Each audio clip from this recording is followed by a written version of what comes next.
Chapter 1. Owl Post. Harry Potter was a highly unusual boy in many ways.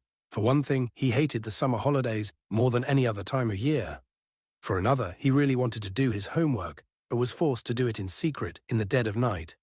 And he also happened to be a wizard. It was nearly midnight, and he was lying on his stomach in bed, the blankets drawn right over his head like a tent. A flashlight in one hand, and a large leather-bound book, A History of Magic by Bathilda Bagshot, propped open against the pillow. Harry moved the tip of his eagle feather quill down the page, frowning as he looked for something that would help him write his essay. Witch-burning in the 14th century was completely pointless discuss.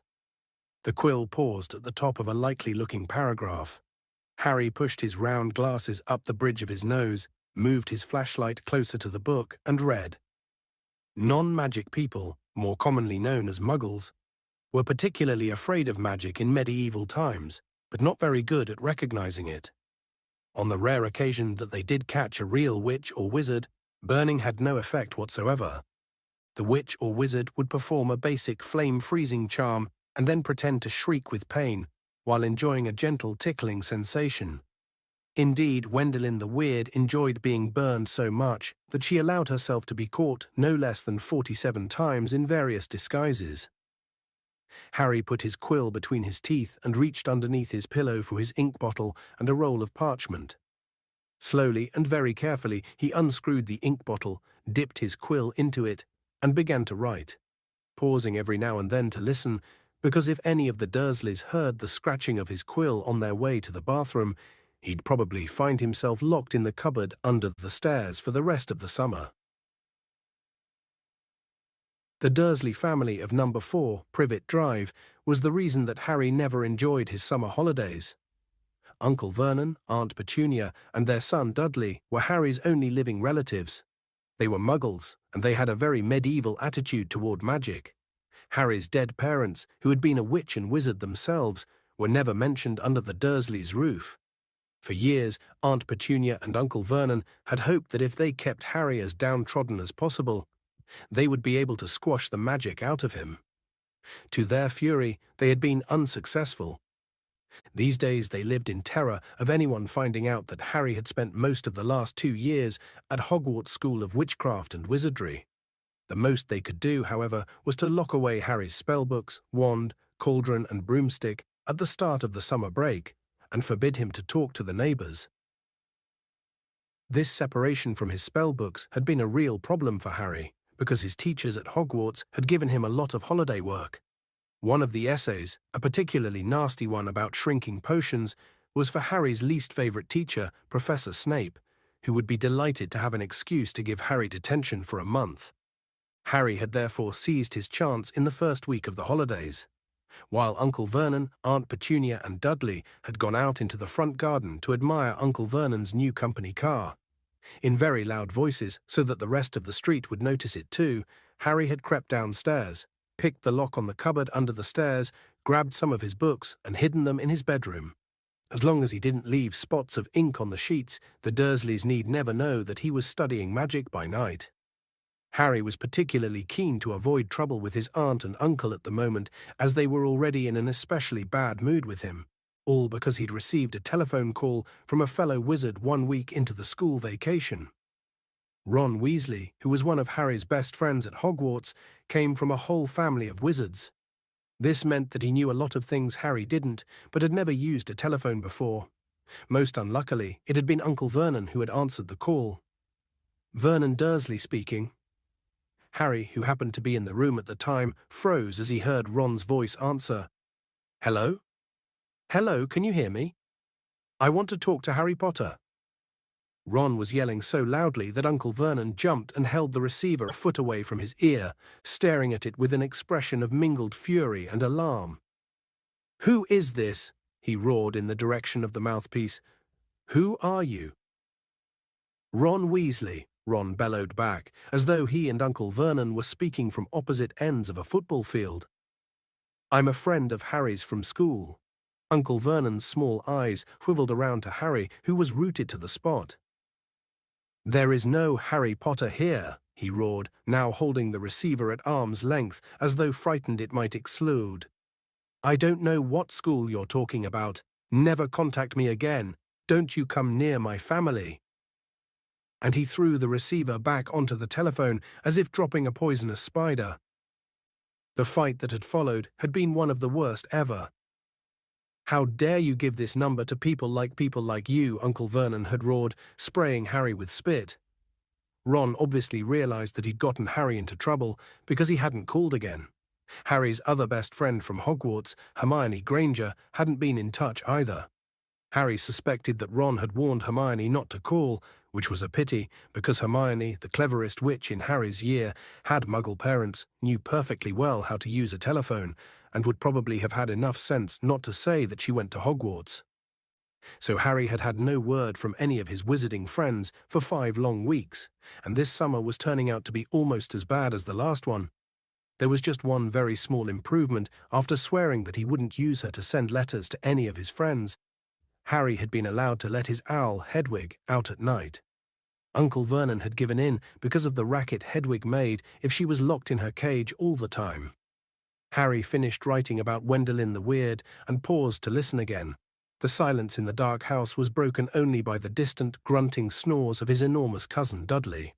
It must be very late, Harry thought. His eyes were itching with tiredness. Perhaps he'd finish this essay tomorrow night. He replaced the top of the ink bottle, pulled an old pillowcase from under his bed, put the flashlight, a history of magic, his essay, quill and ink inside it, got out of bed, and hid the lot under a loose floorboard under his bed. Then he stood up, stretched and checked the time on the luminous alarm clock on his bedside table. It was 1 o'clock in the morning. Harry's stomach gave a funny jolt. He had been 13 years old, without realizing it, for a whole hour. Yet another unusual thing about Harry was how little he looked forward to his birthdays. He had never received a birthday card in his life. The Dursleys had completely ignored his last 2 birthdays, and he had no reason to suppose they would remember this one. Harry walked across the dark room, past Hedwig's large, empty cage, to the open window. He leaned on the sill, the cool night air pleasant on his face after a long time under the blankets. Hedwig had been absent for 2 nights now. Harry wasn't worried about her. She'd been gone this long before, but he hoped she'd be back soon. She was the only living creature in this house who didn't flinch at the sight of him. Harry, though still rather small and skinny for his age, had grown a few inches over the last year. His jet-black hair, however, was just as it always had been, stubbornly untidy, whatever he did to it. The eyes behind his glasses were bright green, and on his forehead, clearly visible through his hair, was a thin scar, shaped like a bolt of lightning. Of all the unusual things about Harry, this scar was the most extraordinary of all. It was not, as the Dursleys had pretended for 10 years, a souvenir of the car crash that had killed Harry's parents, because Lily and James Potter had not died in a car crash. They had been murdered by the most feared dark wizard for 100 years, Lord Voldemort. Harry had escaped from the same attack with nothing more than a scar on his forehead, where Voldemort's curse, instead of killing him, had rebounded upon its originator. Barely alive, Voldemort had fled. But Harry had come face to face with him at Hogwarts. Remembering their last meeting as he stood at the dark window, Harry had to admit he was lucky even to have reached his 13th birthday. He scanned the starry sky for a sign of Hedwig, perhaps soaring back to him with a dead mouse dangling from her beak, expecting praise. Gazing absently over the rooftops, it was a few seconds before Harry realized what he was seeing. Silhouetted against the golden moon and growing larger every moment was a large, strangely lopsided creature, and it was flapping in Harry's direction. He stood quite still, watching it sink lower and lower. For a split second he hesitated, his hand on the window latch, wondering whether to slam it shut. But then the bizarre creature soared over one of the street lamps of Privet Drive, and Harry, realizing what it was, leapt aside. Through the window soared 3 owls, 2 of them holding up the third, which appeared to be unconscious. They landed with a soft flump on Harry's bed, and the middle owl, which was large and grey, keeled right over and lay motionless. There was a large package tied to its legs. Harry recognized the unconscious owl at once. His name was Errol, and he belonged to the Weasley family. Harry dashed to the bed, untied the cords around Errol's legs, took off the parcel, and then carried Errol to Hedwig's cage. Errol opened one bleary eye, gave a feeble hoot of thanks, and began to gulp some water. Harry turned back to the remaining owls. One of them, the large snowy female, was his own Hedwig.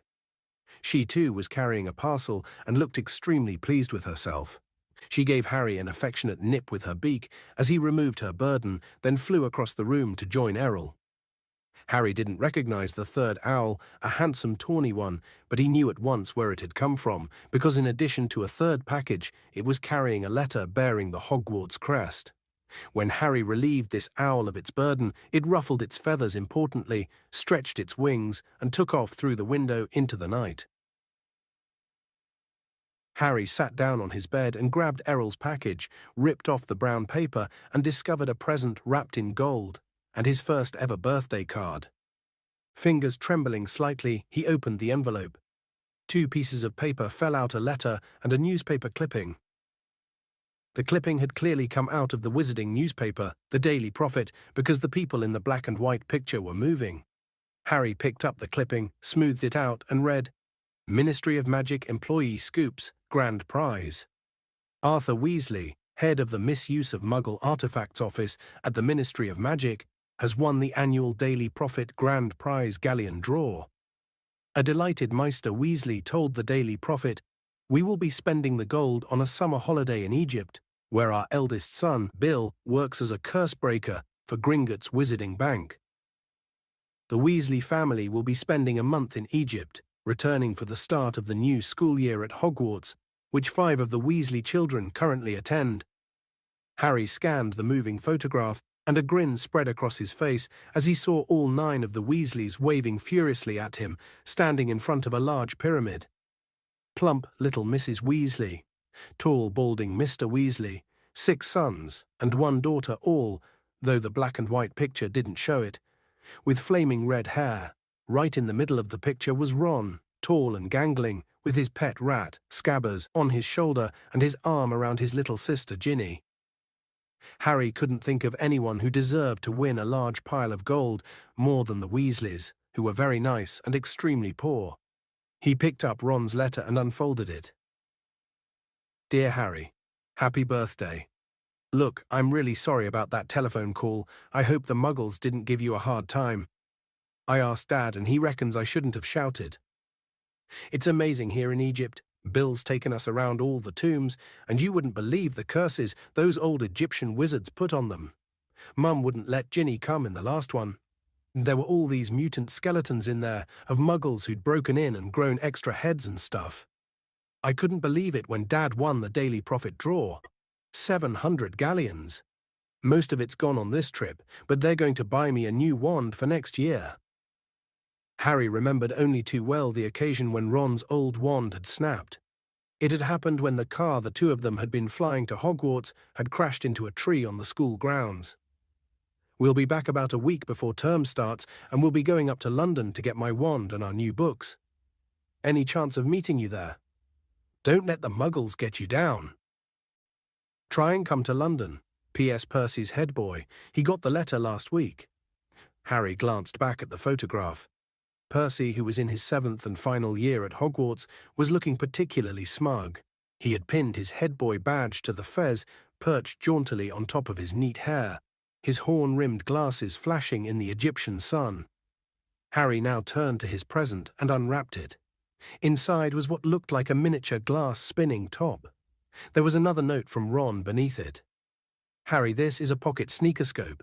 If there's someone untrustworthy around, it's supposed to light up and spin. Bill says it's rubbish sold for wizard tourists and isn't reliable because it kept lighting up at dinner last night. But he didn't realize Fred and George had put beetles in his soup. Bye." Harry put the pocket sneakerscope on his bedside table, where it stood quite still, balanced on its point, reflecting the luminous hands of his clock. He looked at it happily for a few seconds, then picked up the parcel Hedwig had brought. Inside this, too, there was a wrapped present, a card, and a letter, this time from Hermione.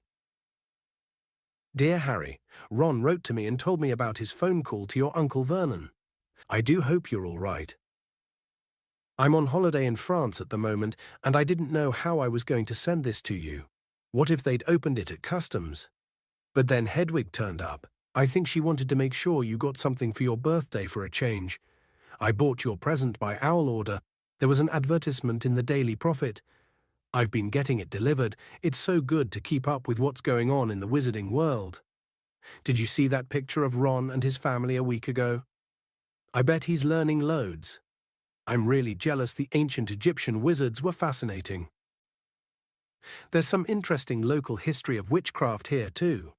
I've rewritten my whole history of magic essay to include some of the things I found out.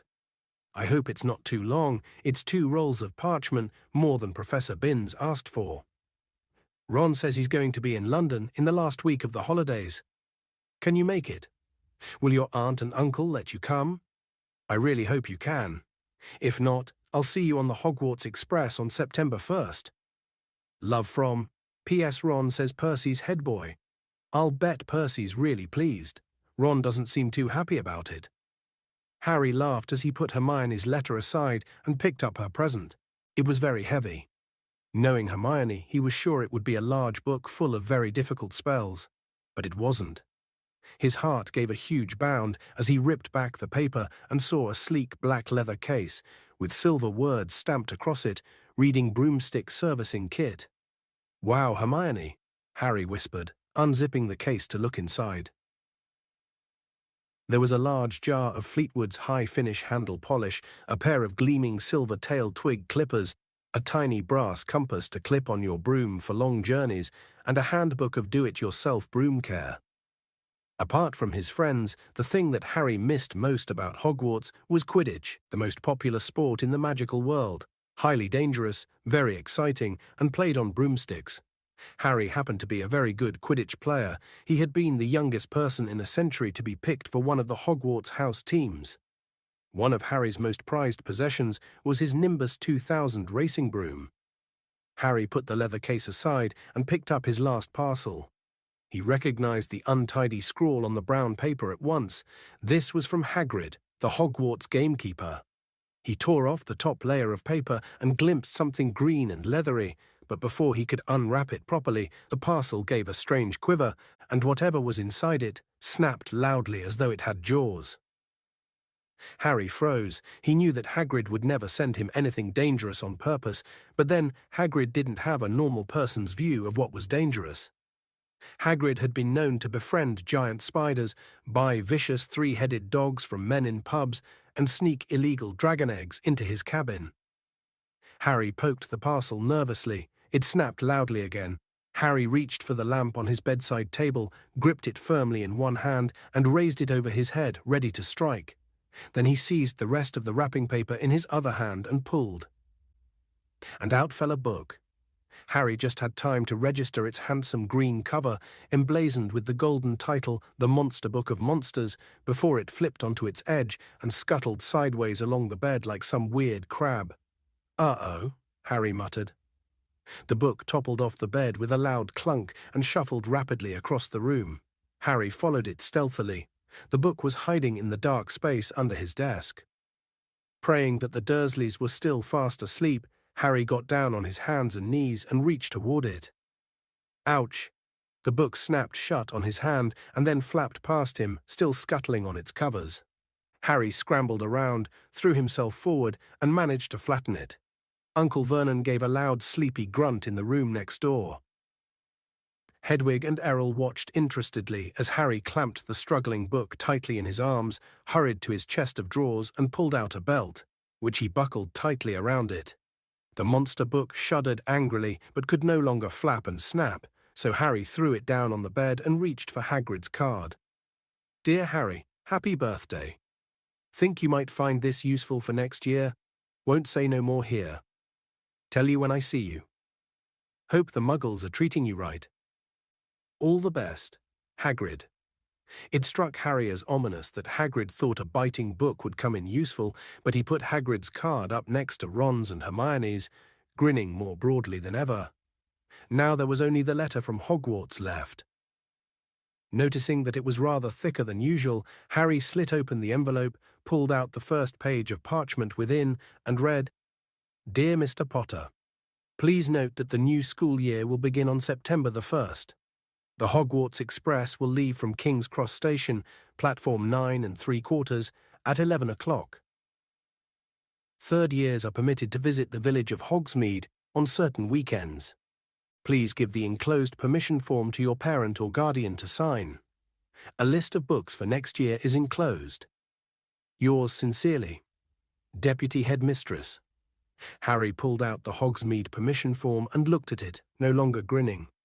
It would be wonderful to visit Hogsmeade on weekends. He knew it was an entirely wizarding village, and he had never set foot there. But how on earth was he going to persuade Uncle Vernon or Aunt Petunia to sign the form? He looked over at the alarm clock. It was now 2 o'clock in the morning. Deciding that he'd worry about the Hogsmeade form when he woke up, Harry got back into bed and reached up to cross off another day on the chart he'd made for himself, counting down the days left until his return to Hogwarts. Then he took off his glasses and lay down, eyes open, facing his 3 birthday cards. Extremely unusual though he was, at that moment Harry Potter felt just like everyone else, glad, for the first time in his life, that it was his birthday. Chapter 2. Aunt Marge's Big Mistake. Harry went down to breakfast the next morning to find the 3 Dursleys already sitting around the kitchen table. They were watching a brand new television, a welcome home for the summer present for Dudley, who had been complaining loudly about the long walk between the fridge and the television in the living room. Dudley had spent most of the summer in the kitchen, his piggy little eyes fixed on the screen and his 5 chins wobbling as he ate continually. Harry sat down between Dudley and Uncle Vernon, a large beefy man with very little neck and a lot of moustache. Far from wishing Harry a happy birthday, none of the Dursleys made any sign that they had noticed Harry enter the room, but Harry was far too used to this to care. He helped himself to a piece of toast and then looked up at the reporter on the television, who was halfway through a report on an escaped convict. The public is warned that Black is armed and extremely dangerous. A special hotline has been set up, and any sighting of Black should be reported immediately. No need to tell us he's no good, snorted Uncle Vernon, staring over the top of his newspaper at the prisoner. Look at the state of him, the filthy layabout. Look at his hair. He shot a nasty look sideways at Harry, whose untidy hair had always been a source of great annoyance to Uncle Vernon. Compared to the man on the television, however, whose gaunt face was surrounded by a matted, elbow-length tangle, Harry felt very well groomed indeed. The reporter had reappeared. The Ministry of Agriculture and Fisheries will announce today. Hang on, barked Uncle Vernon, staring furiously at the reporter. You didn't tell us where that maniac's escaped from. What use is that? Lunatic could be coming up the street right now. Aunt Petunia, who was bony and horse-faced, whipped around and peered intently out of the kitchen window. Harry knew Aunt Petunia would simply love to be the one to call the hotline number. She was the nosiest woman in the world and spent most of her life spying on the boring, law-abiding neighbors. When will they learn, said Uncle Vernon, pounding the table with his large purple fist, that hanging's the only way to deal with these people? Very true, said Aunt Petunia, who was still squinting into next door's runner beans. Uncle Vernon drained his teacup, glanced at his watch, and added, I'd better be off in a minute, Petunia. Marge's train gets in at 10. Harry, whose thoughts had been upstairs with the broomstick servicing kit, was brought back to earth with an unpleasant bump. Aunt Marge, he blurted out, she's not coming here, is she? Aunt Marge was Uncle Vernon's sister, even though she was not a blood relative of Harry's, whose mother had been Aunt Petunia's sister. He had been forced to call her aunt all his life. Aunt Marge lived in the country, in a house with a large garden, where she bred bulldogs.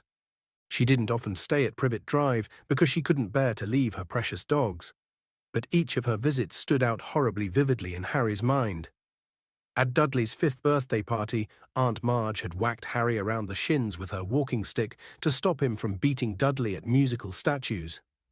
A few years later, she had turned up at Christmas with a computerized robot for Dudley and a box of dog biscuits for Harry. On her last visit, the year before Harry started at Hogwarts, Harry had accidentally trodden on the tail of her favorite dog. Ripper had chased Harry out into the garden and up a tree, and Aunt Marge had refused to call him off until past midnight. The memory of this incident still brought tears of laughter to Dudley's eyes. "Marge'll be here for a week," Uncle Vernon snarled, "and while we're on the subject—" He pointed a fat finger threateningly at Harry. "We need to get a few things straight before I go and collect her." Dudley smirked and withdrew his gaze from the television. Watching Harry being bullied by Uncle Vernon was Dudley's favorite form of entertainment. "Firstly," growled Uncle Vernon, "you'll keep a civil tongue in your head when you're talking to Marge."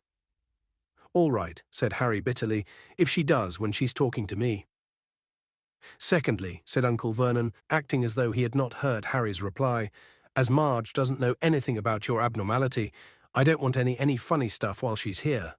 You behave yourself, got me?" "I will if she does," said Harry through gritted teeth.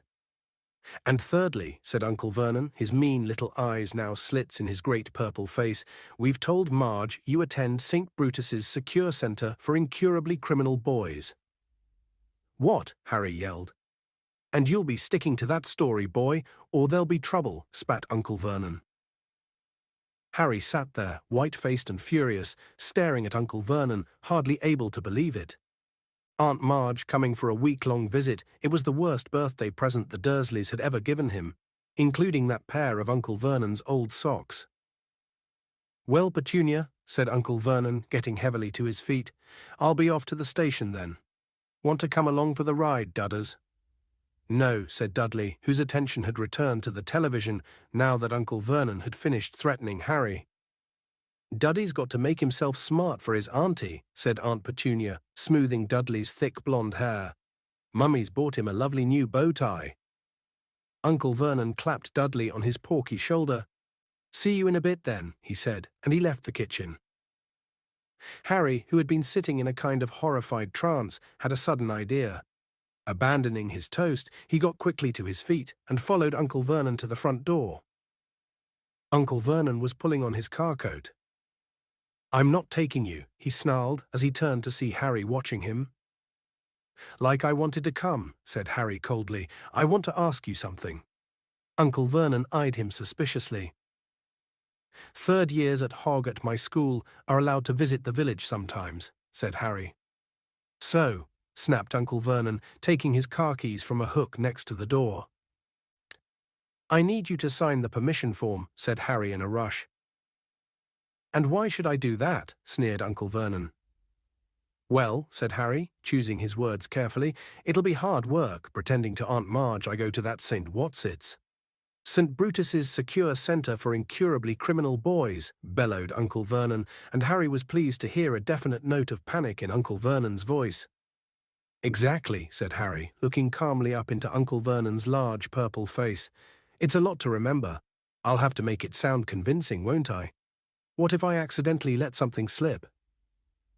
"You'll get the stuffing knocked out of you, won't you?" roared Uncle Vernon, advancing on Harry with his fist raised. But Harry stood his ground. "Knocking the stuffing out of me won't make Aunt Marge forget what I could tell her," he said grimly. Uncle Vernon stopped, his fist still raised, his face an ugly puce. "But if you sign my permission form," Harry went on quickly, "I swear I'll remember where I'm supposed to go to school, and I'll act like a mug like I'm normal and everything." Harry could tell that Uncle Vernon was thinking it over, even if his teeth were bared and a vein was throbbing in his temple. "Right," he snapped finally. "I shall monitor your behavior carefully during Marge's visit. If, at the end of it, you've towed the line and kept to the story, I'll sign your ruddy form." He wheeled around, pulled open the front door, and slammed it so hard that one of the little panes of glass at the top fell out. Harry didn't return to the kitchen. He went back upstairs to his bedroom. If he was going to act like a real muggle, he'd better start now. Slowly and sadly, he gathered up all his presents and his birthday cards and hid them under the loose floorboard with his homework. Then he went to Hedwig's cage. Errol seemed to have recovered. He and Hedwig were both asleep, heads under their wings. Harry sighed, then poked them both awake. "Hedwig," he said gloomily, "you're going to have to clear off for a week. Go with Errol. Ron'll look after you. I'll write him a note, explaining. And don't look at me like that." Hedwig's large amber eyes were reproachful. "It's not my fault. It's the only way I'll be allowed to visit Hogsmeade with Ron and Hermione." 10 minutes later, Errol and Hedwig, who had a note to Ron bound to her leg, soared out of the window and out of sight. Harry, now feeling thoroughly miserable, put the empty cage away inside the wardrobe. But Harry didn't have long to brood. In next to no time, Aunt Petunia was shrieking up the stairs for Harry to come down and get ready to welcome their guest. "Do something about your hair," Aunt Petunia snapped as he reached the hall. Harry couldn't see the point of trying to make his hair lie flat. Aunt Marge loved criticizing him, so the untidier he looked, the happier she would be. All too soon, there was a crunch of gravel outside as Uncle Vernon's car pulled back into the driveway, then the clunk of the car doors and footsteps on the garden path. "Get the door," Aunt Petunia hissed at Harry. A feeling of great gloom in his stomach, Harry pulled the door open. On the threshold stood Aunt Marge. She was very like Uncle Vernon, large, beefy, and purple-faced. She even had a mustache, though not as bushy as his. In one hand she held an enormous suitcase, and tucked under the other was an old and evil-tempered bulldog. "Where's my dudders?" roared Aunt Marge. "Where's my Neffy-poo?" Dudley came waddling down the hall, his blonde hair plastered flat to his fat head, a bow tie just visible under his many chins.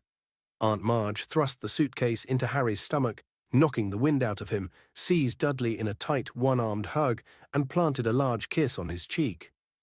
Harry knew perfectly well that Dudley only put up with Aunt Marge's hugs because he was well paid for it, and sure enough, when they broke apart, Dudley had a crisp 20-pound note clutched in his fat fist. "Petunia!" shouted Aunt Marge, striding past Harry as though he was a hat stand.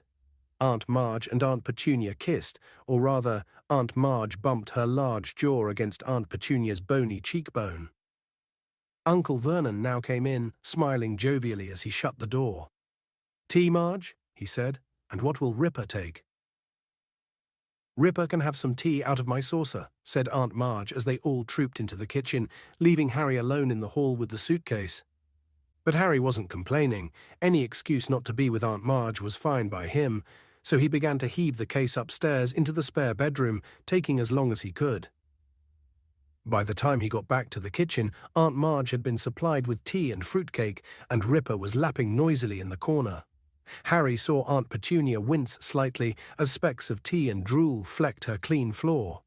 Aunt Petunia hated animals. "Who's looking after the other dogs, Marge?" Uncle Vernon asked. "Oh, I've got Colonel Fubster managing them," boomed Aunt Marge. "He's retired now. Good for him to have something to do. But I couldn't leave poor old Ripper. He pines if he's away from me." Ripper began to growl again as Harry sat down. This directed Aunt Marge's attention to Harry for the first time. "So," she barked, "still here, are you?" "Yes," said Harry. "Don't you say yes in that ungrateful tone," Aunt Marge growled. "It's damn good of Vernon and Petunia to keep you. Wouldn't have done it myself. You'd have gone straight to an orphanage if you'd been dumped on my doorstep." Harry was bursting to say that he'd rather live in an orphanage than with the Dursleys, but the thought of the Hogsmeade form stopped him. He forced his face into a painful smile. "Don't you smirk at me," boomed Aunt Marge. "I can see you haven't improved since I last saw you. I hoped school would knock some manners into you." She took a large gulp of tea, wiped her mustache, and said, "Where is it that you send him again, Vernon?" "St. Brutus's," said Uncle Vernon promptly. "It's a first-rate institution for hopeless cases." "I see," said Aunt Marge. "Do they use the cane at St. Brutus's, boy?" She barked across the table. Uncle Vernon nodded curtly behind Aunt Marge's back. "Yes," said Harry, then feeling he might as well do the thing properly, he added, "all the time." "Excellent," said Aunt Marge. "I won't have this namby-pamby, wishy-washy nonsense about not hitting people who deserve it. A good thrashing is what's needed in 99 cases out of 100. Have you been beaten often?" "Oh yeah," said Harry, "loads of times." Aunt Marge narrowed her eyes. "I still don't like your tone, boy," she said. "If you can speak of your beatings in that casual way, they clearly aren't hitting you hard enough. Petunia, I'd write if I were you. Make it clear that you approve the use of extreme force in this boy's case." Perhaps Uncle Vernon was worried that Harry might forget their bargain. In any case, he changed the subject abruptly. "Heard the news this morning, Marge. What about that escaped prisoner, eh?" As Aunt Marge started to make herself at home, Harry caught himself thinking almost longingly of life at number 4 without her. Uncle Vernon and Aunt Petunia usually encouraged Harry to stay out of their way, which Harry was only too happy to do. Aunt Marge, on the other hand, wanted Harry under her eye at all times, so that she could boom out suggestions for his improvement. She delighted in comparing Harry with Dudley, and took huge pleasure in buying Dudley expensive presents while glaring at Harry, as though daring him to ask why he hadn't got a present too. She also kept throwing out dark hints about what made Harry such an unsatisfactory person. "You mustn't blame yourself for the way the boys turned out, Vernon," she said over lunch on the third day. "If there's something rotten on the inside, there's nothing anyone can do about it." Harry tried to concentrate on his food, but his hand shook and his face was starting to burn with anger. "Remember the form," he told himself. "Think about Hogsmeade. Don't say anything. Don't rise." Aunt Marge reached for her glass of wine. "It's one of the basic rules of breeding," she said. "You see it all the time with dogs. If there's something wrong with the bitch, there'll be something wrong with the pup." At that moment, the wine glass Aunt Marge was holding exploded in her hand. Shards of glass flew in every direction, and Aunt Marge sputtered and blinked, her great ruddy face dripping. "Marge!" squealed Aunt Petunia. "Marge, are you all right?" "Not to worry," grunted Aunt Marge, mopping her face with her napkin. "Must have squeezed it too hard. Did the same thing at Colonel Fubster's the other day." "No need to fuss, Petunia. I have a very firm grip." But Aunt Petunia and Uncle Vernon were both looking at Harry suspiciously, so he decided he'd better skip dessert and escape from the table as soon as he could. Outside in the hall, he leaned against the wall, breathing deeply. It had been a long time since he'd lost control and made something explode. He couldn't afford to let it happen again. The Hogsmeade form wasn't the only thing at stake. If he carried on like that, he'd be in trouble with the Ministry of Magic. Harry was still an underage wizard, and he was forbidden by wizard law to do magic outside school. His record wasn't exactly clean either. Only last summer he'd gotten an official warning that had stated quite clearly that if the Ministry got wind of any more magic in Privet Drive, Harry would face expulsion from Hogwarts. He heard the Dursleys leaving the table and hurried upstairs out of the way. Harry got through the next 3 days by forcing himself to think about his handbook of do-it-yourself broom care whenever Aunt Marge started on him. This worked quite well, though it seemed to give him a glazed look, because Aunt Marge started voicing the opinion that he was mentally subnormal. At long last, the final evening of Marge's stay arrived. Aunt Petunia cooked a fancy dinner, and Uncle Vernon uncorked several bottles of wine. They got all the way through the soup and the salmon without a single mention of Harry's faults. During the lemon meringue pie, Uncle Vernon bored them all with a long talk about Grunnings, his drill-making company. Then Aunt Petunia made coffee, and Uncle Vernon brought out a bottle of brandy. "Can I tempt you, Marge?" Aunt Marge had already had quite a lot of wine. Her huge face was very red. "Just a small one, then," she chuckled.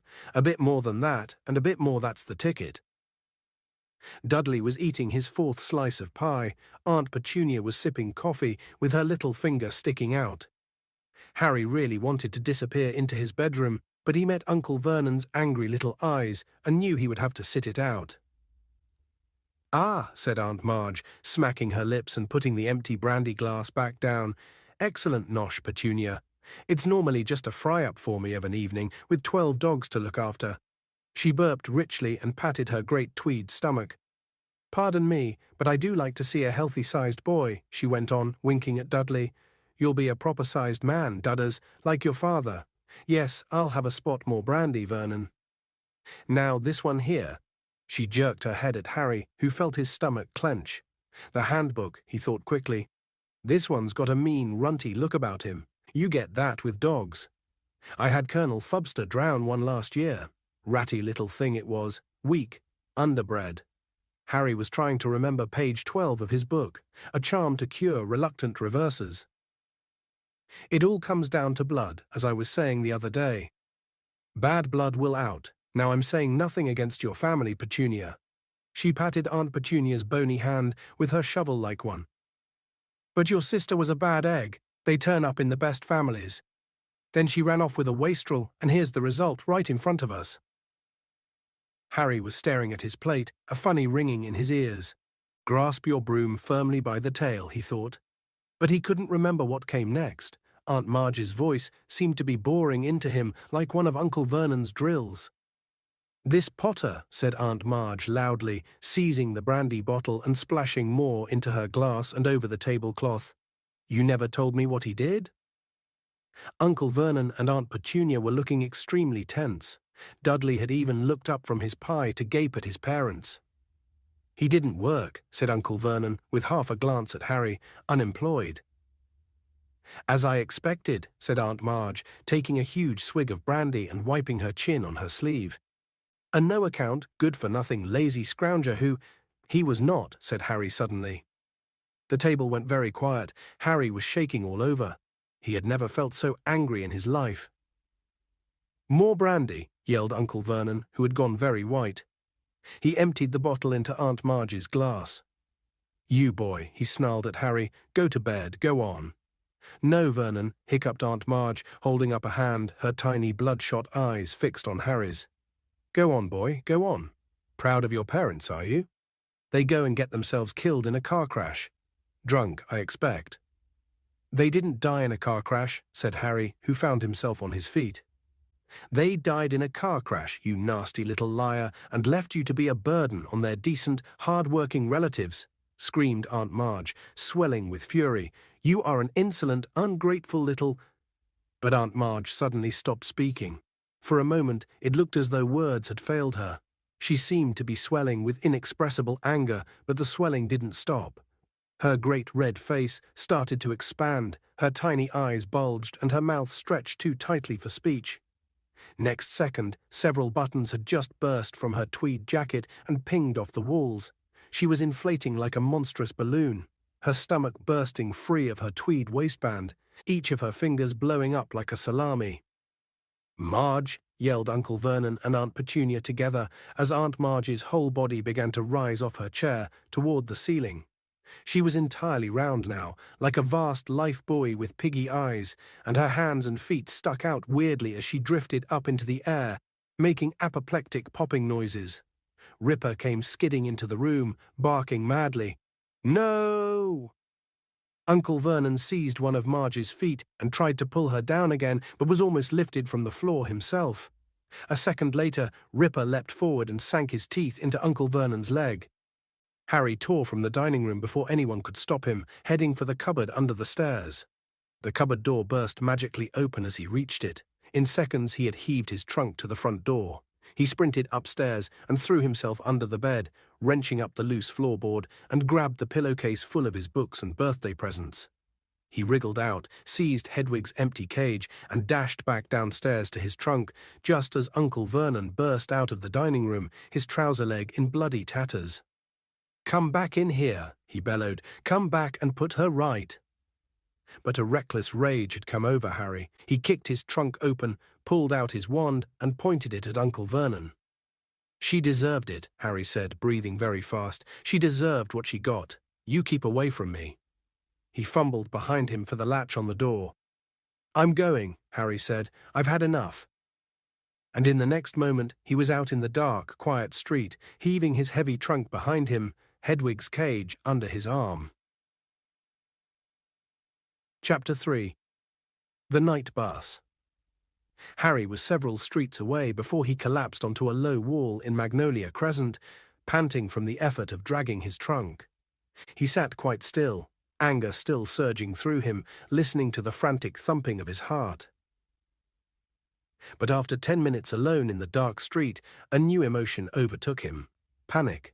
Whichever way he looked at it, he had never been in a worse fix. He was stranded, quite alone in the dark Muggle world, with absolutely nowhere to go. And the worst of it was, he had just done serious magic, which meant that he was almost certainly expelled from Hogwarts. He had broken the decree for the restriction of underage wizardry so badly He was surprised Ministry of Magic representatives weren't swooping down on him where he sat. Harry shivered and looked up and down Magnolia Crescent. What was going to happen to him? Would he be arrested, or would he simply be outlawed from the wizarding world? He thought of Ron and Hermione, and his heart sank even lower. Harry was sure that, criminal or not, Ron and Hermione would want to help him now, but they were both abroad, and with Hedwig gone, he had no means of contacting them. He didn't have any Muggle money either. There was a little wizard gold in the money bag at the bottom of his trunk, but the rest of the fortune his parents had left him was stored in a vault at Gringotts Wizarding Bank in London. He'd never be able to drag his trunk all the way to London. Unless he looked down at his wand, which he was still clutching in his hand. If he was already expelled, his heart was now thumping painfully fast. A bit more magic couldn't hurt. He had the invisibility cloak he had inherited from his father. What if he bewitched the trunk to make it featherlight, tied it to his broomstick, covered himself in the cloak, and flew to London? Then he could get the rest of his money out of his vault and begin his life as an outcast. It was a horrible prospect, but he couldn't sit on this wall forever, or he'd find himself trying to explain to Muggle police why he was out in the dead of night with a trunk full of spellbooks and a broomstick. Harry opened his trunk again and pushed the contents aside, looking for the invisibility cloak, but before he had found it, he straightened up suddenly, looking around him once more. A funny prickling on the back of his neck had made Harry feel he was being watched, but the street appeared to be deserted and no lights shone from any of the large square houses. He bent over his trunk again, but almost immediately stood up once more, his hand clenched on his wand. He had sensed rather than heard it. Someone or something was standing in the narrow gap between the garage and the fence behind him. Harry squinted at the black alleyway. If only it would move, then he'd know whether it was just a stray cat or something else. Lumos, Harry muttered, and a light appeared at the end of his wand, almost dazzling him. He held it high over his head, and the pebble-dashed walls of number 2 suddenly sparkled. The garage door gleamed, and between them Harry saw, quite distinctly, the hulking outline of something very big, with wide, gleaming eyes. Harry stepped backward. His legs hit his trunk, and he tripped. His wand flew out of his hand as he flung out an arm to break his fall, and he landed, hard, in the gutter. There was a deafening bang, and Harry threw up his hands to shield his eyes against a sudden blinding light. With a yell, he rolled back onto the pavement, just in time. A second later, a gigantic pair of wheels and headlights screeched to a halt, exactly where Harry had just been lying. They belonged, as Harry saw when he raised his head, to a triple-decker, violently purple bus, which had appeared out of thin air. Gold lettering over the windshield spelled the night bus. For a split second, Harry wondered if he had been knocked silly by his fall. Then a conductor in a purple uniform leapt out of the bus and began to speak loudly to the night. "Welcome to the night bus. Emergency transport for the stranded witch or wizard. Just stick out your wand hand, step on board, and we can take you anywhere you want to go. My name is Stan Shunpike, and I will be your conductor this eve." The conductor stopped abruptly. He had just caught sight of Harry, who was still sitting on the ground. Harry snatched up his wand again and scrambled to his feet. Close up, he saw that Stan Shunpike was only a few years older than he was, 18 or 19 at most, with large protruding ears and quite a few pimples. "What were you doing down there?"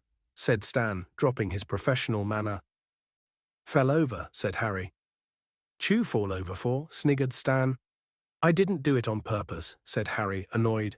One of the knees in his jeans was torn, and the hand he had thrown out to break his fall was bleeding.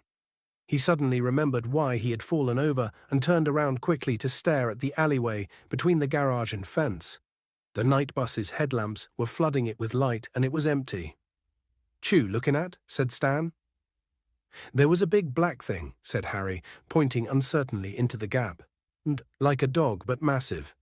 He looked around at Stan, whose mouth was slightly open. With a feeling of unease, Harry saw Stan's eyes move to the scar on Harry's forehead. "What's that on your head?" said Stan abruptly. "Nothing," said Harry quickly, flattening his hair over his scar. If the Ministry of Magic was looking for him, he didn't want to make it too easy for them. "What's your name?" Stan persisted. Neville Longbottom, said Harry, saying the first name that came into his head. So this bus, he went on quickly, hoping to distract Stan. Did you say it goes anywhere? Yep, said Stan proudly. Anywhere you like, long's it's on land. Can't do nothing underwater. 'Ere, he said, looking suspicious again. You did flag us down, didn't you? Stuck out your wand, didn't you? Yes, said Harry quickly. Listen, how much would it be to get to London? 11 sickles, said Stan, but for 13 you get hot chocolate, and for 15 you get an hot water bottle and a toothbrush in the colour of your choice. Harry rummaged once more in his trunk, extracted his money bag, and shoved some silver into Stan's hand. He and Stan then lifted his trunk, with Hedwig's cage balanced on top, up the steps of the bus. There were no seats. Instead, half a dozen brass bedsteads stood beside the curtained windows. Candles were burning in brackets beside each bed, illuminating the wood-panelled walls. A tiny wizard in a nightcap at the rear of the bus muttered, "Not now, thanks, I'm pickling some slugs," and rolled over in his sleep. "You have this one," Stan whispered, shoving Harry's trunk under the bed right behind the driver, who was sitting in an armchair in front of the steering wheel. "This is our driver, Ernie Prang. This is Neville Longbottom Ern." Ernie Prang, an elderly wizard wearing very thick glasses, nodded to Harry, who nervously flattened his bangs again and sat down on his bed. "Take her away, Ern," said Stan, sitting down in the armchair next to Ernie's. There was another tremendous bang, and the next moment Harry found himself flat on his bed, thrown backward by the speed of the night bus. Pulling himself up, Harry stared out of the dark window and saw that they were now bowling along a completely different street. Stan was watching Harry's stunned face with great enjoyment. "This is where we was before you flagged us down," he said. "Where are we, Ern? Somewhere in Wales?" "Ah," said Ernie. "How come the Muggles don't hear the bus?" said Harry. "Them," said Stan contemptuously. "Don't listen properly, do they? Don't look properly either. Never notice nothink they done." "Best go wake up Madam Marsh, Stan," said Ern. "We'll be in Abergavenny in a minute." Stan passed Harry's bed and disappeared up a narrow wooden staircase. Harry was still looking out of the window, feeling increasingly nervous. Ernie didn't seem to have mastered the use of a steering wheel. The night bus kept mounting the pavement, but it didn't hit anything. Lines of lampposts, mailboxes, and trash cans jumped out of its way as it approached and back into position once it had passed. Stan came back downstairs, followed by a faintly green witch wrapped in a travelling cloak.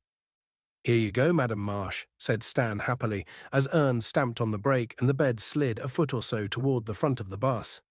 Madam Marsh clamped a handkerchief to her mouth and tottered down the steps. Stan threw her bag out after her and rammed the doors shut. There was another loud bang, and they were thundering down a narrow country lane, trees leaping out of the way.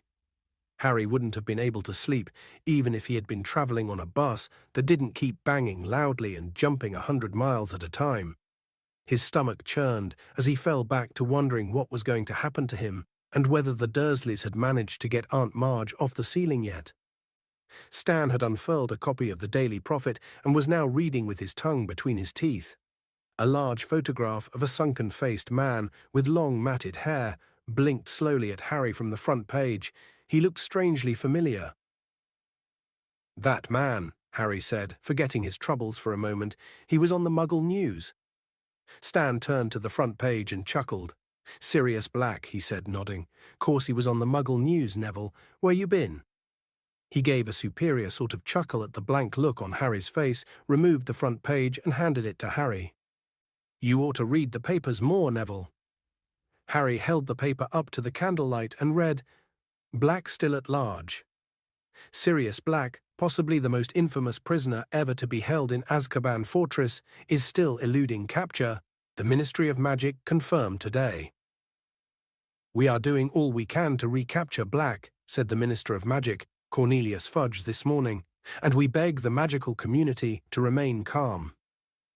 Fudge has been criticized by some members of the International Federation of Warlocks for informing the Muggle Prime Minister of the crisis.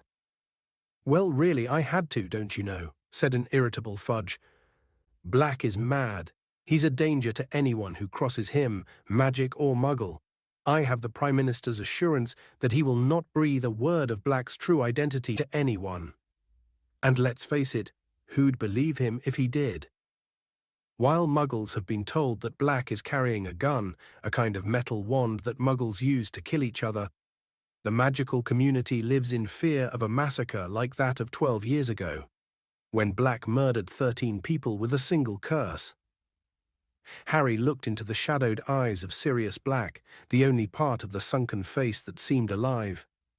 Harry had never met a vampire, but he had seen pictures of them in his defense against the dark arts classes, and Black, with his waxy white skin, looked just like one. "Scary-looking thing, innit?" said Stan, who had been watching Harry read. "He murdered 13 people," said Harry, handing the page back to Stan, "with one curse." "Yep," said Stan, "in front of witnesses and all, broad daylight. Big trouble it caused, didn't it, Ern?" "Ah," said Ern darkly. Stan swiveled in his armchair, his hands on the back, the better to look at Harry. "Black was a big supporter of you-know-who," he said. "What, Voldemort?" said Harry without thinking. Even Stan's pimples went white. Ern jerked the steering wheel so hard that a whole farmhouse had to jump aside to avoid the bus.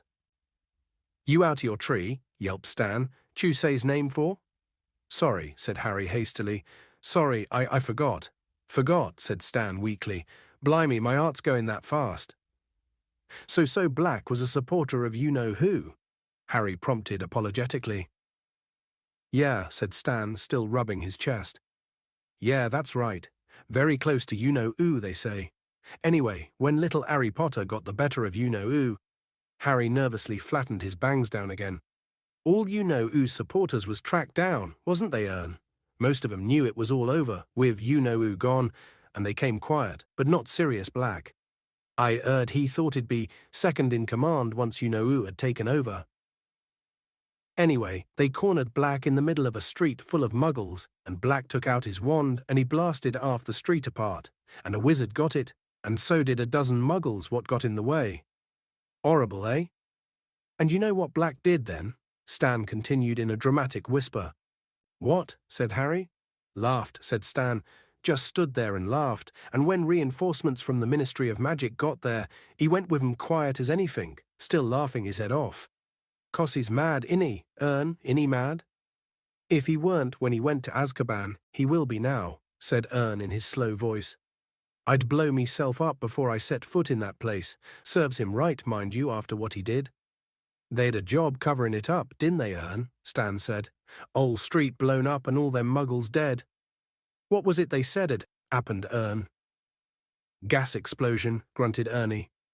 "And now he's out," said Stan, examining the newspaper picture of Black's gaunt face again. "Never been a breakout from Azkaban before. As there, Ern. Beats me how did it.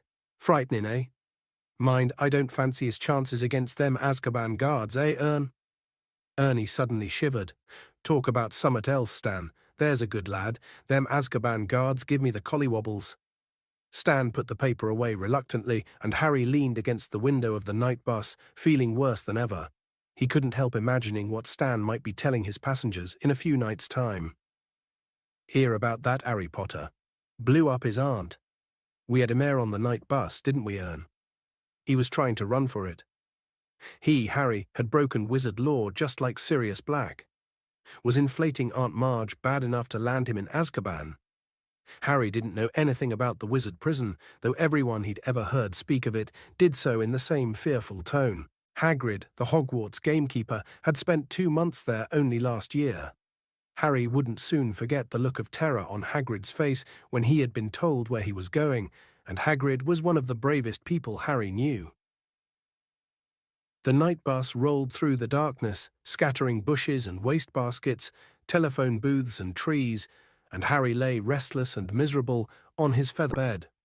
After a while, Stan remembered that Harry had paid for hot chocolate, but poured it all over Harry's pillow when the bus moved abruptly from Anglesey to Aberdeen.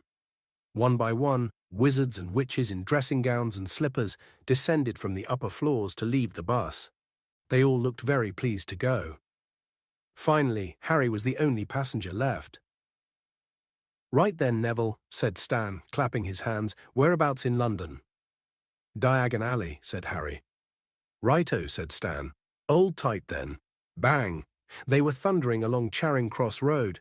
Harry sat up and watched buildings and benches squeezing themselves out of the night bus's way. The sky was getting a little lighter. He would lie low for a couple of hours, go to Gringotts the moment it opened, then set off where, he didn't know. Ern slammed on the brakes and the night bus skidded to a halt in front of a small and shabby-looking pub, the Leaky Cauldron, behind which lay the magical entrance to Diagon Alley. "Thanks," Harry said to Ern. He jumped down the steps and helped Stan lower his trunk and Hedwig's cage onto the pavement. "Well," said Harry, "bye then." But Stan wasn't paying attention. Still standing in the doorway to the bus, he was goggling at the shadowy entrance to the Leaky Cauldron. "There you are, Harry," said a voice. Before Harry could turn, he felt a hand on his shoulder. At the same time, Stan shouted, "Blimey, Ern, come here. Come here." Harry looked up at the owner of the hand on his shoulder and felt a bucketful of ice cascade into his stomach. He had walked right into Cornelius Fudge, the Minister of Magic himself. Stan leapt onto the pavement beside them. "What did you call Neville, Minister?" he said excitedly. Fudge, a portly little man in a long pinstriped cloak, looked cold and exhausted. "Neville," he repeated, frowning. "This is Harry Potter." "I knew it," Stan shouted gleefully.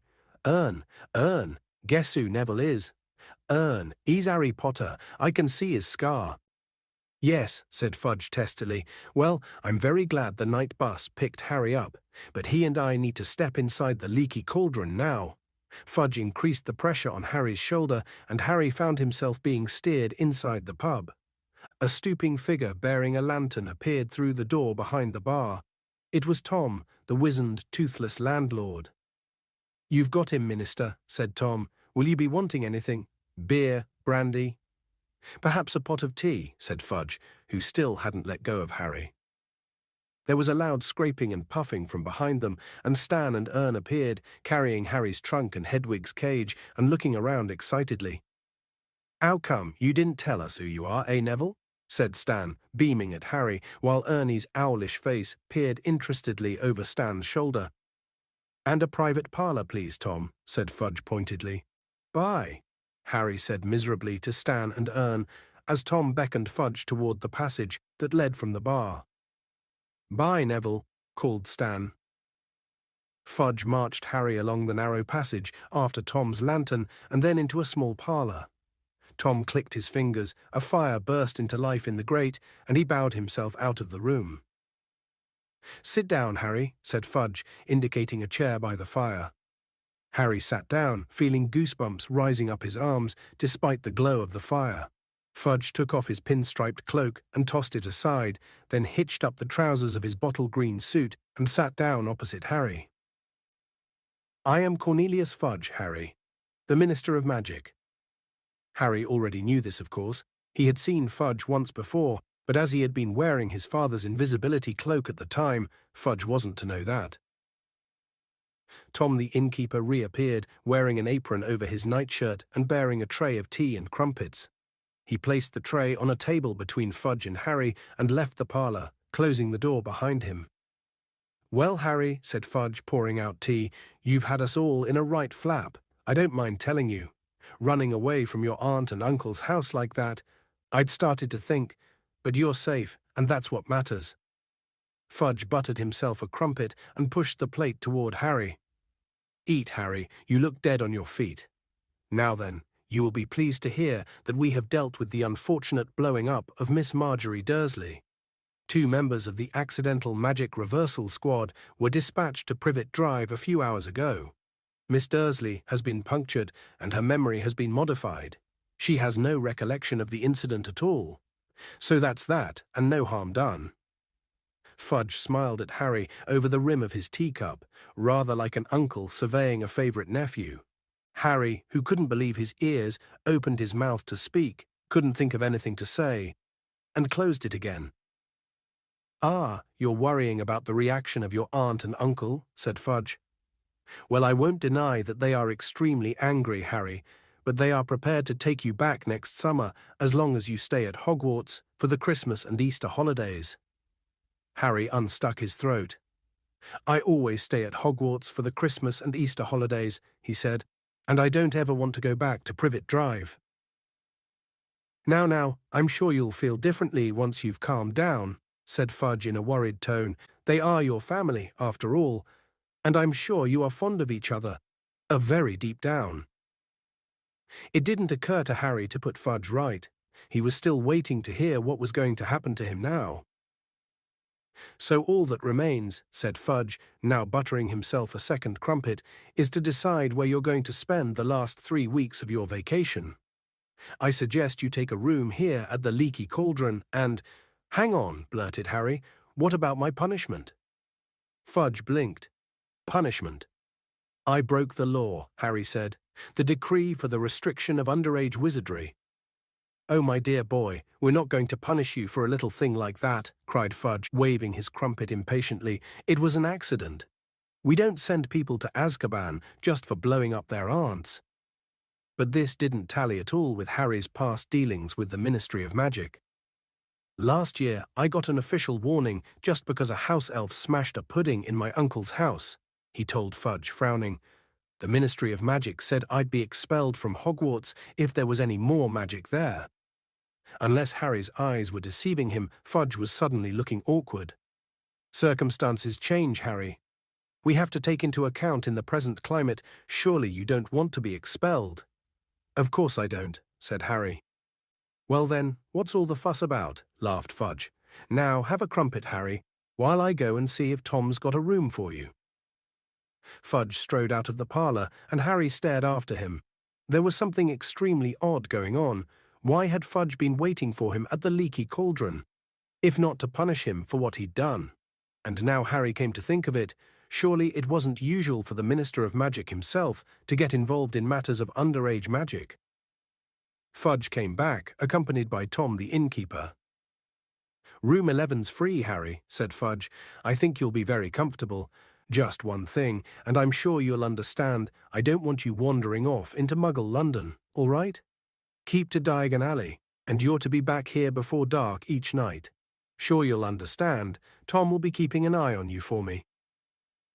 Okay, said Harry slowly, but why? Don't want to lose you again, do we? Said Fudge with a hearty laugh. No, best we know where you are. I mean— Fudge cleared his throat loudly and picked up his pinstriped cloak. Well, I'll be off. Plenty to do, you know. Have you had any luck with Black yet? Harry asked. Fudge's finger slipped on the silver fastenings of his cloak. What's that? Oh, you've heard well. No, not yet. But it's only a matter of time. The Azkaban guards have never yet failed, and they are angrier than I've ever seen them. Fudge shuddered slightly. So I'll say goodbye. He held out his hand, and Harry, shaking it, had a sudden idea. Minister, can I ask you something? Certainly, said Fudge with a smile. Well, third years at Hogwarts are allowed to visit Hogsmeade, but my aunt and uncle didn't sign the permission form. Do you think you could— Fudge was looking uncomfortable. Ah, he said. No, I'm very sorry, Harry, but as I'm not your parent or guardian. But you're the Minister of Magic, said Harry eagerly. If you gave me permission. No, I'm sorry, Harry, but rules are rules, said Fudge flatly. Perhaps you'll be able to visit Hogsmeade next year. In fact, I think it's best if you don't. Yes, well, I'll be off. Enjoy your stay, Harry. And with a last smile and shake of Harry's hand, Fudge left the room. Tom now moved forward, beaming at Harry. If you'll follow me, Mr. Potter, he said, I've already taken your things up. Harry followed Tom up a handsome wooden staircase to a door with a brass number 11 on it, which Tom unlocked and opened for him. Inside was a very comfortable-looking bed, some highly polished oak furniture, a cheerfully crackling fire, and, perched on top of the wardrobe— Hedwig, Harry gasped. The snowy owl clicked her beak and fluttered down onto Harry's arm. Very smart owl you've got there, chuckled Tom, arrived about 5 minutes after you did. If there's anything you need, Mr. Potter, don't hesitate to ask. He gave another bow and left. Harry sat on his bed for a long time, absent-mindedly stroking Hedwig. The sky outside the window was changing rapidly, from deep velvety blue to cold, steely grey, and then, slowly, to pink shot with gold. Harry could hardly believe that he'd left Privet Drive only a few hours ago, that he wasn't expelled, and that he was now facing 3 completely Dursley-free weeks. "It's been a very weird night, Hedwig," he yawned, and without even removing his glasses, he slumped back onto his pillows and fell asleep. Chapter 4. The Leaky Cauldron. It took Harry several days to get used to his strange new freedom. Never before had he been able to get up whenever he wanted or eat whatever he fancied. He could even go wherever he pleased, as long as it was in Diagon Alley, and as this long cobbled street was packed with the most fascinating wizarding shops in the world, Harry felt no desire to break his word to Fudge and stray back into the Muggle world. Harry ate breakfast each morning in the Leaky Cauldron, where he liked watching the other guests, funny little witches from the country, up for a day's shopping, venerable-looking wizards arguing over the latest article in Transfiguration Today, wild-looking warlocks, raucous dwarves, and once, what looked suspiciously like a hag who ordered a plate of raw liver from behind a thick woolen balaclava. After breakfast, Harry would go out into the backyard, take out his wand, tap the 3rd brick from the left above the trash bin, and stand back as the archway into Diagon Alley opened in the wall. Harry spent the long sunny days exploring the shops and eating under the brightly coloured umbrellas outside cafes, where his fellow diners were showing one another their purchases. "It's a lunarscope, old boy, no more messing around with moon charts, see?" Or else discussing the case of Sirius Black in sight. "Personally, I won't let any of the children out alone until he's back in Azkaban." Harry didn't have to do his homework under the blankets by flashlight anymore. Now he could sit in the bright sunshine outside Florian Fortescue's ice cream parlor, finishing all his essays with occasional help from Florian Fortescue himself, who, apart from knowing a great deal about medieval witch burnings, gave Harry free Sundays every half an hour. Once Harry had refilled his money bag with gold galleons, silver sickles, and bronze nuts from his vault at Gringotts, he had to exercise a lot of self-control not to spend the whole lot at once.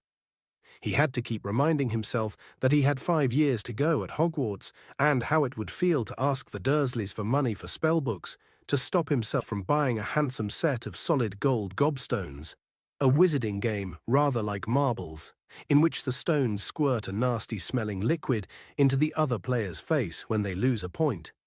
He was sorely tempted, too, by the perfect moving model of the galaxy in a large glass ball, which would have meant he never had to take another astronomy lesson. But the thing that tested Harry's resolution most appeared in his favourite shop, Quality Quidditch Supplies, a week after he'd arrived at the Leaky Cauldron.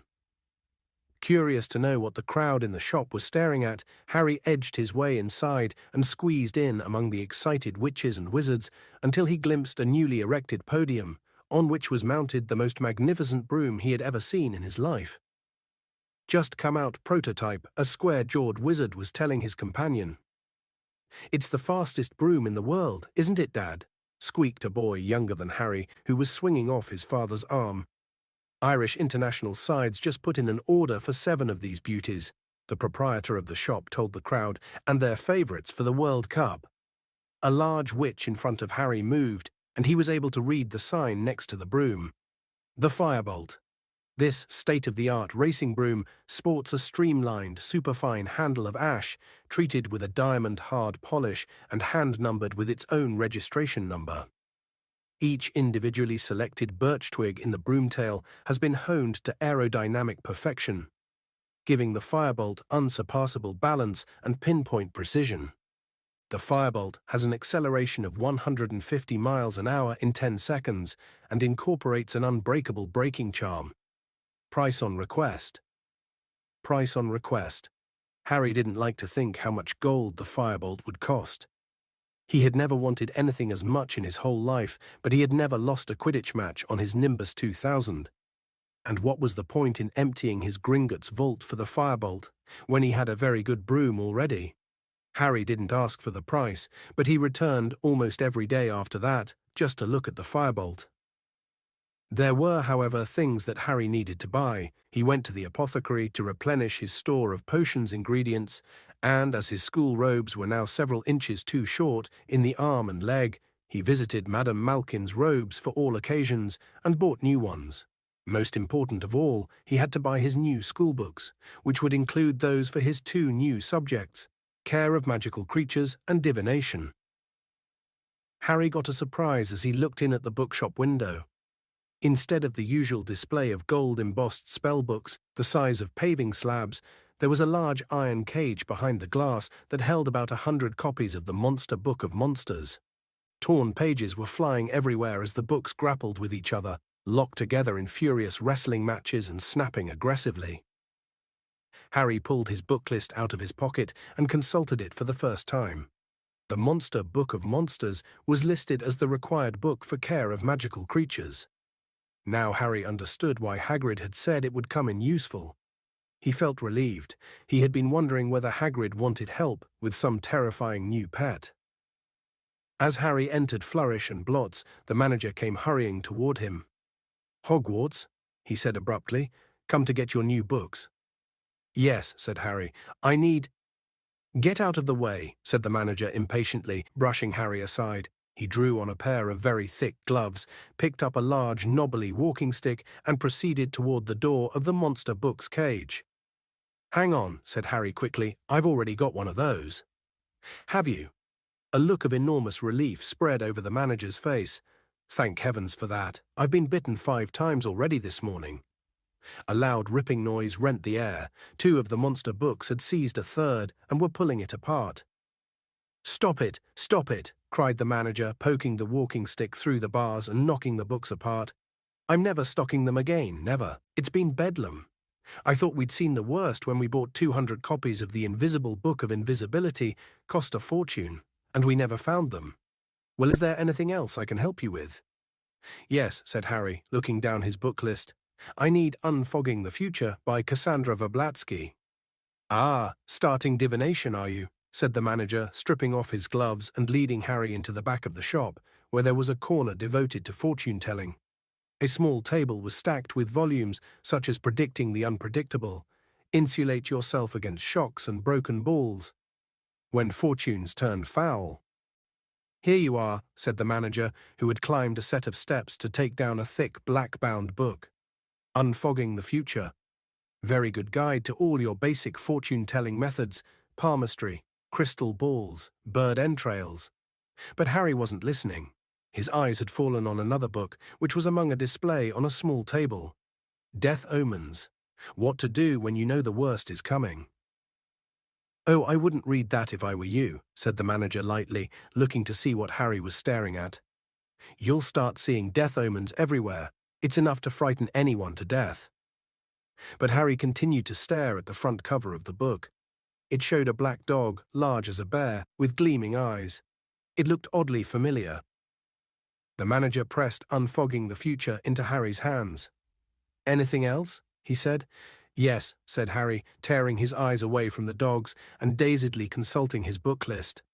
I need Intermediate Transfiguration and the Standard Book of Spells, Grade 3. Harry emerged from Flourish and Blots 10 minutes later with his new books under his arms and made his way back to the Leaky Cauldron, hardly noticing where he was going and bumping into several people. He tramped up the stairs to his room, went inside and tipped his books onto his bed. Somebody had been in to tidy. The windows were open and sun was pouring inside. Harry could hear the buses rolling by in the unseen Muggle street behind him and the sound of the invisible crowd below in Diagon Alley. He caught sight of himself in the mirror over the basin. "It can't have been a death omen," he told his reflection defiantly. "I was panicking when I saw that thing in Magnolia Crescent. It was probably just a stray dog." He raised his hand automatically and tried to make his hair lie flat. "You're fighting a losing battle there, dear," said his mirror in a wheezy voice. As the days slipped by, Harry started looking wherever he went for a sign of Ron or Hermione. Plenty of Hogwarts students were arriving in Diagon Alley now, with the start of term so near.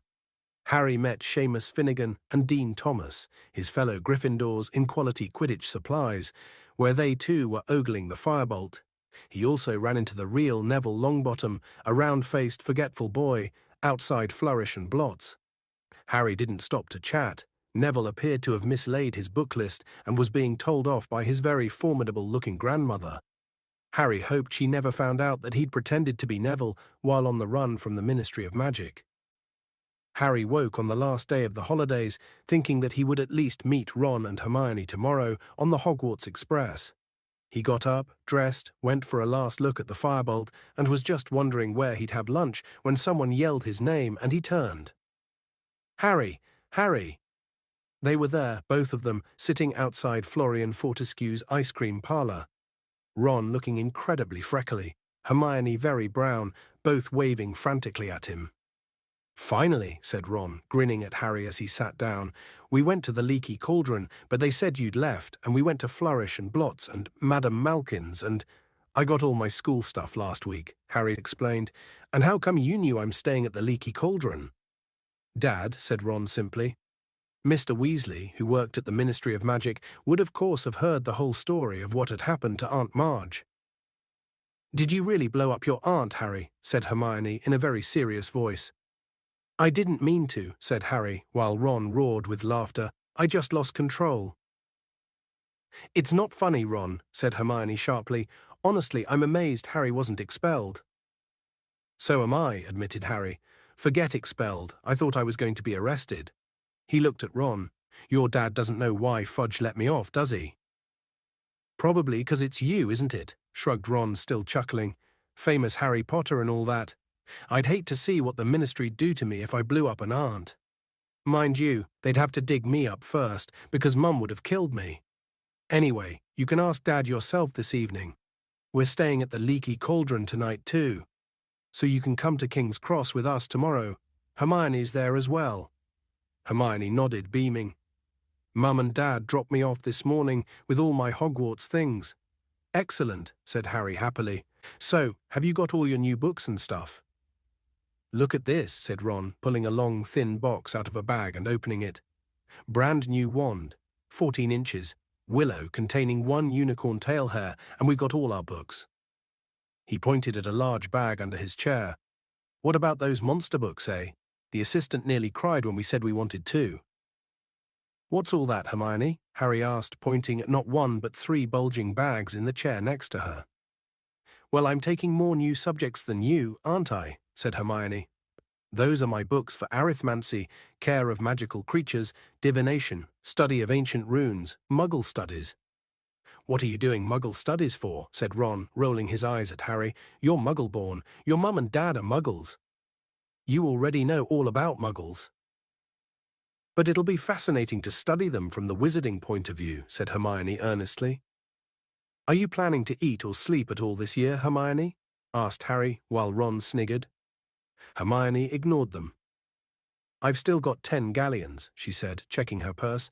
"It's my birthday in September, and Mum and Dad gave me some money to get myself an early birthday present." "How about a nice book?" said Ron innocently. "No, I don't think so," said Hermione composedly. "I really want an owl. I mean, Harry's got Hedwig and you've got Errol." "I haven't," said Ron. "Errol's a family owl. All I've got is Scabbers." He pulled his pet rat out of his pocket. "And I want to get him checked over," he added, placing Scabbers on the table in front of them. "I don't think Egypt agreed with him." Scabbers was looking thinner than usual, and there was a definite droop to his whiskers. "There's a magical creature shop just over there," said Harry, who knew Diagon Alley very well by now. "You could see if they've got anything for Scabbers, and Hermione can get her owl." So they paid for their ice cream and crossed the street to the magical menagerie. There wasn't much room inside. Every inch of wall was hidden by cages. It was smelly and very noisy because the occupants of these cages were all squeaking, squawking, jabbering or hissing. The witch behind the counter was already advising a wizard on the care of double-ended newts, so Harry, Ron and Hermione waited, examining the cages. A pair of enormous purple toads sat gulping wetly and feasting on dead blowflies. A gigantic tortoise with a jewel-encrusted shell was glittering near the window. Poisonous orange snails were oozing slowly up the side of their glass tank, and a fat white rabbit kept changing into a silk top hat and back again with a loud popping noise.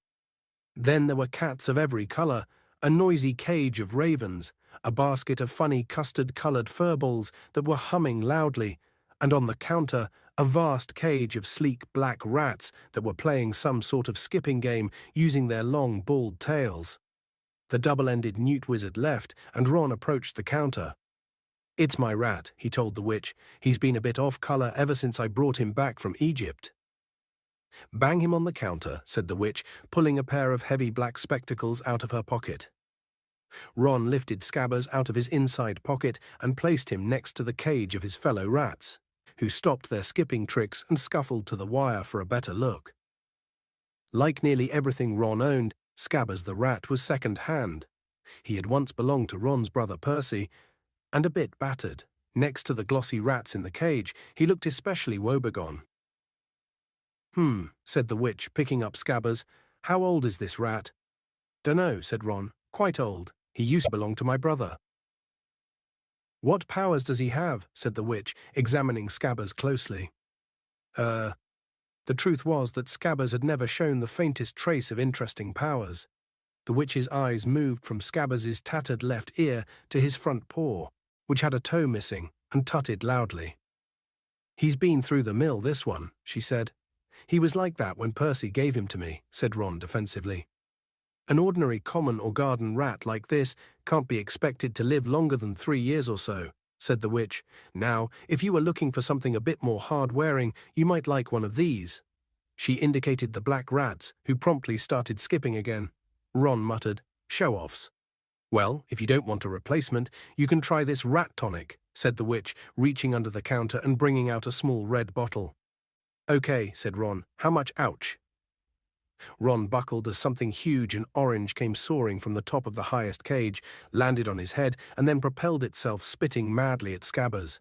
"No, Crookshanks, no," cried the witch, but Scabbers shot from between her hands like a bar of soap, landed splay-legged on the floor, and then scampered for the door. "Scabbers," Ron shouted, racing out of the shop after him. Harry followed. It took them nearly 10 minutes to catch Scabbers, who had taken refuge under a wastepaper bin outside Quality Quidditch Supplies. Ron stuffed the trembling rat back into his pocket and straightened up, massaging his head. "What was that?" "It was either a very big cat or quite a small tiger," said Harry. "Where's Hermione?"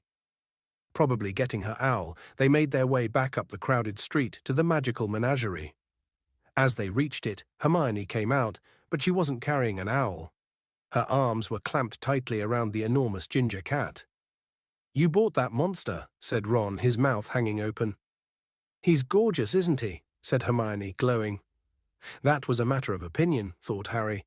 The cat's ginger fur was thick and fluffy, but it was definitely a bit bow-legged, and its face looked grumpy and oddly squashed, as though it had run headlong into a brick wall.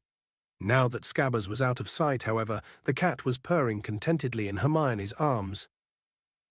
"Hermione, that thing nearly scalped me," said Ron. "He didn't mean to, did you, Crookshanks?" said Hermione. "And what about Scabbers?" said Ron, pointing at the lump in his chest pocket. "He needs rest and relaxation. How's he going to get it with that thing around?" "That reminds me, you forgot your rat tonic," said Hermione, slapping the small red bottle into Ron's hand. "And stop worrying. Crookshanks will be sleeping in my dormitory and Scabbers in yours. What's the problem?" "Poor Crookshanks, that witch said he'd been in there for ages.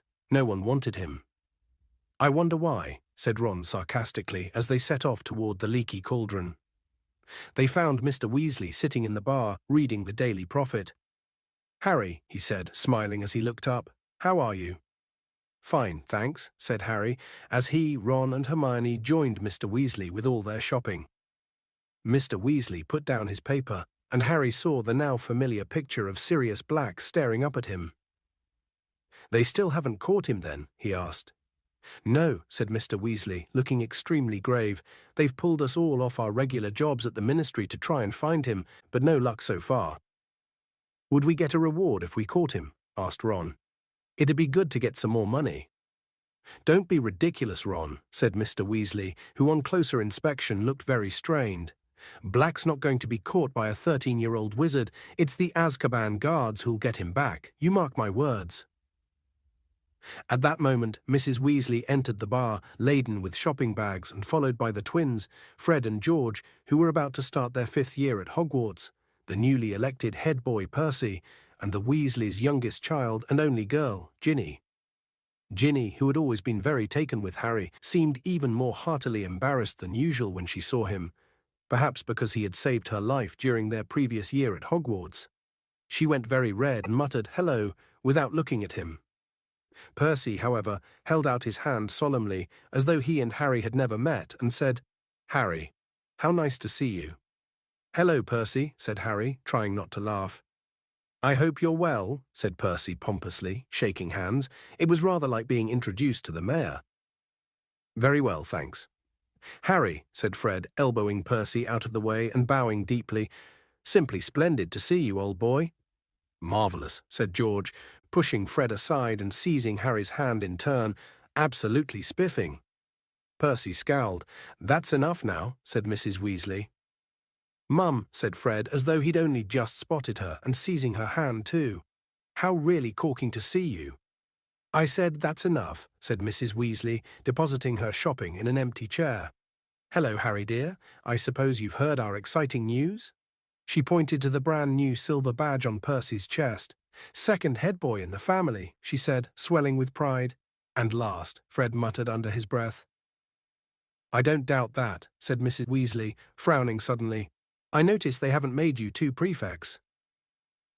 "What do we want to be prefects for?" said George, looking revolted at the very idea. "It'd take all the fun out of life." Ginny giggled.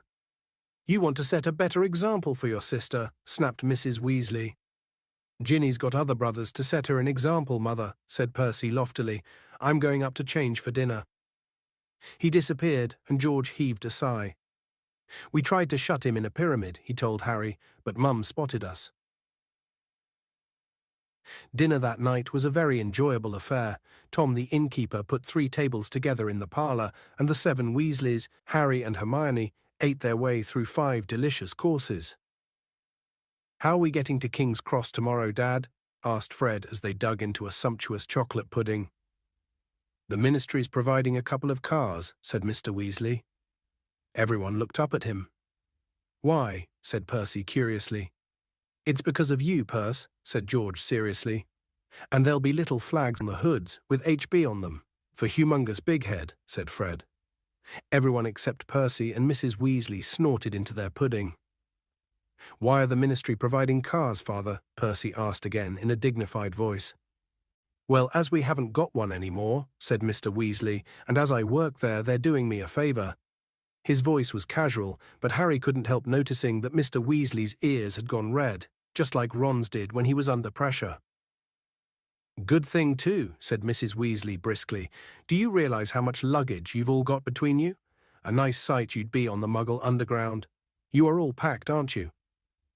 "Ron hasn't put all his new things in his trunk yet," said Percy in a long-suffering voice. "He's dumped them on my bed." "You'd better go and pack properly, Ron, because we won't have much time in the morning," Mrs. Weasley called down the table. Ron scowled at Percy. After dinner, everyone felt very full and sleepy. One by one, they made their way upstairs to their rooms to check their things for the next day. Ron and Percy were next door to Harry. He had just closed and locked his own trunk when he heard angry voices through the wall and went to see what was going on. The door of number 12 was ajar and Percy was shouting.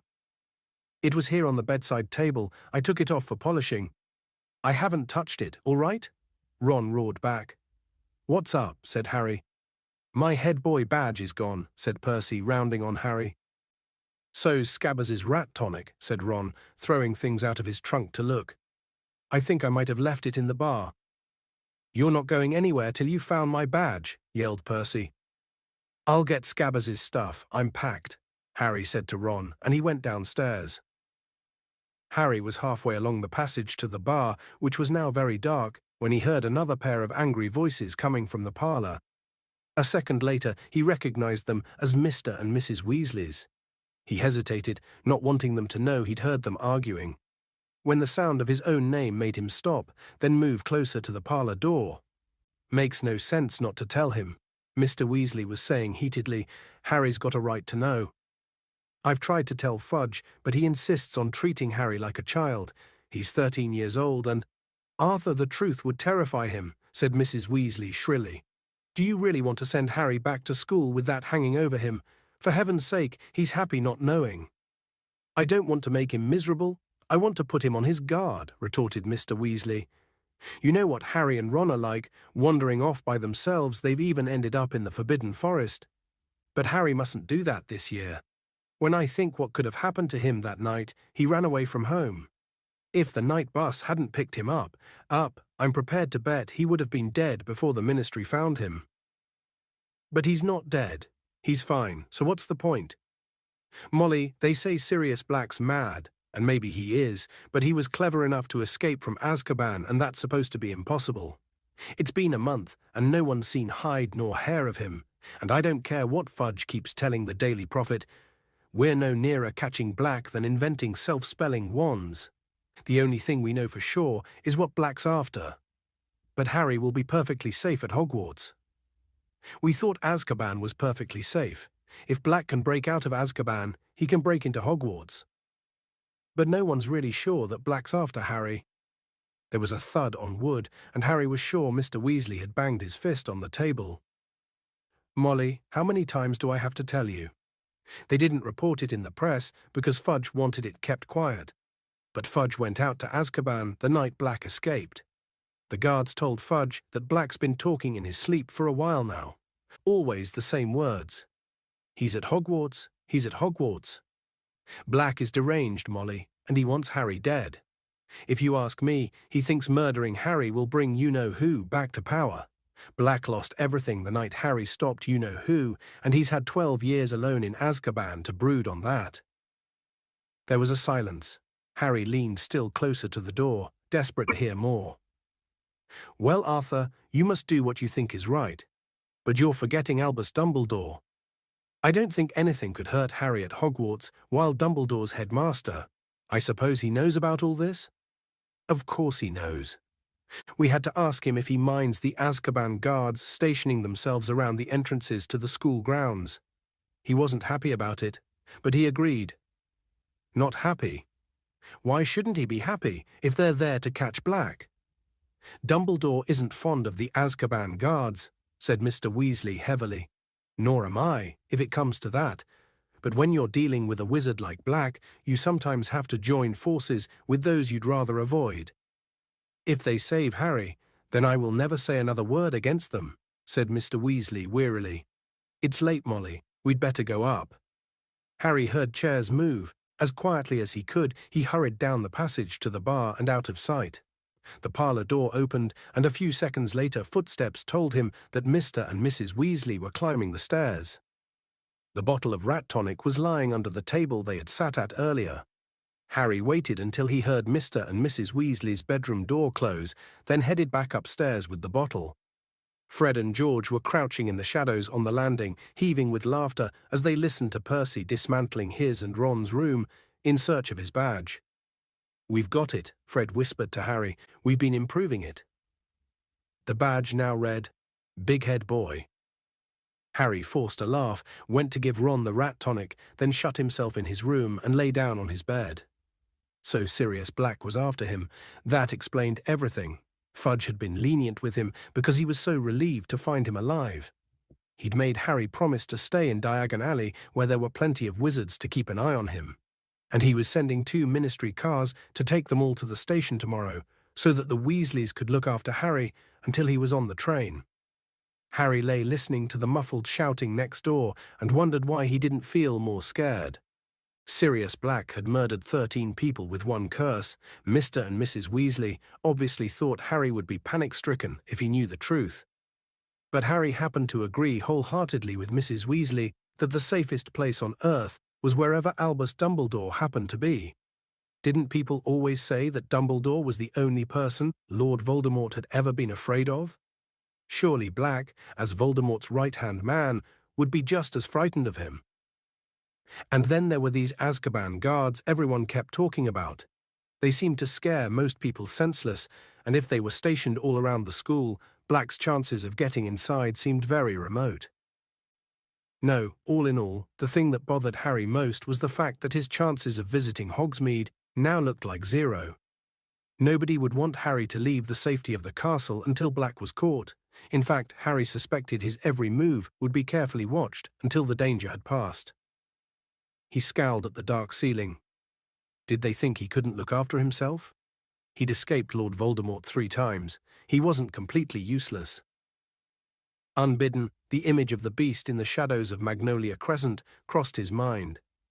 What to do when you know the worst is coming? "I'm not going to be murdered," Harry said out loud. "That's the spirit, dear," said his mirror sleepily. Chapter 5. The Dementor. Tom woke Harry the next morning with his usual toothless grin and a cup of tea. Harry got dressed and was just persuading a disgruntled Hedwig to get back into her cage when Ron banged his way into the room, pulling a sweatshirt over his head and looking irritable. "The sooner we get on the train, the better," he said. "At least I can get away from Percy at Hogwarts. Now he's accusing me of dripping tea on his photo of Penelope Clearwater. You know," Ron grimaced, "his girlfriend. She's hidden her face under the frame because her nose has gone all blotchy." "I've got something to tell you," Harry began, but they were interrupted by Fred and George, who had looked in to congratulate Ron on infuriating Percy again. They headed down to breakfast, where Mr. Weasley was reading the front page of the Daily Prophet with a furrowed brow, and Mrs. Weasley was telling Hermione and Ginny about a love potion she'd made as a young girl. All 3 of them were rather giggly. "What were you saying?" Ron asked Harry as they sat down. "Later," Harry muttered as Percy stormed in. Harry had no chance to speak to Ron or Hermione in the chaos of leaving. They were too busy heaving all their trunks down the leaky cauldron's narrow staircase and piling them up near the door with Hedwig and Hermes, Percy's screech owl, perched on top in their cages. A small wickerwork basket stood beside the heap of trunks, spitting loudly. "It's all right, Crookshanks," Hermione cooed through the wickerwork. "I'll let you out on the train." "You won't," snapped Ron. "What about poor Scabbers, eh?" He pointed at his chest, where a large lump indicated that Scabbers was curled up in his pocket. Mr. Weasley, who had been outside waiting for the ministry cars, stuck his head inside. "They're here," he said. "Harry, come on." Mr. Weasley marched Harry across the short stretch of pavement toward the first of 2 old-fashioned dark green cars, each of which was driven by a furtive-looking wizard wearing a suit of emerald velvet. "In you get, Harry," said Mr. Weasley, glancing up and down the crowded street. Harry got into the back of the car and was shortly joined by Hermione, Ron, and, to Ron's disgust, Percy. The journey to King's Cross was very uneventful compared with Harry's trip on the night bus. The Ministry of Magic cars seemed almost ordinary, though Harry noticed that they could slide through gaps that Uncle Vernon's new company car certainly couldn't have managed. They reached King's Cross with 20 minutes to spare. The ministry drivers found them trolleys, unloaded their trunks, touched their hats in salute to Mr. Weasley, and drove away, somehow managing to jump to the head of an unmoving line at the traffic lights. Mr. Weasley kept close to Harry's elbow all the way into the station. "Right then," he said, glancing around them, "let's do this in pairs, as there are so many of us. I'll go through first with Harry." Mr. Weasley strolled toward the barrier between platforms 9 and 10, pushing Harry's trolley and apparently very interested in the Intercity 125 that had just arrived at platform 9. With a meaningful look at Harry, he leaned casually against the barrier. Harry imitated him. In a moment, they had fallen sideways through the solid metal onto platform 9 3/4 and looked up to see the Hogwarts Express, a scarlet steam engine, puffing smoke over a platform packed with witches and wizards, seeing their children onto the train. Percy and Ginny suddenly appeared behind Harry. They were panting and had apparently taken the barrier at a run. "Ah, there's Penelope," said Percy, smoothing his hair and going pink again. Ginny caught Harry's eye, and they both turned away to hide their laughter as Percy strode over to a girl with long curly hair, walking with his chest thrown out so that she couldn't miss his shiny badge. Once the remaining Weasleys and Hermione had joined them, Harry and Ron led the way to the end of the train, past packed compartments, to a carriage that looked quite empty. They loaded the trunks onto it, stowed Hedwig and Crookshanks in the luggage rack, then went back outside to say goodbye to Mr. and Mrs. Weasley. Mrs. Weasley kissed all her children, then Hermione, and finally Harry. He was embarrassed, but really quite pleased, when she gave him an extra hug. Do take care, won't you, Harry? She said as she straightened up, her eyes oddly bright. Then she opened her enormous handbag and said, I've made you all sandwiches. Here you are, Ron. No, they're not corned beef. Fred? Where's Fred? Here you are, dear. Harry, said Mr. Weasley quietly, come over here a moment. He jerked his head toward a pillar, and Harry followed him behind it, leaving the others crowded around Mrs. Weasley. There's something I've got to tell you before you leave, said Mr. Weasley in a tense voice. It's all right, Mr. Weasley, said Harry. I already know. You know? How could you know? I heard you and Mrs. Weasley talking last night. I couldn't help hearing, Harry added quickly. Sorry, that's not the way I'd have chosen for you to find out, said Mr. Weasley, looking anxious. No, honestly, it's okay. This way, you haven't broken your word to Fudge, and I know what's going on. Harry, you must be very scared. I'm not, said Harry sincerely. Really, he added, because Mr. Weasley was looking disbelieving. I'm not trying to be a hero, but seriously, Sirius Black can't be worse than Voldemort, can he? Mr. Weasley flinched at the sound of the name, but overlooked it. Harry, I knew you were, well, made of stronger stuff than Fudge seems to think, and I'm obviously pleased that you're not scared, but… Arthur, called Mrs. Weasley, who was now shepherding the rest onto the train. Arthur, what are you doing? It's about to go. He's coming, Molly, said Mr. Weasley, but he turned back to Harry and kept talking in a lower and more hurried voice. Listen, I want you to give me your word that I'll be a good boy and stay in the castle, said Harry gloomily. Not entirely, said Mr. Weasley, who looked more serious than Harry had ever seen him. Harry, swear to me you won't go looking for Black. Harry stared. What?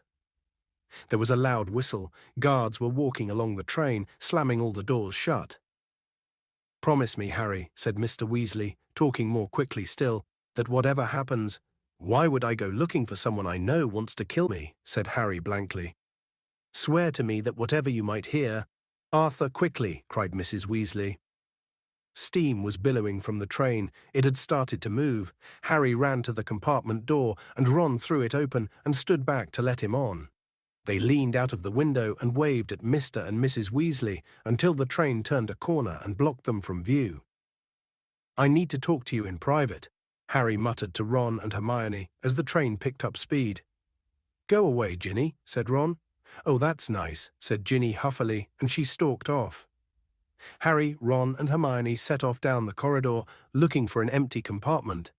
But all were full except for the one at the very end of the train. This had only one occupant, a man sitting fast asleep next to the window. Harry, Ron, and Hermione checked on the threshold. The Hogwarts Express was usually reserved for students, and they had never seen an adult there before, except for the witch who pushed the food cart. The stranger was wearing an extremely shabby set of wizard's robes that had been darned in several places. He looked ill and exhausted. Though quite young, his light brown hair was flecked with grey. Who do you reckon he is? Ron hissed as they sat down and slid the door shut, taking the seats farthest away from the window. Professor R.J. Lupin, whispered Hermione at once. How do you know that? It's on his case, she replied, pointing at the luggage rack over the man's head, where there was a small, battered case held together with a large quantity of neatly knotted string. The name Professor R.J. Lupin was stamped across one corner in peeling letters. Wonder what he teaches, said Ron, frowning at Professor Lupin's pallid profile. That's obvious, whispered Hermione. There's only one vacancy, isn't there? Defense against the dark arts. Harry, Ron, and Hermione had already had 2 Defense Against the Dark Arts teachers, both of whom had lasted only 1 year. There were rumors that the job was jinxed. Well, I hope he's up to it, said Ron doubtfully. He looks like one good hex would finish him off, doesn't he? Anyway, he turned to Harry. What were you going to tell us? Harry explained all about Mr. and Mrs. Weasley's argument and the warning Mr. Weasley had just given him. When he'd finished, Ron looked thunderstruck, and Hermione had her hands over her mouth. She finally lowered them to say, Sirius Black escaped to come after you. Oh, Harry, you'll have to be really, really careful. Don't go looking for trouble, Harry. I don't go looking for trouble, said Harry, nettled. Trouble usually finds me. How thick would Harry have to be to go looking for a nutter who wants to kill him, said Ron shakily. They were taking the news worse than Harry had expected. Both Ron and Hermione seemed to be much more frightened of Black than he was. No one knows how he got out of Azkaban, said Ron uncomfortably. No one's ever done it before, and he was a top security prisoner too. But they'll catch him, won't they? Said Hermione earnestly. I mean, they've got all the muggles looking out for him too. What's that noise? Said Ron suddenly. A faint, tinny sort of whistle was coming from somewhere. They looked all around the compartment. It's coming from your trunk, Harry, said Ron, standing up and reaching into the luggage rack. A moment later he had pulled the pocket sneakoscope out from between Harry's robes. It was spinning very fast in the palm of Ron's hand and glowing brilliantly. Is that a sneakoscope? Said Hermione interestedly, standing up for a better look. Yeah, mind you, it's a very cheap one, Ron said. It went haywire just as I was tying it to Errol's leg to send it to Harry. Were you doing anything untrustworthy at the time? Said Hermione shrewdly. No. Well, I wasn't supposed to be using Errol. You know he's not really up to long journeys, but how else was I supposed to get Harry's present to him? Stick it back in the trunk, Harry advised as the sneakoscope whistled piercingly, or it'll wake him up. He nodded toward Professor Lupin. Ron stuffed the sneakoscope into a particularly horrible pair of Uncle Vernon's old socks, which deadened the sound, then closed the lid of the trunk on it. We could get it checked in Hogsmeade, said Ron, sitting back down. They sell that sort of thing in Dervish and Banges, magical instruments and stuff. Fred and George told me. Do you know much about Hogsmeade? Asked Hermione keenly. I've read it's the only entirely non-Muggle settlement in Britain. Yeah, I think it is, said Ron in an offhand sort of way, but that's not why I want to go. I just want to get inside Honeydukes. What's that? Said Hermione. It's this sweet shop, said Ron, a dreamy look coming over his face, where they've got everything pepper imps they make you smoke at the mouth, and great fat chocker balls full of strawberry mousse and clotted cream, and really excellent sugar quills, which you can suck in class and just look like you're thinking what to write next. But Hogsmeade's a very interesting place, isn't it? Hermione pressed on eagerly. In Sites of Historical Sorcery, it says the inn was the headquarters for the 1612 Goblin Rebellion, and the Shrieking Shack's supposed to be the most severely haunted building in Britain. And massive sherbet balls that make you levitate a few inches off the ground while you're sucking them, said Ron, who was plainly not listening to a word Hermione was saying. Hermione looked around at Harry. Won't it be nice to get out of school for a bit and explore Hogsmeade? Spect it will, said Harry heavily. You'll have to tell me when you've found out. What do you mean? Said Ron. I can't go. The Dursleys didn't sign my permission form, and Fudge wouldn't either. Ron looked horrified. You're not allowed to come? But no way McGonagall or someone will give you permission.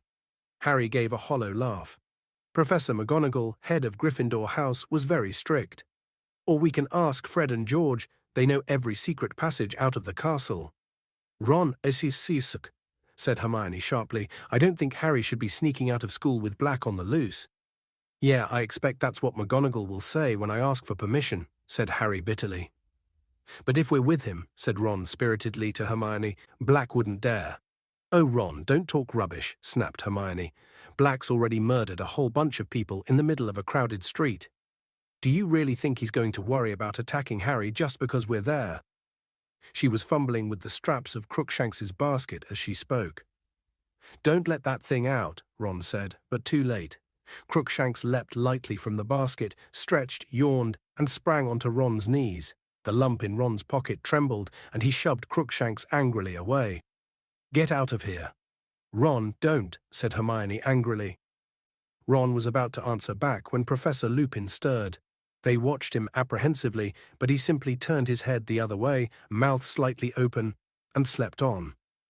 The Hogwarts Express moved steadily north, and the scenery outside the window became wilder and darker, while the clouds overhead thickened. People were chasing backward and forward past the door of their compartment. Crookshanks had now settled in an empty seat, his squashed face turned toward Ron, his yellow eyes on Ron's top pocket. At 1 o'clock, the plump witch with the food cart arrived at the compartment door. Do you think we should wake him up? Ron asked awkwardly, nodding toward Professor Lupin. He looks like he could do with some food. Hermione approached Professor Lupin cautiously. Professor, she said. Excuse me, Professor? He didn't move. Don't worry, dear, said the witch as she handed Harry a large stack of cauldron cakes. If he's hungry when he wakes, I'll be up front with the driver. I suppose he is asleep, said Ron quietly as the witch slid the compartment door closed. I mean, he hasn't died, has he? No. No, he's breathing, whispered Hermione, taking the cauldron cake Harry passed her. He might not be very good company, but Professor Lupin's presence in their compartment had its uses. Mid-afternoon, just as it had started to rain, blurring the rolling hills outside the window, they heard footsteps in the corridor again, and their three least favorite people appeared at the door. Draco Malfoy, flanked by his cronies, Vincent Crabbe and Gregory Goyle. Draco Malfoy and Harry had been enemies ever since they had met on their very first train journey to Hogwarts. Malfoy, who had a pale, pointed, sneering face, was in Slytherin House. He played Seeker on the Slytherin Quidditch team, the same position that Harry played on the Gryffindor team. Crabbe and Goyle seemed to exist to do Malfoy's bidding. They were both wide and muscly. Crabbe was taller, with a pudding bowl haircut and a very thick neck. Goyle had short, bristly hair and long, gorilla-ish arms. Well, look who it is, said Malfoy in his usual lazy drawl, pulling open the compartment door. Potty and the Weasel. Crabbe and Goyle chuckled trollishly. I heard your father finally got his hands on some gold this summer, Weasley, said Malfoy. Did your mother die of shock? Ron stood up so quickly he knocked Crookshanks's basket to the floor. Professor Lupin gave a snort. Who's that? Said Malfoy, taking an automatic step backward as he spotted Lupin. New teacher, said Harry, who got to his feet too, in case he needed to hold Ron back. What were you saying, Malfoy? Malfoy's pale eyes narrowed. He wasn't fool enough to pick a fight right under a teacher's nose. Come on, he muttered resentfully to Crabbe and Goyle, and they disappeared. Harry and Ron sat down again, Ron massaging his knuckles. I'm not going to take any crap from Malfoy this year, he said angrily. I mean it. If he makes one more crack about my family, I'm going to get hold of his head and… Ron made a violent gesture in mid-air. Ron, hissed Hermione, pointing at Professor Lupin, be careful, but Professor Lupin was still fast asleep. The rain thickened as the train sped yet farther north. The windows were now a solid, shimmering grey, which gradually darkened until lanterns flickered into life all along the corridors and over the luggage racks. The train rattled, the rain hammered, the wind roared, but still Professor Lupin slept. We must be nearly there, said Ron, leaning forward to look past Professor Lupin at the now completely black window. The words had hardly left him when the train started to slow down. Great, said Ron, getting up and walking carefully past Professor Lupin to try and see outside. I'm starving. I want to get to the feast. We can't be there yet, said Hermione, checking her watch. So why are we stopping? The train was getting slower and slower. As the noise of the pistons fell away, the wind and rain sounded louder than ever against the windows. Harry, who was nearest the door, got up to look into the corridor. All along the carriage, heads were sticking curiously out their compartments. The train came to a stop with a jolt, and distant thuds and bangs told them that luggage had fallen out of the racks. Then, without warning, all the lamps went out and they were plunged into total darkness. What's going on? Said Ron's voice from behind Harry. Ouch, gasped Hermione. Ron, that was my foot. Harry felt his way back to his seat. Do you think we've broken down? Dunno. There was a squeaking sound, and Harry saw the dim black outline of Ron wiping a patch clean on the window and peering out. There's something moving out there, Ron said. I think people are coming aboard. The compartment door suddenly opened, and someone fell painfully over Harry's legs. Sorry, do you know what's going on? Ouch. Sorry. Hello, Neville, said Harry, feeling around in the dark and pulling Neville up by his cloak. Harry, is that you? What's happening? No idea, sit down. There was a loud hissing and a yelp of pain. Neville had tried to sit on Crookshanks. I'm going to go and ask the driver what's going on, came Hermione's voice.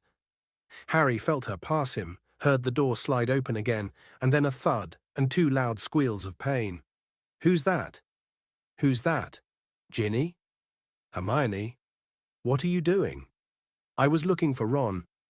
Come in and sit down. Not here, said Harry hurriedly. I'm here. Ouch, said Neville. Quiet, said a hoarse voice suddenly. Professor Lupin appeared to have woken up at last. Harry could hear movements in his corner. None of them spoke. There was a soft crackling noise, and a shivering light filled the compartment. Professor Lupin appeared to be holding a handful of flames. They illuminated his tired, grey face, but his eyes looked alert and wary. Stay where you are, he said in the same hoarse voice, and he got slowly to his feet with his handful of fire held out in front of him. But the door slid slowly open before Lupin could reach it. Standing in the doorway, illuminated by the shivering flames in Lupin's hand, was a cloaked figure that towered to the ceiling. Its face was completely hidden beneath its hood. Harry's eyes darted downward, and what he saw made his stomach contract. There was a hand protruding from the cloak, and it was glistening, greyish, slimy-looking, and scabbed, like something dead that had decayed in water. But it was visible only for a split second. As though the creature beneath the cloak sensed Harry's gaze, the hand was suddenly withdrawn into the folds of its black cloak. And then the thing beneath the hood, whatever it was, drew a long, slow, rattling breath, as though it were trying to suck something more than air from its surroundings. An intense cold swept over them all. Harry felt his own breath catch in his chest. The cold went deeper than his skin. It was inside his chest. It was inside his very heart. Harry's eyes rolled up into his head. He couldn't see. He was drowning in cold. There was a rushing in his ears as though of water. He was being dragged downward, the roaring growing louder. And then from far away he heard screaming, terrible, terrified, pleading screams. He wanted to help whoever it was. He tried to move his arms, but couldn't. A thick white fog was swirling around him, inside him. Harry, Harry, are you all right? Someone was slapping his face. What? Harry opened his eyes. There were lanterns above him, and the floor was shaking. The Hogwarts Express was moving again, and the lights had come back on. He seemed to have slid out of his seat onto the floor. Ron and Hermione were kneeling next to him, and above them he could see Neville and Professor Lupin watching. Harry felt very sick. When he put up his hand to push his glasses back on, he felt cold sweat on his face. Ron and Hermione heaved him back onto his seat. Are you okay? Ron asked nervously. Yeah, said Harry, looking quickly toward the door. The hooded creature had vanished. What happened? Where's that thing? Who screamed? No one screamed, said Ron, more nervously still. Harry looked around bright compartment. Ginny and Neville looked back at him, both very pale. But I heard screaming. A loud snap made them all jump. Professor Lupin was breaking an enormous slab of chocolate into pieces. Here, he said to Harry, handing him a particularly large piece. Eat it, it'll help. Harry took the chocolate but didn't eat it. What was that thing? He asked Lupin. A Dementor, said Lupin, who was now giving chocolate to everyone else. One of the Dementors of Azkaban. Everyone stared at him. Professor Lupin crumpled up the empty chocolate wrapper and put it in his pocket. Eat, he repeated. It'll help. I need to speak to the driver, excuse me. He strolled past Harry and disappeared into the corridor. Are you sure you're okay, Harry? Said Hermione, watching Harry anxiously. I don't get it. What happened? Said Harry, wiping more sweat off his face. Well, that thing, the Dementor, stood there and looked around. I mean, I think it did. I couldn't see its face. And you... I thought you were having a fit or something, said Ron, who still looked scared. You went sort of rigid and fell out of your seat and started twitching. And Professor Lupin stepped over you and walked towards the Dementor and pulled out his wand, said Hermione, and he said, None of us is hiding Sirius Black under our cloaks. Go. But the Dementor didn't move, so Lupin muttered something, and a silvery thing shot out of his wand at it, and it turned around and sort of glided away. It was horrible, said Neville in a higher voice than usual. Did you feel how cold it got when it came in? I felt weird, said Ron, shifting his shoulders uncomfortably, like I'd never be cheerful again. Ginny, who was huddled in her corner, looking nearly as bad as Harry felt, gave a small sob. Hermione went over and put a comforting arm around her. "But didn't any of you fall off your seats?" said Harry awkwardly. "No," said Ron, looking anxiously at Harry again. "Ginny was shaking like mad, though." Harry didn't understand. He felt weak and shivery, as though he were recovering from a bad bout of flu. He also felt the beginnings of shame. Why had he gone to pieces like that, when no one else had? Professor Lupin had come back. He paused as he entered, looked around and said with a small smile, "I haven't poisoned that chocolate, you know." Harry took a bite and to his great surprise felt warmth spread suddenly to the tips of his fingers and toes. "We'll be at Hogwarts in 10 minutes, said Professor Lupin. "Are you all right, Harry?" Harry didn't ask how Professor Lupin knew his name. "Fine," he muttered, embarrassed. They didn't talk much during the remainder of the journey. At long last, the train stopped at Hogsmeade Station, and there was a great scramble to get outside. Owls hooted, cats meowed, and Neville's pet toad croaked loudly from under his hat. It was freezing on the tiny platform. Rain was driving down in icy sheets. "First years this way," called a familiar voice. Harry, Ron, and Hermione turned and saw the gigantic outline of Hagrid at the other end of the platform, beckoning the terrified-looking new students forward for their traditional journey across the lake. "All right, you three?" Hagrid yelled over the heads of the crowd. They waved at him but had no chance to speak to him because the mass of people around them was shunting them away along the platform. Harry, Ron, and Hermione followed the rest of the school along the platform and out onto a rough mud track, where at least 100 stagecoaches awaited the remaining students, each pulled, Harry could only assume, by an invisible horse, because when they climbed inside and shut the door, the coach set off all by itself, bumping and swaying in procession. The coach smelled faintly of mold and straw. Harry felt better since the chocolate, but still weak. Ron and Hermione kept looking at him sideways, as though frightened he might collapse again.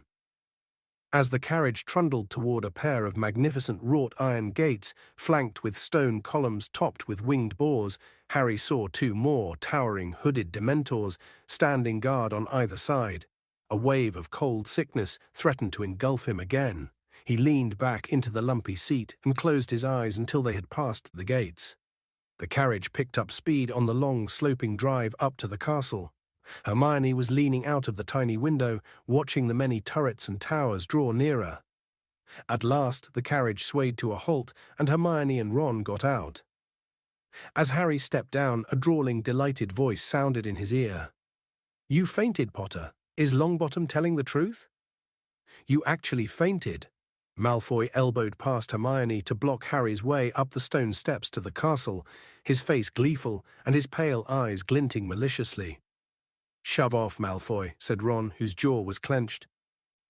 "Did you faint as well, Weasley?" said Malfoy loudly. "Did the scary old Dementor frighten you too, Weasley?" "Is there a problem?" said a mild voice. Professor Lupin had just gotten out of the next carriage. Malfoy gave Professor Lupin an insolent stare, which took in the patches on his robes and the dilapidated suitcase.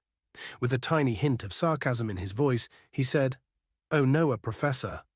Then he smirked at Crabbe and Goyle and led them up the steps into the castle. Hermione prodded Ron in the back to make him hurry, and the 3 of them joined the crowd swarming up the steps, through the giant oak front doors, into the cavernous entrance hall, which was lit with flaming torches and housed a magnificent marble staircase that led to the upper floors. The door into the great hall stood open at the right. Harry followed the crowd toward it, but had barely glimpsed the enchanted ceiling, which was black and cloudy tonight, when a voice called, "Potter! Granger, I want to see you both." Harry and Hermione turned around, surprised.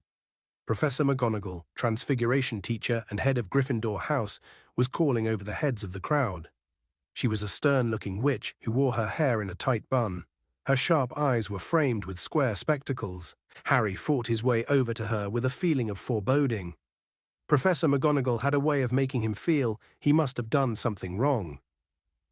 "There's no need to look so worried. I just want a word in my office," she told them. "Move along there, Weasley." Ron stared as Professor McGonagall ushered Harry and Hermione away from the chattering crowd. They accompanied her across the entrance hall, up the marble staircase, and along a corridor. Once they were in her office, a small room with a large, welcoming fire, Professor McGonagall motioned Harry and Hermione to sit down. She settled herself behind her desk and said abruptly, "Professor Lupin sent an owl ahead to say that you were taken ill on the train, Potter." Before Harry could reply, there was a soft knock on the door and Madame Pumphrey, the nurse, came bustling in. Harry felt himself going red in the face. It was bad enough that he'd passed out, or whatever he had done, without everyone making all this fuss. "I'm fine," he said. "I don't need anything." "Oh, it's you, is it?" said Madame Pumphrey, ignoring this and bending down to stare closely at him. "I suppose you've been doing something dangerous again." "It was a Dementor, Poppy," said Professor McGonagall. They exchanged a dark look, and Madame Pumphrey clucked disapprovingly. "Setting Dementors around a school," she muttered, pushing back Harry's hair and feeling his forehead. "He won't be the last one who collapses. Yes, he's all clammy. Terrible things they are, and the effect they have on people who are already delicate." "I'm not delicate," said Harry crossly. "Of course you're not," said Madame Pumphrey absent-mindedly, now taking his pulse. "What does he need?" said Professor McGonagall crisply. "Bed rest? Should he perhaps spend tonight in the hospital wing?" "I'm fine," said Harry, jumping up. The thought of what Draco Malfoy would say if he had to go to the hospital wing was torture. "Well, he should have some chocolate, at the very least," said Madame Pumphrey, who was now trying to peer into Harry's eyes. "I've already had some," said Harry. "Professor Lupin gave me some. He gave it to all of us." "Did he now?" said Madame Pumphrey approvingly. "So we've finally got a defense against the dark arts teacher who knows his remedies." "Are you sure you feel all right, Potter?" Professor McGonagall said sharply. "Yes," said Harry. "Very well. Kindly wait outside while I have a quick word with Miss Granger about her course schedule. Then we can go down to the feast together." Harry went back into the corridor with Madame Pumphrey, who left for the hospital wing, muttering to herself. He had to wait only a few minutes. Then Hermione emerged looking very happy about something, followed by Professor McGonagall, and the three of them made their way back down the marble staircase to the Great Hall. It was a sea of pointed black hats. Each of the long house tables was lined with students, their faces glimmering by the light of thousands of candles, which were floating over the tables in mid-air. Professor Flitwick, who was a tiny little wizard with a shock of white hair, was carrying an ancient hat and a four-legged stool out of the hall. "Oh," said Hermione softly, "we've missed the sorting." New students at Hogwarts were sorted into houses by trying on the sorting hat, which shouted out the house they were best suited to: Gryffindor, Ravenclaw, Hufflepuff, or Slytherin. Professor McGonagall strode off toward her empty seat at the staff table, and Harry and Hermione set off in the other direction, as quietly as possible, toward the Gryffindor table. People looked around at them as they passed along the back of the hall, and a few of them pointed at Harry. Had the story of his collapsing in front of the Dementor travelled that fast? He and Hermione sat down on either side of Ron, who had saved them seats. "What was all that about?" he muttered to Harry. Harry started to explain in a whisper, but at that moment the headmaster stood up to speak, and he broke off. Professor Dumbledore, though very old, always gave an impression of great energy. He had several feet of long silver hair and beard, half-moon spectacles, and an extremely crooked nose. He was often described as the greatest wizard of the age, but that wasn't why Harry respected him. You couldn't help trusting Albus Dumbledore, and as Harry watched him beaming around at the students, he felt really calm for the first time since the Dementor had entered the train compartment. "Welcome," said Dumbledore, the candlelight shimmering on his beard. "Welcome to another year at Hogwarts. I have a few things to say to you all, and as one of them is very serious, I think it best to get it out of the way before you become befuddled by our excellent feast." Dumbledore cleared his throat and continued, "As you will all be aware, after their search of the Hogwarts Express, our school is presently playing host to some of the Dementors of Azkaban, who are here on Ministry of Magic business." He paused, and Harry remembered what Mr. Weasley had said about Dumbledore not being happy with the Dementors guarding the school. "They are stationed at every entrance to the grounds," Dumbledore continued, "and while they are with us, I must make it plain that nobody is to leave school without permission. Dementors are not to be fooled by tricks or disguises, or even invisibility cloaks," he added blandly. and Harry and Ron glanced at each other. It is not in the nature of a Dementor to understand pleading or excuses. I therefore warn each and every one of you to give them no reason to harm you. I look to the prefects and our new head boy and girl to make sure that no student runs afoul of the Dementors, he said. Percy, who was sitting a few seats down from Harry, puffed out his chest again and stared around impressively. Dumbledore paused again.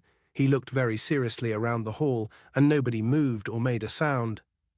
On a happier note, he continued, I am pleased to welcome 2 new teachers to our ranks this year. First, Professor Lupin, who has kindly consented to fill the post of Defense Against the Dark Arts teacher. There was some scattered, rather unenthusiastic applause. Only those who had been in the compartment on the train with Professor Lupin clapped hard, Harry among them. Professor Lupin looked particularly shabby next to all the other teachers in their best robes. Look at Snape, Ron hissed in Harry's ear. Professor Snape, the potions master, was staring along the staff table at Professor Lupin.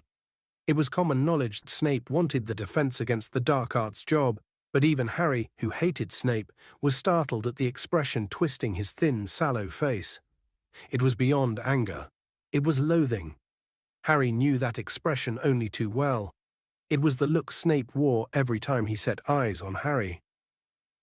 As to our second new appointment, Dumbledore continued, as the lukewarm applause for Professor Lupin died away. Well, I am sorry to tell you that Professor Kettleburn, our Care of Magical Creatures teacher, retired at the end of last year in order to enjoy more time with his remaining limbs. However, I am delighted to say that his place will be filled by none other than Rubeus Hagrid, who has agreed to take on this teaching job in addition to his gamekeeping duties. Harry, Ron, and Hermione stared at one another, stunned. Then they joined in with the applause, which was tumultuous at the Gryffindor table in particular. Harry leaned forward to see Hagrid, who was ruby red in the face and staring down at his enormous hands, his wide grin hidden in the tangle of his black beard. We should have known, Ron roared, pounding the table. Who else would have assigned us a biting book? Harry, Ron, and Hermione were the last to stop clapping, and as Professor Dumbledore started speaking again, they saw that Hagrid was wiping his eyes on the tablecloth. Well, I think that's everything of importance, said Dumbledore. Let the feast begin. The golden plates and goblets before them filled suddenly with food and drink. Harry, suddenly ravenous, helped himself to everything he could reach and began to eat. It was a delicious feast. The hall echoed with talk, laughter, and the clatter of knives and forks. Harry, Ron, and Hermione, however, were eager for it to finish so that they could talk to Hagrid. They knew how much being made a teacher would mean to him. Hagrid wasn't a fully qualified wizard. He had been expelled from Hogwarts in his 3rd year for a crime he had not committed. It had been Harry, Ron, and Hermione who had cleared Hagrid's name last year. At long last, when the last morsels of pumpkin tart had melted from the golden platters, Dumbledore gave the word that it was time for them all to go to bed. And they got their chance.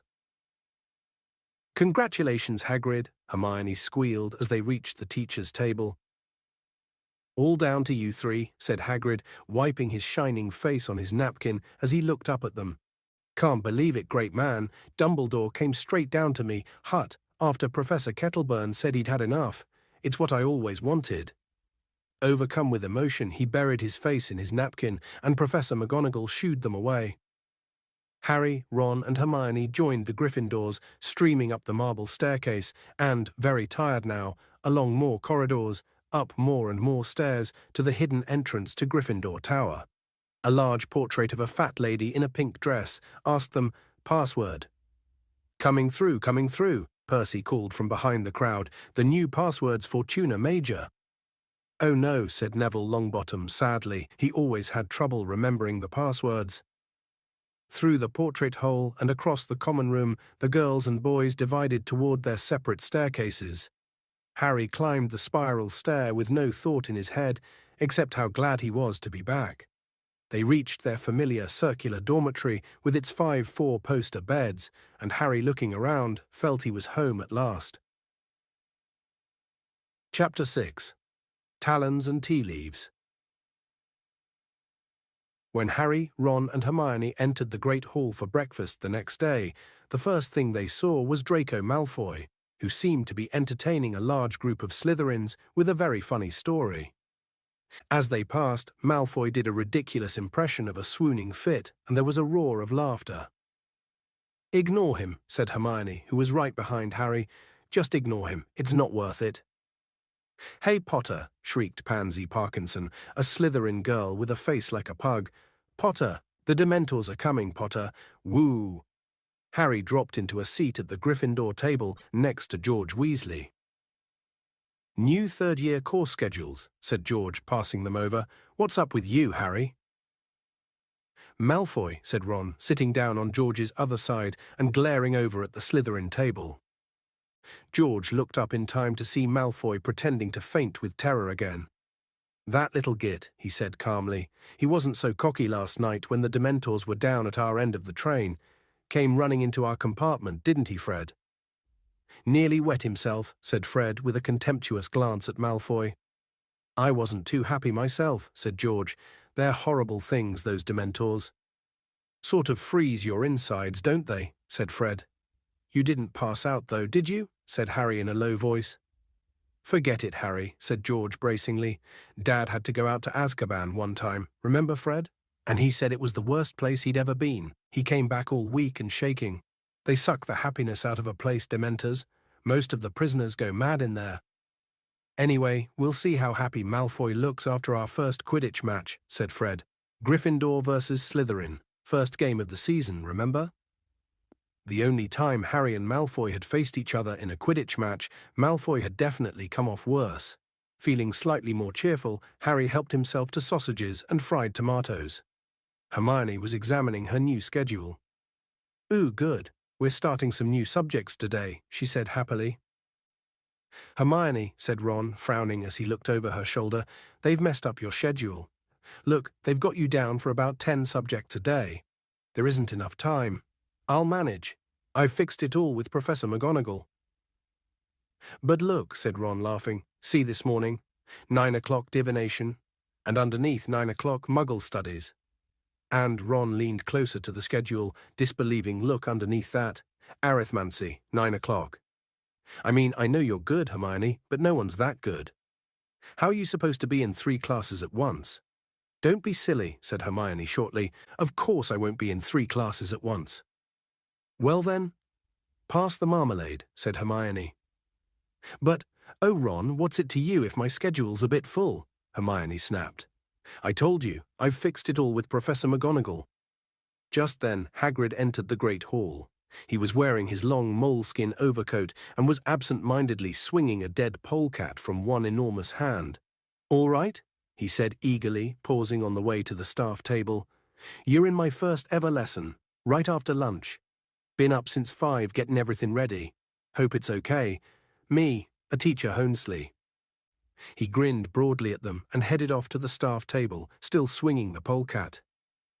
"Wonder what he's been getting ready," said Ron, a note of anxiety in his voice.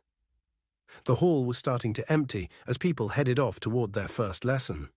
Ron checked his course schedule. "We'd better go. Look, divination's at the top of North Tower. It'll take us 10 minutes to get there." They finished their breakfasts hastily, said goodbye to Fred and George, and walked back through the hall. As they passed the Slytherin table, Malfoy did yet another impression of a fainting fit. The shouts of laughter followed Harry into the entrance hall. The journey through the castle to North Tower was a long one. 2 years at Hogwarts hadn't taught them everything about the castle, and they had never been inside North Tower before. "There's got to be a shortcut," Ron panted as they climbed their 7th long staircase and emerged on an unfamiliar landing, where there was nothing but a large painting of a bare stretch of grass hanging on the stone wall. "I think it's this way," said Hermione, peering down the empty passage to the right. "Can't be," said Ron. "That's south. Look, you can see a bit of the lake out of the window." Harry was watching the painting. A fat, dapple grey pony had just ambled onto the grass and was grazing nonchalantly. Harry was used to the subjects of Hogwarts paintings moving around and leaving their frames to visit one another, but he always enjoyed watching it. A moment later, a short, squat knight in a suit of armor clanked into the picture after his pony. By the look of the grass stains on his metal knees, he had just fallen off. "Aha!" he yelled, seeing Harry, Ron, and Hermione. "What villains are these, that trespass upon my private lands, come to scorn at my fall, perchance? Draw, you knaves, you dogs!" They watched in astonishment as the little knight tugged his sword out of its scabbard and began brandishing it violently, hopping up and down in rage. But the sword was too long for him. A particularly wild swing made him overbalance, and he landed face down in the grass. "Are you all right?" said Harry, moving closer to the picture. "Get back, you scurvy braggart! Back, you rogue!" The knight seized his sword again and used it to push himself back up, but the blade sank deeply into the grass, and, though he pulled with all his might, he couldn't get it out again. Finally, he had to flop back down onto the grass and push up his visor to mop his sweating face. "Listen," said Harry, taking advantage of the knight's exhaustion. "We're looking for the North Tower. You don't know the way, do you?" "A quest." The knight's rage seemed to vanish instantly. He clanked to his feet and shouted, "Come follow me, dear friends, and we shall find our goal, or else shall perish bravely in the charge." He gave the sword another fruitless tug, tried and failed to mount the fat pony, gave up and cried, "On foot then, good sirs and gentle lady, on, on." And he ran, clanking loudly, into the left side of the frame and out of sight. They hurried after him along the corridor, following the sound of his armor. Every now and then they spotted him running through a picture ahead. "Be of stout heart, the worst is yet to come," yelled the knight, and they saw him reappear in front of an alarmed group of women in crinolines, whose picture hung on the wall of a narrow spiral staircase. Puffing loudly, Harry, Ron, and Hermione climbed the tightly spiraling steps, getting dizzier and dizzier, until at last they heard the murmur of voices above them and knew they had reached the classroom. "Farewell," cried the knight, popping his head into a painting of some sinister-looking monks. "Farewell, my comrades in arms. If ever you have need of noble heart and steely sinew, call upon Sir Cadogan." "Yeah, we'll call you," muttered Ron as the knight disappeared, "if we ever need someone mental." They climbed the last few steps and emerged onto a tiny landing, where most of the class was already assembled. There were no doors off this landing, but Ron nudged Harry and pointed at the ceiling, where there was a circular trapdoor with a brass plaque on it. "Sybil Trelawney, divination teacher," Harry read. "How are we supposed to get up there?" As though in answer to his question, the trapdoor suddenly opened and a silvery ladder descended right at Harry's feet. Everyone got quiet. "After you," said Ron, grinning, so Harry climbed the ladder first. He emerged into the strangest-looking classroom he had ever seen. In fact, it didn't look like a classroom at all, more like a cross between someone's attic and an old-fashioned tea shop. At least 20 small circular tables were crammed inside it, all surrounded by chintz armchairs and fat little poufs. Everything was lit with a dim crimson light. The curtains at the windows were all closed, and the many lamps were draped with dark red scarves. It was stiflingly warm, and the fire that was burning under the crowded mantelpiece was giving off a heavy, sickly sort of perfume as it heated a large copper kettle. The shelves running around the circular walls were crammed with dusty-looking feathers, stubs of candles, many packs of tattered playing cards, countless silvery crystal balls, and a huge array of teacups. Ron appeared at Harry's shoulder as the class assembled around them, all talking in whispers. "Where is she?" Ron said. A voice came suddenly out of the shadows, a soft, misty sort of voice. "Welcome," it said. "How nice to see you in the physical world at last." Harry's immediate impression was of a large, glittering insect. Professor Trelawney moved into the firelight, and they saw that she was very thin. Her large glasses magnified her eyes to several times their natural size, and she was draped in a gauzy, spangled shawl. Innumerable chains and beads hung around her spindly neck, and her arms and hands were encrusted with bangles and rings. "Sit, my children, sit," she said, and they all climbed awkwardly into armchairs or sank onto poufs. Harry, Ron, and Hermione sat themselves around the same round table. "Welcome to divination," said Professor Trelawney, who had seated herself in a winged armchair in front of the fire. "My name is Professor Trelawney. You may not have seen me before.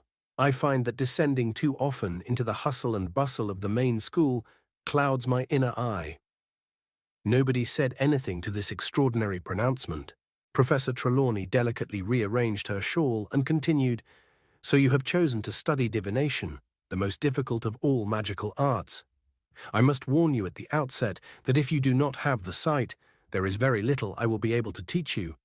Books can take you only so far in this field." At these words, both Harry and Ron glanced, grinning at Hermione, who looked startled at the news that books wouldn't be much help in this subject. Many witches and wizards, talented though they are in the area of loud bangs and smells and sudden disappearings, are yet unable to penetrate the veiled mysteries of the future. Professor Trelawney went on, her enormous gleaming eyes moving from face to nervous face. "It is a gift granted to few. You, boy," she said suddenly to Neville, who almost toppled off his poof. "Is your grandmother well?" "I think so," said Neville tremulously. "I wouldn't be so sure if I were you, dear," said Professor Trelawney, the firelight glinting on her long emerald earrings. Neville gulped. Professor Trelawney continued placidly, "We will be covering the basic methods of divination this year. The first term will be devoted to reading the tea leaves. Next term, we shall progress to palmistry. By the way, my dear," she shot suddenly at Parvati Patil, "beware a red-haired man." Parvati gave a startled look at Ron, who was right behind her, and edged her chair away from him. "In the second term," Professor Trelawney went on, "we shall progress to the crystal ball if we have finished with fire omens, that is. Unfortunately, classes will be disrupted in February by a nasty bout of flu. I myself will lose my voice. And around Easter, one of our number will leave us forever." A very tense silence followed this pronouncement, but Professor Trelawney seemed unaware of it. "I wonder, dear," she said to Lavender Brown, who was nearest and shrank back in her chair, "if you could pass me the largest silver teapot." Lavender, looking relieved, stood up, took an enormous teapot from the shelf, and put it down on the table in front of Professor Trelawney. "Thank you, my dear. Incidentally, that thing you are dreading, it will happen on Friday the 16th of October. Lavender trembled. "Now, I want you all to divide into pairs. Collect a teacup from the shelf, come to me, and I will fill it. Then sit down and drink. Drink until only the dregs remain. Swill these around the cup 3 times with the left hand, then turn the cup upside down on its saucer, wait for the last of the tea to drain away, then give your cup to your partner to read. You will interpret the patterns using pages 5 and 6 of Unfogging the Future. I shall move among you, helping and instructing. Oh, and dear," she caught Neville by the arm as he made to stand up, "after you've broken your first cup, would you be so kind as to select one of the blue patterned ones? I'm rather attached to the pink." Sure enough, Neville had no sooner reached the shelf of teacups when there was a tinkle of breaking china. Professor Trelawney swept over to him, holding a dustpan and brush, and said, "One of the blue ones then, dear, if you wouldn't mind, thank you." When Harry and Ron had had their teacups filled, they went back to their table and tried to drink the scalding tea quickly. They swilled the dregs around as Professor Trelawney had instructed, then drained the cups and swapped them. "Right," said Ron, as they both opened their books at pages 5 and 6. "What can you see in mine?" "A load of soggy brown stuff," said Harry. The heavily perfumed smoke in the room was making him feel sleepy and stupid. "Broaden your minds, my dears, and allow your eyes to see past the mundane," Professor Trelawney cried through the gloom. Harry tried to pull himself together. "Right, you've got a crooked sort of cross." He consulted Unfogging the Future. "That means you're going to have trials and suffering, sorry about that. But there's a thing that could be the sun hang on that means great happiness. So you're going to suffer but be very happy." "You need your inner eye tested, if you ask me," said Ron, and they both had to stifle their laughs as Professor Trelawney gazed in their direction. My turn. Ron peered into Harry's teacup, his forehead wrinkled with effort. "There's a blob a bit like a bowler hat," he said. "Maybe you're going to work for the Ministry of Magic." He turned the teacup the other way up. "But this way it looks more like an acorn. What's that?" He scanned his copy of Unfogging the Future. "A windfall? Unexpected gold? Excellent, you can lend me some, and there's a thing here." He turned the cup again. "That looks like an animal, yeah. If that was its head, it looks like a hippo, no, a sheep. Professor Trelawney whirled around as Harry let out a snort of laughter. Let me see that, my dear, she said reprovingly to Ron, sweeping over and snatching Harry's cup from him. Everyone went quiet to watch. Professor Trelawney was staring into the teacup, rotating it counterclockwise. The falcon, my dear, you have a deadly enemy. But everyone knows that, said Hermione in a loud whisper. Professor Trelawney stared at her. Well, they do, said Hermione. Everybody knows about Harry and you know who. Harry and Ron stared at her with a mixture of amazement and admiration. They had never heard Hermione speak to a teacher like that before. Professor Trelawney chose not to reply. She lowered her huge eyes to Harry's cup again and continued to turn it. The club an attack. Dear, dear, this is not a happy cup. I thought that was a bowler hat, said Ron sheepishly. The skull danger in your path, my dear. Everyone was staring, transfixed at Professor Trelawney, who gave the cup a final turn, gasped, and then screamed. There was another tinkle of breaking china. Neville had smashed his second cup. Professor Trelawney sank into a vacant armchair, her glittering hand at her heart, and her eyes closed. My dear boy, my poor dear boy. No, it is kinder not to say no. Don't ask me. What is it, Professor? Said Dean Thomas at once. Everyone had got to their feet, and slowly they crowded around Harry and Ron's table, pressing close to Professor Trelawney's chair to get a good look at Harry's cup. My dear, Professor Trelawney's huge eyes opened dramatically. You have the grim. The what? Said Harry. He could tell that he wasn't the only one who didn't understand. Dean Thomas shrugged at him, and Lavender Brown looked puzzled, but nearly everybody else clapped their hands to their mouths in horror. The grim, my dear, the grim, cried Professor Trelawney, who looked shocked that Harry hadn't understood. The giant spectral dog that haunts churchyards. My dear boy, it is an omen, the worst omen of death. Harry's stomach lurched. That dog on the cover of Death Omens in Flourish, and blots the dog in the shadows of Magnolia Crescent. Lavender Brown clapped her hands to her mouth too. Everyone was looking at Harry. Everyone except Hermione, who had gotten up and moved around to the back of Professor Trelawney's chair. I don't think it looks like a grim, she said flatly. Professor Trelawney surveyed Hermione with mounting dislike. You'll forgive me for saying so, my dear, but I perceive very little aura around you, very little receptivity to the resonances of the future. Seamus Finnegan was tilting his head from side to side. It looks like a grim if you do this, he said, with his eyes almost shut. But it looks more like a donkey from here, he said, leaning to the left. When you've all finished deciding whether I'm going to die or not, said Harry, taking even himself by surprise. Now nobody seemed to want to look at him. I think we will leave the lesson here for today, said Professor Trelawney in her mistiest voice. Yes, please pack away your things. Silently, the class took their teacups back to Professor Trelawney, packed away their books, and closed their bags. Even Ron was avoiding Harry's eyes. Until we meet again, said Professor Trelawney faintly, fair fortune be yours. Oh, and dear, she pointed at Neville, you'll be late next time, so mind you work extra hard to catch up. Harry, Ron, and Hermione descended Professor Trelawney's ladder and the winding stair in silence, then set off for Professor McGonagall's transfiguration lesson. It took them so long to find her classroom that early as they had left divination, they were only just in time. Harry chose a seat right at the back of the room, feeling as though he were sitting in a very bright spotlight. The rest of the class kept shooting furtive glances at him as though he were about to drop dead at any moment. He hardly heard what Professor McGonagall was telling them about animagi, wizards who could transform at will into animals, and wasn't even watching when she transformed herself in front of their eyes into a tabby cat with spectacle markings around her eyes.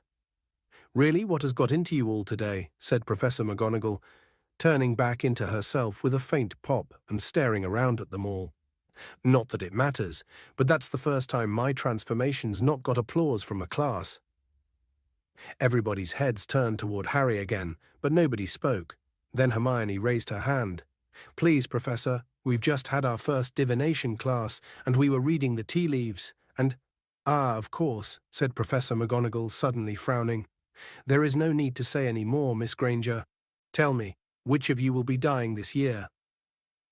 Everyone stared at her. "Me," said Harry finally. "I see," said Professor McGonagall, fixing Harry with her beady eyes. "Then you should know, Potter, that Sybil Trelawney has predicted the death of one student a year since she arrived at this school. None of them has died yet. Seeing death omens is her favorite way of greeting a new class. If it were not for the fact that I never speak ill of my colleagues—" Professor McGonagall broke off, and they saw that her nostrils had gone white. She went on, more calmly, "Divination is one of the most imprecise branches of magic. I shall not conceal from you that I have very little patience with it. True seers are very rare, and Professor Trelawney—" She stopped again and then said in a very matter-of-fact tone, "You look in excellent health to me, Potter, so you will excuse me if I don't let you off homework today. I assure you that if you die, you need not hand it in." Hermione laughed. Harry felt a bit better. It was harder to feel scared of a lump of tea leaves away from the dim red light and befuddling perfume of Professor Trelawney's classroom. Not everyone was convinced, however. Ron still looked worried, and Lavender whispered, "But what about Neville's cup?"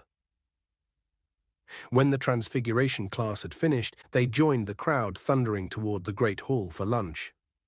"Ron, cheer up," said Hermione, pushing a dish of stew toward him. "You heard what Professor McGonagall said." Ron spooned stew onto his plate and picked up his fork, but didn't start. "Harry," he said in a low, serious voice, "you haven't seen a great black dog anywhere, have you?" "Yeah, I have," said Harry. "I saw one the night I left the Dursleys." Ron let his fork fall with a clatter. "Probably a stray," said Hermione calmly. Ron looked at Hermione as though she had gone mad. "Hermione, if Harry's seen a grim, that's bad," he said. My Uncle Billius saw one, and he died 24 hours later." "Coincidence," said Hermione airily, pouring herself some pumpkin juice. "You don't know what you're talking about," said Ron, starting to get angry. "Grims scare the living daylights out of most wizards." "There you are, then," said Hermione in a superior tone. "They see the grim and die of fright. The grim's not an omen, it's the cause of death. And Harry's still with us because he's not stupid enough to see one and think, right, well, I better kick the bucket then." Ron mouthed wordlessly at Hermione, who opened her bag, took out a new arithmancy book and propped it open against the juice jug. "I think divination seems very woolly," she said, searching for her page. "A lot of guesswork, if you ask me." "There was nothing woolly about the grim in that cup," said Ron hotly. "You didn't seem quite so confident when you were telling Harry it was a sheep," said Hermione coolly. "Professor Trelawney said you didn't have the right aura. You just don't like being bad at something for a change." He had touched a nerve. Hermione slammed her arithmancy book down on the table so hard that bits of meat and carrot flew everywhere. "If being good at divination means I have to pretend to see death omens in a lump of tea leaves, I'm not sure I'll be studying it much longer. That lesson was absolute rubbish compared with my arithmancy class." She snatched up her bag and stalked away. Ron frowned after her. "What's she talking about?" he said to Harry. "She hasn't been to an arithmancy class yet." Harry was pleased to get out of the castle after lunch. Yesterday's rain had cleared. The sky was a clear, pale grey, and the grass was springy and damp underfoot, as they set off for their first ever Care of Magical Creatures class. Ron and Hermione weren't speaking to each other. Harry walked beside them in silence as they went down the sloping lawns to Hagrid's hut on the edge of the Forbidden Forest. It was only when he spotted three only too familiar backs ahead of them that he realized they must be having these lessons with the Slytherins. Malfoy was talking animatedly to Crabbe and Goyle, who were chortling. Harry was quite sure he knew what they were talking about. Hagrid was waiting for his class at the door of his hut. He stood in his moleskin overcoat, with Fang the boarhound at his heels, looking impatient to start. "Come on now, get a move on," he called as the class approached. "Got a real treat for you today. Great lesson coming up. Everyone here? Right, follow me." For one nasty moment, Harry thought that Hagrid was going to lead them into the forest. Harry had had enough unpleasant experiences in there to last him a lifetime. However, Hagrid strolled off around the edge of the trees, and 5 minutes later they found themselves outside a kind of paddock. There was nothing in there. "Everyone gather around the fence here," he called. "That's it. Make sure you can see now. First thing you'll want to do is open your books." "How?" said the cold, drawling voice of Draco Malfoy. "Eh?" said Hagrid. "How do we open our books?" Malfoy repeated. He took out his copy of the Monster Book of Monsters, which he had bound shut with a length of rope. Other people took theirs out too. Some, like Harry, had belted their book shut. Others had crammed them inside tight bags or clamped them together with binder clips. Hasn't anyone been able to open their books?" said Hagrid, looking crestfallen. The class all shook their heads. "You've got to stroke 'em," said Hagrid, as though this was the most obvious thing in the world. "Look." He took Hermione's copy and ripped off the speller tape that bound it. The book tried to bite, but Hagrid ran a giant forefinger down its spine, and the book shivered, and then fell open and lay quiet in his hand. "Oh, how silly we've all been," Malfoy sneered. "We should have stroked them. Why didn't we guess?" I thought they were funny," Hagrid said uncertainly to Hermione. "Oh, tremendously funny," said Malfoy. "Really witty, giving us books that try and rip our hands off." "Shut up, Malfoy," said Harry quietly. Hagrid was looking downcast, and Harry wanted Hagrid's first lesson to be a success. "Right then," said Hagrid, who seemed to have lost his thread. So you've got your books, and now you need the magical creatures. Yeah, so I'll go and get 'em. Hang on." He strode away from them into the forest and out of sight.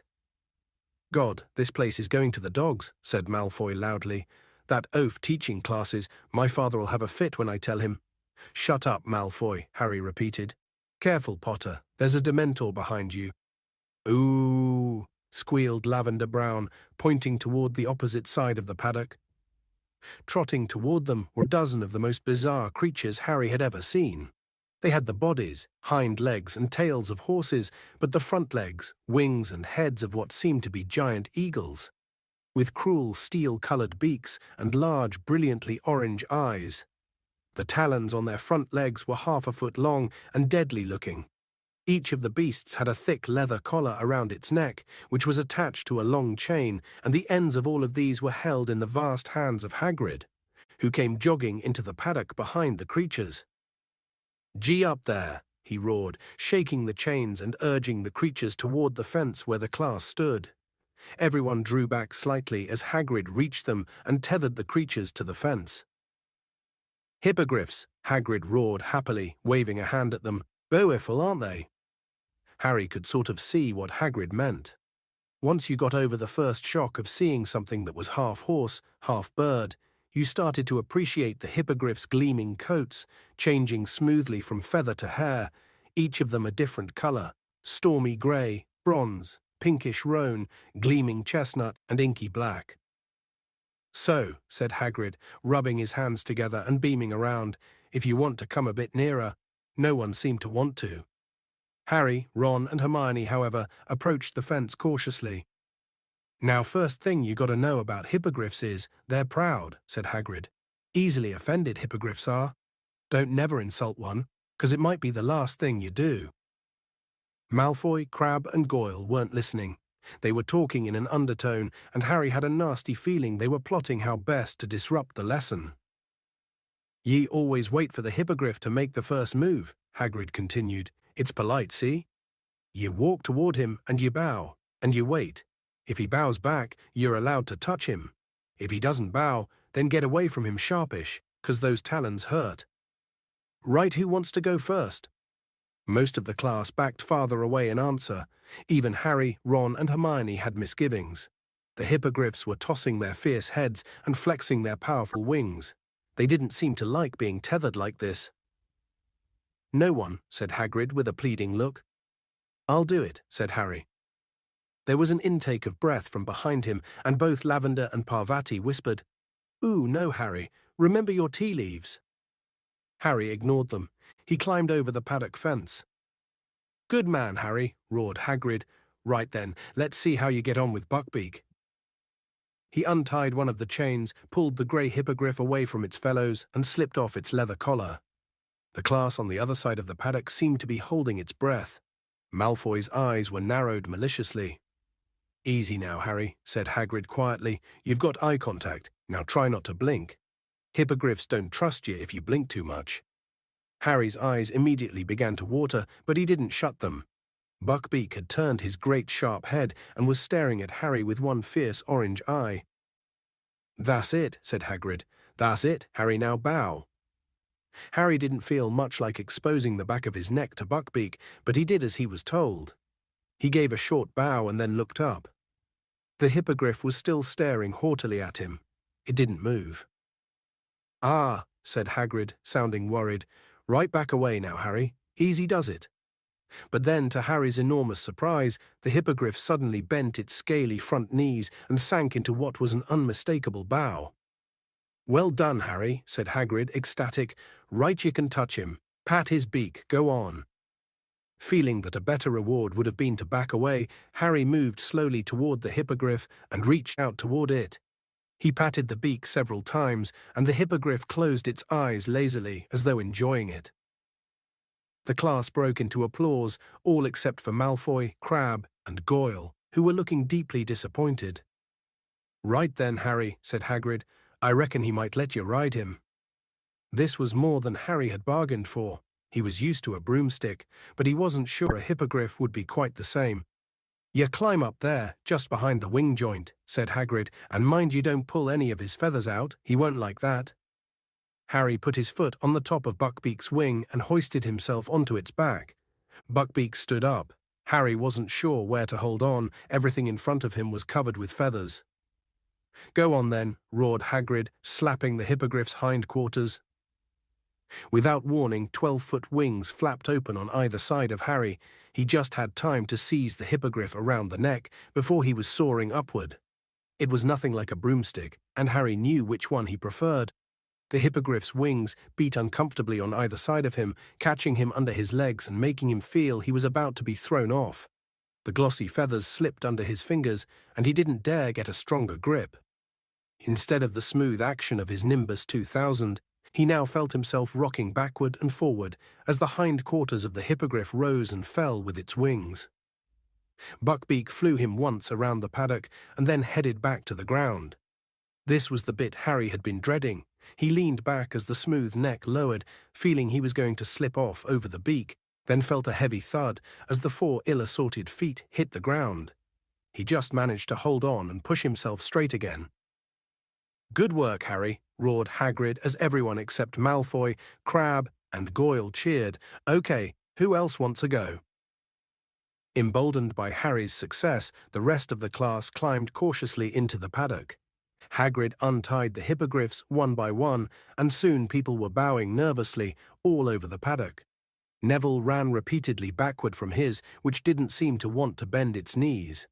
Ron and Hermione practiced on the chestnut while Harry watched.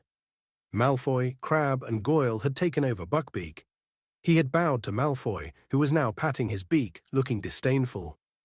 "This is very easy," Malfoy drawled, loud enough for Harry to hear him. "I knew it must have been, if Potter could do it."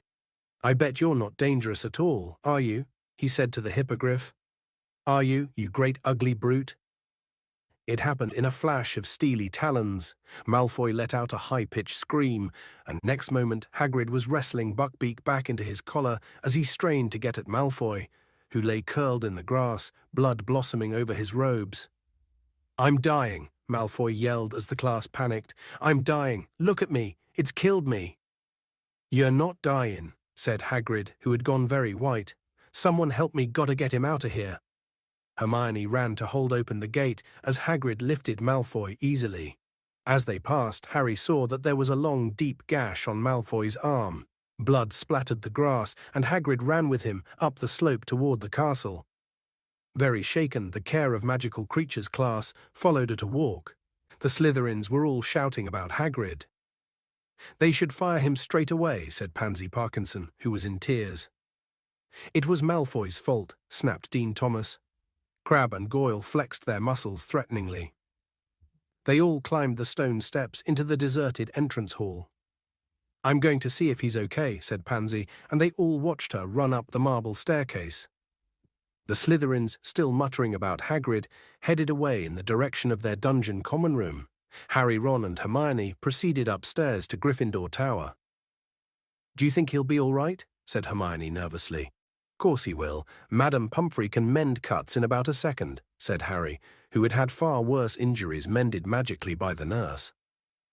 "That was a really bad thing to happen in Hagrid's first class, though, wasn't it?" said Ron, looking worried. "Trust Malfoy to mess things up for him." They were among the first to reach the Great Hall at dinner time, hoping to see Hagrid, but he wasn't there. "They wouldn't fire him, would they?" said Hermione anxiously, not touching her steak and kidney pudding. "They'd better not," said Ron, who wasn't eating either. Harry was watching the Slytherin table. A large group, including Crabbe and Goyle, was huddled together, deep in conversation. Harry was sure they were cooking up their own version of how Malfoy had been injured. "Well, you can't say it wasn't an interesting first day back," said Ron gloomily. They went up to the crowded Gryffindor common room after dinner and tried to do the homework Professor McGonagall had given them, but all three of them kept breaking off and glancing out of the tower window. "There's a light on in Hagrid's window," Harry said suddenly. Ron looked at his watch. "If we hurried, we could go down and see him. It's still quite early." "I don't know," Hermione said slowly, and Harry saw her glance at him. "I'm allowed to walk across the grounds," he said pointedly. "Sirius Black hasn't got past the Dementors here, has he?" So they put their things away and headed out of the portrait hole, glad not to meet anybody on their way to the front doors, as they weren't entirely sure they were supposed to be out. The grass was still wet and looked almost black in the twilight. When they reached Hagrid's hut, they knocked, and a voice growled, "Come in." Hagrid was sitting in his shirt sleeves at his scrubbed wooden table. His boarhound Fang had his head in Hagrid's lap. One look told them that Hagrid had been drinking a lot. There was a pewter tankard almost as big as a bucket in front of him, and he seemed to be having difficulty getting them into focus. "'Spect it's a record," he said thickly when he recognized them. "Don't reckon they've ever had a teacher who lasted only a day before." "You haven't been fired, Hagrid," gasped Hermione. "Not yet," said Hagrid miserably, taking a huge gulp of whatever was in the tankard. "But only a matter of time, ain't it, after Malfoy?"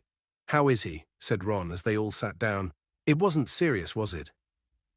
"Madam Pumphrey fixed him best she could," said Hagrid dully. "But he's saying it's still agony, covered in bandages, moaning." "He's faking it," said Harry at once. "Madam Pumphrey can mend anything. She regrew half my bones last year. Trust Malfoy to milk it for all it's worth." "School governors have been told, of course," said Hagrid miserably. "They reckon I started too big. Should have left hippogriffs for later, done flobberworms or summat. Just thought it'd make a good first lesson. It's all my fault." "It's all Malfoy's fault, Hagrid," said Hermione earnestly. "We're witnesses," said Harry. "You said hippogriffs attack if you insult them. It's Malfoy's problem that he wasn't listening. We'll tell Dumbledore what really happened." "Yeah, don't worry, Hagrid. We'll back you up," said Ron. Tears leaked out of the crinkled corners of Hagrid's beetle-black eyes. He grabbed both Harry and Ron and pulled them into a bone-breaking hug. "I think you've had enough to drink, Hagrid," said Hermione firmly. She took the tankard from the table and went outside to empty it. "Ah, maybe she's right," said Hagrid, letting go of Harry and Ron, who both staggered away, rubbing their ribs. Hagrid heaved himself out of his chair and followed Hermione unsteadily outside. They heard a loud splash. "What's he done?" said Harry nervously as Hermione came back in with the empty tankard. "Stuck his head in the water barrel," said Hermione, putting the tankard away. Hagrid came back, his long hair and beard sopping wet, wiping the water out of his eyes. "That's better," he said, shaking his head like a dog and drenching them all. "Listen, it was good of you to come and see me. I really—" Hagrid stopped dead, staring at Harry as though he'd only just realized he was there. "What do you think you're doing, eh?" he roared so suddenly that they jumped a foot in the air.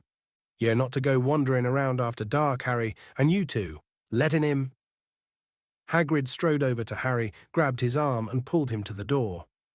"Come on," Hagrid said angrily. "I'm taking you all back up to school, and don't let me catch you walking down to see me after dark again. I'm not worth that." Chapter 7. The Boggart in the Wardrobe. Malfoy didn't reappear in classes until late on Thursday morning, when the Slytherins and Gryffindors were halfway through double potions. He swaggered into the dungeon, his right arm covered in bandages and bound up in a sling. acting, in Harry's opinion, as though he were the heroic survivor of some dreadful battle. "How is it, Draco?" simpered Pansy Parkinson. "Does it hurt much?" "Yeah," said Malfoy, putting on a brave sort of grimace. But Harry saw him wink at Crabbe and Goyle when Pansy had looked away. settle down," said Professor Snape idly. Harry and Ron scowled at each other. Snape wouldn't have said settle down if they'd walked in late. He'd have given them detention. But Malfoy had always been able to get away with anything in Snape's classes. Snape was head of Slytherin House and generally favoured his own students above all others. They were making a new potion today, a shrinking solution. Malfoy set up his cauldron right next to Harry and Ron so that they were preparing their ingredients on the same table. "Sir," Malfoy called, "Sir, I'll need help cutting up these daisy roots because of my arm." "Weasley, cut up Malfoy's roots for him," said Snape without looking up. Ron went brick red. "There's nothing wrong with your arm," he hissed at Malfoy. Malfoy smirked across the table. "Weasley, you heard Professor Snape. Cut up these roots." Ron seized his knife, pulled Malfoy's roots toward him, and began to chop them roughly so that they were all different sizes. "Professor," drawled Malfoy, "Weasley's mutilating my roots, sir." Snape approached their table, stared down his hooked nose at the roots, then gave Ron an unpleasant smile from beneath his long, greasy black hair. "Change roots with Malfoy, Weasley." But, sir, Ron had spent the last quarter of an hour carefully shredding his own roots into exactly equal pieces. "Now," said Snape in his most dangerous voice. Ron shoved his own beautifully cut roots across the table at Malfoy, then took up the knife again. "And, sir, I'll need this shrivelfig skinned," said Malfoy, his voice full of malicious laughter. "Potter, you can skin Malfoy's shrivelfig," said Snape, giving Harry the look of loathing he always reserved just for him. Harry took Malfoy's shrivelfig as Ron began trying to repair the damage to the roots he now had to use. Harry skinned the shrivelfig as fast as he could and flung it back across the table at Malfoy without speaking. Malfoy was smirking more broadly than ever. "Seen your pal Hagrid lately?" he asked them quietly. "None of your business," said Ron jerkily, without looking up. "I'm afraid he won't be a teacher much longer," said Malfoy in a tone of mock sorrow. "Father's not very happy about my injury." "Keep talking, Malfoy, and I'll give you a real injury," snarled Ron. "He's complained to the school governors. And to the Ministry of Magic. Father's got a lot of influence, you know. And a lasting injury like this," he gave a huge fake sigh, "who knows if my arm will ever be the same again." "So that's why you're putting it on," said Harry, accidentally beheading a dead caterpillar because his hand was shaking in anger. "To try to get Hagrid fired." "Well," said Malfoy, lowering his voice to a whisper, "partly, Potter. But there are other benefits too. Weasley, slice my caterpillars for me." A few cauldrons away, Neville was in trouble. Neville regularly went to pieces in potions lessons. It was his worst subject, and his great fear of Professor Snape made things 10 times worse. His potion, which was supposed to be a bright acid green, had turned orange. Longbottom, said Snape, ladling some up and allowing it to splash back into the cauldron so that everyone could see. "Orange. Tell me, boy, does anything penetrate that thick skull of yours? Didn't you hear me say quite clearly that only one rat spleen was needed? Didn't I state plainly that a dash of leech juice would suffice? What do I have to do to make you understand, Longbottom?" Neville was pink and trembling. He looked as though he was on the verge of tears. "Please, sir," said Hermione, "please, I could help Neville put it right." "I don't remember asking you to show off, Miss Granger," said Snape coldly, and Hermione went as pink as Neville. "Longbottom, at the end of this lesson, we will feed a few drops of this potion to your toad and see what happens. Perhaps that will encourage you to do it properly." Snape moved away, leaving Neville breathless with fear. "Help me," he moaned to Hermione. "Hey, Harry," said Seamus Finnegan, leaning over to borrow Harry's brass scales. "Have you heard? Daily Prophet this morning, they reckon Sirius Black's been sighted." "Where?" said Harry and Ron quickly. On the other side of the table, Malfoy looked up, listening closely. "Not too far from here," said Seamus, who looked excited. "It was a Muggle who saw him. Course, she didn't really understand. The Muggles think he's just an ordinary criminal, don't they? So she phoned the telephone hotline. By the time the Ministry of Magic got there, he was gone. Not too far from here, Ron repeated, looking significantly at Harry. He turned around and saw Malfoy watching closely. What, Malfoy? Need something else skinned? But Malfoy's eyes were shining malevolently, and they were fixed on Harry. He leaned across the table. Thinking of trying to catch Black single-handed, Potter? Yeah, that's right, said Harry offhandedly. Malfoy's thin mouth was curving in a mean smile. Of course, if it was me, he said quietly, I'd have done something before now. I wouldn't be staying in school like a good boy. I'd be out there looking for him. What are you talking about, Malfoy? Said Ron roughly. Don't you know, Potter? Breathed Malfoy, his pale eyes narrowed. Know what? Malfoy let out a low, sneering laugh. Maybe you'd rather not risk your neck, he said. Want to leave it to the Dementors, do you? But if it was me, I'd want revenge. I'd hunt him down myself. What are you talking about? Said Harry angrily, but at that moment Snape called, You should have finished adding your ingredients by now. This potion needs to stew before it can be drunk, so clear away while it simmers, and then we'll test Longbottoms. Crabbe and Goyle laughed openly, watching Neville sweat as he stirred his potion feverishly. Hermione was muttering instructions to him out of the corner of her mouth so that Snape wouldn't see. Harry and Ron packed away their unused ingredients and went to wash their hands and ladles in the stone basin in the corner. What did Malfoy mean? Harry muttered to Ron as he stuck his hands under the icy jet that poured from the gargoyle's mouth. Why would I want revenge on Black? He hasn't done anything to me yet. He's making it up, said Ron savagely. He's trying to make you do something stupid. The end of the lesson in sight, Snape strode over to Neville, who was cowering by his cauldron.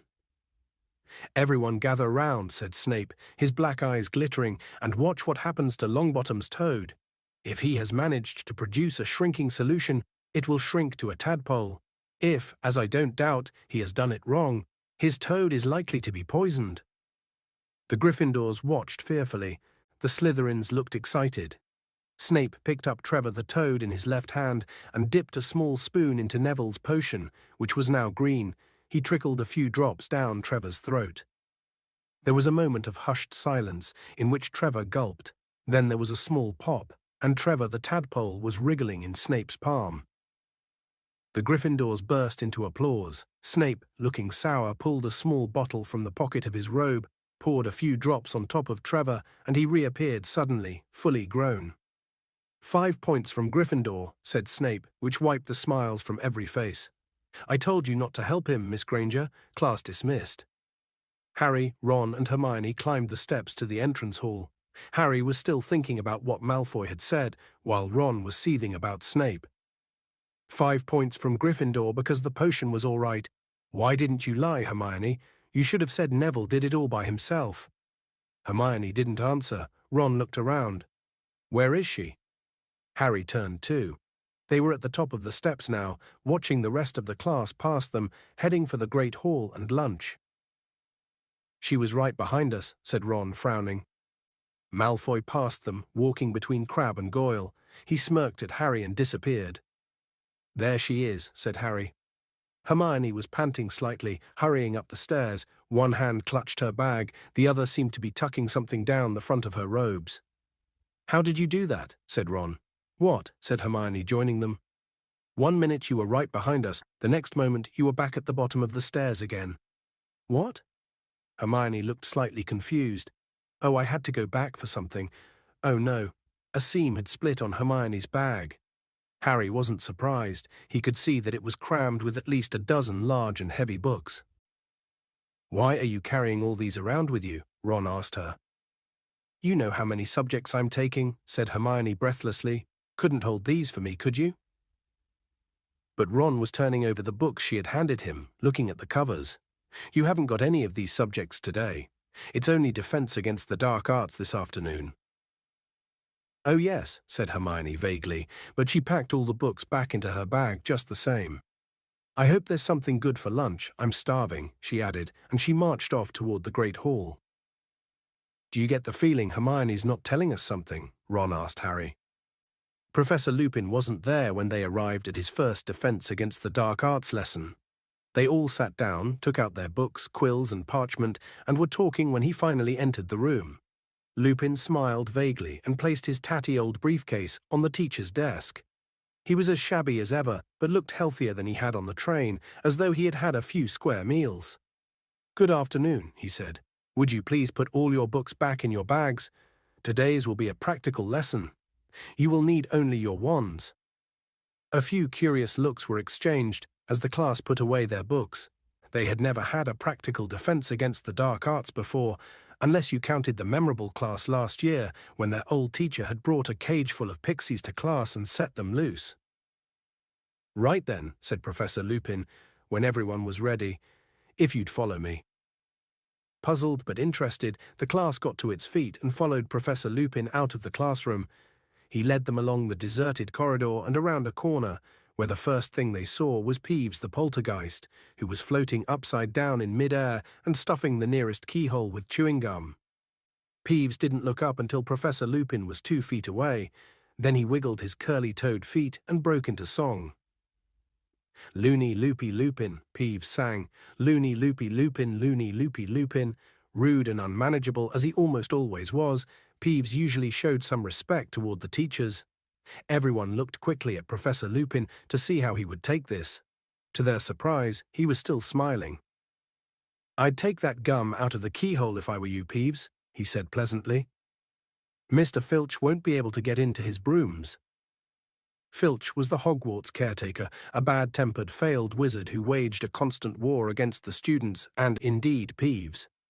However, Peeves paid no attention to Professor Lupin's words, except to blow a loud wet raspberry.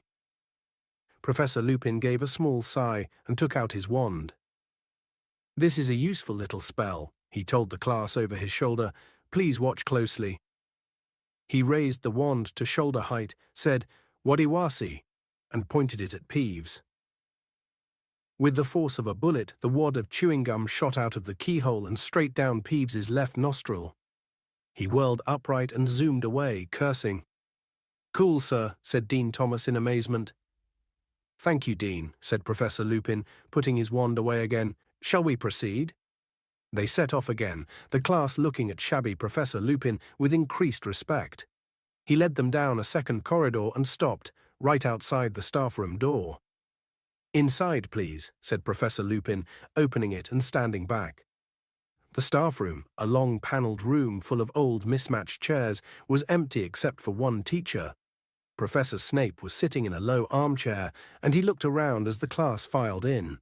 His eyes were glittering, and there was a nasty sneer playing around his mouth. As Professor Lupin came in and made to close the door behind him, Snape said, "Leave it open, Lupin. I'd rather not witness this."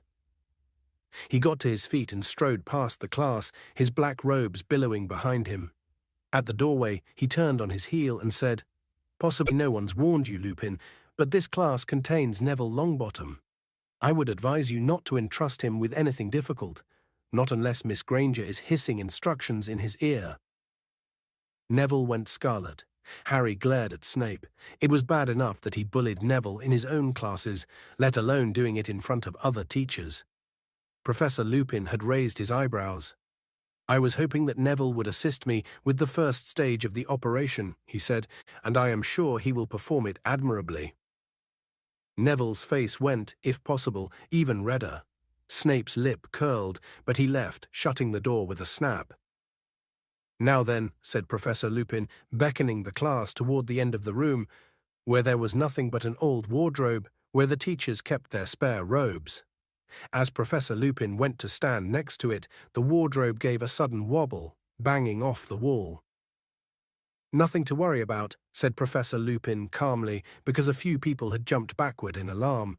"There's a boggart in there." Most people seemed to feel that this was something to worry about. Neville gave Professor Lupin a look of pure terror, and Seamus Finnegan eyed the now rattling doorknob apprehensively. "Boggarts like dark, enclosed spaces," said Professor Lupin. "Wardrobes, the gap beneath beds, the cupboards under sinks. I once met one that had lodged itself in a grandfather clock. This one moved in yesterday afternoon, and I asked the headmaster if the staff would leave it to give my third years some practice. So the first question we must ask ourselves is, What is a boggart? Hermione put up her hand. It's a shapeshifter, she said. It can take the shape of whatever it thinks will frighten us most. Couldn't have put it better myself, said Professor Lupin, and Hermione glowed. So the boggart sitting in the darkness within has not yet assumed a form.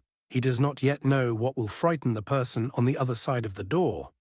Nobody knows what a boggart looks like when he is alone, but when I let him out, he will immediately become whatever each of us most fears.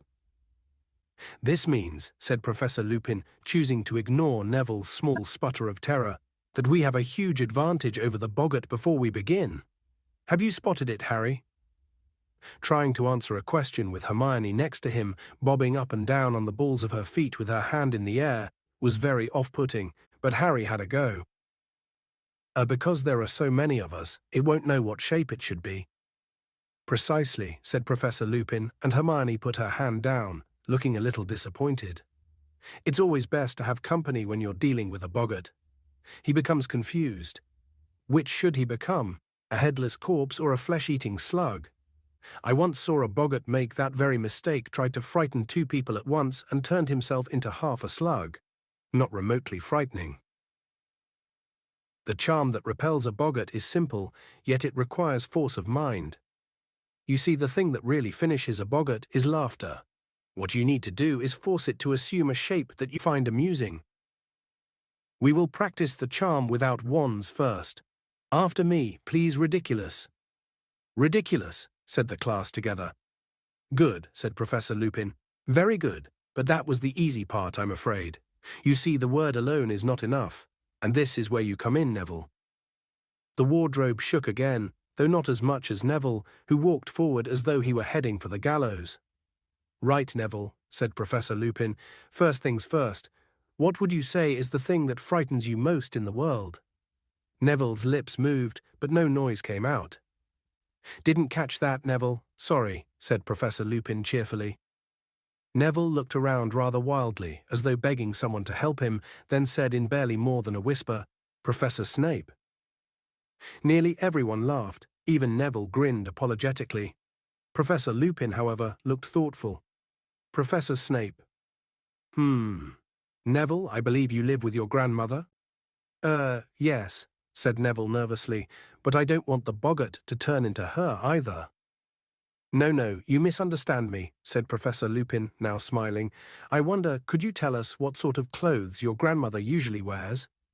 Neville looked startled, but said, well, always the same hat. A tall one with a stuffed vulture on top, and a long dress, green normally, and sometimes a fox fur scarf. And a handbag, prompted Professor Lupin. A big red one, said Neville. Right then, said Professor Lupin. Can you picture those clothes very clearly, Neville? Can you see them in your mind's eye? Yes, said Neville uncertainly, plainly wondering what was coming next. When the boggart bursts out of this wardrobe, Neville, and sees you, it will assume the form of Professor Snape, said Lupin. And you will raise your wand thus, and cry ridiculouses, and concentrate hard on your grandmother's clothes. If all goes well, Professor Boggart Snape will be forced into that vulture-topped hat, and that green dress with that big red handbag. There was a great shout of laughter. The wardrobe wobbled more violently. If Neville is successful, the boggart is likely to shift his attention to each of us in turn, said Professor Lupin. I would like all of you to take a moment now to think of the thing that scares you most, and imagine how you might force it to look comical. The room went quiet. Harry thought, what scared him most in the world? His first thought was Lord Voldemort, a Voldemort returned to full strength. But before he had even started to plan a possible counterattack on a boggart Voldemort, a horrible image came floating to the surface of his mind. A rotting, glistening hand slithering back beneath a black cloak, a long, rattling breath from an unseen mouth, then a cold, so penetrating it felt like drowning. Harry shivered, then looked around, hoping no one had noticed. Many people had their eyes shut tight. Ron was muttering to himself, "Take its legs off." Harry was sure he knew what that was about. Ron's greatest fear was spiders. "Everyone ready?" said Professor Lupin. Harry felt a lurch of fear. He wasn't ready. How could you make a Dementor less frightening? But he didn't want to ask for more time. Everyone else was nodding and rolling up their sleeves. "Neville, we're going to back away," said Professor Lupin. "Let you have a clear field, all right? I'll call the next person forward. Everyone back now, so Neville can get a clear shot." They all retreated, backed against the walls, leaving Neville alone beside the wardrobe. He looked pale and frightened, but he had pushed up the sleeves of his robes and was holding his wand ready. "On the count of 3, Neville," said Professor Lupin, who was pointing his own wand at the handle of the wardrobe. 1, 2, 3 now." A jet of sparks shot from the end of Professor Lupin's wand and hit the doorknob. The wardrobe burst open. Hook-nosed and menacing, Professor Snape stepped out, his eyes flashing at Neville. Neville backed away, his wand up, mouthing wordlessly. Snape was bearing down upon him, reaching inside his robes. "Rar, ridiculous," squeaked Neville. There was a noise like a whip crack. Snape stumbled. He was wearing a long lace-trimmed dress and a towering hat topped with a moth-eaten vulture, and he was swinging a huge crimson handbag. There was a roar of laughter. The boggart paused, confused, and Professor Lupin shouted, "Parvati, forward!" Parvati walked forward, her face set. Snape rounded on her. There was another crack, and where he had stood was a blood-stained, bandaged mummy. Its sightless face was turned to Parvati, and it began to walk toward her very slowly, dragging its feet, its stiff arms rising. "Ridiculous!" cried Parvati. A bandage unraveled at the mummy's feet. It became entangled, fell face forward, and its head rolled off. "Seamus!" roared Professor Lupin. Seamus darted past Parvati. Crack! Where the mummy had been was a woman with floor-length black hair and a skeletal green-tinged face, a banshee. She opened her mouth wide, and an unearthly sound filled the room. A long wailing shriek that made the hair on Harry's head stand on end. "Ridiculous!" shouted Seamus. The banshee made a rasping noise and clutched her throat. Her voice was gone. Crack! The banshee turned into a rat, which chased its tail in a circle. Then Crack became a rattlesnake, which slithered and writhed before Crack, becoming a single bloody eyeball. "It's confused," shouted Lupin. "We're getting there. Dean!" Dean hurried forward. Crack! The eyeball became a severed hand, which flipped over and began to creep along the floor like a crab. "Ridiculous!" yelled Dean. There was a snap, and the hand was trapped in a mousetrap. "Excellent! Ron, you next!" Ron leapt forward. Crack! Quite a few people screamed. A giant spider, 6 feet tall and covered in hair, was advancing on Ron, clicking its pincers menacingly. For a moment, Harry thought Ron had frozen. Then, "Ridiculous!" bellowed Ron, and the spider's legs vanished. It rolled over and over. Lavender Brown squealed and ran out of its way, and it came to a halt at Harry's feet. He raised his wand, ready, but— "Here!" shouted Professor Lupin suddenly, hurrying forward. Crack! The legless spider had vanished. For a second, everyone looked wildly around to see where it was. Then they saw a silvery white orb hanging in the air in front of Lupin, who said, "Ridiculous," almost lazily. Crack! "Forward, Neville, and finish him off," said Lupin, as the boggart landed on the floor as a cockroach. Crack! Snape was back. This time Neville charged forward, looking determined. "Ridiculous," he shouted, and they had a split-second's view of Snape in his lacy dress, before Neville let out a great "ha" of laughter, and the boggart exploded, burst into 1,000 tiny wisps of smoke, and was gone. "Excellent," cried Professor Lupin, as the class broke into applause. "Excellent, Neville. Well done, everyone. Let me see 5 points to Gryffindor for every person to tackle the boggart. 10 for Neville, because he did it twice, and 5 each to Hermione and Harry." "But I didn't do anything," said Harry. "You and Hermione answered my questions correctly at the start of the class, Harry," Lupin said lightly. "Very well, everyone. An excellent lesson. Homework, kindly read the chapter on boggarts and summarize it for me to be handed in on Monday. That will be all." Talking excitedly, the class left the staff room. Harry, however, wasn't feeling cheerful. Professor Lupin had deliberately stopped him from tackling the boggart. Why? Was it because he'd seen Harry collapse on the train and thought he wasn't up to much? Had he thought Harry would pass out again? But no one else seemed to have noticed anything. "Did you see me take that banshee?" shouted Seamus. "And the hand," said Dean, waving his own around. "And Snape in that hat. And my mummy." "I wonder why Professor Lupin's frightened of crystal balls," said Lavender thoughtfully.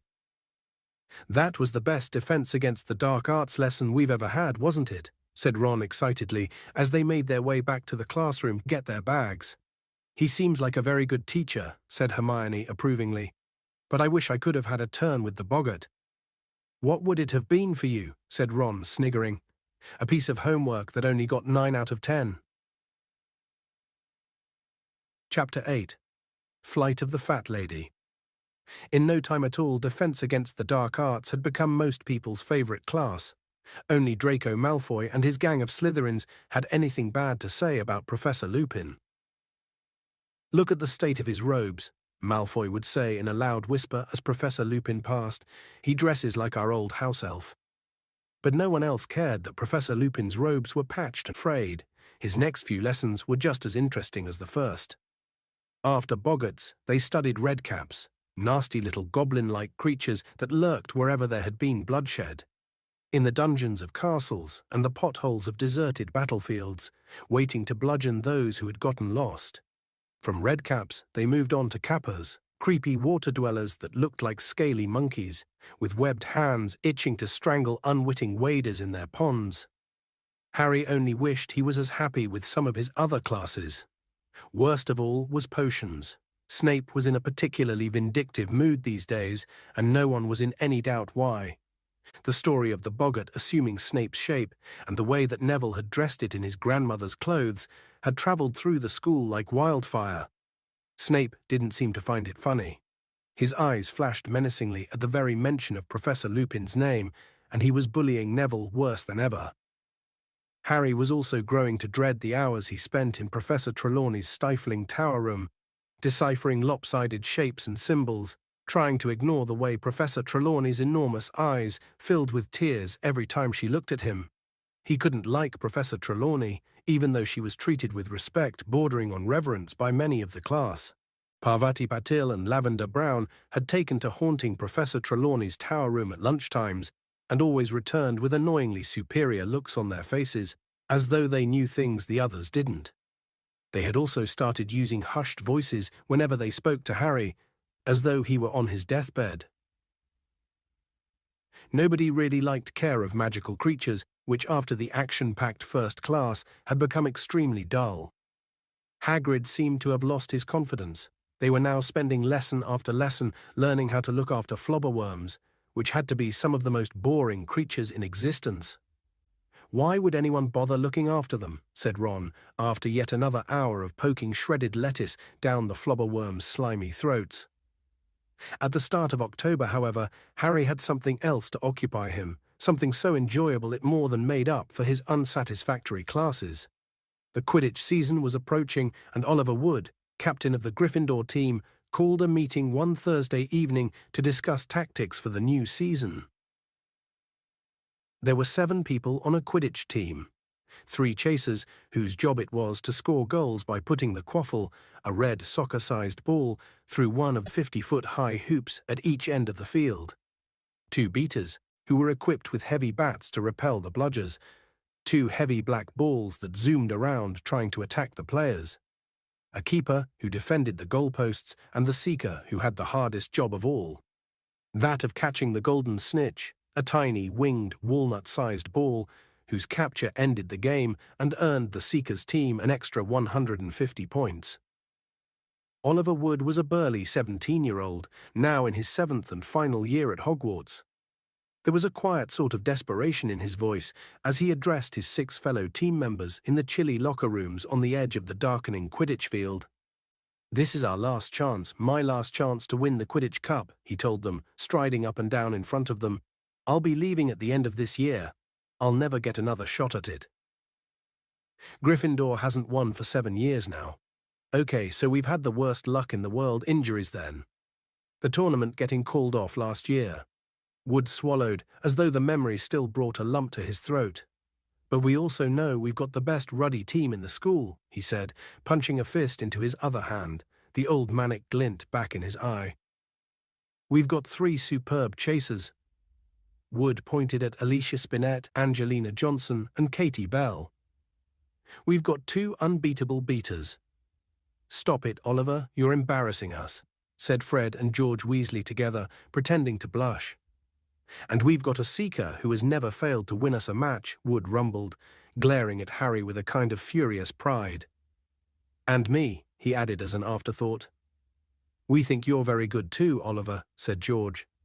Spanking good keeper, said Fred.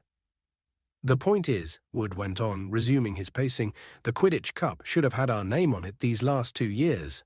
Ever since Harry joined the team, I've thought the thing was in the bag. But we haven't got it, and this year's the last chance we'll get to finally see our name on the thing. Wood spoke so dejectedly that even Fred and George looked sympathetic. Oliver, this year's our year, said Fred. We'll do it, Oliver, said Angelina. Definitely, said Harry. Full of determination, the team started training sessions 3 evenings a week. The weather was getting colder and wetter, the nights darker, but no amount of mud, wind or rain could tarnish Harry's wonderful vision of finally winning the huge silver Quidditch Cup. Harry returned to the Gryffindor common room one evening after training, cold and stiff but pleased with the way practice had gone, to find the room buzzing excitedly. What's happened? He asked Ron and Hermione, who were sitting in 2 of the best chairs by the fireside and completing some star charts for astronomy. First Hogsmeade weekend, said Ron, pointing at a notice that had appeared on the battered old bulletin board. End of October, Halloween. Excellent, said Fred, who had followed Harry through the portrait hole. I need to visit Zonko's. I'm nearly out of stink pellets. Harry threw himself into a chair beside Ron, his high spirits ebbing away. Hermione seemed to read his mind. Harry, I'm sure you'll be able to go next time, she said. They're bound to catch Black soon. He's been sighted once already. Black's not fool enough to try anything in Hogsmeade, said Ron. Ask McGonagall if you can go this time, Harry. The next one might not be for ages. Ron, said Hermione. Harry's supposed to stay in school. He can't be the only 3rd year left behind, said Ron. Ask McGonagall. Go on, Harry. Yeah, I think I will, said Harry, making up his mind. Hermione opened her mouth to argue, but at that moment Crookshanks leapt lightly onto her lap. A large dead spider was dangling from his mouth. Does he have to eat that in front of us? Said Ron, scowling. Clever Crookshanks. Did you catch that all by yourself? Said Hermione.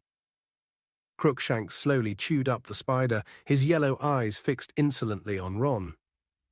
Just keep him over there, that's all, said Ron irritably, turning back to his star chart. I've got Scabbers asleep in my bag. Harry yawned. He really wanted to go to bed, but he still had his own star chart to complete. He pulled his bag toward him, took out parchment, ink and quill, and started work. You can copy mine if you like, said Ron, labelling his last star with a flourish and shoving the chart toward Harry. Hermione, who disapproved of copying, pursed her lips but didn't say anything. Crookshanks was still staring unblinkingly at Ron, flicking the end of his bushy tail. Then, without warning, he pounced. Oi! Ron roared, seizing his bag as Crookshanks sank 4 sets of claws deeply into it and began tearing ferociously. Get off, you stupid animal! Ron tried to pull the bag away from Crookshanks, but Crookshanks clung on, spitting and slashing. Ron, don't hurt him, squealed Hermione. The whole common room was watching. Ron whirled the bag around, Crookshanks still clinging to it, and Scabbers came flying out of the top. Catch that cat! Ron yelled as Crookshanks freed himself from the remnants of the bag, sprang over the table, and chased after the terrified Scabbers. George Weasley made a lunge for Crookshanks, but missed. Scabbers streaked through 20 pairs of legs and shot beneath an old chest of drawers. Crookshanks skidded to a halt, crouched low on his bandy legs, and started making furious swipes beneath it with his front paw. Ron and Hermione hurried over. Hermione grabbed Crookshanks around the middle and heaved him away. Ron threw himself onto his stomach and, with great difficulty, pulled Scabbers out by the tail. Look at him, he said furiously to Hermione, dangling Scabbers in front of her. He's skin and bone. You keep that cat away from him. Crookshanks doesn't understand it's wrong, said Hermione, her voice shaking. All cats chase rats, Ron. "There's something funny about that animal," said Ron, who was trying to persuade a frantically wiggling Scabbers back into his pocket. "It heard me say that Scabbers was in my bag." "Oh, what rubbish," said Hermione impatiently.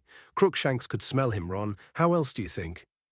"That cat's got it in for Scabbers," said Ron, ignoring the people around him, who were starting to giggle. "And Scabbers was here first, and he's ill." Ron marched through the common room and out of sight up the stairs to the boys' dormitories.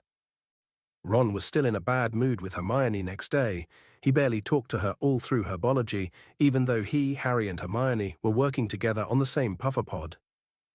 "How's Scabbers?" Hermione asked timidly as they stripped fat pink pods from the plants and emptied the shining beans into a wooden pail. "He's hiding at the bottom of my bed, shaking," said Ron angrily, missing the pail and scattering beans over the greenhouse floor.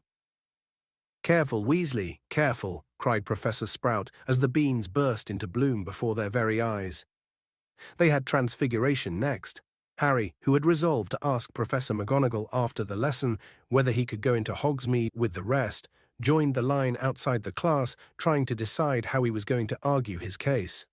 He was distracted, however, by a disturbance at the front of the line. Lavender Brown seemed to be crying. Parvati had her arm around her and was explaining something to Seamus Finnegan and Dean Thomas, who were looking very serious. "What's the matter, Lavender?" said Hermione anxiously as she, Harry and Ron went to join the group. "She got a letter from home this morning," Parvati whispered. "It's her rabbit Binky. He's been killed by a fox." "Oh," said Hermione, "I'm sorry, Lavender." "I should have known," said Lavender tragically. "You know what day it is?" The 16th of October. That thing you're dreading, it will happen on the 16th of October. Remember? She was right, she was right." The whole class was gathered around Lavender now. Seamus shook his head seriously.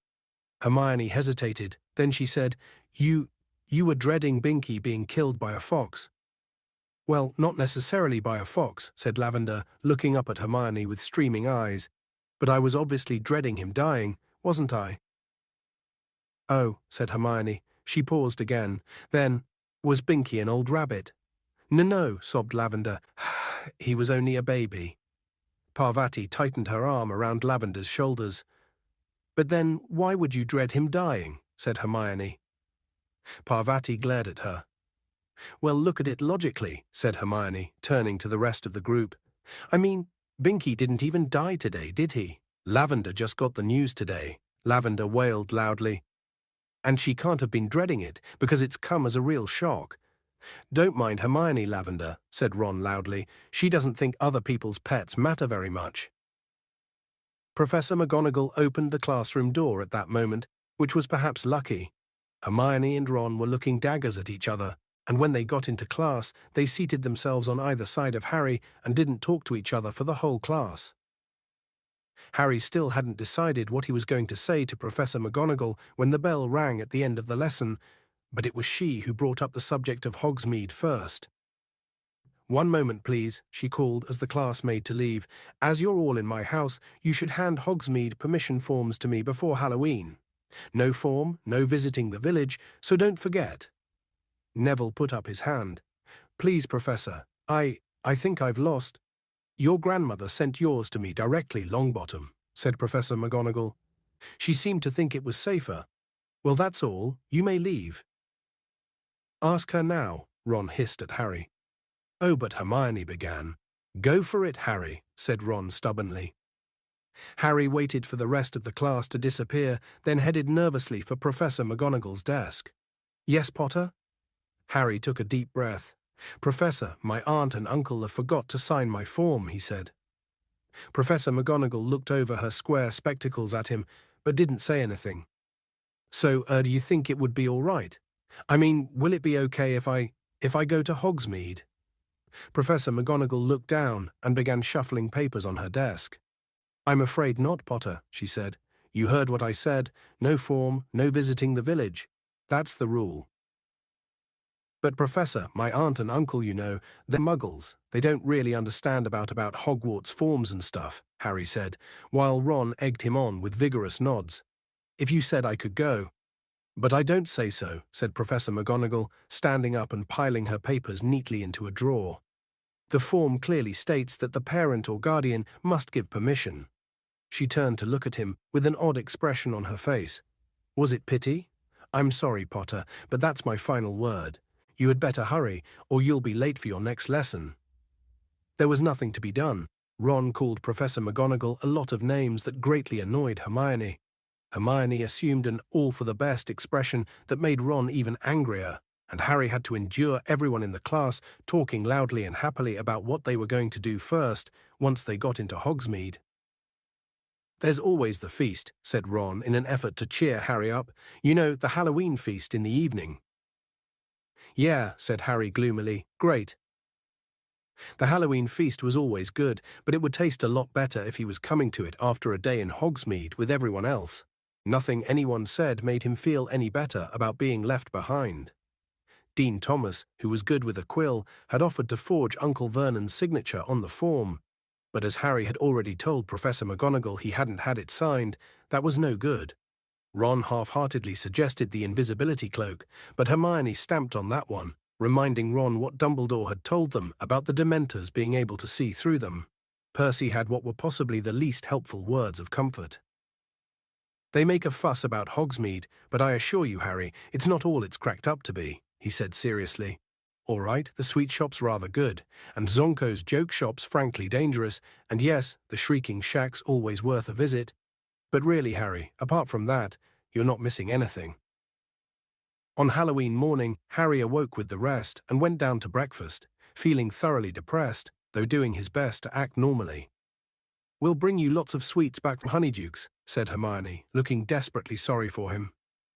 Yeah, loads, said Ron. He and Hermione had finally forgotten their squabble about Crookshanks in the face of Harry's disappointment. Don't worry about me, said Harry in what he hoped was an offhand voice. I'll see you at the feast. Have a good time. He accompanied them to the entrance hall where Filch, the caretaker, was standing inside the front doors, checking off names against a long list, peering suspiciously into every face and making sure that no one was sneaking out who shouldn't be going. Staying here, Potter? Shouted Malfoy, who was standing in line with Crabbe and Goyle. Scared of passing the Dementors. Harry ignored him and made his solitary way up the marble staircase, through the deserted corridors and back to Gryffindor Tower. Password, said the fat lady, jerking out of a doze. Fortuna Major, said Harry listlessly. The portrait swung open and he climbed through the hole into the common room. It was full of chattering first and second years and a few older students who had obviously visited Hogsmeade so often the novelty had worn off. Harry. Hi, Harry. It was Colin Creevey, a second year who was deeply in awe of Harry and never missed an opportunity to speak to him. Aren't you going to Hogsmeade, Harry? Why not? Hey. Colin looked eagerly around at his friends. You can come and sit with us if you like, Harry. No thanks, Colin, said Harry, who wasn't in the mood to have a lot of people staring avidly at the scar on his forehead. I've got to go to the library, got to get some work done. After that, he had no choice but to turn right around and head back out of the portrait hole again. What was the point waking me up? The fat lady called grumpily after him as he walked away. Harry wandered dispiritedly toward the library, but halfway there he changed his mind. He didn't feel like working. He turned around and came face to face with Filch, who had obviously just seen off the last of the Hogsmeade visitors. What are you doing? Filch snarled suspiciously. Nothing, said Harry truthfully. Nothing, spat Filch, his jowls quivering unpleasantly. A likely story. Sneaking around on your own, why aren't you in Hogsmeade buying stink pellets and belch powder and whizzing worms like the rest of your nasty little friends? Harry shrugged. Well, get back to your common room where you belong, snapped Filch, and he stood glaring until Harry had passed out of sight. But Harry didn't go back to the common room. He climbed a staircase, thinking vaguely of visiting the owlery to see Hedwig, and was walking along another corridor when a voice from inside one of the rooms said, Harry? Harry doubled back to see who had spoken and met Professor Lupin, looking around his office door. What are you doing? Said Lupin, though in a very different voice from Filch. Where are Ron and Hermione? Hogsmeade, said Harry, in a would-be casual voice. Ah, said Lupin. He considered Harry for a moment. Why don't you come in? I've just taken delivery of a Grindillo for our next lesson. A what? Said Harry. He followed Lupin into his office. In the corner stood a very large tank of water. A sickly green creature with sharp little horns had its face pressed against the glass, pulling faces and flexing its long, spindly fingers. Water demon, said Lupin, surveying the Grindillo thoughtfully. We shouldn't have much difficulty with him, not after the Kappas. The trick is to break his grip. You notice the abnormally long fingers, strong but very brittle. The Grindillo bared its green teeth and then buried itself in a tangle of weeds in a corner. Cup of tea? Lupin said, looking around for his kettle. I was just thinking of making one. All right, said Harry awkwardly. Lupin tapped the kettle with his wand, and a blast of steam issued suddenly from the spout. Sit down, said Lupin, taking the lid off a dusty tin. I've only got tea bags, I'm afraid, but I dare say you've had enough of tea leaves. Harry looked at him. Lupin's eyes were twinkling. How did you know about that? Harry asked. Professor McGonagall told me, said Lupin, passing Harry a chipped mug of tea. You're not worried, are you? No, said Harry. He thought for a moment of telling Lupin about the dog he'd seen in Magnolia Crescent, but decided not to. He didn't want Lupin to think he was a coward, especially since Lupin already seemed to think he couldn't cope with a boggart. Something of Harry's thoughts seemed to have shown on his face, because Lupin said, Anything worrying you, Harry? No, Harry lied. He drank a bit of tea and watched the Grindillo brandishing a fist at him. Yes, he said suddenly, putting his tea down on Lupin's desk. You know that day we fought the boggart? Yes, said Lupin slowly. Why didn't you let me fight it? Said Harry abruptly. Lupin raised his eyebrows. I would have thought that was obvious, Harry, he said, sounding surprised. Harry, who had expected Lupin to deny that he'd done any such thing, was taken aback. Why? He said again. Well, said Lupin, frowning slightly, I assumed that if the boggart faced you, it would assume the shape of Lord Voldemort. Harry stared. Not only was this the last answer he'd expected, but Lupin had said Voldemort's name. The only person Harry had ever heard say the name aloud, apart from himself, was Professor Dumbledore. Clearly I was wrong, said Lupin, still frowning at Harry, but I didn't think it a good idea for Lord Voldemort to materialize in the staff room. I imagined that people would panic. But then, said Harry honestly, I remembered those Dementors. I see, said Lupin thoughtfully. Well, I'm impressed. He smiled slightly at the look of surprise on Harry's face. That suggests that what you fear most of all is fear. Very wise, Harry. Harry didn't know what to say to that, so he drank some more tea. So you've been thinking that I didn't believe you capable of fighting the boggart? Said Lupin shrewdly. Well, yeah, said Harry. He was suddenly feeling a lot happier. Professor Lupin, you know the Dementors. He was interrupted by a knock on the door. Come in, called Lupin. The door opened and in came Snape. He was carrying a goblet, which was smoking faintly, and stopped at the sight of Harry, his black eyes narrowing. Severus, said Lupin, smiling. Thanks very much. Could you leave it here on the desk for me?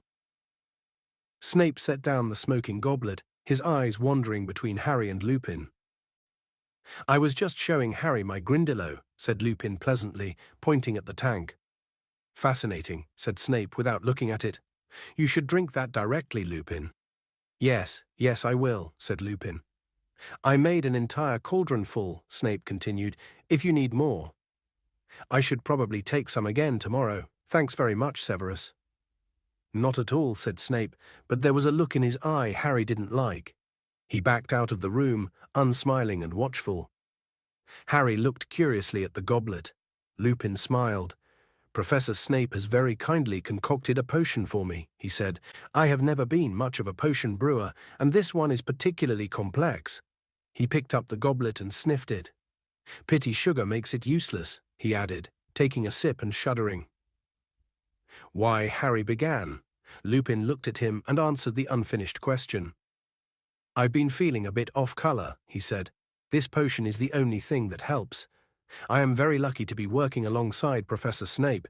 There aren't many wizards who are up to making it. Professor Lupin took another sip, and Harry had a crazy urge to knock the goblet out of his hands. Professor Snape's very interested in the dark arts, he blurted out. Really, said Lupin, looking only mildly interested as he took another gulp of potion. Some people reckon Harry hesitated, then plunged recklessly on. Some people reckon he'd do anything to get the defense against the dark arts job. Lupin drained the goblet and pulled a face. Disgusting, he said. Well, Harry, I'd better get back to work. I'll see you at the feast later. Right, said Harry, putting down his empty teacup. The empty goblet was still smoking. There you go, said Ron. We got as much as we could carry. A shower of brilliantly coloured sweets fell into Harry's lap. It was dusk, and Ron and Hermione had just turned up in the common room, pink-faced from the cold wind and looking as though they'd had the time of their lives. Thanks, said Harry, picking up a packet of tiny black pepper imps. What's Hogsmeade like? Where did you go? By the sound of it everywhere, Dervish and Bangers, the Wizarding Equipment Shop, Zonko's Joke Shop, into the Three Broomsticks for foaming mugs of hot butterbeer, and many places besides. The post office, Harry, about 200 owls, all sitting on shelves, all colour-coded depending on how fast you want your letter to get there. Honeydukes has got a new kind of fudge. They were giving out free samples. There's a bit. Look. We think we saw an ogre, honestly. They get all sorts at the Three Broomsticks. Wish we could have brought you some butterbeer, really warms you up. What did you do? Said Hermione, looking anxious. Did you get any work done? No, said Harry. Lupin made me a cup of tea in his office, and then Snape came in. He told them all about the goblet. Ron's mouth fell open. Lupin drank it, he gasped. Is he mad? Hermione checked her watch. We'd better go down, you know. The feast'll be starting in 5 minutes. They hurried through the portrait hole and into the crowd, still discussing Snape. But if he, you know, Hermione dropped her voice, glancing nervously around. If he was trying to poison Lupin, he wouldn't have done it in front of Harry. Yeah, maybe, said Harry as they reached the entrance hall and crossed into the Great Hall. It had been decorated with hundreds and hundreds of candle-filled pumpkins, a cloud of fluttering live bats, and many flaming orange streamers, which were swimming lazily across the stormy ceiling like brilliant water snakes. The food was delicious. Even Hermione and Ron, who were full to bursting with Honeyduke sweets, managed second helpings of everything. Harry kept glancing at the staff table. Professor Lupin looked cheerful, and as well as he ever did. He was talking animatedly to tiny little Professor Flitwick, the charms teacher. Harry moved his eyes along the table to the place where Snape sat. Was he imagining it, or were Snape's eyes flickering toward Lupin more often than was natural? The feast finished with an entertainment provided by the Hogwarts ghosts. They popped out of the walls and tables to do a bit of formation gliding. Nearly headless Nick, the Gryffindor ghost, had a great success with a reenactment of his own botched beheading. It had been such a pleasant evening that Harry's good mood couldn't even be spoiled by Malfoy, who shouted through the crowd as they all left the hall, "The Dementors send their love, Potter." Harry, Ron and Hermione followed the rest of the Gryffindors along the usual path to Gryffindor Tower, but when they reached the corridor that ended with the portrait of the fat lady, they found it jammed with students. "Why isn't anyone going in?" said Ron curiously. Harry peered over the heads in front of him. The portrait seemed to be closed. "Let me through, please," came Percy's voice, and he came bustling importantly through the crowd. "What's the hold-up here? You can't all have forgotten the password. Excuse me, I'm head boy." And then a silence fell over the crowd, from the front first, so that a chill seemed to spread down the corridor. They heard Percy say, in a suddenly sharp voice, "Somebody get Professor Dumbledore, quick!" People's heads turned. Those at the back were standing on tiptoe. "What's going on?" said Ginny, who had just arrived. A moment later, Professor Dumbledore was there, sweeping towards the portrait. The Gryffindors squeezed together to let him through, and Harry, Ron and Hermione moved closer to see what the trouble was. "Oh, my!" Hermione grabbed Harry's arm. The fat lady had vanished from her portrait, which had been slashed so viciously that strips of canvas littered the floor. Great chunks of it had been torn away completely. Dumbledore took one quick look at the ruined painting and turned, his eyes somber, to see Professors McGonagall, Lupin, and Snape hurrying toward him. "We need to find her," said Dumbledore. "Professor McGonagall, please go to Mr. Filch at once and tell him to search every painting in the castle for the fat lady." "You'll be lucky," said a cackling voice.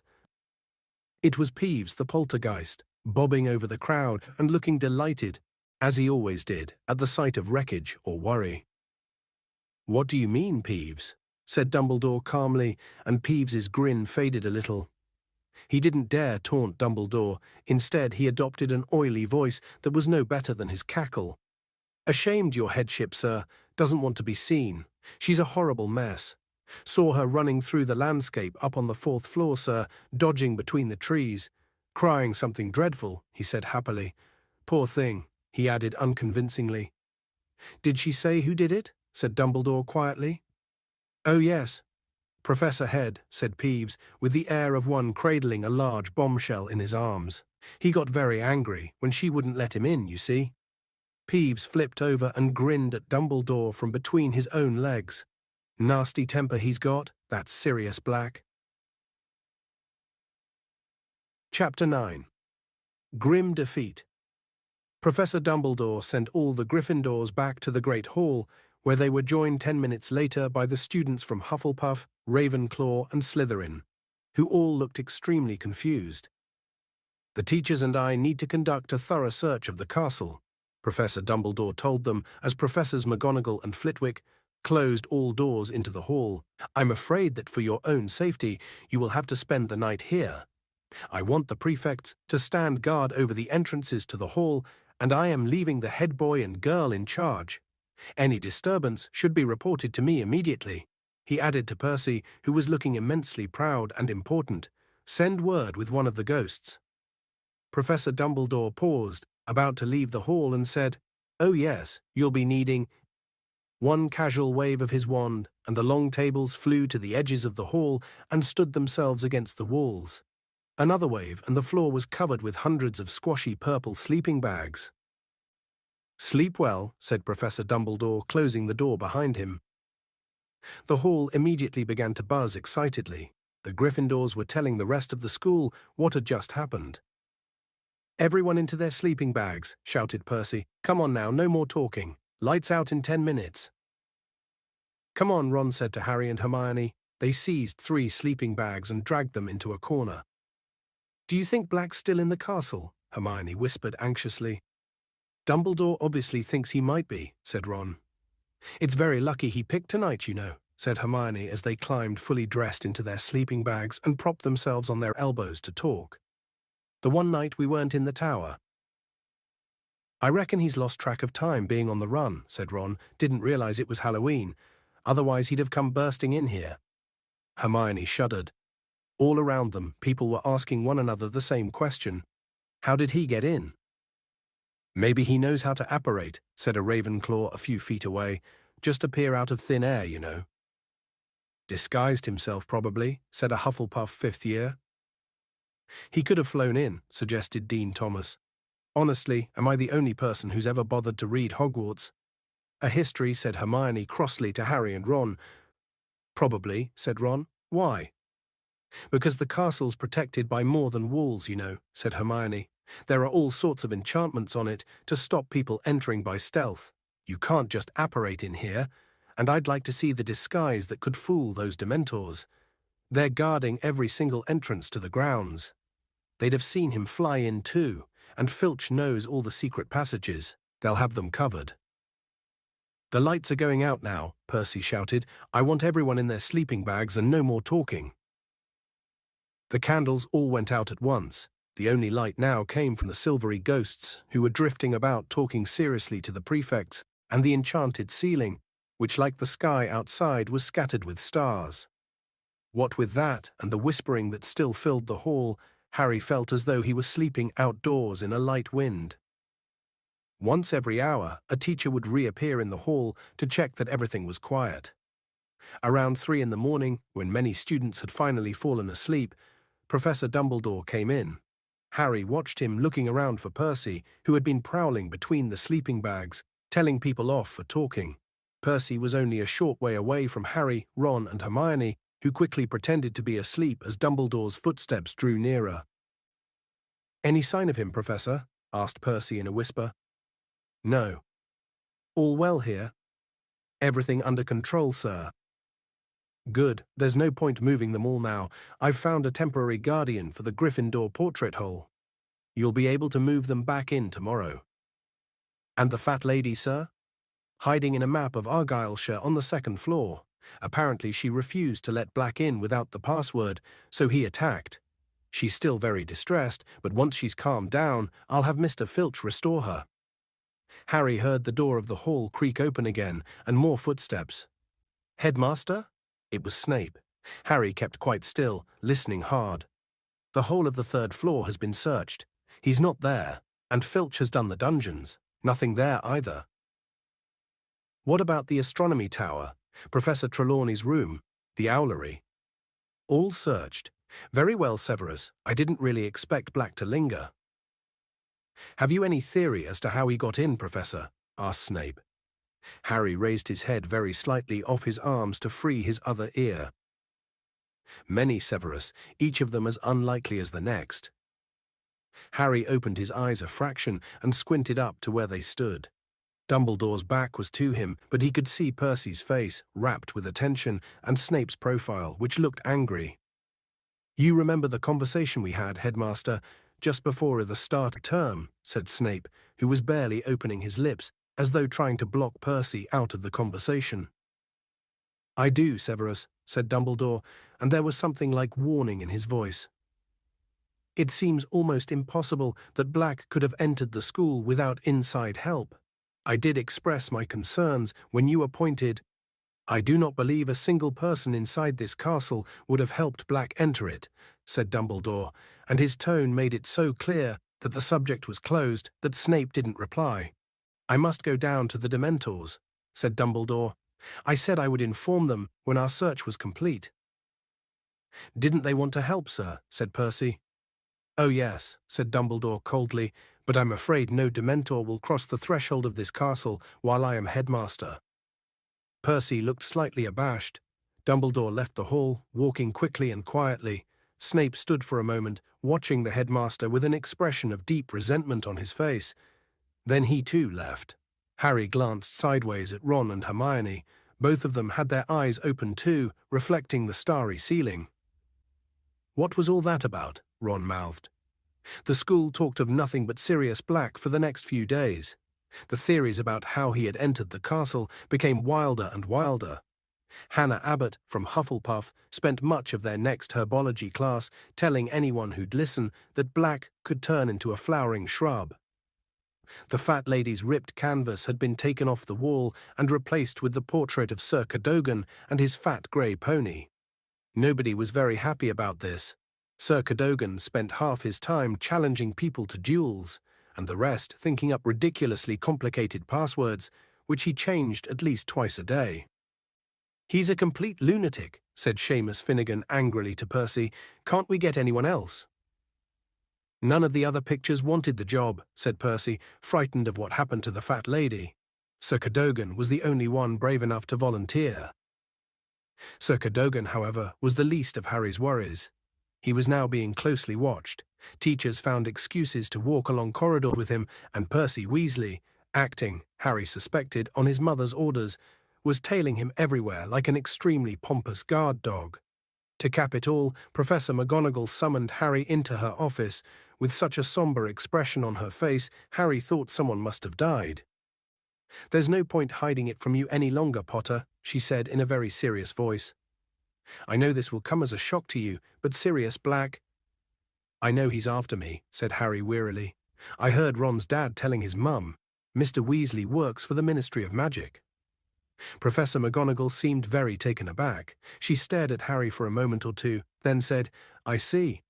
Well, in that case, Potter, you'll understand why I don't think it's a good idea for you to be practicing Quidditch in the evenings. Out on the field with only your team members, it's very exposed, Potter." "We've got our first match on Saturday," said Harry, outraged. "I've got to train, Professor." Professor McGonagall considered him intently. Harry knew she was deeply interested in the Gryffindor team's prospects. It had been she, after all, who'd suggested him as seeker in the first place. He waited, holding his breath. Professor McGonagall stood up and stared out of the window at the Quidditch field, just visible through the rain. Well, goodness knows, I'd like to see us win the cup at last. But all the same, Potter, I'd be happier if a teacher were present. I'll ask Madam Hooch to oversee your training sessions. The weather worsened steadily as the first Quidditch match drew nearer. Undaunted, the Gryffindor team was training harder than ever under the eye of Madam Hooch. Then, at their final training session before Saturday's match, Oliver Wood gave his team some unwelcome news. "We're not playing Slytherin," he told them, looking very angry. "Flint's just been to see me. We're playing Hufflepuff instead." "Why?" chorused the rest of the team. "Flint's excuse is that their seeker's arm's still injured," said Wood, grinding his teeth furiously. "But it's obvious why they're doing it. Don't want to play in this weather. Think it'll damage their chances." There had been strong winds and heavy rain all day, and as Wood spoke, they heard a distant rumble of thunder. "There's nothing wrong with Malfoy's arm," said Harry furiously. "He's faking it."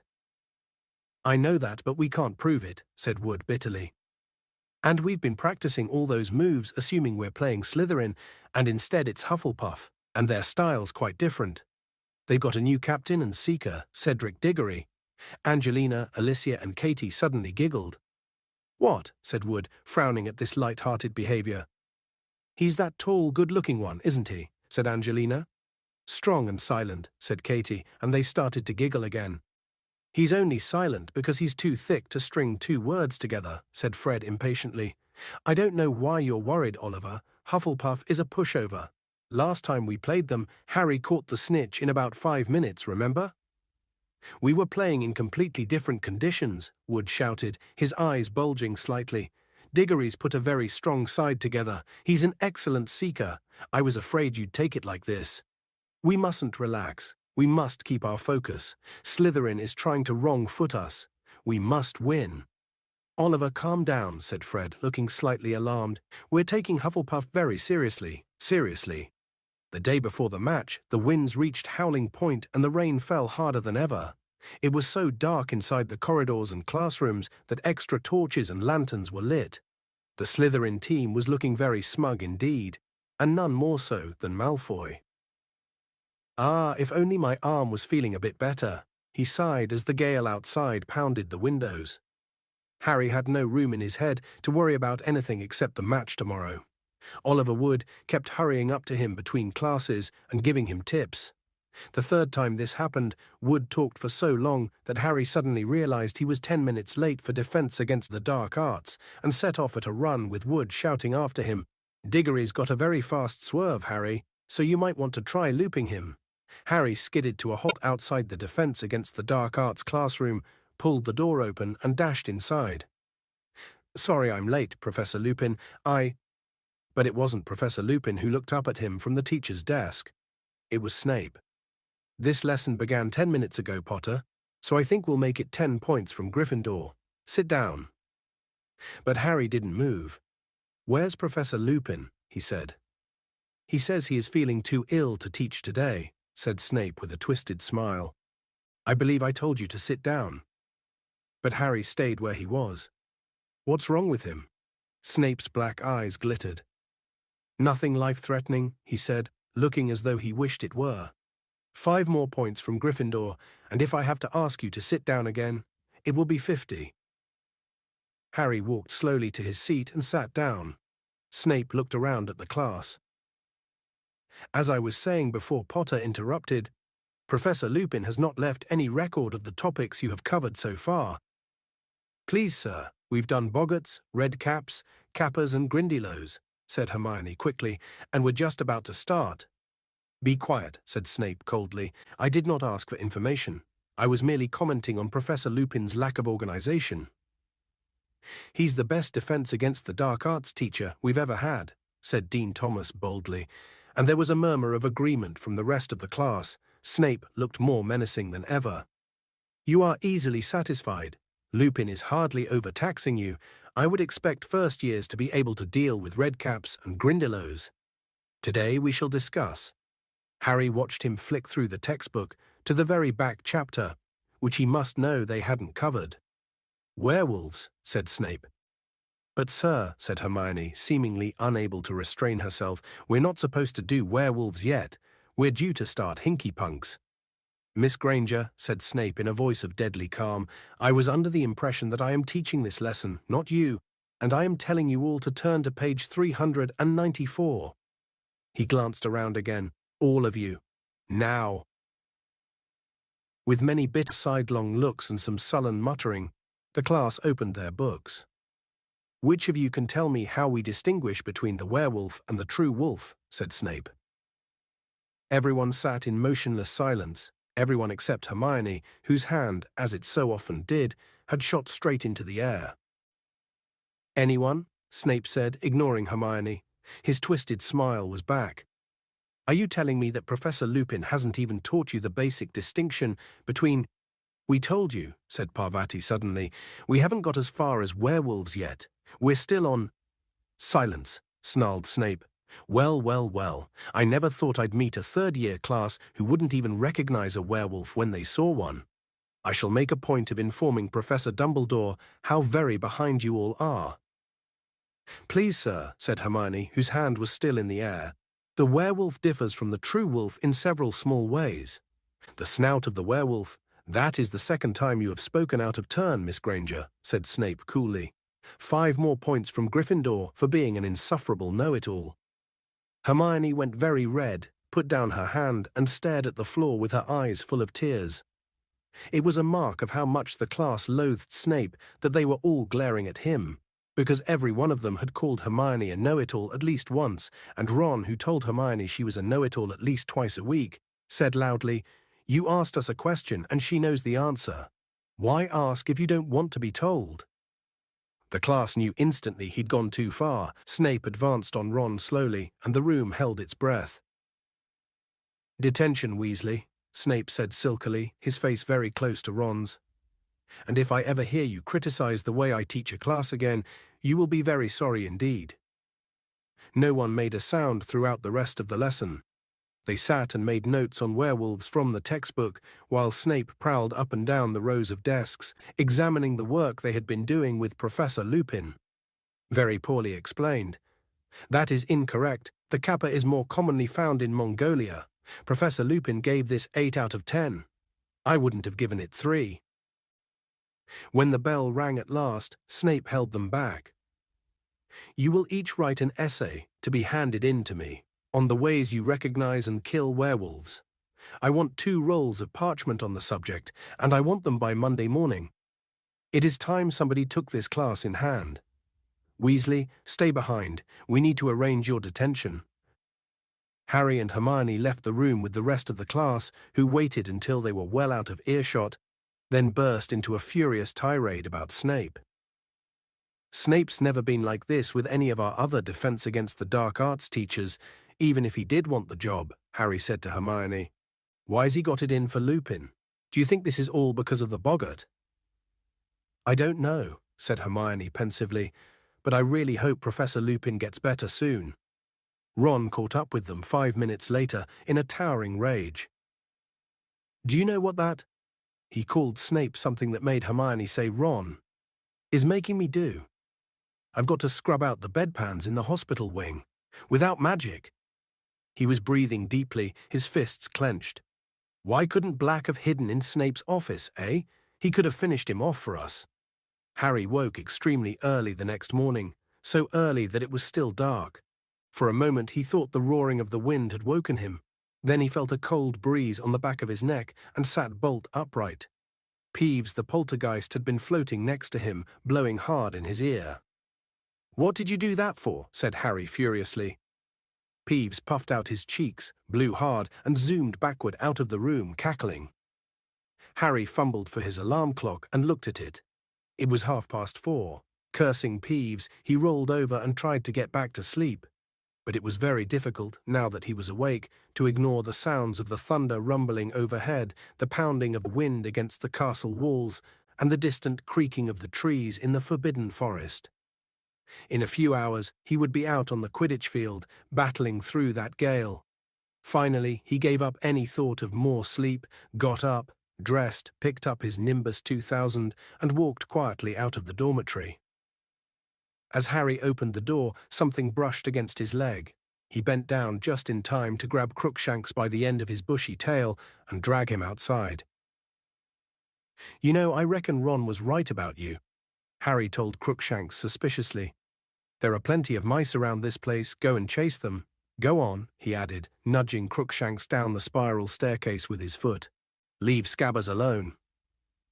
The noise of the storm was even louder in the common room. Harry knew better than to think the match would be cancelled. Quidditch matches weren't called off for trifles like thunderstorms. Nevertheless, he was starting to feel very apprehensive. Wood had pointed out Cedric Diggory to him in the corridor.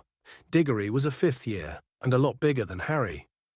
Seekers were usually light and speedy, but Diggory's weight would be an advantage in this weather because he was less likely to be blown off course. Harry whiled away the hours until dawn in front of the fire, getting up every now and then to stop Crookshanks from sneaking up the boys' staircase again. At long last, Harry thought it must be time for breakfast, so he headed through the portrait hole alone. "Stand and fight, you mangy cur," yelled Sir Cadogan. "Oh, shut up," Harry yawned. He revived a bit over a large bowl of porridge, and by the time he'd started on toast, the rest of the team had turned up. "It's going to be a tough one," said Wood, who wasn't eating anything. "Stop worrying, Oliver," said Alicia soothingly. "We don't mind a bit of rain." But it was considerably more than a bit of rain. Such was the popularity of Quidditch that the whole school turned out to watch the match as usual, but they ran down the lawns toward the Quidditch field, heads bowed against the ferocious wind, umbrellas being whipped out of their hands as they went. Just before he entered the locker room, Harry saw Malfoy, Crabbe, and Goyle laughing and pointing at him from under an enormous umbrella on their way to the stadium. The team changed into their scarlet robes and waited for Wood's usual pre-match pep talk, but it didn't come. He tried to speak several times, made an odd gulping noise, then shook his head hopelessly and beckoned them to follow him. The wind was so strong that they staggered sideways as they walked out onto the field. If the crowd was cheering, they couldn't hear it over the fresh rolls of thunder. Rain was splattering over Harry's glasses. How on earth was he going to see the snitch in this? The Hufflepuffs were approaching from the opposite side of the field, wearing canary yellow robes. The captains walked up to each other and shook hands. Diggory smiled at Wood, but Wood now looked as though he had lockjaw and merely nodded. Harry saw Madame Hooch's mouth form the words, "Mount your brooms." He pulled his right foot out of the mud with a squelch and swung it over his Nimbus 2000. Madame Hooch put her whistle to her lips and gave it a blast that sounded shrill and distant. They were off. Harry rose fast, but his Nimbus was swerving slightly with the wind. He held it as steady as he could and turned, squinting into the rain. Within 5 minutes, Harry was soaked to his skin and frozen, hardly able to see his teammates, let alone the tiny snitch.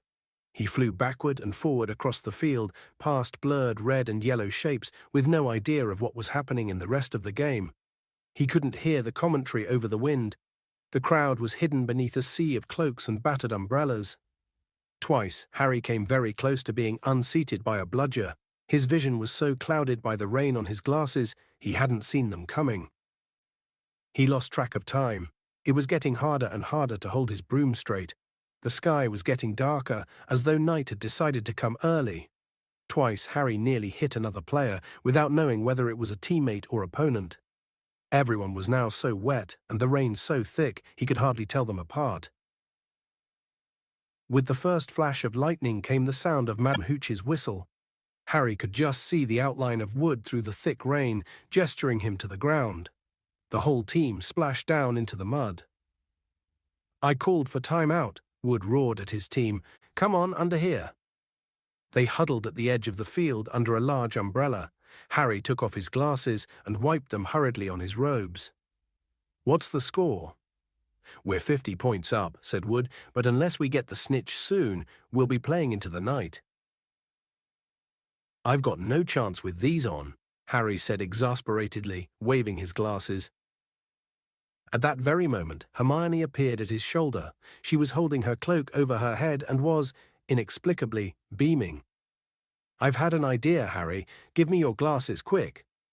He handed them to her, and as the team watched in amazement, Hermione tapped them with her wand and said, "Impervious." "There," she said, handing them back to Harry. "They'll repel water." Wood looked as though he could have kissed her. "Brilliant," he called hoarsely after her as she disappeared into the crowd. "Okay, team, let's go for it." Hermione's spell had done the trick. Harry was still numb with cold, still wetter than he'd ever been in his life, but he could see. Full of fresh determination, he urged his broom through the turbulent air, staring in every direction for the snitch, avoiding a bludger, ducking beneath Diggory, who was streaking in the opposite direction. There was another clap of thunder, followed immediately by forked lightning. This was getting more and more dangerous. Harry needed to get the snitch quickly. He turned, intending to head back toward the middle of the field, but at that moment another flash of lightning illuminated the stands, and Harry saw something that distracted him completely. The silhouette of an enormous shaggy black dog, clearly imprinted against the sky, motionless in the topmost empty row of seats. Harry's numb hand slipped on the broom handle, and his nimbus dropped a few feet. Shaking his sodden bangs out of his eyes, he squinted back into the stands. The dog had vanished. "Harry!" came Wood's anguished yell from the Gryffindor goalposts. "Harry, behind you!" Harry looked wildly around. Cedric Diggory was pelting up the field, and a tiny speck of gold was shimmering in the rain-filled air between them. With a jolt of panic, Harry threw himself flat to the broom handle and zoomed towards the snitch. "Come on," he growled at his nimbus as the rain whipped his face, faster. But something odd was happening. An eerie silence was falling across the stadium. The wind, though as strong as ever, was forgetting to roar. It was as though someone had turned off the sound, as though Harry had gone suddenly deaf. What was going on? And then a horribly familiar wave of cold swept over him, inside him, just as he became aware of something moving on the field below. Before he'd had time to think, Harry had taken his eyes off the snitch and looked down. At least 100 Dementors, their hidden faces pointing up at him, were standing beneath him. It was as though freezing water were rising in his chest, cutting at his insides. And then he heard it again. Someone was screaming, screaming inside his head, a woman. "Not Harry, not Harry, please not Harry.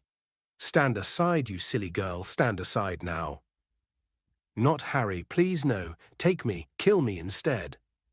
Numbing, swirling white mist was filling Harry's brain. What was he doing? Why was he flying? He needed to help her. She was going to die. She was going to be murdered. He was falling, falling through the icy mist. "Not Harry, please have mercy, have mercy." A shrill voice was laughing, the woman was screaming, and Harry knew no more. Lucky the ground was so soft. I thought he was dead for sure. But he didn't even break his glasses. Harry could hear the voices whispering, but they made no sense whatsoever. He didn't have a clue where he was, or how he'd got there, or what he'd been doing before he got there. All he knew was that every inch of him was aching, as though it had been beaten. That was the scariest thing I've ever seen in my life. Scariest, the scariest thing, hooded black figures cold screaming. Harry's eyes snapped open. He was lying in the hospital wing. The Gryffindor Quidditch team, spattered with mud from head to foot, was gathered around his bed. Ron and Hermione were also there, looking as though they'd just climbed out of a swimming pool. "Harry," said Fred, who looked extremely white underneath the mud, "how are you feeling?" It was as though Harry's memory was on fast forward. The lightning, the Grim, the Snitch, and the Dementors. "What happened?" he said, sitting up so suddenly. They all gasped. "You fell off," said Fred. "Must have been, 50 feet?" "We thought you died," said Alicia, who was shaking. Hermione made a small, squeaky noise. Her eyes were extremely bloodshot. "But the match," said Harry. "What happened? Are we doing a replay?" No one said anything. The horrible truth sank into Harry like a stone. "We didn't lose. Diggory got the snitch," said George, "just after you fell. He didn't realize what had happened. When he looked back and saw you on the ground, he tried to call it off, wanted a rematch. But they won fair and square, even Wood admits it. "Where is Wood?" said Harry, suddenly realizing he wasn't there. "Still in the showers," said Fred. "We think he's trying to drown himself." Harry put his face to his knees, his hands gripping his hair. Fred grabbed his shoulder and shook it roughly. "Come on, Harry, you've never missed the snitch before." "There had to be one time you didn't get it," said George. "It's not over yet," said Fred. "We lost by 100 points, right? So if Hufflepuff loses to Ravenclaw and we beat Ravenclaw and Slytherin, Hufflepuff will have to lose by at least 200 points," said George.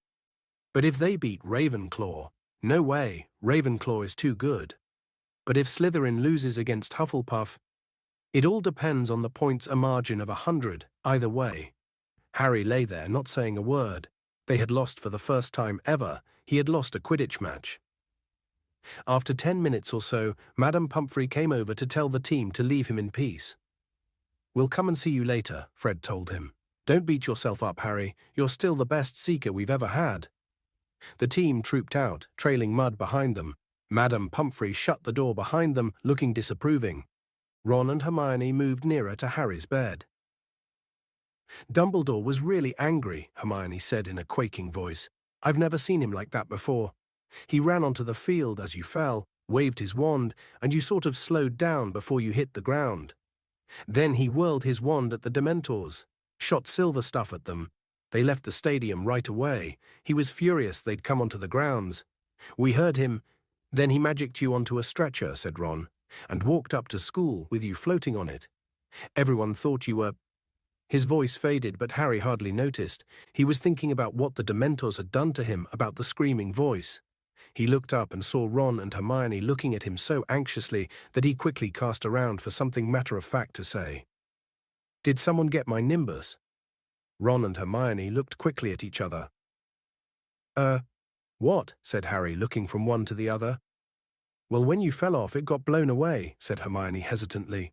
And it oh, Harry, it hit the Whomping Willow." Harry's insides lurched. The Whomping Willow was a very violent tree that stood alone in the middle of the grounds. "And?" he said, dreading the answer.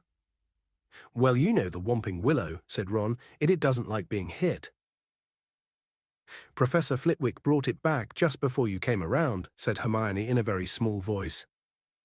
Slowly, she reached down for a bag at her feet, turned it upside down, and tipped a dozen bits of splintered wood and twig onto the bed, the only remains of Harry's faithful, finely beaten broomstick. Chapter 10. The Marauder's Map. Madame Pomfrey insisted on keeping Harry in the hospital wing for the rest of the weekend. He didn't argue or complain, but he wouldn't let her throw away the shattered remnants of his Nimbus 2000. He knew he was being stupid, knew that the Nimbus was beyond repair, but Harry couldn't help it. He felt as though he'd lost one of his best friends. He had a stream of visitors, all intent on cheering him up. Hagrid sent him a bunch of earwiggy flowers that looked like yellow cabbages, and Ginny Weasley, blushing furiously, turned up with a get-well card she had made herself, which sang shrilly unless Harry kept it shut under his bowl of fruit. The Gryffindor team visited again on Sunday morning, this time accompanied by Wood, who told Harry, in a hollow, dead sort of voice, that he didn't blame him in the slightest. Ron and Hermione left Harry's bedside only at night, but nothing anyone said or did could make Harry feel any better because they knew only half of what was troubling him. He hadn't told anyone about the Grim, not even Ron and Hermione, because he knew Ron would panic and Hermione would scoff. The fact remained, however, that it had now appeared twice, and both appearances had been followed by near-fatal accidents. The first time he had nearly been run over by the night bus, the second fallen 50 feet from his broomstick. Was the Grim going to haunt him until he actually died? Was he going to spend the rest of his life looking over his shoulder for the beast? And then there were the Dementors. Harry felt sick and humiliated every time he thought of them. Everyone said the Dementors were horrible, but no one else collapsed every time they went near one. No one else heard echoes in their head of their dying parents. Because Harry knew who that screaming voice belonged to now. He had heard her words, heard them over and over again during the night hours in the hospital wing while he lay awake staring at the strips of moonlight on the ceiling. When the Dementors approached him, he heard the last moments of his mother's life, her attempts to protect him, Harry from Lord Voldemort, and Voldemort's laughter before he murdered her. Harry dozed fitfully, sinking into dreams full of clammy, rotted hands and petrified pleading, jerking awake to dwell again on his mother's voice. It was a relief to return to the noise and bustle of the main school on Monday, where he was forced to think about other things, even if he had to endure Draco Malfoy's taunting. Malfoy was almost beside himself with glee at Gryffindor's defeat. He had finally taken off his bandages and celebrated having the full use of both arms again by doing spirited imitations of Harry falling off his broom. Malfoy spent much of their next potions class doing Dementor imitations across the dungeon. Ron finally cracked and flung a large, slippery crocodile heart at Malfoy, which hit him in the face and caused Snape to take 50 points from Gryffindor. "If Snape's teaching defense against the dark arts again, I'm skiving off," said Ron as they headed toward Lupin's classroom after lunch. "Check who's in there, Hermione." Hermione peered around the classroom door. "It's okay." Professor Lupin was back at work. It certainly looked as though he had been ill. His old robes were hanging more loosely on him, and there were dark shadows beneath his eyes. Nevertheless, he smiled at the class as they took their seats, and they burst at once into an explosion of complaints about Snape's behavior while Lupin had been ill. "It's not fair. He was only filling in. Why should he give us homework? We don't know anything about werewolves. 2 rolls of parchment. Did you tell Professor Snape we haven't covered them yet?" Lupin asked, frowning slightly. The babble broke out again. "Yes, but he said we were really behind. He wouldn't listen. 2 rolls of parchment." Professor Lupin smiled at the look of indignation on every face. "Don't worry, I'll speak to Professor Snape. You don't have to do the essay." "Oh no," said Hermione, looking very disappointed. "I've already finished it." They had a very enjoyable lesson. Professor Lupin had brought along a glass box containing a hinky-punk, a little one-legged creature who looked as though he were made of wisps of smoke, rather frail and harmless-looking. "Lures travelers into bogs," said Professor Lupin as they took notes. "You noticed the lantern dangling from his hand. Hops ahead, people follow the light then." The hinky-punk made a horrible squelching noise against the glass. When the bell rang, everyone gathered up their things and headed for the door, Harry among them, but— "Wait a moment, Harry," Lupin called. "I'd like a word." Harry doubled back and watched Professor Lupin covering the hinky-punk's box with a cloth. "I heard about the match," said Lupin, turning back to his desk and starting to pile books into his briefcase. "And I'm sorry about your broomstick. Is there any chance of fixing it?" "No," said Harry. "The tree smashed it to bits." Lupin sighed. "They planted the Whomping Willow the same year that I arrived at Hogwarts. People used to play a game, trying to get near enough to touch the trunk. In the end, a boy called Davy Gudgeon nearly lost an eye, and we were forbidden to go near it. No broomstick would have a chance." "Did you hear about the Dementors too?" said Harry with difficulty. Lupin looked at him quickly. "Yes, I did. I don't think any of us have seen Professor Dumbledore that angry. They have been growing restless for some time, furious at his refusal to let them inside the grounds. I suppose they were the reason you fell." "Yes," said Harry. He hesitated, and then the question he had to ask burst from him before he could stop himself. "Why? Why do they affect me like that? Am I just—" "It has nothing to do with weakness," said Professor Lupin sharply, as though he had read Harry's mind. "The Dementors affect you worse than the others because there are horrors in your past that the others don't have." A ray of wintry sunlight fell across the classroom, illuminating Lupin's grey hairs and the lines on his young face. "Dementors are among the foulest creatures that walk this earth. They infest the darkest, filthiest places, they glory in decay and despair, they drain peace, hope and happiness out of the air around them. Even muggles feel their presence, though they can't see them. Get too near a Dementor, and every good feeling, every happy memory will be sucked out of you. If it can, the Dementor will feed on you long enough to reduce you to something like itself, soulless and evil. You'll be left with nothing but the worst experiences of your life. And the worst that happened to you, Harry, is enough to make anyone fall off their broom." You have nothing to feel ashamed of." When they get near me, Harry stared at Lupin's desk, his throat tight. "I can hear Voldemort murdering my mum." Lupin made a sudden motion with his arm, as though to grip Harry's shoulder, but thought better of it. There was a moment's silence, then, "Why did they have to come to the match?" said Harry bitterly. "They're getting hungry," said Lupin coolly, shutting his briefcase with a snap. "Dumbledore won't let them into the school, so their supply of human prey has dried up. I don't think they could resist the large crowd around the Quidditch field. All that excitement, emotions running high, it was their idea of a feast." "Azkaban must be terrible," Harry muttered. Lupin nodded grimly.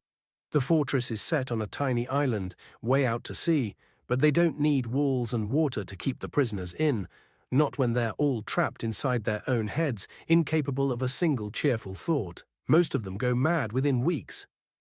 "But Sirius Black escaped from them," Harry said slowly. "He got away." Lupin's briefcase slipped from the desk. He had to stoop quickly to catch it. "Yes," he said, straightening up. "Black must have found a way to fight them. I wouldn't have believed it possible. Dementors are supposed to drain a wizard of his powers if he is left with them too long." "You made that Dementor on the train back off," said Harry suddenly. "There are certain defenses one can use," said Lupin. "But there was only one Dementor on the train. The more there are, the more difficult it becomes to resist." "What defenses?" said Harry at once. "Can you teach me?" "I don't pretend to be an expert at fighting Dementors, Harry, quite the contrary. But if the Dementors come to another Quidditch match, I need to be able to fight them." Lupin looked into Harry's determined face, hesitated, then said, "Well, all right, I'll try and help. But it'll have to wait until next term, I'm afraid. I have a lot to do before the holidays. I chose a very inconvenient time to fall ill."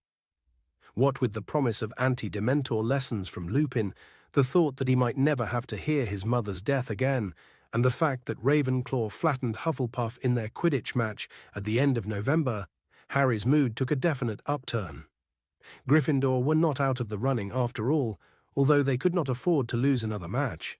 Wood became repossessed of his manic energy and worked his team as hard as ever in the chilly haze of rain that persisted into December. Harry saw no hint of a Dementor within the grounds. Dumbledore's anger seemed to be keeping them at their stations at the entrances. 2 weeks before the end of the term, the sky lightened suddenly to a dazzling opaline white, and the muddy grounds were revealed one morning, covered in glittering frost. Inside the castle, there was a buzz of Christmas in the air. Professor Flitwick, the charms teacher, had already decorated his classroom with shimmering lights that turned out to be real fluttering fairies. The students were all happily discussing their plans for the holidays. Both Ron and Hermione had decided to remain at Hogwarts, and though Ron said it was because he couldn't stand 2 weeks with Percy, and Hermione insisted she needed to use the library, Harry wasn't fooled. They were doing it to keep him company, and he was very grateful. To everyone's delight except Harry's, there was to be another Hogsmeade trip on the very last weekend of the term. "We can do all our Christmas shopping there," said Hermione. "Mum and Dad would really love those tooth-flossing string mints from Honeydukes." Resigned to the fact that he would be the only third year staying behind again, Harry borrowed a copy of Witch Broomstick from Wood and decided to spend the day reading up on the different makes. He had been riding one of the school brooms at team practice, an ancient shooting star, which was very slow and jerky. He definitely needed a new broom of his own.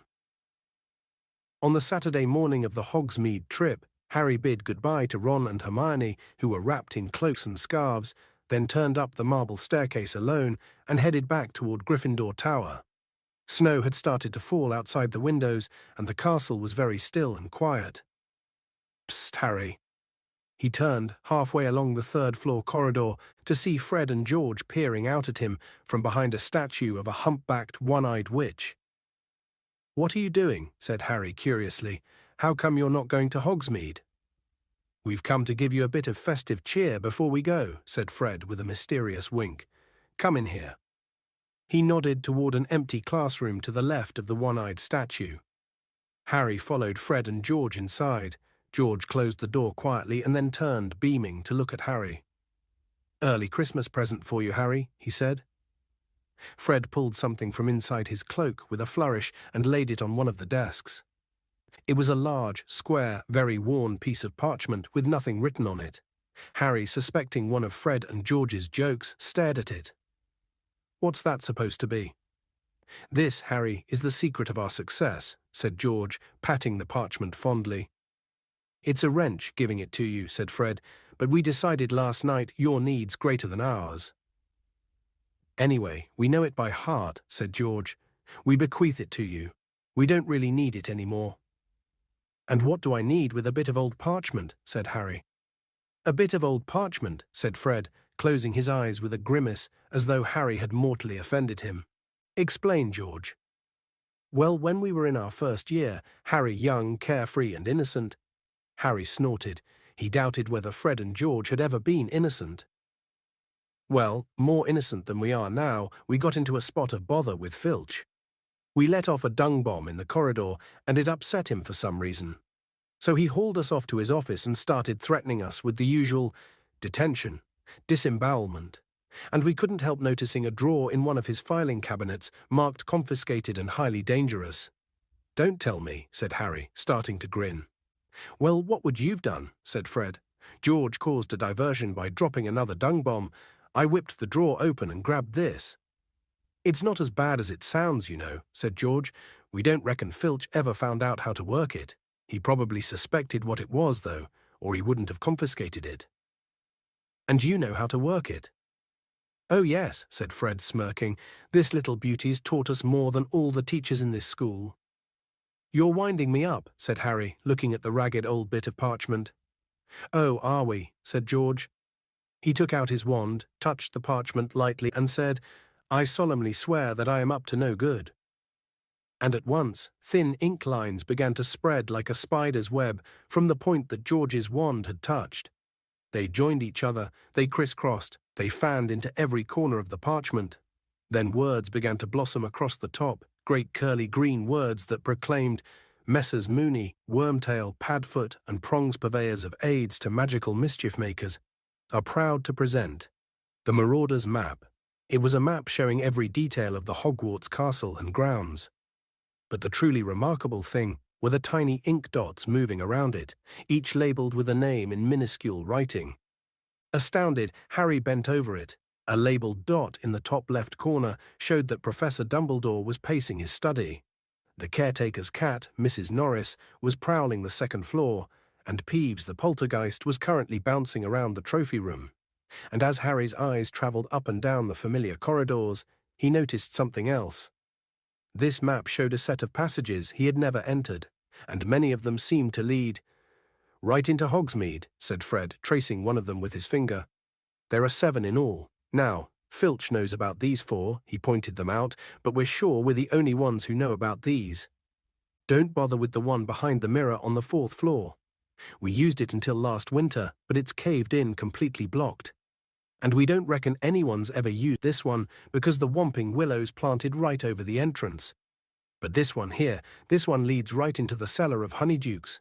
We've used it loads of times. And as you might have noticed, the entrance is right outside this room, through that one-eyed old crone's hump. Mooney, Wormtail, Padfoot and Prongs, sighed George, patting the heading of the map. We owe them so much.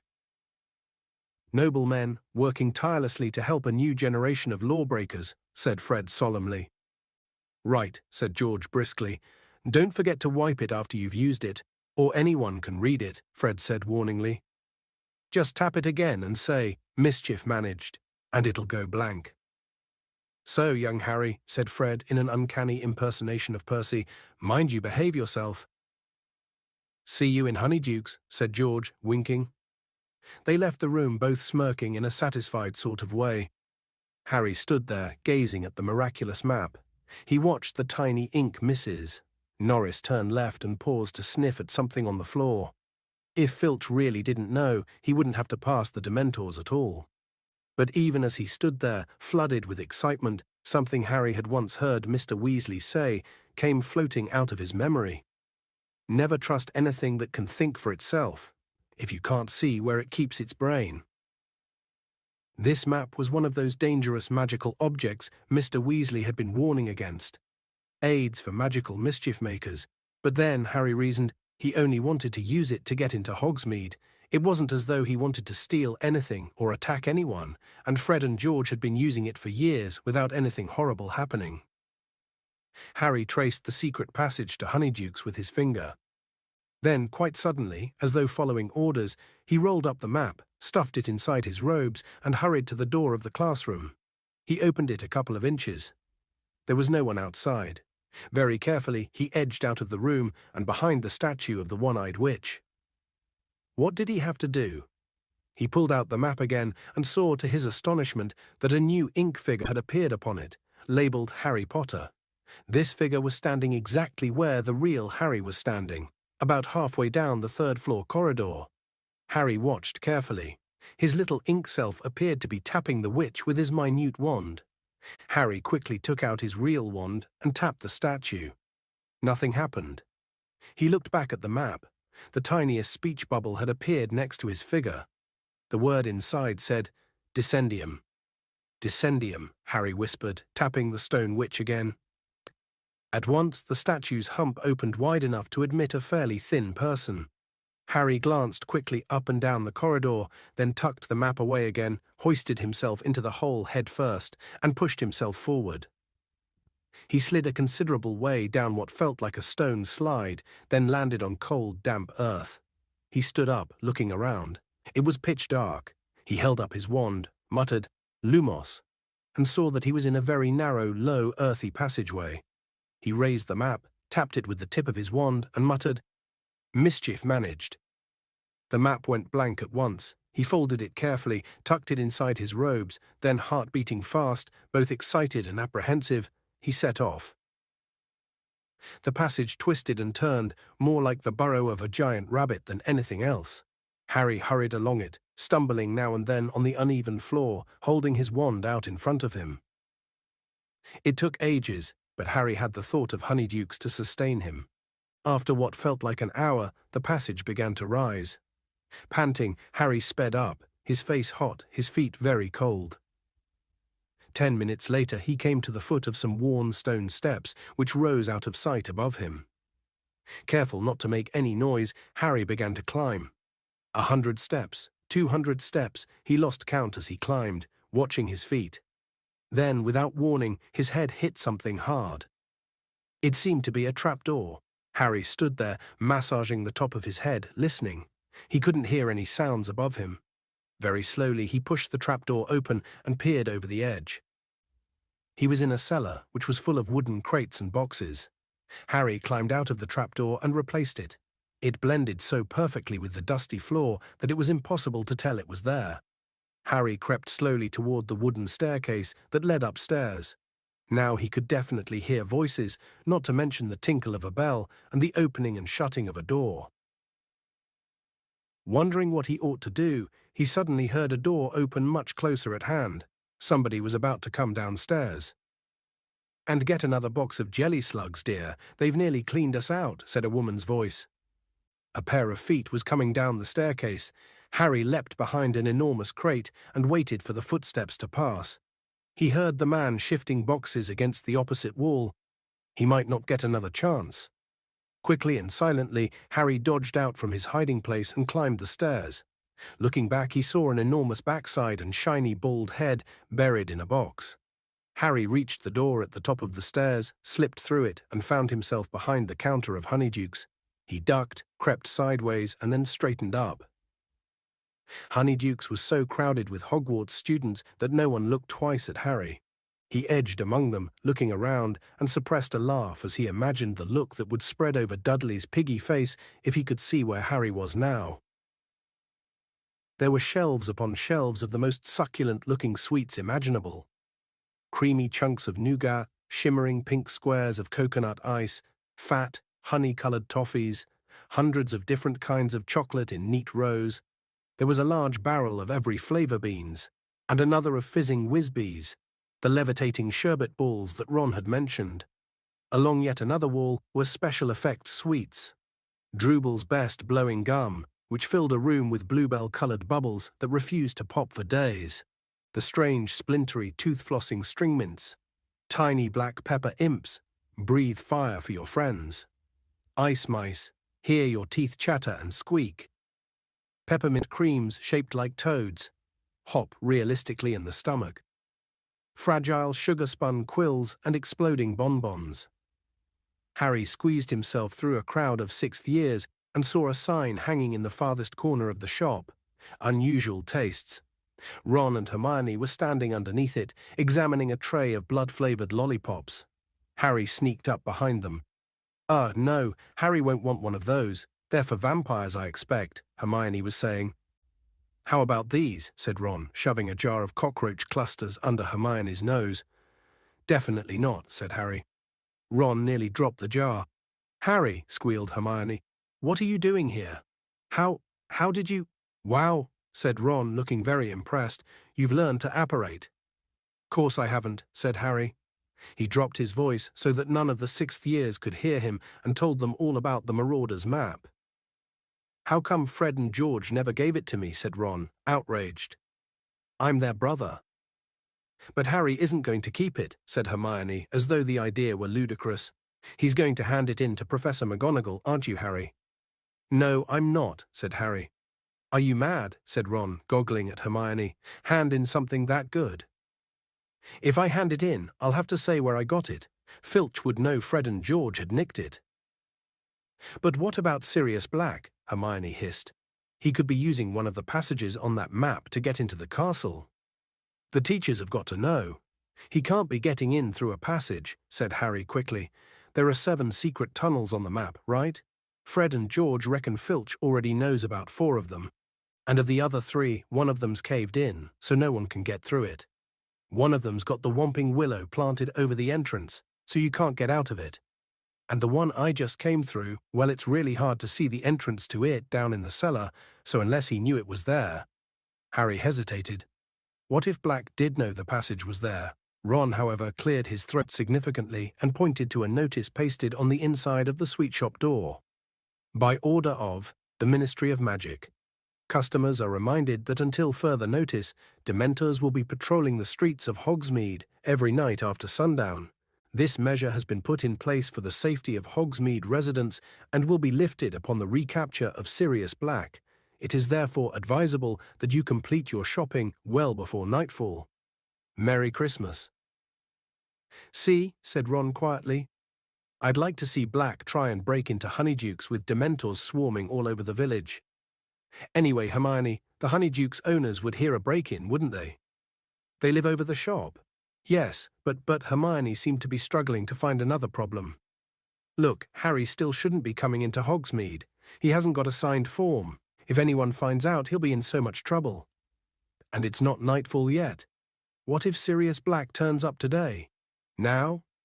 "He'd have a job spotting Harry in this," said Ron, nodding through the mullioned windows at the thick swirling snow. "Come on, Hermione, it's Christmas. Harry deserves a break." Hermione bit her lip, looking extremely worried. "Are you going to report me?" Harry asked her, grinning. "Oh, of course not, but honestly, Harry." "Seen the fizzing Whizbees, Harry?" said Ron, grabbing him and leading him over to their barrel. "And the jelly slugs, and the acid pops. Fred gave me one of those when I was 7. It burnt a hole right through my tongue. I remember Mum walloping him with her broomstick." Ron stared broodingly into the acid pop box. "Reckon Fred'd take a bit of cockroach cluster if I told him they were peanuts." When Ron and Hermione had paid for all their sweets, the 3 of them left Honeydukes for the blizzard outside. Hogsmeade looked like a Christmas card. The little thatched cottages and shops were all covered in a layer of crisp snow.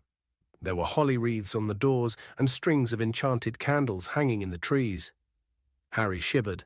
Unlike the other 2, he didn't have his cloak. They headed up the street, heads bowed against the wind, Ron and Hermione shouting through their scarves. "That's the post office.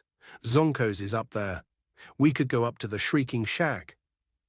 "Tell you what," said Ron, his teeth chattering, "shall we go for a butterbeer in the 3 Broomsticks?"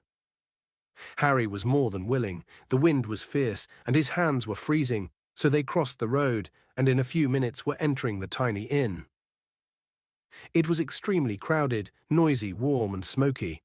A curvy sort of woman with a pretty face was serving a bunch of rowdy warlocks up at the bar. "That's Madame Rosmerta," said Ron. "I'll get the drinks, shall I?" he added, going slightly red. Harry and Hermione made their way to the back of the room, where there was a small vacant table between the window and a handsome Christmas tree, which stood next to the fireplace. Ron came back 5 minutes later, carrying 3 foaming tankards of hot butterbeer. "Merry Christmas," he said happily, raising his tankard. Harry drank deeply. It was the most delicious thing he'd ever tasted and seemed to heat every bit of him from the inside. A sudden breeze ruffled his hair. The door of the 3 broomsticks had opened again. Harry looked over the rim of his tankard and choked. Professors McGonagall and Flitwick had just entered the pub with a flurry of snowflakes, shortly followed by Hagrid, who was deep in conversation with a portly man in a lime-green bowler hat and a pinstriped cloak, Cornelius Fudge, Minister of Magic. In an instant, Ron and Hermione had both placed hands on the top of Harry's head and forced him off his stool and under the table. Dripping with butterbeer and crouching out of sight, Harry clutched his empty tankard and watched the teacher's and Fudge's feet move toward the bar, pause, then turn and walk right toward him. Somewhere above him, Hermione whispered, "Mobiliarbus." The Christmas tree beside their table rose a few inches off the ground, drifted sideways, and landed with a soft thump right in front of their table, hiding them from view. Staring through the dense lower branches, Harry saw 4 sets of chair legs move back from the table right beside theirs, then heard the grunts and sighs of the teachers and minister as they sat down. Next he saw another pair of feet wearing sparkly turquoise high heels and heard a woman's voice. "A small gillywater." "Mine," said Professor McGonagall's voice. "4 pints of mulled mead." "Ta." "Rosmerta," said Hagrid. "A cherry syrup and soda with ice and umbrella." Said Professor Flitwick, smacking his lips. "So you'll be the red currant rum, Minister." "Thank you, Rosmerta, my dear," said Fudge's voice. "Lovely to see you again, I must say. Have one yourself, won't you? Come and join us." "Well, thank you very much, Minister." Harry watched the glittering heels march away and back again. His heart was pounding uncomfortably in his throat. Why hadn't it occurred to him that this was the last weekend of term for the teachers too? And how long were they going to sit there? He needed time to sneak back into Honeydukes if he wanted to return to school tonight. Hermione's leg gave a nervous twitch next to him. "So what brings you to this neck of the woods, Minister?" came Madame Rosmerta's voice. Harry saw the lower part of Fudge's thick body twist in his chair as though he were checking for eavesdroppers. Then he said in a quiet voice, "What else, my dear, but Sirius Black? I dare say you heard what happened up at the school at Halloween." "I did hear a rumour," admitted Madame Rosmerta. "Did you tell the whole pub, Hagrid?" said Professor McGonagall exasperatedly. "Do you think Black's still in the area, Minister?" whispered Madame Rosmerta. "I'm sure of it," said Fudge shortly. "You know that the Dementors have searched my pub twice," said Madame Rosmerta, a slight edge to her voice. "Scared all my customers away. It's very bad for business, Minister." "Rosmerta, my dear, I don't like them any more than you do," said Fudge uncomfortably. "Necessary precaution unfortunate, but there you are. I've just met some of them. They're in a fury against Dumbledore. He won't let them inside the castle grounds." "I should think not," said Professor McGonagall sharply. "How are we supposed to teach with those horrors floating around?" "Hear, hear," squeaked tiny Professor Flitwick, whose feet were dangling a foot from the ground. "All the same," demurred Fudge, "they are here to protect you all from something much worse. We all know what Black's capable of." "Do you know, I still have trouble believing it," said Madame Rosmerta thoughtfully. "Of all the people to go over to the dark side, Sirius Black was the last I'd have thought. I mean, I remember him when he was a boy at Hogwarts. If you'd told me then what he was going to become, I'd have said you'd had too much mead." "You don't know the half of it, Rosmerta," said Fudge gruffly. "The worst he did isn't widely known." "The worst?" said Madame Rosmerta, her voice alive with curiosity. "Worse than murdering all those poor people, you mean?" "I certainly do," said Fudge. "I can't believe that. What could possibly be worse?" You say you remember him at Hogwarts, Rosmerta, murmured Professor McGonagall. Do you remember who his best friend was? Naturally, said Madame Rosmerta with a small laugh. Never saw one without the other, did you? The number of times I had them in here, ooh, they used to make me laugh. Quite the double act, Sirius Black and James Potter. Harry dropped his tankard with a loud clunk. Ron kicked him. Precisely, said Professor McGonagall. Black and Potter, ringleaders of their little gang. Both very bright, of course, exceptionally bright, in fact, but I don't think we've ever had such a pair of troublemakers. I don't know, chuckled Hagrid. Fred and George Weasley could give 'em a run for their money. You'd have thought Black and Potter were brothers, chimed in Professor Flitwick. Inseparable. Of course they were, said Fudge. Potter trusted Black beyond all his other friends. Nothing changed when they left school. Black was best man when James married Lily. Then they named him godfather to Harry. Harry has no idea, of course. You can imagine how the idea would torment him. Because Black turned out to be in league with you-know-who, whispered Madame Rosmerta. Worse even than that, my dear. Fudge dropped his voice and proceeded in a sort of low rumble. Not many people are aware that the Potters knew you-know-who was after them. Dumbledore, who was of course working tirelessly against you-know-who, had a number of useful spies. One of them tipped him off, and he alerted James and Lily at once. He advised them to go into hiding. Well, of course, you-know-who wasn't an easy person to hide from. Dumbledore told them that their best chance was the Fidelius charm. How does that work? Said Madame Rosmerta, breathless with interest. Professor Flitwick cleared his throat. An immensely complex spell, he said squeakily, involving the magical concealment of a secret inside a single living soul. The information is hidden inside the chosen person or secret keeper, and is henceforth impossible to find unless, of course, the secret keeper chooses to divulge it. As long as the secret keeper refused to speak, you-know-who could search the village where Lily and James were staying for years and never find them, not even if he had his nose pressed against their sitting-room window. So Black was the Potter's secret keeper, whispered Madame Rosmerta. Naturally, said Professor McGonagall.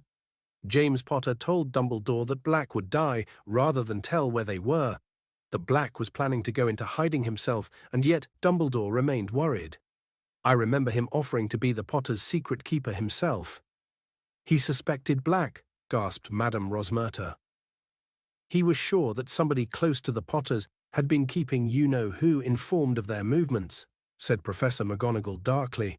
Indeed, he had suspected for some time that someone on our side had turned traitor and was passing a lot of information to you-know-who. But James Potter insisted on using Black. He did, said Fudge heavily. And then, barely a week after the Fidelius charm had been performed, Black betrayed them, breathed Madame Rosmerta. He did indeed. Black was tired of his double-agent role. He was ready to declare his support openly for you-know-who, and he seems to have planned this for the moment of the Potter's death. But as we all know, you-know-who met his downfall in little Harry Potter. Powers gone, horribly weakened, he fled. And this left Black in a very nasty position indeed. His master had fallen at the very moment when he, Black, had shown his true colours as a traitor. He had no choice but to run for it. Filthy, stinking turncoat, Hagrid said, so loudly that half the bar went quiet. Shh, said Professor McGonagall.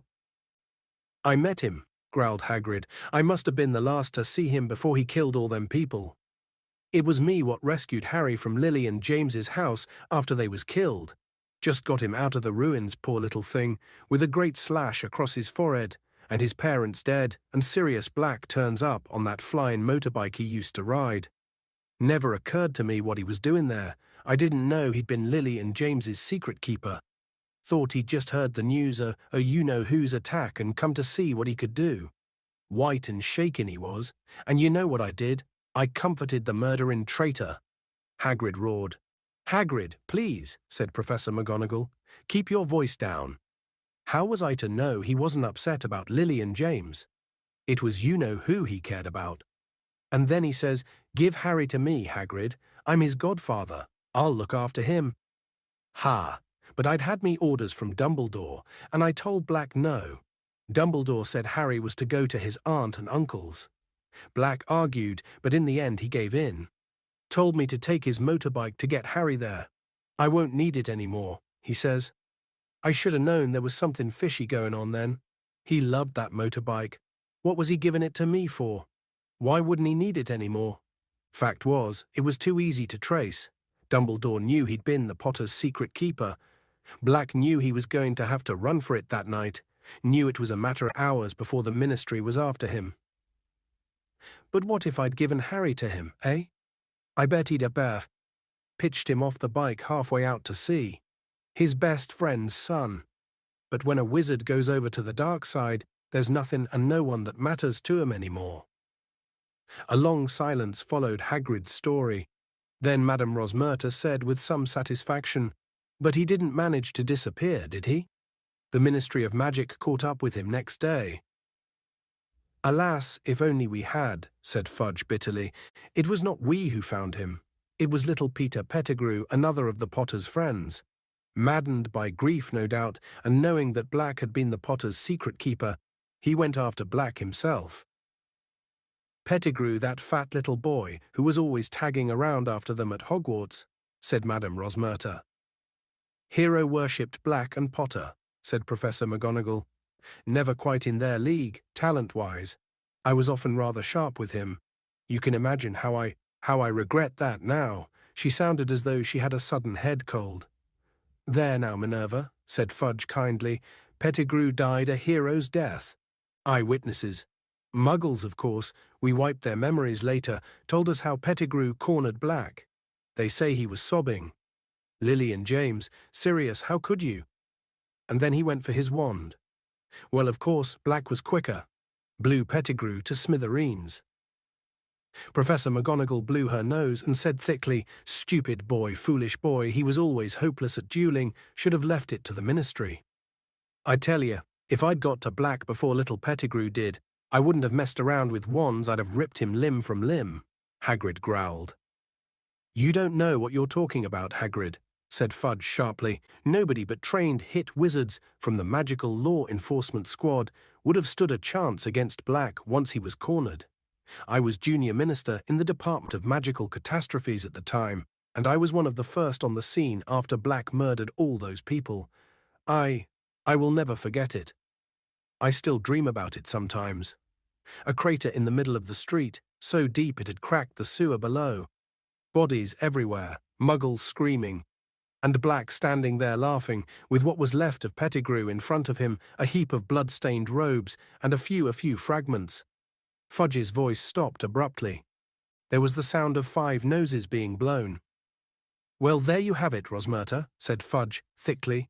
"Black was taken away by 20 members of the Magical Law Enforcement Squad, and Pettigrew received the Order of Merlin, first class, which I think was some comfort to his poor mother. Black's been in Azkaban ever since." Madame Rosmerta let out a long sigh. "Is it true he's mad, Minister?" "I wish I could say that he was," said Fudge slowly. "I certainly believe his master's defeat unhinged him for a while. The murder of Pettigrew and all those Muggles was the action of a cornered and desperate man, cruel, pointless. Yet I met Black on my last inspection of Azkaban. You know, most of the prisoners in there sit muttering to themselves in the dark. There's no sense in them, but I was shocked at how normal Black seemed. He spoke quite rationally to me. It was unnerving. You'd have thought he was merely bored, asked if I'd finished with my newspaper, cool as you please. Said he missed doing the crossword. Yes, I was astounded at how little effect the Dementors seemed to be having on him, and he was one of the most heavily guarded in the place, you know. Dementors outside his door day and night." "But what do you think he's broken out to do?" said Madame Rosmerta. "Good gracious, Minister, he isn't trying to rejoin you-know-who, is he?" "I dare say that is his eventual plan," said Fudge evasively, "but we hope to catch Black long before that. I must say, you-know-who alone and friendless is one thing, but give him back his most devoted servant, and I shudder to think how quickly he'll rise again."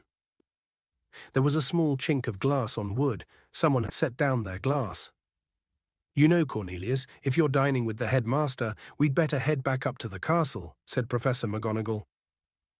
One by one, the pairs of feet in front of Harry took the weight of their owners once more, hems of cloaks swung into sight, and Madame Rosamerta's glittering heels disappeared behind the bar.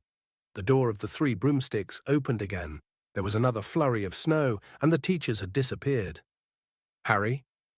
Ron's and Hermione's faces appeared under the table. They were both staring at him, lost for words. Chapter 11. The Firebolt. Harry didn't have a very clear idea of how he had managed to get back into the Honeyduke's cellar, through the tunnel, and into the castle once more. All he knew was that the return trip seemed to take no time at all, and that he hardly noticed what he was doing, because his head was still pounding with the conversation he had just heard. Why had nobody ever told him? Dumbledore, Hagrid, Mr. Weasley, Cornelius Fudge. Why hadn't anyone ever mentioned the fact that Harry's parents had died because their best friend had betrayed them? Ron and Hermione watched Harry nervously all through dinner, not daring to talk about what they'd overheard, because Percy was sitting close by them. When they went upstairs to the crowded common room, it was to find Fred and George had set off half a dozen dung bombs in a fit of end-of-term high spirits. Harry, who didn't want Fred and George asking him whether he'd reached Hogsmeade or not, sneaked quietly up to the empty dormitory and headed straight for his bedside cabinet. He pushed his books aside and quickly found what he was looking for, the leather-bound photo album Hagrid had given him 2 years ago, which was full of wizard pictures of his mother and father. He sat down on his bed, drew the hangings around him, and started turning the pages, searching until he stopped on a picture of his parents' wedding day. There was his father waving up at him, beaming, the untidy black hair Harry had inherited standing up in all directions. There was his mother, alight with happiness, arm in arm with his dad. And there that must be him, their best man. Harry had never given him a thought before. If he hadn't known it was the same person, he would never have guessed it was Black in this old photograph. His face wasn't sunken and waxy, but handsome, full of laughter. Had he already been working for Voldemort when this picture had been taken? Was he already planning the deaths of the 2 people next to him? Did he realize he was facing 12 years in Azkaban? 12 years that would make him unrecognizable?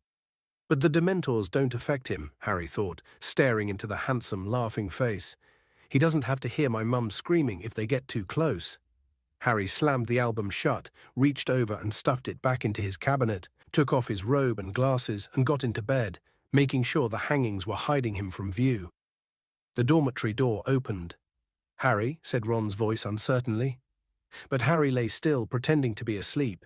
He heard Ron leave again and rolled over on his back, his eyes wide open. A hatred such as he had never known before was coursing through Harry like poison. He could see Black laughing at him through the darkness, as though somebody had pasted the picture from the album over his eyes. He watched, as though somebody was playing him a piece of film, Sirius Black blasting Peter Pettigrew, who resembled Neville Longbottom, into 1,000 pieces. He could hear, though having no idea what Black's voice might sound like, a low, excited mutter. "It has happened, my lord, the Potters have made me their secret keeper." And then came another voice, laughing shrilly, the same laugh that Harry heard inside his head whenever the Dementors drew near. "Harry, you look terrible." Harry hadn't gotten to sleep until daybreak. He had awoken to find the dormitory deserted, dressed and gone down the spiral staircase to a common room that was completely empty except for Ron, who was eating a peppermint toad and massaging his stomach, and Hermione, who had spread her homework over 3 tables. "Where is everyone?" said Harry. "Gone. It's the first day of the holidays, remember?" said Ron, watching Harry closely. "It's nearly lunchtime. I was going to come and wake you up in a minute." Harry slumped into a chair next to the fire. Snow was still falling outside the windows. Crookshanks was spread out in front of the fire like a large ginger rug. "You really don't look well, you know," Hermione said, peering anxiously into his face. "I'm fine," said Harry. "Harry, listen," said Hermione, exchanging a look with Ron. "You must be really upset about what we heard yesterday. But the thing is, you mustn't go doing anything stupid." "Like what?" said Harry. "Like trying to go after Black," said Ron sharply. Harry could tell they had rehearsed this conversation while he had been asleep. He didn't say anything. "You won't, will you, Harry?" said Hermione. "Because Black's not worth dying for," said Ron. Harry looked at them. They didn't seem to understand at all. Do you know what I see and hear every time a Dementor gets too near me? Ron and Hermione shook their heads, looking apprehensive. I can hear my mum screaming and pleading with Voldemort, and if you'd heard your mum screaming like that, just about to be killed, you wouldn't forget it in a hurry. And if you found out someone who was supposed to be a friend of hers betrayed her and sent Voldemort after her. There's nothing you can do, said Hermione, looking stricken. The Dementors will catch Black and he'll go back to Azkaban and serve him right. You heard what Fudge said. Black isn't affected by Azkaban like normal people are. It's not a punishment for him like it is for the others. So what are you saying? Said Ron, looking very tense. You want to kill Black or something? Don't be silly, said Hermione in a panicky voice. Harry doesn't want to kill anyone, do you, Harry? Again, Harry didn't answer. He didn't know what he wanted to do. All he knew was that the idea of doing nothing while Black was at liberty was almost more than he could stand. Malfoy knows, he said abruptly. Remember what he said to me in potions. If it was me, I'd hunt him down myself. I'd want revenge. You're going to take Malfoy's advice instead of ours, said Ron furiously. Listen, you know what Pettigrew's mother got back after Black had finished with him? Dad told me the Order of Merlin, first class, and Pettigrew's finger in a box. That was the biggest bit of him they could find. Black's a madman, Harry, and he's dangerous. Malfoy's dad must have told him, said Harry, ignoring Ron. He was right in Voldemort's inner circle. Say you know who, will you? Interjected Ron angrily. So obviously the Malfoys knew Black was working for Voldemort, and Malfoy'd love to see you blown into about 1,000,000 pieces like Pettigrew. Get a grip. Malfoy's just hoping you'll get yourself killed before he has to play you at Quidditch. Harry, please, said Hermione, her eyes now shining with tears, please be sensible. Black did a terrible, terrible thing, but don't put yourself in danger, it's what Black wants. Oh, Harry, you'd be playing right into Black's hands if you went looking for him. Your mum and dad wouldn't want you to get hurt, would they? They'd never want you to go looking for Black.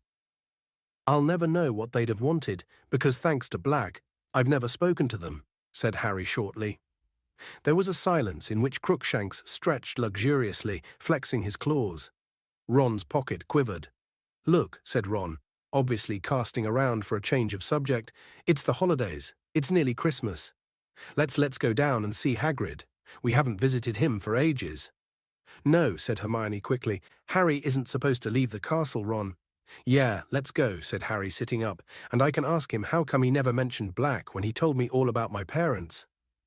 Further discussion of Sirius Black plainly wasn't what Ron had had in mind. Or we could have a game of chess, he said hastily, or gobstones. Percy left a set. No, let's visit Hagrid, said Harry firmly. So they got their cloaks from their dormitories and set off through the portrait hole. Stand and fight, you yellow-bellied mongrels. Down through the empty castle and out through the oak front doors. They made their way slowly down the lawn, making a shallow trench in the glittering powdery snow, their socks and the hems of their cloaks soaked and freezing. The forbidden forest looked as though it had been enchanted, each tree smattered with silver, and Hagrid's cabin looked like an iced cake. Ron knocked, but there was no answer. He's not out, is he? Said Hermione, who was shivering under her cloak. Ron had his ear to the door. There's a weird noise, he said. Listen, is that Fang? Harry and Hermione put their ears to the door too. From inside the cabin came a series of low, throbbing moans. Think we'd better go and get someone? Said Ron nervously. Hagrid, called Harry, thumping the door. Hagrid, are you in there? There was a sound of heavy footsteps, then the door creaked open. Hagrid stood there with his eyes red and swollen, tears splashing down the front of his leather vest. You've heard, he bellowed, and he flung himself onto Harry's neck. Hagrid being at least twice the size of a normal man, this was no laughing matter. Harry, about to collapse under Hagrid's weight, was rescued by Ron and Hermione, who each seized Hagrid under an arm and heaved him back into the cabin. Hagrid allowed himself to be steered into a chair and slumped over the table, sobbing uncontrollably, his face glazed with tears that dripped down into his tangled beard.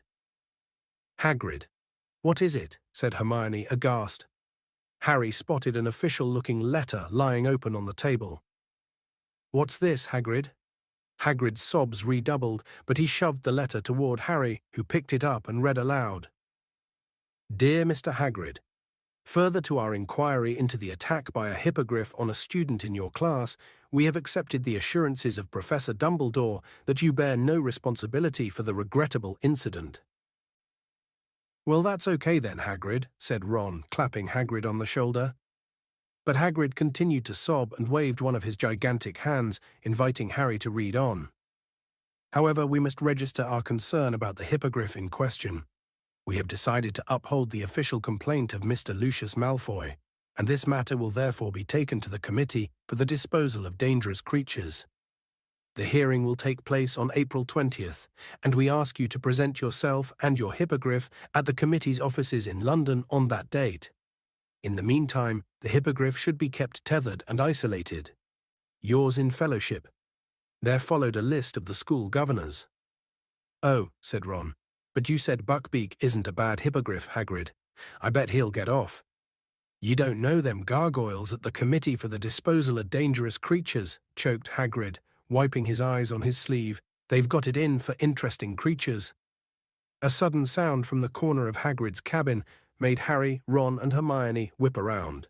Buckbeak the hippogriff was lying in the corner, chomping on something that was oozing blood all over the floor. I couldn't leave him tied up out there in the snow, choked Hagrid, all on his own, at Christmas. Harry, Ron, and Hermione looked at one another. They had never seen eye to eye with Hagrid about what he called interesting creatures and other people called terrifying monsters. On the other hand, there didn't seem to be any particular harm in Buckbeak. In fact, by Hagrid's usual standards, he was positively cute. You'll have to put up a good strong defense, Hagrid, said Hermione, sitting down and laying a hand on Hagrid's massive forearm. I'm sure you can prove Buckbeak is safe. Won't make no difference, sobbed Hagrid. Them disposal devils, they're all in Lucius Malfoy's pocket, scared of him. And if I lose the case, Buckbeak... Hagrid drew his finger swiftly across his throat, then gave a great wail and lurched forward, his face in his arms. What about Dumbledore, Hagrid? Said Harry. He's done more than enough for me already, groaned Hagrid. Got enough on his plate, what with keeping them Dementors out of the castle and Sirius Black lurking around. Ron and Hermione looked quickly at Harry, as though expecting him to start berating Hagrid for not telling him the truth about Black. But Harry couldn't bring himself to do it, not now that he saw Hagrid so miserable and scared. Listen, Hagrid, he said, you can't give up. Hermione's right. You just need a good defense. You can call us as witnesses. I'm sure I've read about a case of hippogriff baiting, said Hermione thoughtfully, where the hippogriff got off. I'll look it up for you, Hagrid, and see exactly what happened. Hagrid howled still more loudly. Harry and Hermione looked at Ron to help them. Shall I make a cup of tea? Said Ron. Harry stared at him. It's what my mum does whenever someone's upset, Ron muttered, shrugging. At last, after many more assurances of help, with a steaming mug of tea in front of him, Hagrid blew his nose on a handkerchief the size of a tablecloth and said, You're right, I can't afford to go to pieces. Gotta pull myself together. Fang the boarhound came timidly out from under the table and laid his head on Hagrid's knee. I've not been myself lately, said Hagrid, stroking Fang with one hand and mopping his face with the other. Worried about Buckbeak and no one liking me classes. We do like them, lied Hermione at once. Yeah, they're great, said Ron, crossing his fingers under the table.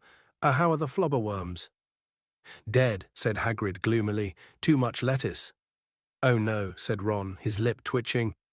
And them Dementors make me feel ruddy terrible and all, said Hagrid, with a sudden shudder. Gotta walk past 'em every time I want a drink in the Three Broomsticks. It's like being back in Azkaban. He fell silent, gulping his tea. Harry, Ron, and Hermione watched him breathlessly. They had never heard Hagrid talk about his brief spell in Azkaban before. After a pause, Hermione said timidly, Is it awful in there, Hagrid? You've no idea, said Hagrid quietly. Never been anywhere like it. Thought I was going mad. Kept going over horrible stuff in me mind the day I got expelled from Hogwarts day. Me dad died day I had to let Norbert go. His eyes filled with tears. Norbert was the baby dragon Hagrid had once won in a game of cards. You can't really remember who you are after a while. And you can't see the point of living at all. I used to hope I'd just die in me sleep. When they let me out, it was like being born again. Everything came flooding back. It was the best feeling in the world. Mind, the Dementors weren't keen on letting me go. But you were innocent, said Hermione. Hagrid snorted. Think that matters to them? They don't care, long as they've got a couple of hundred humans stuck there with them so they can leech all the happiness out of them. They don't give a damn who's guilty and who's not. Hagrid went quiet for a moment, staring into his tea. Then he said quietly, Thought of just letting Buckbeak go trying to make him fly away, but how do you explain to a hippogriff it's got to go into hiding? And I'm scared of breaking the law. He looked up at them, tears leaking down his face again. I don't ever want to go back to Azkaban. The trip to Hagrid's, though far from fun, had nevertheless had the effect Ron and Hermione had hoped.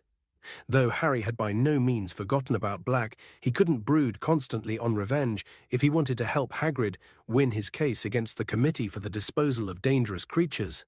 He, Ron and Hermione went to the library the next day and returned to the empty common room, laden with books that might help prepare a defense for Buckbeak. The three of them sat in front of the roaring fire, slowly turning the pages of dusty volumes about famous cases of marauding beasts, speaking occasionally when they ran across something relevant. Here's something: there was a case in 1722, but the hippogriff was convicted. Ugh, look what they did to it, that's disgusting. This might help. Look, a manticore savaged someone in 1296, and they let the manticore off. Oh no, that was only because everyone was too scared to go near it. Meanwhile, in the rest of the castle, the usual magnificent Christmas decorations had been put up, despite the fact that hardly any of the students remained to enjoy them. Thick streamers of holly and mistletoe were strung along the corridors, mysterious lights shone from inside every suit of armor, and the great hall was filled with its usual 12 Christmas trees, glittering with golden stars. A powerful and delicious smell of cooking pervaded the corridors, and by Christmas Eve it had grown so strong that even Scabbers poked his nose out of the shelter of Ron's pocket to sniff hopefully at the air. On Christmas morning, Harry was woken by Ron throwing his pillow at him. Oi, presents. Harry reached for his glasses and put them on, squinting through the semi-darkness to the foot of his bed, where a small heap of parcels had appeared. Ron was already ripping the paper off his own presents. Another sweater from Mum Maroon again, see if you've got one. Harry had. Mrs. Weasley had sent him a scarlet sweater with the Gryffindor lion knitted on the front. Also a dozen home-baked mince pies, some Christmas cake, and a box of nut brittle. As he moved all these things aside, he saw a long, thin package lying underneath. What's that? Said Ron, looking over, a freshly unwrapped pair of maroon socks in his hand. Dunno. Harry ripped the parcel open and gasped as a magnificent gleaming broomstick rolled out onto his bedspread. Ron dropped his socks and jumped off his bed for a closer look. I don't believe it, he said hoarsely. It was a firebolt, identical to the dream broom Harry had gone to see every day in Diagon Alley. Its handle glittered as he picked it up. He could feel it vibrating and let go. It hung in mid-air, unsupported, at exactly the right height for him to mount it. His eyes moved from the golden registration number at the top of the handle, right down to the perfectly smooth, streamlined birch twigs that made up the tail. Who sent it to you? Said Ron in a hushed voice. Look and see if there's a card, said Harry. Ron ripped apart the firebolt's wrappings. Nothing. Blimey, who'd spend that much on you? Well, said Harry, feeling stunned, I'm betting it wasn't the Dursleys. I bet it was Dumbledore, said Ron, now walking around and around the firebolt, taking in every glorious inch. He sent you the invisibility cloak anonymously. That was my dad's, though, said Harry. Dumbledore was just passing it on to me. He wouldn't spend hundreds of galleons on me. He can't go giving students stuff like this. That's why he wouldn't say it was from him, said Ron, in case some git like Malfoy said it was favoritism. Hey, Harry. Ron gave a great whoop of laughter. Malfoy, wait till he sees you on this. He'll be sick as a pig.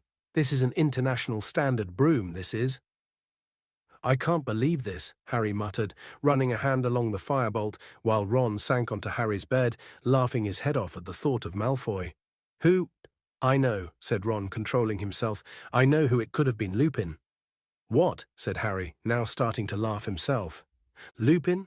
Listen, if he had this much gold, he'd be able to buy himself some new robes. Yeah, but he likes you, said Ron. And he was away when your Nimbus got smashed, and he might have heard about it and decided to visit Diagon Alley and get this for you. What do you mean he was away? Said Harry. He was ill when I was playing in that match. Well, he wasn't in the hospital wing, said Ron. I was there, cleaning out the bedpans on that detention from Snape, remember? Harry frowned at Ron. I can't see Lupin affording something like this. What are you two laughing about? Hermione had just come in, wearing her dressing gown and carrying Crookshanks, who was looking very grumpy, with a string of tinsel tied around his neck. Don't bring him in here, said Ron, hurriedly snatching Scabbers from the depths of his bed and stowing him in his pajama pocket. But Hermione wasn't listening. She dropped Crookshanks onto Seamus's empty bed and stared, open-mouthed, at the firebolt. Oh, Harry. Who sent you that? No idea, said Harry. There wasn't a card or anything with it. To his great surprise, Hermione did not appear either excited or intrigued by the news. On the contrary, her face fell, and she bit her lip. What's the matter with you? Said Ron. I don't know, said Hermione slowly, but it's a bit odd, isn't it? I mean, this is supposed to be quite a good broom, isn't it? Ron sighed exasperatedly. It's the best broom there is, Hermione, he said. So it must have been really expensive. Probably cost more than all the Slytherin's brooms put together, said Ron happily. Well, who'd send Harry something as expensive as that, and not even tell him they'd sent it, said Hermione. Who cares, said Ron impatiently. Listen, Harry, can I have a go on it? Can I? I don't think anyone should ride that broom just yet, said Hermione shrilly. Harry and Ron looked at her. What do you think Harry's going to do with it? Sweep the floor, said Ron. But before Hermione could answer, Crookshanks sprang from Seamus's bed, right at Ron's chest. Get him out of here, Ron bellowed as Crookshanks's claws ripped his pajamas and Scabbers attempted a wild escape over his shoulder. Ron seized Scabbers by the tail and aimed a misjudged kick at Crookshanks that hit the trunk at the end of Harry's bed, knocking it over and causing Ron to hop up and down, howling with pain.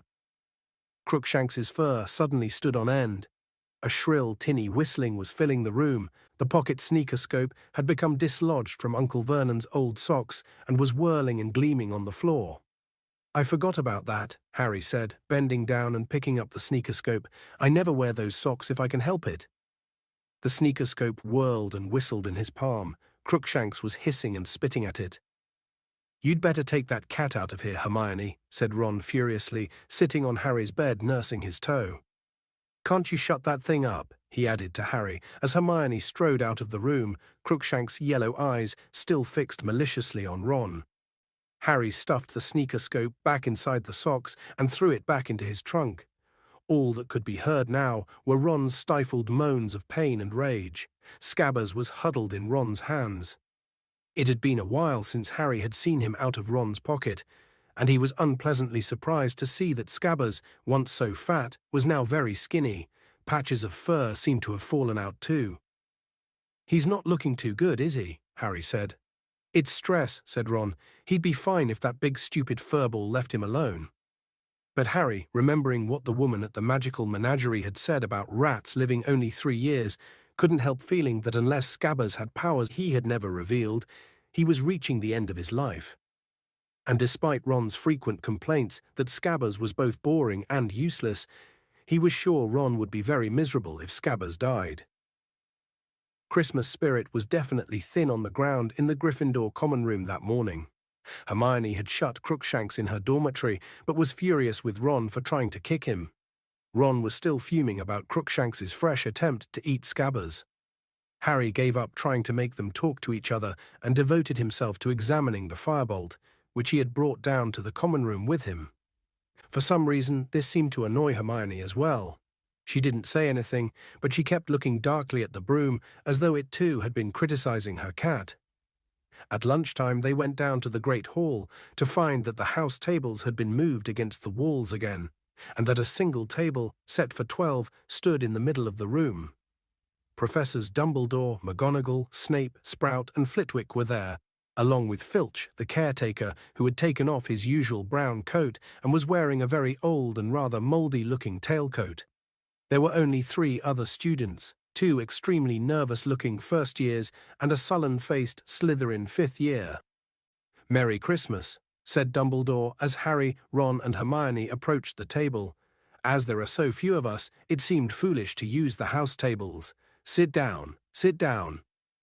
Harry, Ron, and Hermione sat down side by side at the end of the table. "Crackers," said Dumbledore enthusiastically, offering the end of a large silver noisemaker to Snape, who took it reluctantly and tugged. With a bang like a gunshot, the cracker flew apart to reveal a large pointed witch's hat, topped with a stuffed vulture. Harry, remembering the boggart, caught Ron's eye and they both grinned. Snape's mouth thinned and he pushed the hat toward Dumbledore, who swapped it for his wizard's hat at once. "Dig in," he advised the table, beaming around. As Harry was helping himself to roast potatoes, the doors of the Great Hall opened again. It was Professor Trelawney, gliding toward them as though on wheels. She had put on a green sequined dress in honor of the occasion, making her look more than ever like a glittering, oversized dragonfly. "Sybil, this is a pleasant surprise," said Dumbledore, standing up. "I have been crystal gazing, Headmaster," said Professor Trelawney in her mistiest, most faraway voice, and to my astonishment, I saw myself abandoning my solitary luncheon and coming to join you. Who am I to refuse the promptings of fate? I at once hastened from my tower, and I do beg you to forgive my lateness." "Certainly, certainly," said Dumbledore, his eyes twinkling. "Let me draw you up a chair." And he did indeed draw a chair in midair with his wand, which revolved for a few seconds before falling with a thud between Professors Snape and McGonagall. Professor Trelawney, however, did not sit down. Her enormous eyes had been roving around the table, and she suddenly uttered a kind of soft scream. "I dare not, Headmaster. If I join the table, we shall be 13. Nothing could be more unlucky. Never forget that when 13 dine together, the first to rise will be the first to die." "We'll risk it, Sybil," said Professor McGonagall impatiently. "Do sit down, the turkey's getting stone cold." Professor Trelawney hesitated, then lowered herself into the empty chair, eyes shut and mouth clenched tight, as though expecting a thunderbolt to hit the table. Professor McGonagall poked a large spoon into the nearest tureen. "Tripe, Sybil?" Professor Trelawney ignored her. Eyes open again, she looked around once more and said, "But where is dear Professor Lupin?" "I'm afraid the poor fellow is ill again," said Dumbledore, indicating that everybody should start serving themselves. "Most unfortunate that it should happen on Christmas Day." "But surely you already knew that, Sybil?" said Professor McGonagall, her eyebrows raised. Professor Trelawney gave Professor McGonagall a very cold look. "Certainly I knew, Minerva," she said quietly, "but one does not parade the fact that one is all-knowing. I frequently act as though I am not possessed of the inner eye, so as not to make others nervous." "That explains a great deal," said Professor McGonagall tartly. Professor Trelawney's voice suddenly became a good deal less misty. "If you must know, Minerva, I have seen that poor Professor Lupin will not be with us for very long. He seems aware himself that his time is short. He positively fled when I offered to crystal gaze for him." "Imagine that," said Professor McGonagall dryly. "I doubt," said Dumbledore, in a cheerful but slightly raised voice, which put an end to Professor McGonagall and Professor Trelawney's conversation, "that Professor Lupin is in any immediate danger. Severus, you've made the potion for him again?" "Yes, Headmaster," said Snape. "Good," said Dumbledore. "Then he should be up and about in no time. Derek, have you had any of these chipolatas? They're excellent." The first-year boy went furiously red on being addressed directly by Dumbledore and took the platter of sausages with trembling hands.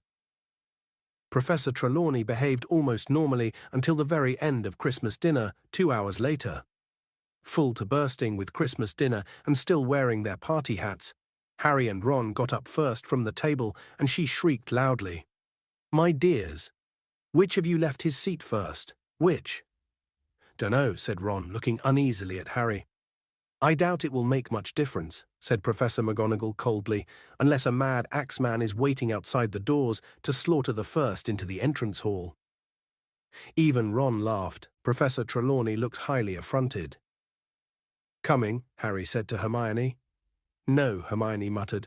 I want a quick word with Professor McGonagall. Probably trying to see if she can take any more classes, yawned Ron, as they made their way into the entrance hall, which was completely devoid of mad axemen. When they reached the portrait hole, they found Sir Cadogan enjoying a Christmas party with a couple of monks, several previous headmasters of Hogwarts, and his fat pony. He pushed up his visor and toasted them with a flagon of mead. Merry Hick Christmas. Password. Scurvy cur, said Ron. And the same to you, sir, roared Sir Cadogan as the painting swung forward to admit them. Harry went straight up to the dormitory, collected the firebolt and the broomstick servicing kit Hermione had given him for his birthday, brought them downstairs and tried to find something to do to the firebolt. However, there were no bent twigs to clip, and the handle was so shiny already it seemed pointless to polish it. He and Ron simply sat admiring it from every angle until the portrait hole opened and Hermione came in, accompanied by Professor McGonagall. Though Professor McGonagall was head of Gryffindor House, Harry had seen her in the common room only once before, and that had been to make a very grave announcement. He and Ron stared at her, both holding the firebolt. Hermione walked around them, sat down, picked up the nearest book, and hid her face behind it. So that's it, is it? Said Professor McGonagall beadily, walking over to the fireside and staring at the firebolt. Miss Granger has just informed me that you have been sent a broomstick, Potter. Harry and Ron looked around at Hermione. They could see her forehead reddening over the top of her book, which was upside down. May I? Said Professor McGonagall. But she didn't wait for an answer before pulling the firebolt out of their hands. She examined it carefully from handle to twig ends. And there was no note at all, Potter. No card, no message of any kind? No, said Harry blankly. I see, said Professor McGonagall. Well, I'm afraid I will have to take this, Potter. Well, what? Said Harry, scrambling to his feet. Why? It will need to be checked for jinxes, said Professor McGonagall. Of course, I'm no expert, but I dare say Madam Hooch and Professor Flitwick will strip it down. Strip it down, repeated Ron, as though Professor McGonagall was mad. It shouldn't take more than a few weeks, said Professor McGonagall. You will have it back if we are sure it is jinx-free. There's nothing wrong with it, said Harry, his voice shaking slightly. Honestly, Professor? You can't know that, Potter, said Professor McGonagall quite kindly, not until you've flown it, at any rate, and I'm afraid that is out of the question until we are certain that it has not been tampered with. I shall keep you informed. Professor McGonagall turned on her heel and carried the firebolt out of the portrait hole, which closed behind her.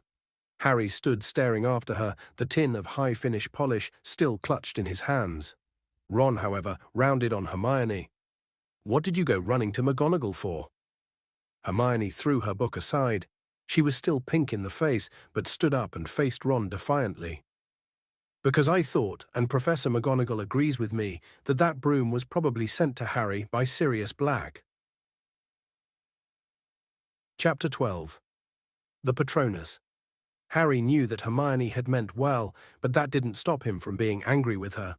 He had been the owner of the best broom in the world for a few short hours, and now because of her interference, he didn't know whether he would ever see it again. He was positive that there was nothing wrong with the firebolt now, but what sort of state would it be in once it had been subjected to all sorts of anti-jinx tests? Ron was furious with Hermione too. As far as he was concerned, the stripping down of a brand-new firebolt was nothing less than criminal damage. Hermione, who remained convinced that she had acted for the best, started avoiding the common room. Harry and Ron supposed she had taken refuge in the library and didn't try to persuade her to come back. All in all, they were glad when the rest of the school returned shortly after New Year and Gryffindor Tower became crowded and noisy again. Wood sought Harry out on the night before term started. Had a good Christmas, he said, and then without waiting for an answer, he sat down, lowered his voice and said, I've been doing some thinking over Christmas, Harry, after the last match, you know.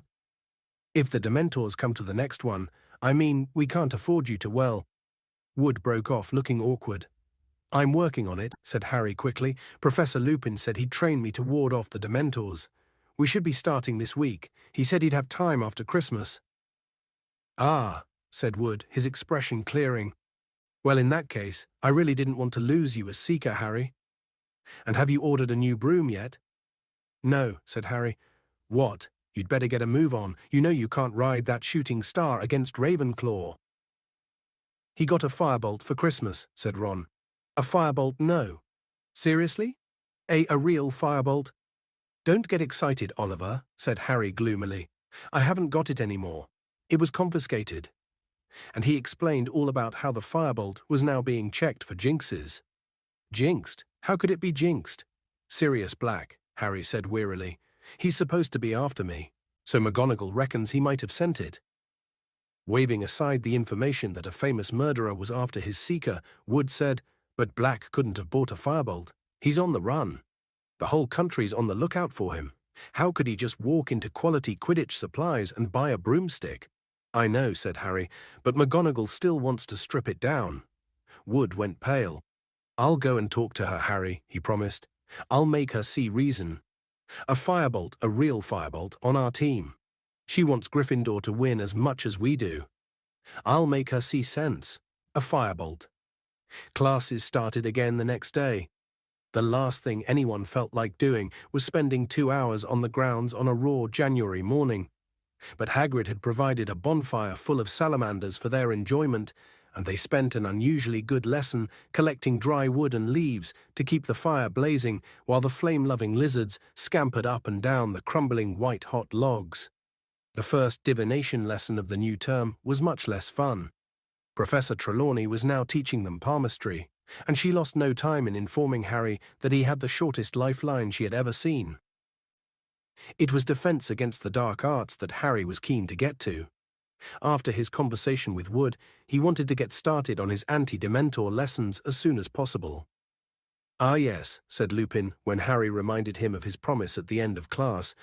Let me see, how about 8 o'clock on Thursday evening? The History of Magic classroom should be large enough. I'll have to think carefully about how we're going to do this. We can't bring a real Dementor into the castle to practice on. Still looks ill, doesn't he? Said Ron as they walked down the corridor, heading to dinner. What do you reckon's the matter with him? There was a loud and impatient "tuh" from behind them. It was Hermione, who had been sitting at the feet of a suit of armor, repacking her bag, which was so full of books it wouldn't close. And what are you tutting at us for? Said Ron irritably. Nothing, said Hermione in a lofty voice, heaving her bag back over her shoulder. Yes, you were, said Ron. I said I wonder what's wrong with Lupin, and you— Well, isn't it obvious, said Hermione, with a look of maddening superiority. If you don't want to tell us, don't, snapped Ron. Fine, said Hermione haughtily, and she marched off. She doesn't know, said Ron, staring resentfully after Hermione. She's just trying to get us to talk to her again. At 8 o'clock on Thursday evening, Harry left Gryffindor Tower for the History of Magic classroom. It was dark and empty when he arrived, but he lit the lamps with his wand and had waited only 5 minutes when Professor Lupin turned up, carrying a large packing case, which he heaved onto Professor Binns's desk. What's that? Said Harry. Another boggart, said Lupin, stripping off his cloak. I've been combing the castle ever since Tuesday, and very luckily I found this one lurking inside Mr. Filch's filing cabinet. It's the nearest we'll get to a real Dementor. The boggart will turn into a Dementor when he sees you, so we'll be able to practice on him. I can store him in my office when we're not using him. There's a cupboard under my desk he'll like. Okay, said Harry, trying to sound as though he wasn't apprehensive at all, and merely glad that Lupin had found such a good substitute for a real Dementor. So Professor Lupin had taken out his own wand and indicated that Harry should do the same. The spell I am going to try and teach you is highly advanced magic. Harry, well beyond ordinary wizarding level. It is called the Patronus Charm. How does it work? Said Harry nervously. Well, when it works correctly, it conjures up a Patronus, said Lupin, which is a kind of anti-Dementor, a guardian that acts as a shield between you and the Dementor. Harry had a sudden vision of himself crouching behind a Hagrid-sized figure holding a large club. Professor Lupin continued, The Patronus is a kind of positive force, a projection of the very things that the Dementor feeds upon: hope, happiness, the desire to survive, but it cannot feel despair, as real humans can, so the Dementors can't hurt it. But I must warn you, Harry, that the charm might be too advanced for you. Many qualified wizards have difficulty with it. What does a Patronus look like? Said Harry curiously. Each one is unique to the wizard who conjures it. And how do you conjure it? With an incantation which will work only if you are concentrating with all your might on a single very happy memory. Harry cast his mind about for a happy memory. Certainly nothing that had happened to him at the Dursleys was going to do. Finally, he settled on the moment when he had first ridden a broomstick. Right, he said, trying to recall as exactly as possible the wonderful soaring sensation of his stomach. The incantation is this. Lupin cleared his throat. Expecto Patronum. Expecto Patronum, Harry repeated under his breath. Expecto Patronum. Concentrating hard on your happy memory. Oh yeah, said Harry, quickly forcing his thoughts back to that first broom ride. Expecto Patrono. No, Patronum. Sorry, Expecto Patronum. Expecto Patronum. Something whooshed suddenly out of the end of his wand. It looked like a wisp of silvery gas. Did you see that? Said Harry excitedly. Something happened. Very good, said Lupin, smiling. Right, then ready to try it on a Dementor. Yes, Harry said, gripping his wand very tightly and moving into the middle of the deserted classroom. He tried to keep his mind on flying, but something else kept intruding. Any second now, he might hear his mother again, but he shouldn't think that. Or he would hear her again, and he didn't want to. Or did he? Lupin grasped the lid of the packing case and pulled. A Dementor rose slowly from the box, its hooded face turned toward Harry, one glistening, scabbed hand gripping its cloak. The lamps around the classroom flickered and went out. The Dementor stepped from the box and started to sweep silently toward Harry, drawing a deep, rattling breath. A wave of piercing cold broke over him. Expecto Patronum, Harry yelled. Expecto Patronum. Expecto. But the classroom and the Dementor were dissolving. Harry was falling again through thick white fog, and his mother's voice was louder than ever, echoing inside his head. Not Harry, not Harry. Please, I'll do anything. Stand aside, girl. Harry. Harry jerked back to life. He was lying flat on his back on the floor. The classroom lamps were alight again. He didn't have to ask what had happened. Sorry, he muttered, sitting up and feeling cold sweat trickling down behind his glasses. Are you all right? Said Lupin. Yes, Harry pulled himself up on one of the desks and leaned against it. Here, Lupin handed him a chocolate frog. Eat this before we try again. I didn't expect you to do it your first time. In fact, I would have been astounded if you had. It's getting worse, Harry muttered, biting off the frog's head. I could hear her louder that time, and him Voldemort. Lupin looked paler than usual. Harry, if you don't want to continue, I will more than understand. I do, said Harry fiercely, stuffing the rest of the chocolate frog into his mouth. I've got to. What if the Dementors turn up at our match against Ravenclaw? I can't afford to fall off again. If we lose this game, we've lost the Quidditch Cup. Right then, said Lupin. You might want to select another memory. A happy memory, I mean, to concentrate on. That one doesn't seem to have been strong enough. Harry thought hard and decided his feelings when Gryffindor had won the house championship last year had definitely qualified as very happy. He gripped his wand tightly again and took up his position in the middle of the classroom. Ready? Said Lupin, gripping the box lid. Ready, said Harry, trying hard to fill his head with happy thoughts about Gryffindor winning and not dark thoughts about what was going to happen when the box opened. Go, said Lupin, pulling off the lid. The room went icily cold and dark once more. The Dementor glided forward, drawing its breath. One rotting hand was extending toward Harry.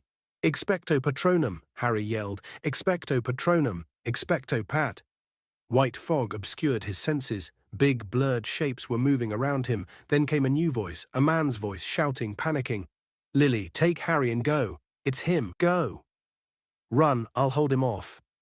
The sounds of someone stumbling from a room, a door bursting open, a cackle of high-pitched laughter. Harry! Harry, wake up! Lupin was tapping Harry hard on the face. This time it was a minute before Harry understood why he was lying on a dusty classroom floor. "I heard my dad," Harry mumbled. "That's the first time I've ever heard him. He tried to take on Voldemort himself, to give my mum time to run for it." Harry suddenly realized that there were tears on his face mingling with the sweat.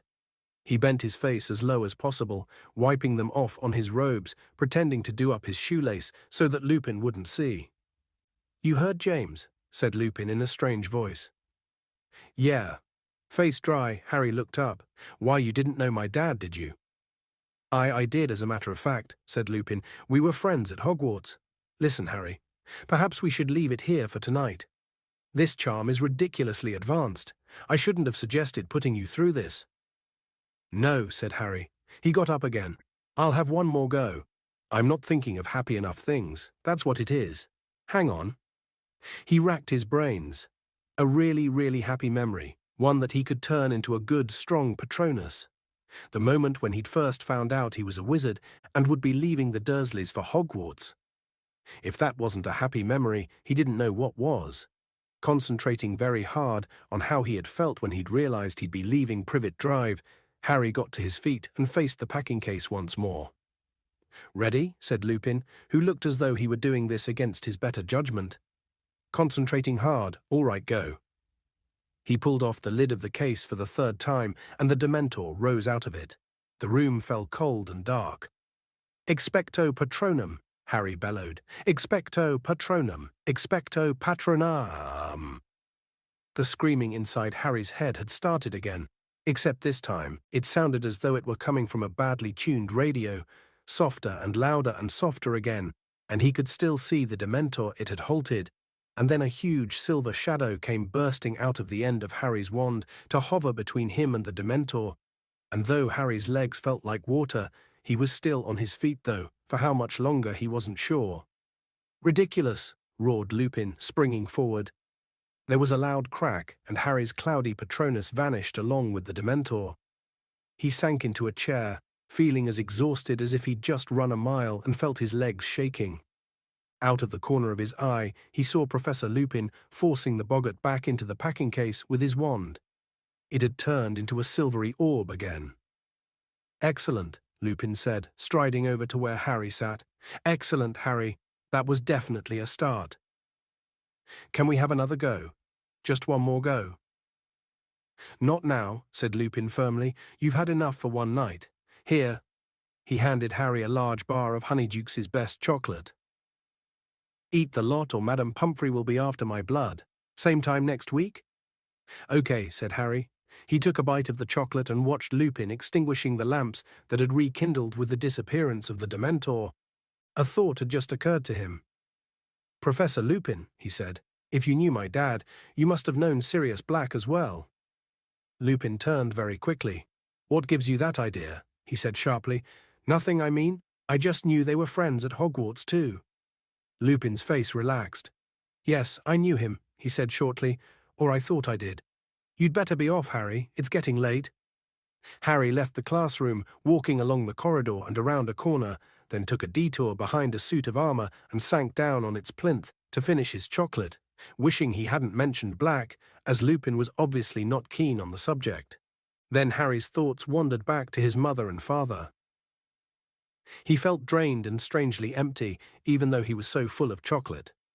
Terrible though it was to hear his parents' last moments replayed inside his head, these were the only times Harry had heard their voices since he was a very small child. But he'd never be able to produce a proper Patronus if he half wanted to hear his parents again. "They're dead," he told himself sternly. "They're dead, and listening to echoes of them won't bring them back. You'd better get a grip on yourself if you want that Quidditch cup." He stood up, crammed the last bit of chocolate into his mouth, and headed back to Gryffindor Tower. Ravenclaw played Slytherin a week after the start of term. Slytherin won, though narrowly. According to Wood, this was good news for Gryffindor, who would take second place if they beat Ravenclaw too. He therefore increased the number of team practices to 5 a week. This meant that with Lupin's anti-Dementor classes, which in themselves were more draining than 6 Quidditch practices, Harry had just one night a week to do all his homework. Even so, he wasn't showing the strain nearly as much as Hermione, whose immense workload finally seemed to be getting to her. Every night, without fail, Hermione was to be seen in a corner of the common room. Several tables spread with books, arithmancy charts, rune dictionaries, diagrams of muggles lifting heavy objects, and file upon file of extensive notes. She barely spoke to anybody and snapped when she was interrupted. "How's she doing it?" Ron muttered to Harry one evening, as Harry sat finishing a nasty essay on undetectable poisons for Snape. Harry looked up. Hermione was barely visible behind a tottering pile of books. "Doing what?" "Getting to all her classes," Ron said. "I heard her talking to Professor Vector, that arithmancy witch, this morning. They were going on about yesterday's lesson, but Hermione can't have been there because she was with us in care of magical creatures. And Ernie Macmillan told me she's never missed a Muggle studies class, but half of them are at the same time as divination, and she's never missed one of them either."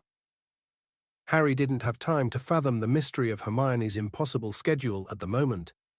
He really needed to get on with Snape's essay. 2 seconds later, however, he was interrupted again, this time by Wood. "Bad news, Harry. I've just been to see Professor McGonagall about the firebolt. She, got a bit shirty with me. Told me I got my priorities wrong. Seemed to think I cared more about winning the cup than I do about you staying alive. Just because I told her I didn't care if it threw you off, as long as you caught the snitch first." Wood shook his head in disbelief. "Honestly, the way she was yelling at me, you'd think I'd said something terrible. Then I asked her how much longer she was going to keep it." He screwed up his face and imitated Professor McGonagall's severe voice. "As long as necessary, Wood. I reckon it's time you ordered a new broom, Harry. There's an order form at the back of which broomstick you could get a Nimbus 2001 like Malfoy's got." "I'm not buying anything Malfoy thinks is good," said Harry flatly. January faded imperceptibly into February, with no change in the bitterly cold weather. The match against Ravenclaw was drawing nearer and nearer, but Harry still hadn't ordered a new broom. He was now asking Professor McGonagall for news of the firebolt after every transfiguration lesson. Ron standing hopefully at his shoulder, Hermione rushing past with her face averted. "No, Potter, you can't have it back yet." Professor McGonagall told him the 12th time this happened, before he'd even opened his mouth.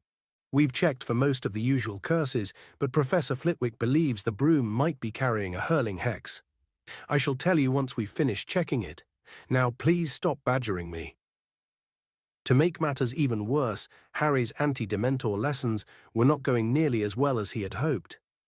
Several sessions on, he was able to produce an indistinct, silvery shadow every time the boggart Dementor approached him. But his Patronus was too feeble to drive the Dementor away. All it did was hover, like a semi-transparent cloud, draining Harry of energy as he fought to keep it there. Harry felt angry with himself, guilty about his secret desire to hear his parents' voices again. "You're expecting too much of yourself," said Professor Lupin sternly in their 4th week of practice. "For a 13-year-old wizard, even an indistinct Patronus is a huge achievement. You aren't passing out anymore, are you?" "I thought a Patronus would charge the Dementors down or something," said Harry dispiritedly. "Make them disappear." "The true Patronus does do that," said Lupin, "but you've achieved a great deal in a very short space of time. If the Dementors put in an appearance at your next Quidditch match, you will be able to keep them at bay long enough to get back to the ground." "You said it's harder if there are loads of them," said Harry. "I have complete confidence in you," said Lupin, smiling. "Here, you've earned a drink something from the 3 broomsticks. You won't have tried it before." He pulled 2 bottles out of his briefcase. "Butterbeer," said Harry without thinking. "Yeah, I like that stuff." Lupin raised an eyebrow. "Oh, Ron and Hermione brought me some back from Hogsmeade," Harry lied quickly. "I see," said Lupin, though he still looked slightly suspicious. "Well, let's drink to a Gryffindor victory against Ravenclaw.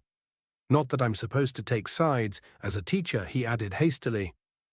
They drank the butterbeer in silence until Harry voiced something he'd been wondering for a while. "What's under a Dementor's hood?"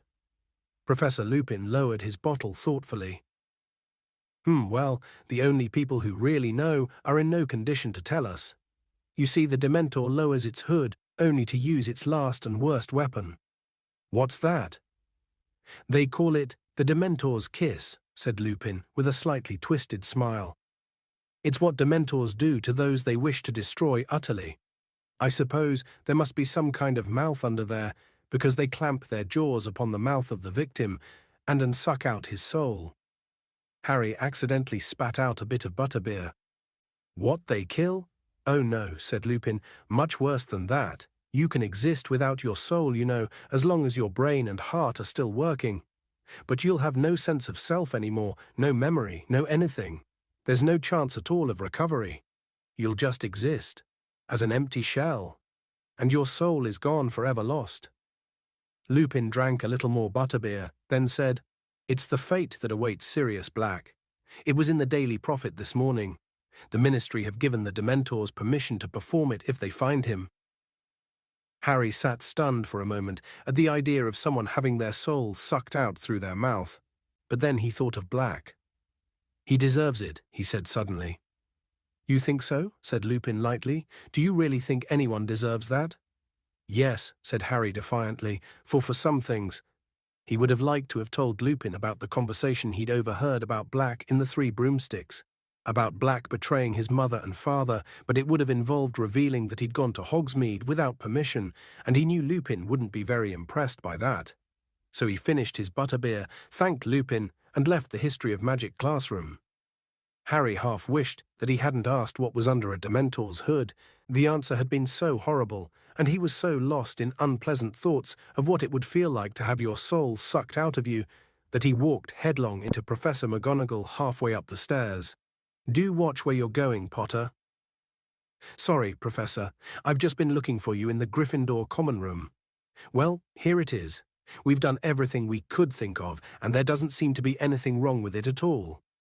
You've got a very good friend somewhere, Potter. Harry's jaw dropped. She was holding out his firebolt, and it looked as magnificent as ever. I can have it back, Harry said weakly. Seriously?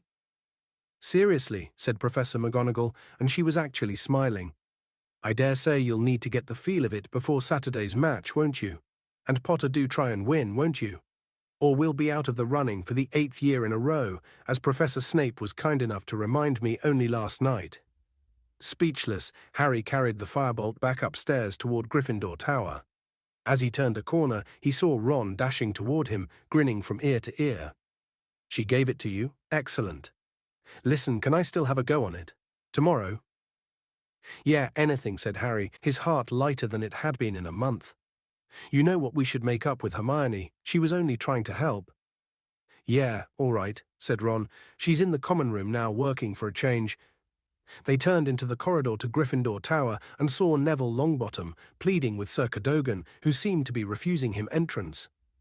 I wrote them down, Neville was saying tearfully, but I must have dropped them somewhere. A likely tale, roared Sir Cadogan. Then spotting Harry and Ron, Good even, my fine young yeoman. Come clap this loon in irons. He is trying to force entry to the chambers within. Oh, shut up, said Ron as he and Harry drew level with Neville. I've lost the passwords, Neville told them miserably. I made him tell me what passwords he was going to use this week because he keeps changing them, and now I don't know what I've done with them. Odds bodikins, said Harry to Sir Cadogan, who looked extremely disappointed and reluctantly swung forward to let them into the common room. There was a sudden, excited murmur as every head turned, and the next moment Harry was surrounded by people exclaiming over his firebolt. Where'd you get it, Harry? Will you let me have a go?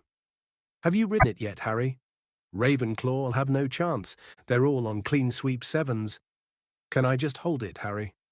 After 10 minutes or so, during which the firebolt was passed around and admired from every angle, the crowd dispersed and Harry and Ron had a clear view of Hermione, the only person who hadn't rushed over to them, bent over her work and carefully avoiding their eyes. Harry and Ron approached her table, and at last she looked up. I got it back, said Harry, grinning at her and holding up the firebolt. See, Hermione, there wasn't anything wrong with it, said Ron. Well, there might have been, said Hermione. I mean, at least you know now that it's safe. Yeah, I suppose so, said Harry. I'd better put it upstairs. I'll take it, said Ron eagerly. I've got to give Scabbers his rat tonic. He took the firebolt and, holding it as if it were made of glass, carried it away up the boys' staircase. "Can I sit down then?" Harry asked Hermione. "I suppose so," said Hermione, moving a great stack of parchment off a chair. Harry looked around at the cluttered table, at the long arithmancy essay on which the ink was still glistening, at the even longer Muggle Studies essay, Explain Why Muggles Need Electricity, and at the rune translation Hermione was now poring over. "How are you getting through all this stuff?" Harry asked her. "Oh well, working hard," said Hermione. Close up, Harry saw that she looked almost as tired as Lupin. "Why don't you just drop a couple of subjects?" Harry asked, watching her lifting books as she searched for her rune dictionary. "I couldn't do that," said Hermione, looking scandalized. "Arithmancy looks terrible," said Harry, picking up a very complicated-looking number chart. "Oh no, it's wonderful," said Hermione earnestly. "It's my favorite subject.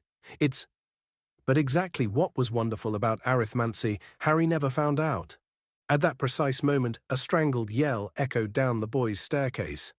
The whole common room fell silent, staring, petrified at the entrance. Then came hurried footsteps, growing louder and louder, and then Ron came leaping into view, dragging with him a bedsheet. "Look," he bellowed, striding over to Hermione's table. "Look," he yelled, shaking the sheets in her face. "Ron, what?" "Scabbers! Look, scabbers!" Hermione was leaning away from Ron, looking utterly bewildered. Harry looked down at the sheet Ron was holding. There was something red on it, something that looked horribly like blood, Ron yelled into the stunned silence. "He's gone. And you know what was on the floor?" No," said Hermione in a trembling voice. Ron threw something down onto Hermione's rune translation. Hermione and Harry leaned forward. Lying on top of the weird, spiky shapes were several long ginger cat hairs. Chapter 13. Gryffindor versus Ravenclaw. It looked like the end of Ron and Hermione's friendship. Each was so angry with the other that Harry couldn't see how they'd ever make up. Ron was enraged that Hermione had never taken Crookshanks's attempts to eat Scabbers seriously, hadn't bothered to keep a close enough watch on him, and was still trying to pretend that Crookshanks was innocent by suggesting that Ron look for Scabbers under all the boys' beds. Hermione, meanwhile, maintained fiercely that Ron had no proof that Crookshanks had eaten Scabbers, that the ginger hairs might have been there since Christmas, and that Ron had been prejudiced against her cat ever since Crookshanks had landed on Ron's head in the magical menagerie. Personally, Harry was sure that Crookshanks had eaten Scabbers, and when he tried to point out to Hermione that the evidence all pointed that way, she lost her temper with Harry too. "Okay, side with Ron, I knew you would," she said shrilly. "First the firebolt, now Scabbers. Everything's my fault, isn't it? Just leave me alone, Harry. I've got a lot of work to do." Ron had taken the loss of his rat very hard indeed. "Come on, Ron, you were always saying how boring Scabbers was," said Fred bracingly. "And he's been off colour for ages. He was wasting away. It was probably better for him to snuff it quickly. One swallow, he probably didn't feel a thing." "Fred," said Ginny indignantly. "All he did was eat and sleep, Ron. You said it yourself," said George. "He bit Goyle for us once," Ron said miserably. "Remember, Harry?" "Yeah, that's true," said Harry. "His finest hour," said Fred, unable to keep a straight face. "Let the scar on Goyle's finger stand as a lasting tribute to his memory." "Oh, come on, Ron. Get yourself down to Hogsmeade and buy a new rat. What's the point of moaning?" In a last-ditch attempt to cheer Ron up, Harry persuaded him to come along to the Gryffindor team's final practice before the Ravenclaw match, so that he could have a ride on the firebolt after they'd finished. This did seem to take Ron's mind off Scabbers for a moment. "Great, can I try and shoot a few goals on it?" So they set off for the Quidditch field together. Madam Hooch, who was still overseeing Gryffindor practices to keep an eye on Harry, was just as impressed with the firebolt as everyone else had been. She took it in her hands before takeoff and gave them the benefit of her professional opinion. "Look at the balance on it. If the Nimbus series has a fault, it's a slight list to the tail end. You often find they develop a drag after a few years. They've updated the handle too, a bit slimmer than the clean sweeps. Reminds me of the old silver arrows, a pity they've stopped making them. I learned to fly on one, and a very fine old broom it was too." She continued in this vein for some time until Wood said, Madam Hooch? Is it okay if Harry has the firebolt back? We need to practice. Oh, right, here you are then, Potter, said Madam Hooch. I'll sit over here with Weasley. She and Ron left the field to sit in the stadium, and the Gryffindor team gathered around Wood for his final instructions for tomorrow's match. Harry, I've just found out who Ravenclaw is playing as Seeker. It's Cho Chang. She's a fourth year, and she's pretty good. I really hoped she wouldn't be fit. She's had some problems with injuries. Wood scowled his displeasure that Cho Chang had made a full recovery, then said, On the other hand, she rides a Comet 260, which is going to look like a joke next to the firebolt. He gave Harry's broom a look of fervent admiration, then said, Okay, everyone, let's go.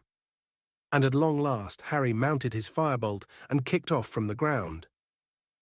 It was better than he'd ever dreamed. The firebolt turned with the lightest touch. It seemed to obey his thoughts rather than his grip. It sped across the field at such speed that the stadium turned into a green and grey blur. Harry turned it so sharply that Alicia Spinett screamed. Then he went into a perfectly controlled dive, brushing the grassy field with his toes before rising 30, 40, 50 feet into the air again. Harry, I'm letting the snitch out, Wood called. Harry turned and raced a bludger toward the goalposts. He outstripped it easily, saw the snitch dart out from behind Wood, and within 10 seconds had caught it tightly in his hand. The team cheered madly. Harry let the snitch go again, gave it a minute's head start, then tore after it, weaving in and out of the others. He spotted it lurking near Katie Bell's knee, looped her easily, and caught it again. It was the best practice ever. The team, inspired by the presence of the firebolt in their midst, performed their best moves faultlessly, and by the time they hit the ground again, Wood didn't have a single criticism to make, which, as George Weasley pointed out, was a first. I can't see what's going to stop us tomorrow, said Wood. Not unless, Harry, you've sorted out your Dementor problem, haven't you? Yeah, said Harry, thinking of his feeble Patronus and wishing it was stronger. The Dementors won't turn up again, Oliver. Dumbledore'd go ballistic, said Fred confidently. Well, let's hope not, said Wood. Anyway, good work, everyone. Let's get back to the tower turn-in early. I'm staying out for a bit. Ron wants to go on the firebolt, Harry told Wood. And while the rest of the team headed off to the locker rooms, Harry strode over to Ron, who vaulted the barrier to the stands and came to meet him. Madam Hooch had fallen asleep in her seat. Here you go, said Harry, handing Ron the firebolt. Ron, an expression of ecstasy on his face, mounted the broom and zoomed off into the gathering darkness, while Harry walked around the edge of the field, watching him. Night had fallen before Madam Hooch awoke with a start, told Harry and Ron off for not waking her, and insisted that they go back to the castle. Harry shouldered the firebolt, and he and Ron walked out of the shadowy stadium, discussing the firebolt's superbly smooth action, its phenomenal acceleration, and its pinpoint turning. They were halfway towards the castle when Harry, glancing to his left, saw something that made his heart turn over a pair of eyes, gleaming out of the darkness. Harry stopped dead, his heart banging against his ribs. What's the matter? Said Ron. Harry pointed. Ron pulled out his wand and muttered, Lumos. A beam of light fell across the grass, hit the bottom of a tree, and illuminated its branches. There, crouching among the budding leaves, was Crookshanks. Get out of here, Ron roared, and he stooped down and seized a stone lying on the grass, but before he could do anything else, Crookshanks had vanished with one swish of his long ginger tail. See? Ron said furiously, chucking the stone down again. She's still letting him wander about wherever he wants, probably washing down Scabbers with a couple of birds now. Harry didn't say anything. He took a deep breath as relief seeped through him. He had been sure for a moment that those eyes had belonged to the Grim. They set off for the castle once more. Slightly ashamed of his moment of panic, Harry didn't say anything to Ron, nor did he look left or right until they had reached the well-lit entrance hall. Harry went down to breakfast the next morning with the rest of the boys in his dormitory, all of whom seemed to think the firebolt deserved a sort of guard of honor. As Harry entered the great hall, heads turned in the direction of the firebolt, and there was a good deal of excited muttering. Harry saw, with enormous satisfaction, that the Slytherin team were all looking thunderstruck. "Did you see his face?" said Ron gleefully, looking back at Malfoy. "He can't believe it. This is brilliant." Wood, too, was basking in the reflected glory of the firebolt. "Put it here, Harry," he said, laying the broom in the middle of the table and carefully turning it so that its name faced upward. People from the Ravenclaw and Hufflepuff tables were soon coming over to look. Cedric Diggory came over to congratulate Harry on having acquired such a superb replacement for his Nimbus, and Percy's Ravenclaw girlfriend, Penelope Clearwater, asked if she could actually hold the firebolt. Now, Penny, no sabotage," said Percy heartily as she examined the firebolt closely. "Penelope and I have got a bet on," he told the team, 10 galleons on the outcome of the match. Penelope put the firebolt down again, thanked Harry, and went back to her table. "Harry, make sure you win," said Percy in an urgent whisper. "I haven't got 10 galleons." "Yes, I'm coming, Penny."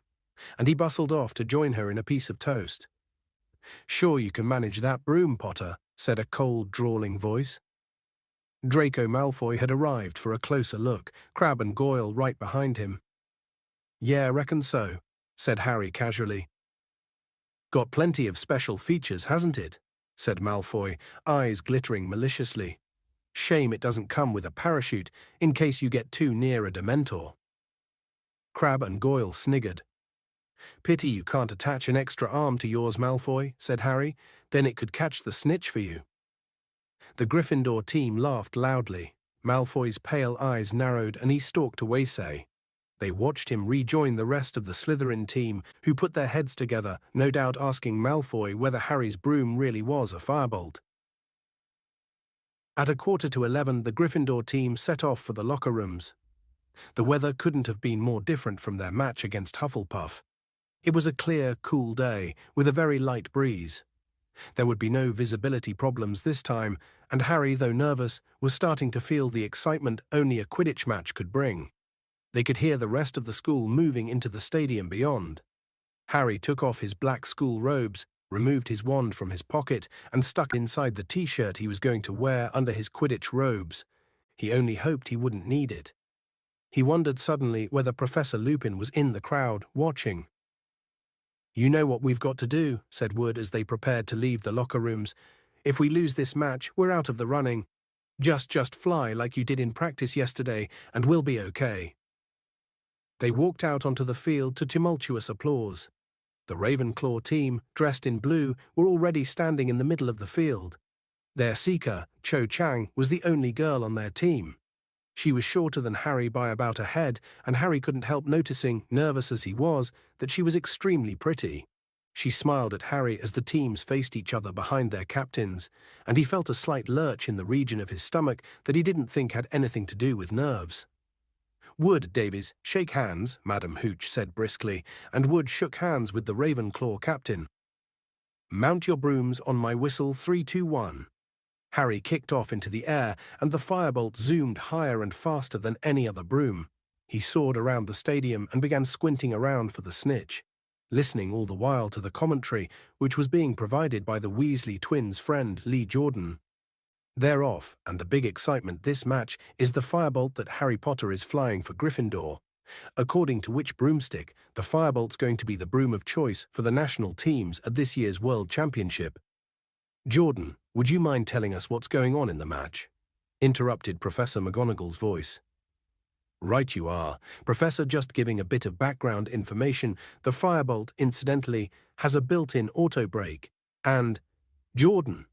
Okay, Gryffindor in possession. Katie Bell of Gryffindor heading for goal." Harry streaked past Katie in the opposite direction, gazing around for a glint of gold and noticing that Cho Chang was tailing him closely. She was undoubtedly a very good flyer. She kept cutting across him, forcing him to change direction. "Show her your acceleration, Harry," Fred yelled as he whooshed past in pursuit of a bludger that was aiming for Alicia. Harry urged the firebolt forward as they rounded the Ravenclaw goalposts and Cho fell behind. Just as Katie succeeded in scoring the first goal of the match and the Gryffindor end of the field went wild. He saw it, the snitch was close to the ground, flitting near one of the barriers. Harry dived. Cho saw what he was doing and tore after him. Harry was speeding up, excitement flooding him. Dives were his speciality. He was 10 feet away. Then a bludger, hit by one of the Ravenclaw beaters, came pelting out of nowhere. Harry veered off course, avoiding it by an inch, and in those few crucial seconds, the snitch had vanished. There was a great ooh of disappointment from the Gryffindor supporters, but much applause for their beater from the Ravenclaw end. George Weasley vented his feelings by hitting the second bludger directly at the offending beater, who was forced to roll right over in mid-air to avoid it. Gryffindor leads by 80 points to 0, and look at that firebolt go.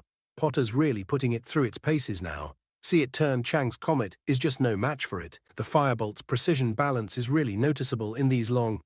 Jordan, are you being paid to advertise firebolts? Get on with the commentary.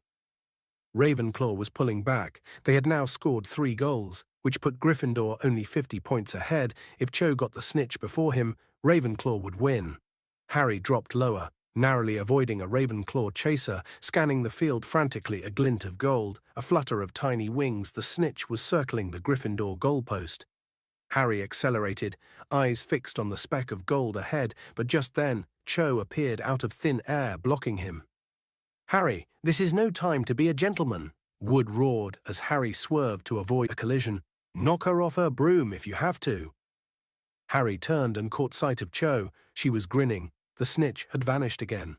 Harry turned his firebolt upward and was soon 20 feet above the game.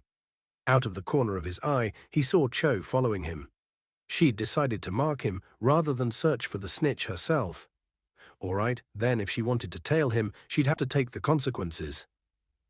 He dived again, and Cho, thinking he'd seen the snitch, tried to follow. Harry pulled out of the dive very sharply. She hurtled downward. He rose fast as a bullet once more, and then saw it. For the third time, the snitch was glittering way above the field at the Ravenclaw end. He accelerated. So many feet below did Cho.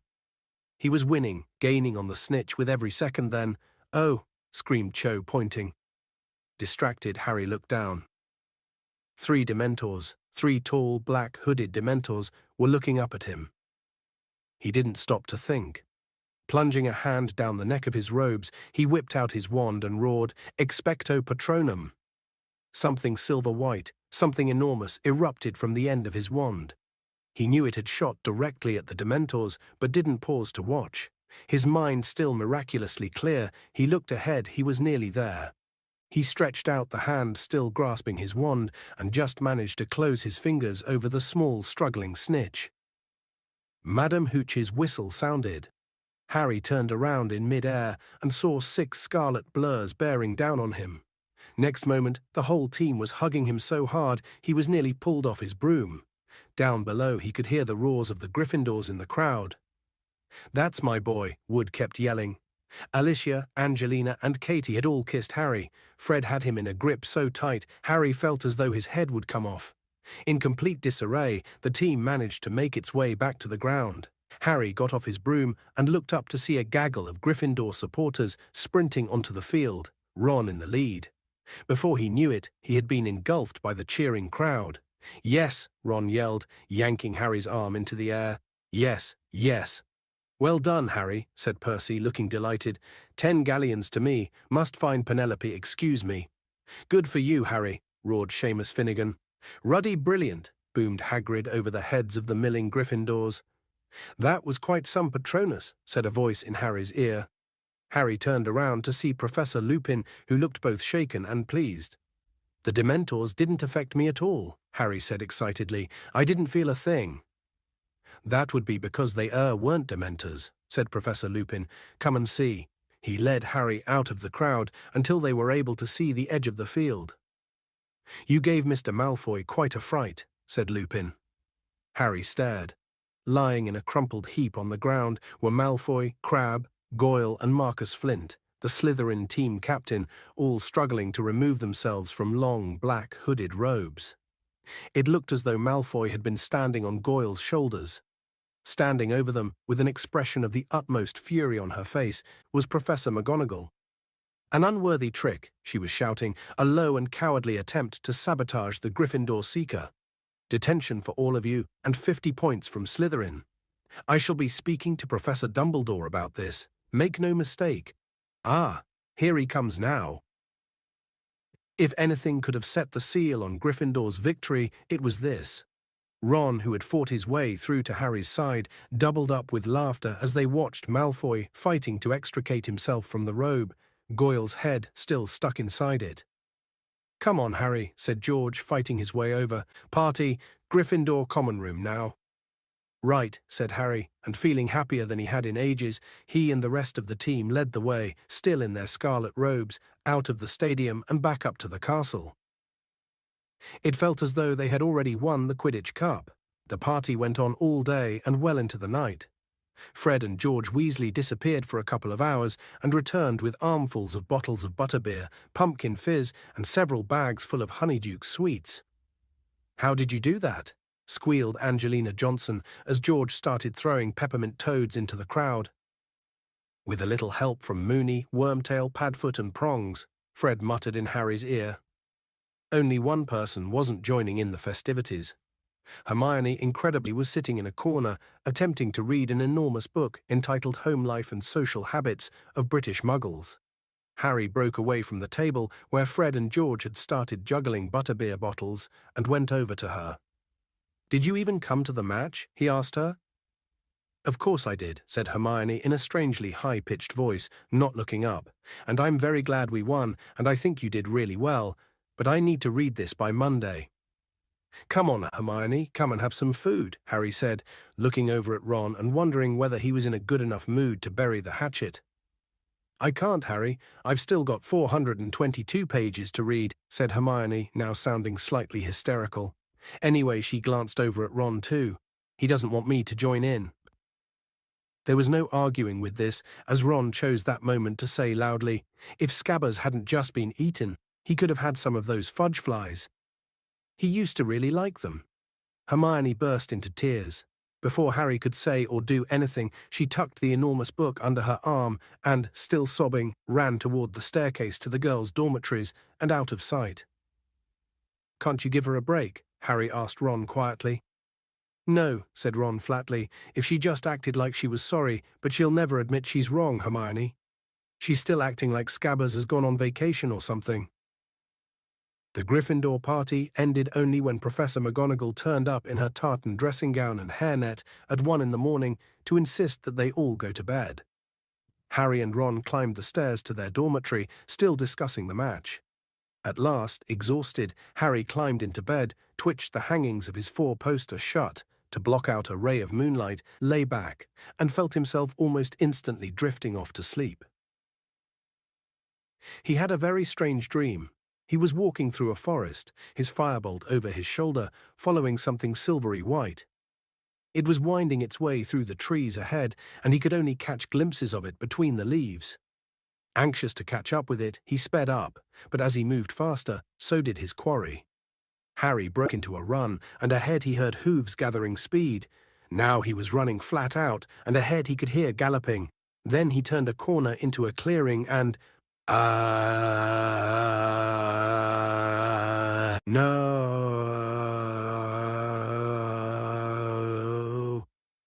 Harry woke as suddenly as though he'd been hit in the face. Disoriented in the total darkness, he fumbled with his hangings. He could hear movements around him, and Seamus Finnegan's voice from the other side of the room. "What's going on?" Harry thought he heard the dormitory door slam. At last, finding the divide in his curtains, he ripped them back, and at the same moment, Dean Thomas lit his lamp. Ron was sitting up in bed, the hangings torn from one side, a look of utmost terror on his face. "Black, Sirius Black, with a knife." "What?" "Here, just now, slashed the curtains, woke me up." "You sure you weren't dreaming, Ron?" said Dean. "Look at the curtains, I tell you he was here." They all scrambled out of bed. Harry reached the dormitory door first, and they sprinted back down the staircase. Doors opened behind them, and sleepy voices called after them. Who shouted, "What are you doing?" The common room was lit with the glow of the dying fire, still littered with the debris from the party. It was deserted. "Are you sure you weren't dreaming, Ron?" "I'm telling you, I saw him." "What's all the noise?" "Professor McGonagall told us to go to bed." A few of the girls had come down their staircase, pulling on dressing gowns and yawning. Boys, too, were reappearing. "Excellent. Are we carrying on?" said Fred Weasley brightly. "Everyone back upstairs," said Percy, hurrying into the common room and pinning his head boy badge to his pajamas as he spoke. "Percy Sirius Black," said Ron faintly, "in our dormitory, with a knife, woke me up." The common room went very still. "Nonsense," said Percy, looking startled. "You had too much to eat. Ron had a nightmare." "I'm telling you. Now really, enough's enough." Professor McGonagall was back. She slammed the portrait behind her as she entered the common room and stared furiously around. "I am delighted that Gryffindor won the match, but this is getting ridiculous. Percy, I expected better of you." "I certainly didn't authorize this, Professor," said Percy, puffing himself up indignantly. "I was just telling them all to get back to bed. My brother Ron here had a nightmare." "It wasn't a nightmare," Ron yelled. "Professor, I woke up and Sirius Black was standing over me, holding a knife." Professor McGonagall stared at him. "Don't be ridiculous, Weasley. How could he possibly have gotten through the portrait hole?" "Ask him," said Ron, pointing a shaking finger at the back of Sir Cadogan's picture.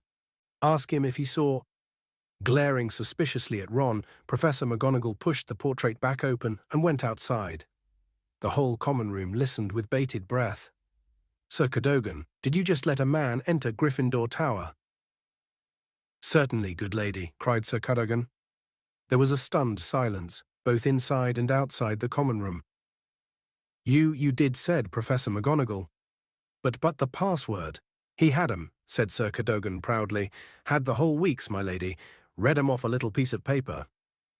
Professor McGonagall pulled herself back through the portrait hole to face the stunned crowd. She was white as chalk. "Which person," she said, her voice shaking, "which abysmally foolish person wrote down this week's passwords and left them lying around?" There was utter silence, broken by the smallest of terrified squeaks. Neville Longbottom, trembling from head to fluffy slippered toes, raised his hand slowly into the air. Chapter 14. Snape's Grudge. No one in Gryffindor Tower slept that night. They knew that the castle was being searched again, and the whole house stayed awake in the common room, waiting to hear whether Black had been caught.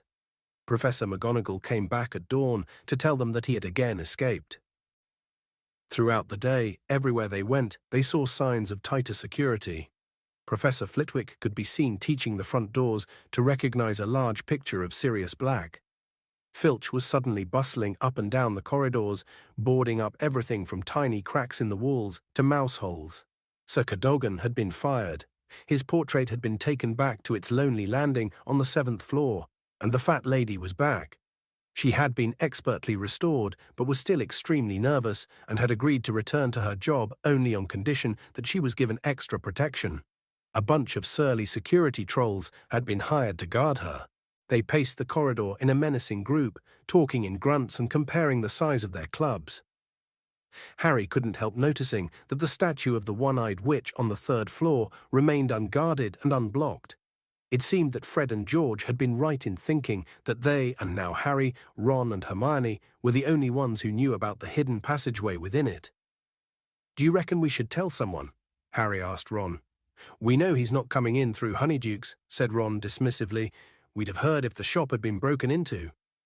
Harry was glad Ron took this view. If the one-eyed witch was boarded up too, he would never be able to go into Hogsmeade again. Ron had become an instant celebrity. For the first time in his life, people were paying more attention to him than to Harry, and it was clear that Ron was rather enjoying the experience. Though still severely shaken by the night's events, he was happy to tell anyone who asked what had happened, with a wealth of detail. "I was asleep, and I heard this ripping noise, and I thought it was in my dream, you know? But then there was this draft. I woke up, and one side of the hangings on my bed had been pulled down. I rolled over, and I saw him standing over me like a skeleton, with loads of filthy hair, holding this great long knife, must have been 12 inches, and he looked at me. And I looked at him, and then I yelled, and he scampered.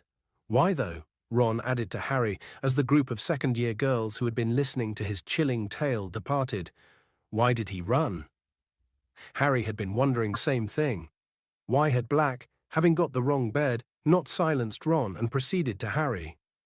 Black had proved 12 years ago that he didn't mind murdering innocent people, and this time he had been facing 5 unarmed boys, 4 of whom were asleep. He must have known he'd have a job getting back out of the castle once you'd yelled and woken people up, said Harry thoughtfully. He'd have had to kill the whole house to get back through the portrait hole, then he would have met the teachers. Neville was in total disgrace. Professor McGonagall was so furious with him she had banned him from all future Hogsmeade visits, given him a detention, and forbidden anyone to give him the password into the tower.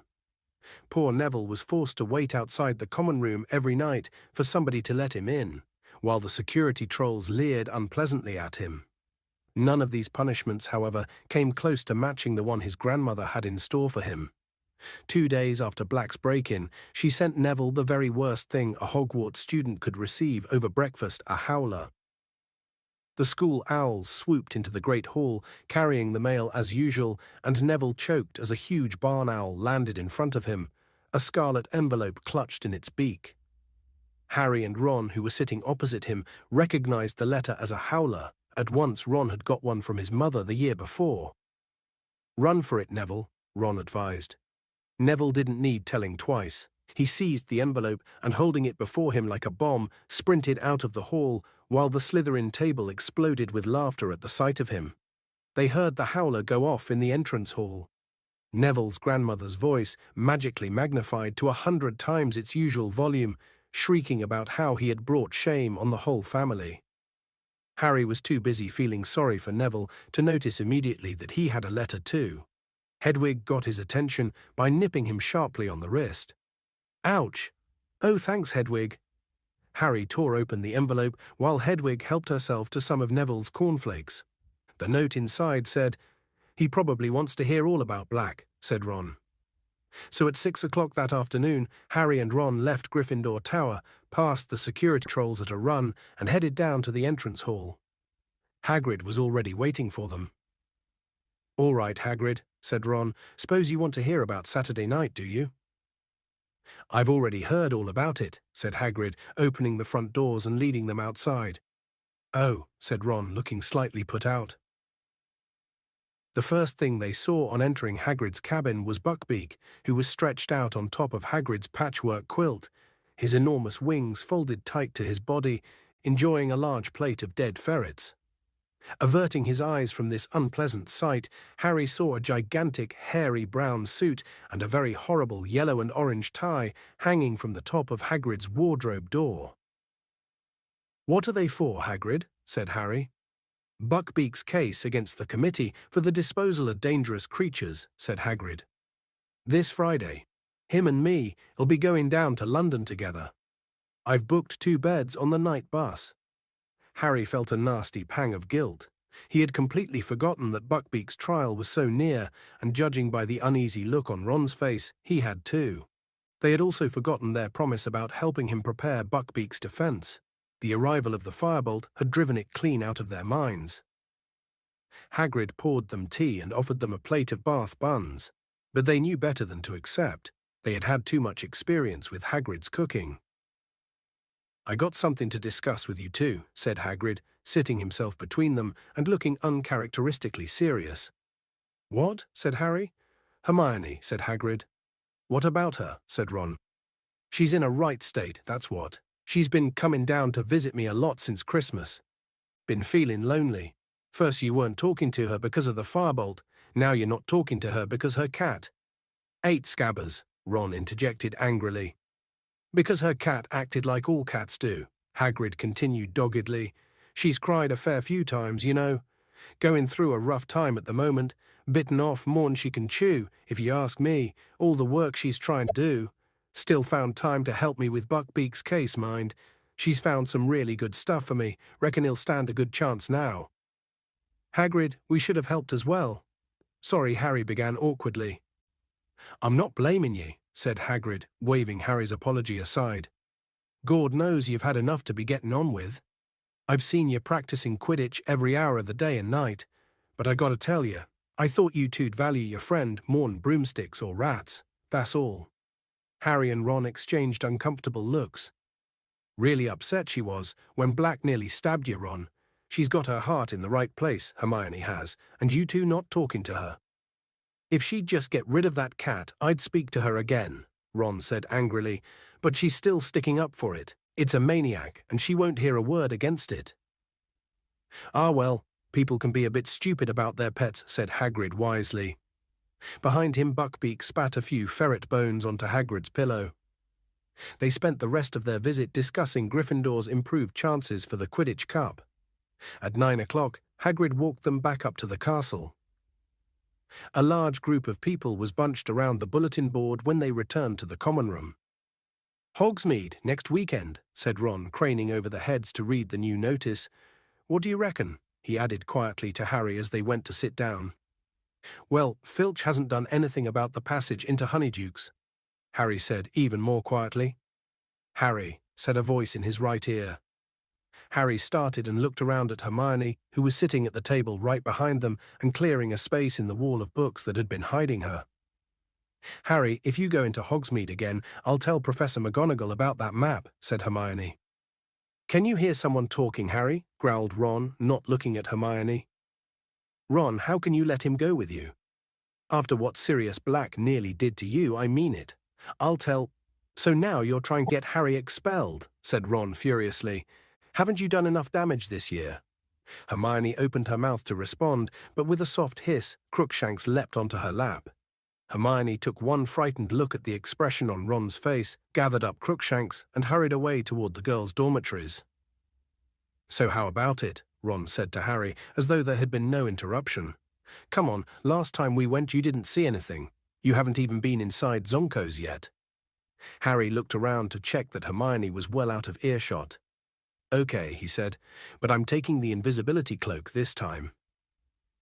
On Saturday morning, Harry packed his invisibility cloak in his bag, slipped the Marauder's map into his pocket, and went down to breakfast with everyone else.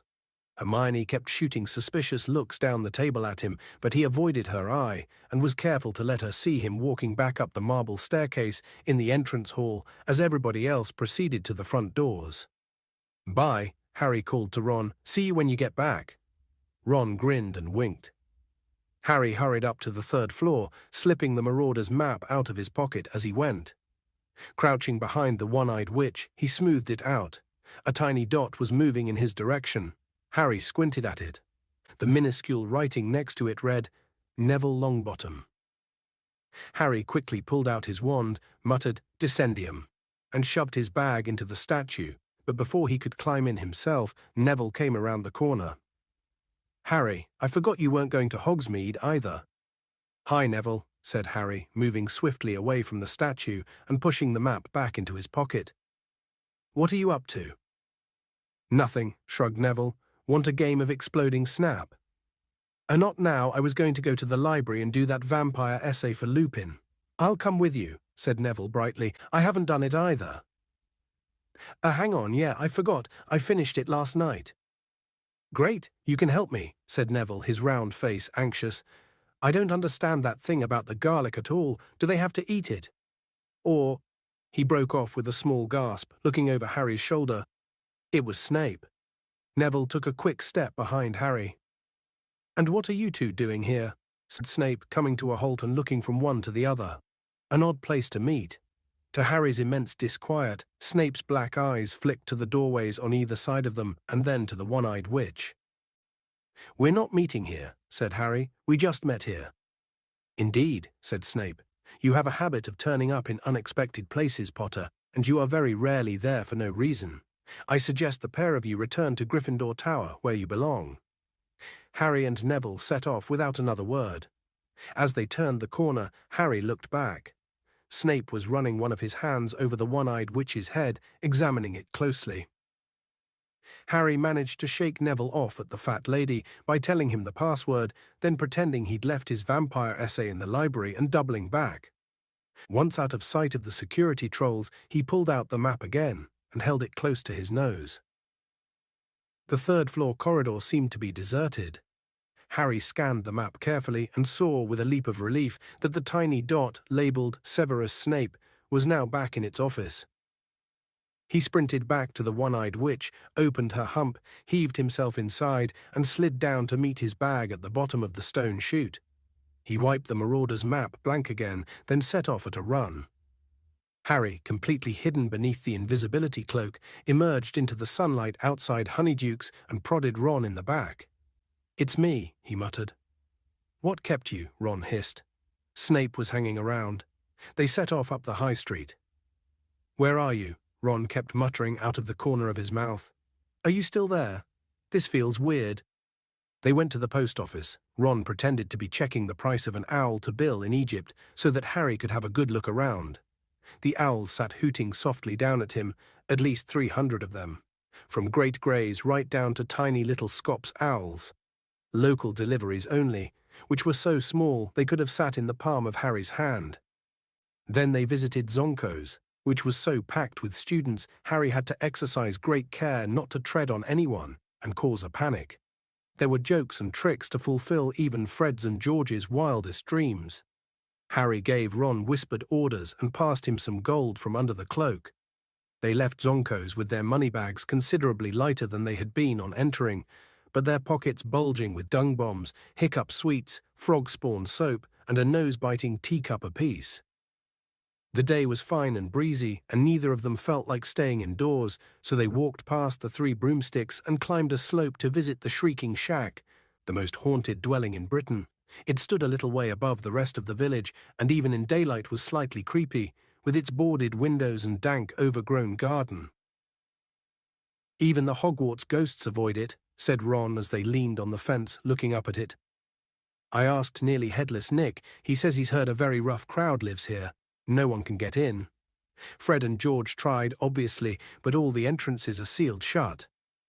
Harry, feeling hot from their climb, was just considering taking off the cloak for a few minutes when they heard voices nearby.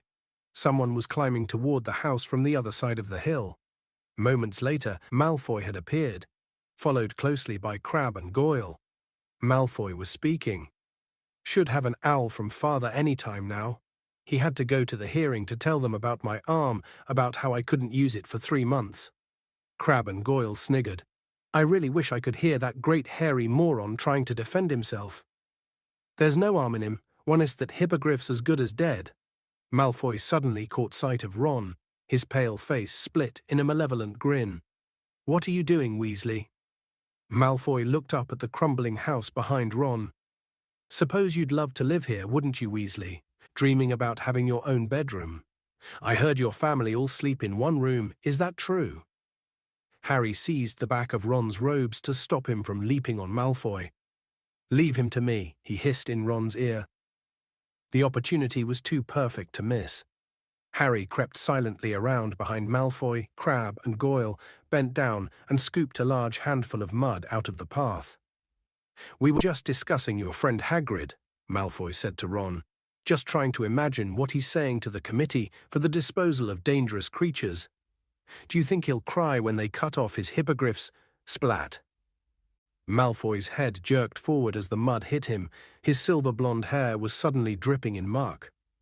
"What the—" Ron had to hold onto the fence to keep himself standing. He was laughing so hard. Malfoy, Crabbe, and Goyle spun stupidly on the spot, staring wildly around, Malfoy trying to wipe his hair clean. "What was that? Who did that?" "Very haunted up here, isn't it?" said Ron with the air of one commenting on the weather. Crabbe and Goyle were looking scared. Their bulging muscles were no use against ghosts. Malfoy was staring madly around at the deserted landscape. Harry sneaked along the path where a particularly sloppy puddle yielded some foul-smelling green sludge. Splatter. Crabbe and Goyle caught some this time. Goyle hopped furiously on the spot, trying to rub it out of his small, dull eyes. "It came from over there," said Malfoy, wiping his face and staring at a spot some 6 feet to the left of Harry. Crabbe blundered forward, his long arms outstretched like a zombie. Harry dodged around him, picked up a stick and lobbed it at Crabbe's back. Harry doubled up with silent laughter as Crabbe did a kind of pirouette in mid-air, trying to see who had thrown it. As Ron was the only person Crabbe could see, it was Ron he started toward, but Harry stuck out his leg. Crabbe stumbled, and his huge flat foot caught the hem of Harry's cloak. Harry felt a great tug, then the cloak slid off his face. For a split second, Malfoy stared at him. "Ah!" he yelled, pointing at Harry's head. Then he turned tail and ran, at breakneck speed, back down the hill, Crabbe and Goyle behind him. Harry tugged the cloak up again, but the damage was done.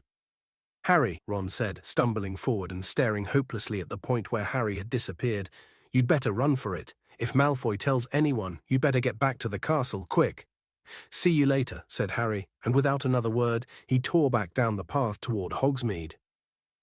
Would Malfoy believe what he had seen? Would anyone believe Malfoy? Nobody knew about the invisibility cloak, nobody except Dumbledore. Harry's stomach turned over. Dumbledore would know exactly what had happened, if Malfoy said anything. Back into Honeydukes, back down the cellar steps, across the stone floor, through the trapdoor, Harry pulled off the cloak, tucked it under his arm, and ran, flat out along the passage. Malfoy would get back first. How long would it take him to find a teacher?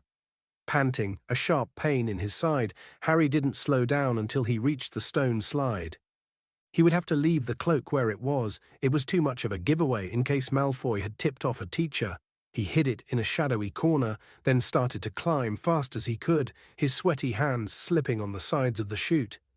He reached the inside of the witch's hump, tapped it with his wand, stuck his head through and hoisted himself out. The hump closed, and just as Harry jumped out from behind the statue, he heard quick footsteps approaching. It was Snape. He approached Harry at a swift walk, his black robe swishing, then stopped in front of him. "So," he said. There was a look of suppressed triumph about him. Harry tried to look innocent, all too aware of his sweaty face and his muddy hands, which he quickly hid in his pockets. "Come with me, Potter," said Snape. Harry followed him downstairs, trying to wipe his hands clean on the inside of his robes without Snape noticing. They walked down the stairs to the dungeons and then into Snape's office. Harry had been in here only once before, and he had been in very serious trouble then too. Snape had acquired a few more slimy, horrible things in jars since last time, all standing on shelves behind his desk, glinting in the firelight and adding to the threatening atmosphere. "Sit," said Snape. Harry sat. Snape, however, remained standing. "Mr. Malfoy has just been to see me with a strange story, Potter," said Snape. Harry didn't say anything. "He tells me that he was up by the Shrieking Shack when he ran into Weasley, apparently alone." Still, Harry didn't speak. "Mr. Malfoy states that he was standing talking to Weasley when a large amount of mud hit him in the back of the head. How do you think that could have happened?" Harry tried to look mildly surprised. "I don't know, Professor." Snape's eyes were boring into Harry's. It was exactly like trying to stare down a hippogriff. Harry tried hard not to blink. Mr. Malfoy then saw an extraordinary apparition. "Can you imagine what it might have been, Potter?" "No," said Harry, now trying to sound innocently curious. "It was your head, Potter, floating in mid-air." There was a long silence. "Maybe he'd better go to Madame Pomfrey," said Harry. "If he's seeing things like—" "What would your head have been doing in Hogsmeade, Potter?" said Snape softly. "Your head is not allowed in Hogsmeade. No part of your body has permission to be in Hogsmeade." "I know that," said Harry, striving to keep his face free of guilt or fear. "It sounds like Malfoy's having "Malfoy is not having hallucinations," snarled Snape, and he bent down, a hand on each arm of Harry's chair so that their faces were a foot apart. "If your head was in Hogsmeade, so was the rest of you." "I've been up in Gryffindor Tower," said Harry, "like you told." "Can anyone confirm that?" Harry didn't say anything. Snape's thin mouth curled into a horrible smile. "So," he said, straightening up again, "everyone from the Minister of Magic downward has been trying to keep famous Harry Potter safe from Sirius Black. But famous Harry Potter is a law unto himself. Let the ordinary people worry about his safety. Famous Harry Potter goes where he wants to, with no thought for the consequences." Harry stayed silent. Snape was trying to provoke him into telling the truth. He wasn't going to do it. Snape had no proof yet. "How extraordinarily like your father you are, Potter," Snape said suddenly, his eyes glinting. He too was exceedingly arrogant. A small amount of talent on the Quidditch field made him think he was a cut above the rest of us too. Strutting around the place with his friends and admirers, the resemblance between you is uncanny. "My dad didn't strut," said Harry before he could stop himself. "And neither do I. Your father didn't set much store by rules either, Snape went on, pressing his advantage, his thin face full of malice. Rules were for lesser mortals, not Quidditch Cup winners. His head was so swollen. Shut up! Harry was suddenly on his feet. Rage such as he had not felt since his last night in Privet Drive was coursing through him. He didn't care that Snape's face had gone rigid, the black eyes flashing dangerously. "What did you say to me, Potter?" "I told you to shut up about my dad," Harry yelled. "I know the truth, all right. He saved your life. Dumbledore told me. You wouldn't even be here if it wasn't for my dad." Snape's sallow skin had gone the color of sour milk. "And did the headmaster tell you the circumstances in which your father saved my life?" he whispered. "Or did he consider the details too unpleasant for precious Potter's delicate ears?" Harry bit his lip. He didn't know what had happened and didn't want to admit it, but Snape seemed to have guessed the truth. "I would hate for you to run away with a false idea of your father, Potter," he said, a terrible grin twisting his face. "Have you been imagining some act of glorious heroism? Then let me correct you. Your saintly father and his friends played a highly amusing joke on me that would have resulted in my death if your father hadn't got cold feet at the last moment. There was nothing brave about what he did. He was saving his own skin as much as mine. Had their joke succeeded, he would have been expelled from Hogwarts."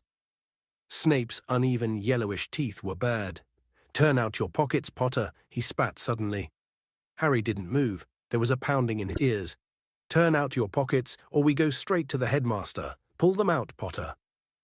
Cold with dread, Harry slowly pulled out the bag of Zonko's tricks and the Marauder's map. Snape picked up the Zonko's bag. "Ron gave them to me," said Harry, praying he'd get a chance to tip Ron off before Snape saw him. "He brought them back from Hogsmeade last time." "Indeed, and you've been carrying them around ever since?" "How very touching, and what is this?" Snape had picked up the map. Harry tried with all his might to keep his face impassive. "Spare bit of parchment," he said with a shrug. Snape turned it over, his eyes on Harry. "Surely you don't need such a very old piece of parchment," he said. "Why don't I just throw this away?" His hand moved toward the fire. "No," Harry said quickly. "So," said Snape, his long nostrils quivering, "is this another treasured gift from Mr. Weasley? Or is it something else? A letter, perhaps, written in invisible ink, or instructions to get into Hogsmeade without passing the Dementors?" Harry blinked. Snape's eyes gleamed. Let me see," he muttered, taking out his wand and smoothing the map out on his desk. "Reveal your secret," he said, touching the wand to the parchment. Nothing happened. Harry clenched his hands to stop them from shaking. "Show yourself," Snape said, tapping the map sharply. It stayed blank. Harry was taking deep, calming breaths. "Professor Severus Snape, master of this school, commands you to yield the information you conceal," Snape said, hitting the map with his wand. As though an invisible hand were writing upon it, words appeared on the smooth surface of the map. "Mr. Mooney presents his compliments to Professor Snape and begs him to keep his abnormally large nose out of other people's business." Snape froze. Harry stared dumbstruck at the message, but the map didn't stop there. More writing was appearing beneath the first. "Mr. Prongs agrees with Mr. Mooney and would like to add that Professor Snape is an ugly git. It would have been very funny if the C's situation hadn't been so serious. And there was more. Mr. Padfoot would like to register his astonishment that an idiot like that ever became a professor." Harry closed his eyes in horror. When he'd opened them, the map had had its last word. "Mr. Wormtail bids Professor Snape good day and advises him to wash his hair, the slimeball." Harry waited for the blow to fall. "So," said Snape softly, "we'll see about this." He strode across to his fire, seized a fistful of glittering powder from a jar on the fireplace, and threw it into the flames. "Lupin," Snape called into the fire, "I want a word." Utterly bewildered, Harry stared at the fire. A large shape had appeared in it, revolving very fast. Seconds later, Professor Lupin was clambering out of the fireplace, brushing ash off his shabby robes. "You called, Severus?" said Lupin mildly. "I certainly did," said Snape, his face contorted with fury as he strode back to his desk. "I have just asked Potter to empty his pockets. He was carrying this." Snape pointed at the parchment, on which the words of Messrs. Moony, Wormtail, Padfoot, and Prongs were still shining. An odd, closed expression appeared on Lupin's face. "Well?" said Snape. Lupin continued to stare at the map.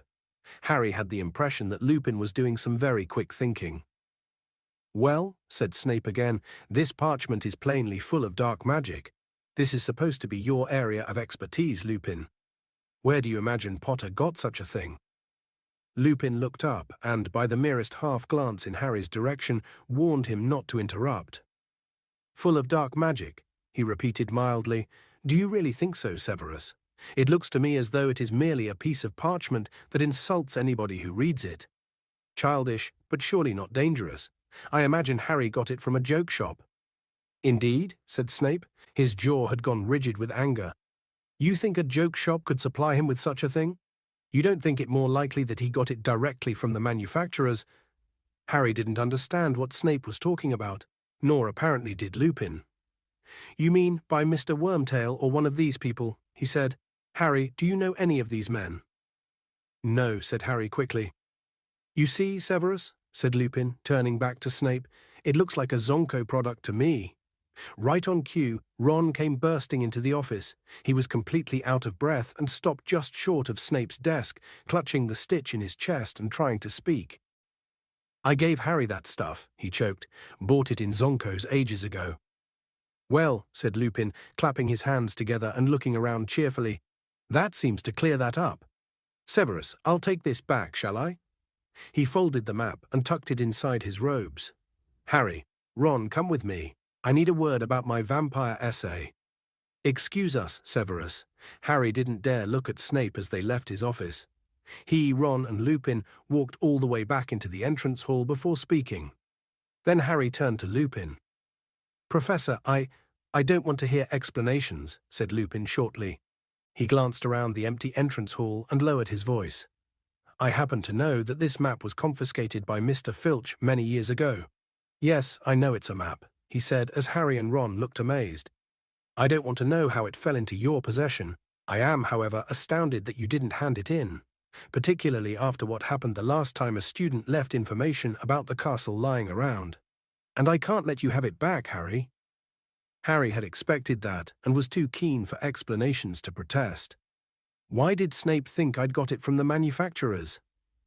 Because Lupin hesitated. Because these map makers would have wanted to lure you out of school. They'd think it extremely entertaining. "Do you know them?" said Harry, impressed. "We've met," he said shortly. He was looking at Harry more seriously than ever before. "Don't expect me to cover up for you again, Harry. I cannot make you take Sirius Black seriously. But I would have thought that what you have heard when the Dementors draw near you would have had more of an effect on you. Your parents gave their lives to keep you alive, Harry. A poor way to repay them, gambling their sacrifice for a bag of magic tricks." He walked away, leaving Harry feeling worse by far than he had at any point in Snape's office. Slowly, he and Ron mounted the marble staircase. As Harry passed the one-eyed witch, he remembered the invisibility cloak. It was still down there, but he didn't dare go and get it. "It's my fault," said Ron abruptly. "I persuaded you to go. Lupin's right, it was stupid. We shouldn't have done it."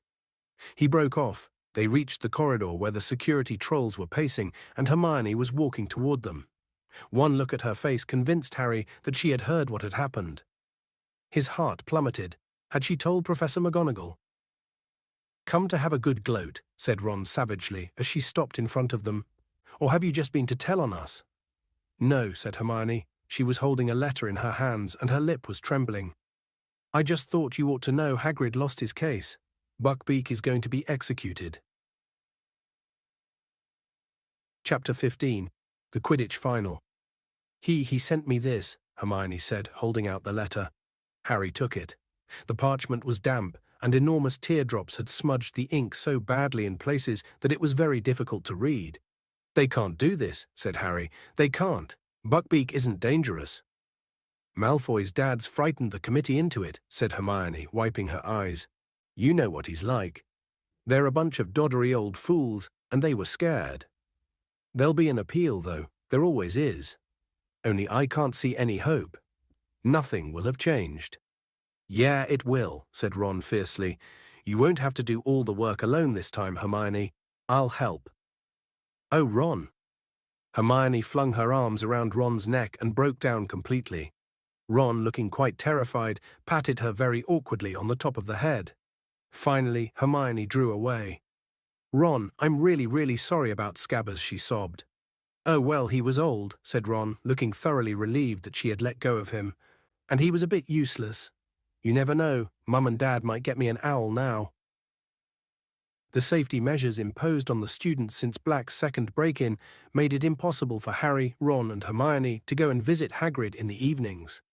Their only chance of talking to him was during Care of Magical Creatures lessons. He seemed numb with shock at the verdict. "'Saw my fault, got all tongue-tied. They was all sitting there in black robes and I kept dropping me notes and forgetting all them dates. You looked up for me, Hermione. And then Lucius Malfoy stood up and said his bit, and the committee just did exactly what he told them." "There's still the appeal," said Ron fiercely. "Don't give up yet, we're working on it." They were walking back up to the castle with the rest of the class. Ahead they could see Malfoy, who was walking with Crabbe and Goyle, and kept looking back, laughing derisively. "'S no good, Ron," said Hagrid sadly as they reached the castle steps. "That committee's in Lucius Malfoy's pocket. I'm just going to make sure the rest of Beaky's time is the happiest he's ever had. I owe him that."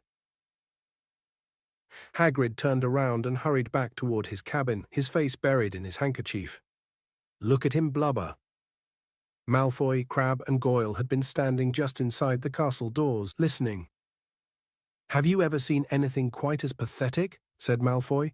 "And he's supposed to be our teacher." Harry and Ron both made furious moves toward Malfoy, but Hermione got there first, smack. She had slapped Malfoy across the face with all the strength she could muster. Malfoy staggered. Harry, Ron, Crabbe, and Goyle stood flabbergasted as Hermione raised her hand again.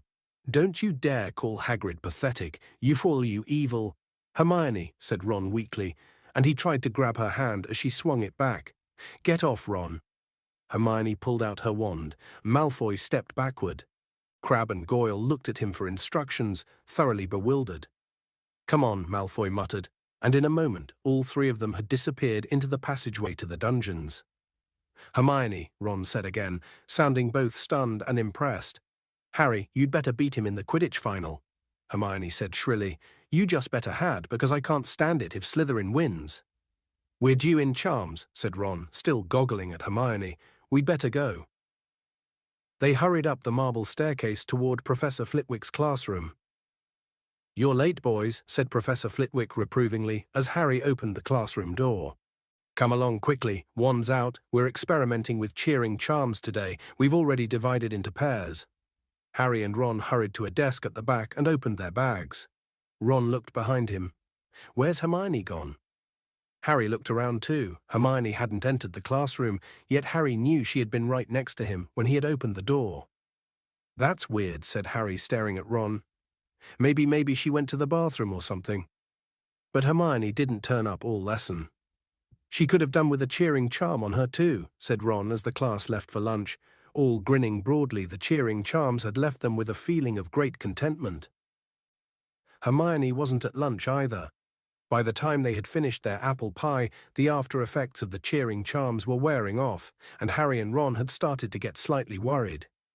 "You don't think Malfoy did something to her?" Ron said anxiously as they hurried upstairs toward Gryffindor Tower. They passed the security trolls, gave the fat lady the password, flibbertigibbet, and scrambled through the portrait hole into the common room. Hermione was sitting at a table, fast asleep, her head resting on an open arithmancy book. They went to sit down on either side of her. Harry prodded her awake. What?" said Hermione, waking with a start and staring wildly around. "Is it time to go? Which lesson have we got now?" "Divination, but it's not for another 20 minutes, said Harry. "Hermione, why didn't you come to Charms?" "What?" "Oh no," Hermione squeaked. "I forgot to go to Charms." "But how could you forget?" said Harry. "You were with us till we were right outside the classroom." "I don't believe it," Hermione wailed. "Was Professor Flitwick angry?" "Oh, it was Malfoy. I was thinking about him, and I lost track of things." "You know what, Hermione?" said Ron, looking down at the enormous arithmancy book Hermione had been using as a pillow. "I reckon you're cracking up. You're trying to do too much." "No, I'm not," said Hermione, brushing her hair out of her eyes and staring hopelessly around for her bag. "I just made a mistake, that's all. I'd better go and see Professor Flitwick and say sorry. I'll see you in divination." Hermione joined them at the foot of the ladder to Professor Trelawney's classroom 20 minutes later, looking extremely harassed. "I can't believe I missed cheering charms, and I bet they come up in our exams. Professor Flitwick hinted they might." Together they climbed the ladder into the dim, stifling tower room. Glowing on every little table was a crystal ball full of pearly white mist. Harry, Ron, and Hermione sat down together at the same rickety table. "I thought we weren't starting crystal balls until next term," Ron muttered, casting a wary eye around for Professor Trelawney in case she was lurking nearby. "Don't complain, this means we've finished palmistry," Harry muttered back. I was getting sick of her flinching every time she looked at my hands. "Good day to you," said the familiar misty voice, and Professor Trelawney made her usual dramatic entrance out of the shadows. Parvati and Lavender quivered with excitement, their faces lit by the milky glow of their crystal ball.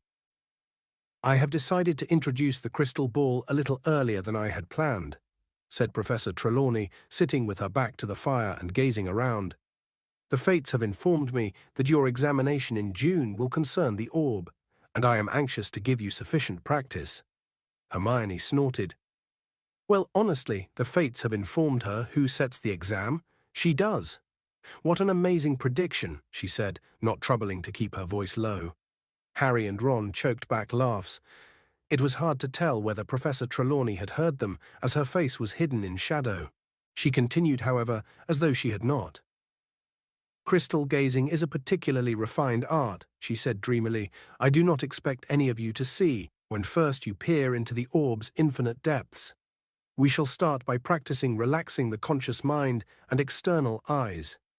Ron began to snigger uncontrollably and had to stuff his fist in his mouth to stifle the noise, so as to clear the inner eye and the superconscious. "Perhaps, if we are lucky, some of you will see before the end of the class." And so they began.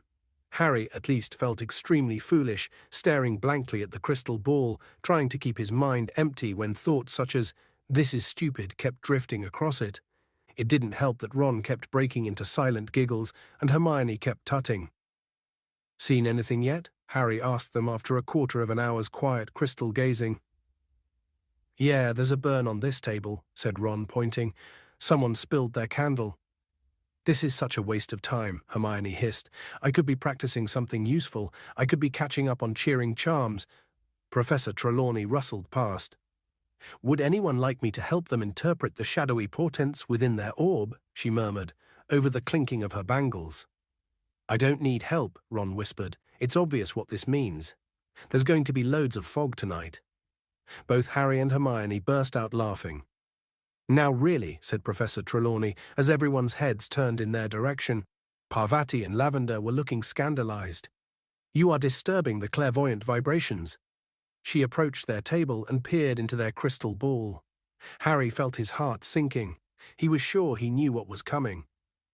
"There is something here," Professor Trelawney whispered, lowering her face to the ball so that it was reflected twice in her huge glasses. "Something moving, but what is it?" Harry was prepared to bet everything he owned, including his firebolt, that it wasn't good news, whatever it was. And sure enough. "My dear Professor Trelawney," breathed, gazing up at Harry. "It is here, plainer than ever before, my dear, stalking toward you, growing ever closer, the Gra." "Oh, for goodness sake," said Hermione loudly, "not that ridiculous grim again." Professor Trelawney raised her enormous eyes to Hermione's face. Parvati whispered something to Lavender, and they both glared at Hermione too. Professor Trelawney stood up, surveying Hermione with unmistakable anger. "I am sorry to say that from the moment you have arrived in this class, my dear, it has been apparent that you do not have what the noble art of divination requires. Indeed, I don't remember ever meeting a student whose mind was so hopelessly mundane." There was a moment's silence. Then, "Fine," said Hermione suddenly, getting up and cramming Unfogging the Future back into her bag. Fine, she repeated, swinging the bag over her shoulder and almost knocking Ron off his chair. I give up. I'm leaving. And to the whole class's amazement, Hermione strode over to the trapdoor, kicked it open, and climbed down the ladder out of sight. It took a few minutes for the class to settle down again. Professor Trelawney seemed to have forgotten all about the Grim. She turned abruptly from Harry and Ron's table, breathing rather heavily as she tugged her gauzy shawl more closely to her. Ooh, said Lavender suddenly, making everyone start. Oh, Professor Trelawney, I've just remembered. You saw her leaving, didn't you? Didn't you, Professor? Around Easter, one of our number will leave us forever. You said it ages ago, Professor. Professor Trelawney gave her a dewy smile. Yes, my dear, I did indeed know that Miss Granger would be leaving us. One hopes, however, that one might have mistaken the signs. The inner eye can be a burden, you know. Lavender and Parvati looked deeply impressed and moved over so that Professor Trelawney could join their table instead. Some day Hermione's having, eh? Ron muttered to Harry, looking awed. Yeah. Harry glanced into the crystal ball, but saw nothing but swirling white mist. Had Professor Trelawney really seen the Grim again? Would he? The last thing he needed was another near-fatal accident, with the Quidditch final drawing ever nearer. The Easter holidays were not exactly relaxing. The third years had never had so much homework. Neville Longbottom seemed close to a nervous collapse, and he wasn't the only one. Call this a holiday, Seamus Finnegan roared at the common room one afternoon. The exams are ages away. What are they playing at? But nobody had as much to do as Hermione. Even without divination, she was taking more subjects than anybody else. She was usually last to leave the common room at night, first to arrive at the library the next morning. She had shadows like lupins under her eyes and seemed constantly close to tears. Ron had taken over responsibility for Buckbeak's appeal. When he wasn't doing his own work, he was poring over enormously thick volumes with names like the Handbook of Hippogriff Psychology and Foul or Foul, a study of hippogriff brutality. He was so absorbed, he even forgot to be horrible to Crookshanks. Harry, meanwhile, had to fit in his homework around Quidditch practice every day, not to mention endless discussions of tactics with Wood. The Gryffindor-Slytherin match would take place on the first Saturday after the Easter holidays. Slytherin was leading the tournament by exactly 200 points. This meant, as Wood constantly reminded his team, that they needed to win the match by more than that amount to win the cup. It also meant that the burden of winning fell largely on Harry, because capturing the snitch was worth 150 points. So you must catch it only if we're more than 50 points up, Wood told Harry constantly. Only if we're more than 50 points up, Harry, or we win the match but lose the cup. You've got that, haven't you? You must catch the snitch only if we're— I know, Oliver, Harry yelled. The whole of Gryffindor House was obsessed with the coming match. Gryffindor hadn't won the Quidditch Cup since the legendary Charlie Weasley, Ron's second oldest brother, had been Seeker. But Harry doubted whether any of them, even Wood, wanted to win as much as he did. The enmity between Harry and Malfoy was at its highest point ever. Malfoy was still smarting about the mud-throwing incident in Hogsmeade and was even more furious that Harry had somehow wormed his way out of punishment. Harry hadn't forgotten Malfoy's attempt to sabotage him in the match against Ravenclaw, but it was the matter of Buckbeak that made him most determined to beat Malfoy in front of the entire school. Never in anyone's memory had a match approached in such a highly charged atmosphere. By the time the holidays were over, tension between the two teams and their houses was at the breaking point. A number of small scuffles broke out in the corridors, culminating in a nasty incident in which a Gryffindor 4th year and a Slytherin 6th year ended up in the hospital wing with leaks sprouting out of their ears. Harry was having a particularly bad time of it. He couldn't walk to class without Slytherins sticking out their legs and trying to trip him up. Crabbe and Goyle kept popping up wherever he went and slouching away, looking disappointed when they saw him surrounded by people. Wood had given instructions that Harry should be accompanied everywhere, in case the Slytherins tried to put him out of action. The whole of Gryffindor House took up the challenge enthusiastically, so that it was impossible for Harry to get to classes on time because he was surrounded by a vast chattering crowd. Harry was more concerned for his firebolt's safety than his own. When he wasn't flying it, he locked it securely in his trunk and frequently dashed back up to Gryffindor Tower at break times to check that it was still there. All usual pursuits were abandoned in the Gryffindor common room the night before the match. Even Hermione had put down her books. "I can't work, I can't concentrate," she said nervously. There was a great deal of noise. Fred and George Weasley were dealing with the pressure by being louder and more exuberant than ever. Oliver Wood was crouched over a model of a Quidditch field in the corner, prodding little figures across it with his wand and muttering to himself. Angelina, Alicia, and Katie were laughing at Fred's and George's jokes. Harry was sitting with Ron and Hermione, removed from the center of things, trying not to think about the next day, because every time he did, he had the horrible sensation that something very large was fighting to get out of his stomach. "You're going to be fine," Hermione told him, though she looked positively terrified. "You've got a firebolt," said Ron. "Yeah," said Harry, his stomach writhing. It came as a relief when Wood suddenly stood up and yelled, "Team, bed!" Harry slept badly. First he dreamed that he had overslept and that Wood was yelling, "Where were you?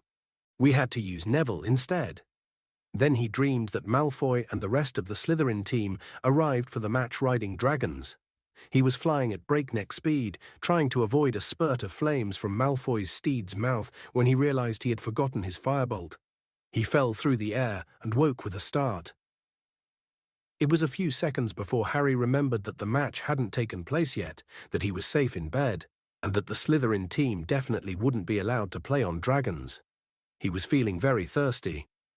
Quietly as he could, he got out of his four-poster and went to pour himself some water from the silver jug beneath the window. The grounds were still and quiet. No breath of wind disturbed the treetops in the forbidden forest. The whomping willow was motionless and innocent-looking. It looked as though the conditions for the match would be perfect. Harry set down his goblet and was about to turn back to his bed when something caught his eye.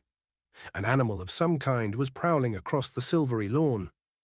Harry dashed to his bedside table, snatched up his glasses and put them on, then hurried back to the window.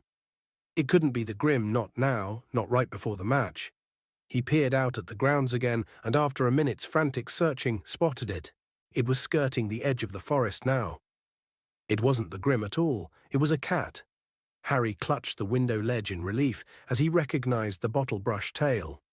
It was only Crookshanks. Or was it only Crookshanks? Harry squinted, pressing his nose flat against the glass. Crookshanks seemed to have come to a halt. Harry was sure he could see something else moving in the shadow of the trees too. And just then it emerged, a gigantic shaggy black dog, moving stealthily across the lawn, Crookshanks trotting at its side. Harry stared. What did this mean? If Crookshanks could see the dog as well, how could it be an omen of Harry's death? "Ron," Harry hissed. "Ron, wake up." "Huh? I need you to tell me if you can see something." "It's all dark, Harry," Ron muttered thickly. "What are you on about?" "Down here." Harry looked quickly back out of the window. Crookshanks and the dog had vanished. Harry climbed onto the windowsill to look right down into the shadows of the castle, but they weren't there. Where had they gone? A loud snore told him Ron had fallen asleep again. Harry and the rest of the Gryffindor team entered the Great Hall the next day to enormous applause. Harry couldn't help grinning broadly as he saw that both the Ravenclaw and Hufflepuff tables were applauding them too. The Slytherin table hissed loudly as they passed. Harry noticed that Malfoy looked even paler than usual. Wood spent the whole of breakfast urging his team to eat while touching nothing himself. Then he hurried them off to the field before anyone else had finished, so they could get an idea of the conditions. As they left the Great Hall, everyone applauded again. "Good luck, Harry," called Cho. Harry felt himself blushing. "Okay, no wind, to speak of sun's a bit bright. That could impair your vision. Watch out for it. Ground's fairly hard. Good, that'll give us a fast kickoff." Wood paced the field, staring around with the team behind him. Finally, they saw the front doors of the castle open in the distance and the rest of the school spilling onto the lawn. "Locker rooms," said Wood tersely. None of them spoke as they changed into their scarlet robes. Harry wondered if they were feeling like he was, as though he'd eaten something extremely wriggly for breakfast. In what seemed like no time at all, Wood was saying, "Okay, it's time, let's go." They walked out onto the field to a tidal wave of noise. 3/4 of the crowd were wearing scarlet rosettes, waving scarlet flags with the Gryffindor lion upon them, or brandishing banners with slogans like "Go Gryffindor" and "Lions for the Cup." Behind the Slytherin goalposts, however, 200 people were wearing green. The silver serpent of Slytherin glittered on their flags, and Professor Snape sat in the very front row, wearing green like everyone else, and a very grim smile. "And here are the Gryffindors," yelled Lee Jordan, who was acting as commentator as usual. "Potter, Bell, Johnson, Spinett, Weasley, and Wood, widely acknowledged as the best team Hogwarts has seen in a good few years." Lee's comments were drowned by a tide of boos from the Slytherin end. "And here come the Slytherin team, led by Captain Flint. He's made some changes in the lineup and seems to be going for size rather than skill." More boos from the Slytherin crowd. Harry, however, thought Lee had a point. Malfoy was easily the smallest person on the Slytherin team. The rest of them were enormous. "Captains, shake hands," said Madam Hooch. Flint and Wood approached each other and grasped each other's hand very tightly. It looked as though each was trying to break the other's fingers. "Mount your brooms," said Madam Hooch. 3, 2, 1. The sound of her whistle was lost in the roar from the crowd as 14 brooms rose into the air. Harry felt his hair fly back off his forehead. His nerves left him in the thrill of the flight. He glanced around, saw Malfoy on his tail, and sped off in search of the snitch. And it's Gryffindor in possession. Alicia Spinett of Gryffindor with the quaffle, heading straight for the Slytherin goalposts. "Looking good, Alicia." "Ah." No quaffle intercepted by Warrington of Slytherin, tearing up the field. Wham! Nice bludger work there by George Weasley. Warrington drops the quaffle. It's caught by Johnson. Gryffindor back in possession. Come on, Angelina, nice swerve around Montague Duck. Angelina, that's a bludger. She scores. 10-0 to Gryffindor. Angelina punched the air as she soared around the end of the field. The sea of scarlet below was screaming its delight. Ouch! Angelina was nearly thrown from her broom as Marcus Flint went smashing into her. "Sorry," said Flint as the crowd below booed. "Sorry, didn't see her." A moment later, Fred Weasley chucked his beater's club at the back of Flint's head. Flint's nose smashed into the handle of his broom and began to bleed. "That will do," shrieked Madam Hooch, zooming between them. "Penalty shot to Gryffindor for an unprovoked attack on their chaser. Penalty shot to Slytherin for deliberate damage to their chaser." "Come off it, miss," howled Fred, but Madam Hooch blew her whistle and Alicia flew forward to take the penalty. "Come on, Alicia," yelled Lee into the silence that had descended on the crowd. "Yes, she's beaten the keeper. 20-0 to Gryffindor." Harry turned the firebolt sharply to watch Flint, still bleeding freely, fly forward to take the Slytherin penalty. Wood was hovering in front of the Gryffindor goalposts, his jaw clenched. "Course, Wood's a superb keeper," Lee Jordan told the crowd as Flint waited for Madam Hooch's whistle. "Superb. Very difficult to pass, very difficult indeed." "Yes, I don't believe it. He's saved it." Relieved, Harry zoomed away, gazing around for the snitch, but still making sure he caught every word of Lee's commentary. It was essential that he hold Malfoy off the snitch until Gryffindor was more than 50 points up. Gryffindor in possession, no. Slytherin in possession, no. Gryffindor back in possession, and it's Katie Bell. Katie Bell for Gryffindor with the quaffle. She's streaking up the field. That was deliberate. Montague, a Slytherin chaser, had swerved in front of Katie, and instead of seizing the quaffle had grabbed her head. Katie cartwheeled in the air, managed to stay on her broom, but dropped the quaffle. Madam Hooch's whistle rang out again as she soared over to Montague and began shouting at him. A minute later, Katie had put another penalty past the Slytherin keeper. 30-0. Take that, you dirty cheating. Jordan, you can't commentate in an unbiased way. I'm telling it like it is, Professor. Harry felt a huge jolt of excitement. He had seen the snitch. It was shimmering at the foot of one of the Gryffindor goalposts. But he mustn't catch it yet, and if Malfoy saw it... Faking a look of sudden concentration, Harry pulled his firebolt around and sped off toward the Slytherin end. It worked. Malfoy went herring after him, clearly thinking Harry had seen the snitch there. Whoosh! One of the bludgers came streaking past Harry's right ear, hit by the gigantic Slytherin beater, Derek. Then again, whoosh! The second bludger grazed Harry's elbow. The other beater, Bowl, was closing in. Harry had a fleeting glimpse of Bowl and Derek zooming toward him, clubs raised. He turned the firebolt upward at the last second, and Bowl and Derek collided with a sickening crunch. "Ha ha!" yelled Lee Jordan, as the Slytherin beaters lurched away from each other, clutching their heads. "Too bad, boys. You'll need to get up earlier than that to beat a firebolt, and it's Gryffindor in possession again," as Johnson takes the quaffle flint alongside her, poke him in the eye. "Angelina, it was a joke, Professor. It was a joke. Oh no, Flint in possession. Flint flying toward the Gryffindor goalposts. Come on now, Wood. Save." But Flint had scored. There was an eruption of cheers from the Slytherin end, and Lee swore so badly that Professor McGonagall tried to tug the magical megaphone away from him. "Sorry, Professor. Sorry. Won't happen again." So Gryffindor in the lead, 30 points to 10, and Gryffindor in possession. It was turning into the dirtiest game Harry had ever played in. Enraged that Gryffindor had taken such an early lead, the Slytherins were rapidly resorting to any means to take the quaffle. Bowl hit Alicia with his club and tried to say he'd thought she was a bludger. George Weasley elbowed Bowl in the face in retaliation.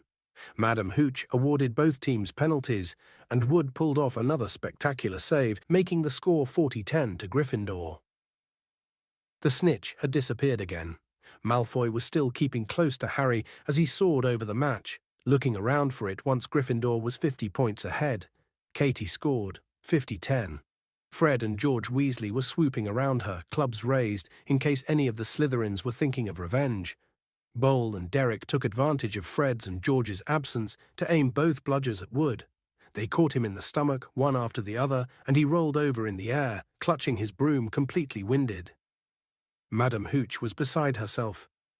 "You do not attack the keeper unless the quaffle is within the scoring area," she shrieked at Bowl and Derek. "Gryffindor penalty." And Angelina scored, 60-10. Moments later, Fred Weasley pelted a bludger at Warrington, knocking the quaffle out of his hands. Alicia seized it and put it through the Slytherin goal, 70-10. The Gryffindor crowd below was screaming itself hoarse. Gryffindor was 60 points in the lead, and if Harry caught the snitch now, the cup was theirs. Harry could almost feel hundreds of eyes following him as he soared around the field, high above the rest of the game, with Malfoy speeding along behind him. And then he saw it. The snitch was sparkling 20 feet above him.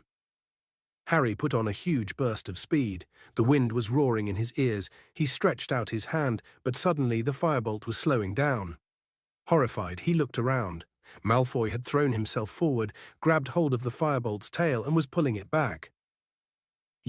Harry was angry enough to hit Malfoy, but couldn't reach. Malfoy was panting with the effort of holding on to the firebolt, but his eyes were sparkling maliciously. He had achieved what he'd wanted to do. The snitch had disappeared again. "Penalty, penalty to Gryffindor. I've never seen such tactics," Madam Hooch screeched, shooting up to where Malfoy was sliding back onto his Nimbus 2001. "You cheating scum!" Lee Jordan was howling into the megaphone, dancing out of Professor McGonagall's reach. "You filthy cheating bee!" Professor McGonagall didn't even bother to tell him off. She was actually shaking her finger in Malfoy's direction. Her hat had fallen off, and she too was shouting furiously. Alicia took Gryffindor's penalty, but she was so angry she missed by several feet. The Gryffindor team was losing concentration, and the Slytherins, delighted by Malfoy's foul on Harry, were being spurred on to greater heights. Slytherin in possession, Slytherin heading for goal, Montague. Scores. Lee groaned. 70-20 to Gryffindor. Harry was now marking Malfoy so closely, their knees kept hitting each other. Harry wasn't going to let Malfoy anywhere near the snitch. "Get out of it, Potter," Malfoy yelled in frustration as he tried to turn and found Harry blocking him. "Angelina Johnson gets the quaffle for Gryffindor. Come on, Angelina, come on." Harry looked around. Every single Slytherin player apart from Malfoy was streaking up the pitch toward Angelina, including the Slytherin keeper. They were all going to block her.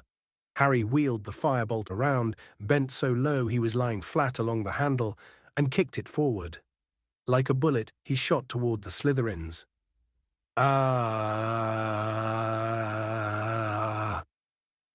They scattered as the firebolt zoomed toward them. Angelina's way was clear. She scores. She scores. Gryffindor leads by 80 points to 20. Harry, who had almost pelted headlong into the stands, skidded to a halt in mid-air, reversed and zoomed back into the middle of the field. And then he saw something to make his heart stand still. Malfoy was diving, a look of triumph on his face there. A few feet above the grass below was a tiny golden glimmer. Harry urged the firebolt downward, but Malfoy was miles ahead. Go, go, go! Harry urged his broom. He was gaining on Malfoy. Harry flattened himself to the broom handle as Bowl sent a bludger at him. He was at Malfoy's ankles. He was level. Harry threw himself forward, taking both hands off his broom. He knocked Malfoy's arm out of the way and, yes. He pulled out of his dive, his hand in the air, and the stadium exploded. Harry soared above the crowd, an odd ringing in his ears. The tiny golden ball was held tight in his fist, beating its wings hopelessly against his fingers. Then Wood was speeding toward him, half blinded by tears. He seized Harry around the neck and sobbed unrestrainedly into his shoulder. Harry felt two large thumps as Fred and George hit them, then Angelina's, Alicia's, and Katie's voices. "We've won the cup! We've won the cup!" Tangled together in a many-armed hug, the Gryffindor team sank, yelling hoarsely, back to earth. Wave upon wave of crimson supporters was pouring over the barriers onto the field. Hands were raining down on their backs. Harry had a confused impression of noise and bodies pressing in on him. Then he and the rest of the team were hoisted onto the shoulders of the crowd. Thrust into the light, he saw Hagrid, plastered with crimson rosettes. "Ye beat 'em, Harry, ye beat 'em. Wait till I tell Buckbeak." There was Percy, jumping up and down like a maniac, all dignity forgotten. Professor McGonagall was sobbing harder even than Wood, wiping her eyes with an enormous Gryffindor flag. And there, fighting their way toward Harry, were Ron and Hermione. Words failed them. They simply beamed as Harry was borne toward the stands, where Dumbledore stood waiting with the enormous Quidditch cup. If only there had been a Dementor around. As a sobbing Wood passed Harry the cup, as he lifted it into the air, Harry felt he could have produced the world's best Patronus. Chapter 16. Professor Trelawney's Prediction. Harry's euphoria at finally winning the Quidditch Cup lasted at least a week. Even the weather seemed to be celebrating. As June approached, the days became cloudless and sultry, and all anybody felt like doing was strolling onto the grounds and flopping down on the grass with several pints of iced pumpkin juice. Perhaps playing a casual game of gobstones or watching the giant squid propel itself dreamily across the surface of the lake. But they couldn't. Exams were nearly upon them, and instead of lazing around outside, the students were forced to remain inside the castle, trying to bully their brains into concentrating while enticing wafts of summer air drifted in through the windows. Even Fred and George Weasley had been spotted working. They were about to take their OWLs, ordinary wizarding levels. Percy was getting ready to take his NEWTs, nastily exhausting wizarding tests, the highest qualification Hogwarts offered. As Percy hoped to enter the Ministry of Magic, he needed top grades. He was becoming increasingly edgy and gave very severe punishments to anybody who disturbed the quiet of the common room in the evenings. In fact, the only person who seemed more anxious than Percy was Hermione. Harry and Ron had given up asking her how she was managing to attend several classes at once, but they couldn't restrain themselves when they saw the exam schedule she had drawn up for herself. The first column read, "Hermione," Ron said cautiously, because she was liable to explode when interrupted these days. "Are you sure you've copied down these times right?" "What?" snapped Hermione, picking up the exam schedule and examining it. "Yes, of course I have." "Is there any point asking how you're going to sit for 2 exams at once?" said Harry. "No," said Hermione shortly. "Have either of you seen my copy of Numerology and Grammatica?" "Oh yeah, I borrowed it for a bit of bedtime reading," said Ron, but very quietly. Hermione started shifting heaps of parchment around on her table, looking for the book. Just then, there was a rustle at the window, and Hedwig fluttered through it, a note clutched tight in her beak. "It's from Hagrid," said Harry, ripping the note open. "Buckbeak's appeal, it's set for the 6th. "That's the day we finish our exams," said Hermione, still looking everywhere for her arithmancy book. "And they're coming up here to do it," said Harry, still reading from the letter. "Someone from the Ministry of Magic and an executioner." Hermione looked up, startled. "They're bringing the executioner to the appeal. But that sounds as though they've already decided." "Yeah, it does," said Harry slowly.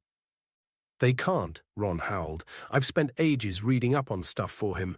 They can't just ignore it all." But Harry had a horrible feeling that the Committee for the Disposal of Dangerous Creatures had had its mind made up for it by Mr. Malfoy.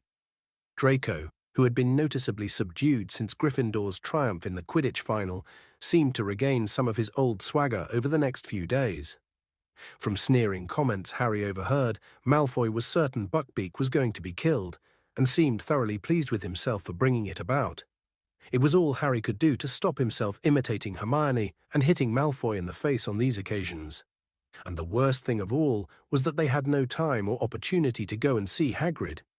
Because the strict new security measures had not been lifted, and Harry didn't dare retrieve his invisibility cloak from below the one-eyed witch. Exam week began, and an unnatural hush fell over the castle. The third years emerged from Transfiguration at lunchtime on Monday, limp and ashen-faced, comparing results and bemoaning the difficulty of the tasks they had been set, which had included turning a teapot into a tortoise. Hermione irritated the rest by fussing about how her tortoise had looked more like a turtle, which was the least of everyone else's worries. Mine still had a spout for a tail. What a nightmare. Were the tortoises supposed to breathe steam? It still had a willow-patterned shell. Do you think that'll count against me? Then, after a hasty lunch, it was straight back upstairs for the charms exam. Hermione had been right. Professor Flitwick did indeed test them on cheering charms. Harry slightly overdid his out of nerves, and Ron, who was partnering him, ended up in fits of hysterical laughter and had to be led away to a quiet room for an hour before he was ready to perform the charm himself. After dinner, the students hurried back to their common rooms, not to relax, but to start studying for care of magical creatures, potions, and astronomy. Hagrid presided over the care of magical creatures exam the following morning, with a very preoccupied air indeed. His heart didn't seem to be in it at all. He had provided a large tub of fresh flobberworms for the class and told them that to pass the test, their flobberworm had to still be alive at the end of 1 hour. As flobberworms flourished best if left to their own devices, it was the easiest exam any of them had ever taken, and also gave Harry, Ron, and Hermione plenty of opportunity to speak to Hagrid. "Beaky's getting a bit depressed," Hagrid told them, bending low on the pretense of checking that Harry's flobberworm was still alive. "Been cooped up too long, but still we'll know day after tomorrow one way or the other." They had potions that afternoon, which was an unqualified disaster. Try as Harry might, he couldn't get his confusing concoction to thicken, and Snape, standing watch with an air of vindictive pleasure, scribbled something that looked suspiciously like a 0 onto his notes before moving away. Then came astronomy at midnight, up on the tallest tower, history of magic on Wednesday morning, in which Harry scribbled everything Florian Fortescue had ever told him about medieval witch hunts, while wishing he could have had one of Fortescue's choco-nut sundaes with him in the stifling classroom. Wednesday afternoon meant herbology in the greenhouses under a baking hot sun. Then back to the common room once more with sunburnt necks, thinking longingly of this time next day, when it would all be over. Their second-to-last exam on Thursday morning was Defense Against the Dark Arts. Professor Lupin had compiled the most unusual exam any of them had ever taken, a sort of obstacle course outside in the sun, where they had to wade across a deep paddling pool containing a grindylow, cross a series of potholes full of redcaps, squish their way across a patch of marsh while ignoring misleading directions from a hinky punk, then climb into an old trunk and battle with a new boggart. Excellent, Harry, Lupin muttered as Harry climbed out of the trunk, grinning. Full marks. Flushed with his success, Harry hung around to watch Ron and Hermione. Ron did very well until he reached the hinky-punk, which successfully confused him into sinking waist-high into the quagmire. Hermione did everything perfectly until she reached the trunk with the boggart in it. After about a minute inside it, she burst out again, screaming. "Hermione," said Lupin, startled, "what's the matter?" Professor McGonagall," Hermione gasped, pointing into the trunk. "Shh, she said I'd failed everything." It took a little while to calm Hermione down. When at last she had regained a grip on herself, she, Harry, and Ron went back to the castle. Ron was still slightly inclined to laugh at Hermione's boggart, but an argument was averted by the sight that met them on the top of the steps. Cornelius Fudge, sweating slightly in his pinstriped cloak, was standing there staring out at the grounds. He started at the sight of Harry. "Hello there, Harry," he said. "Just had an exam, I expect. Nearly finished?" "Yes," said Harry. Hermione and Ron, not being on speaking terms with the Minister of Magic, hovered awkwardly in the background. "Lovely day," said Fudge, casting an eye over the lake. "Pity, pity."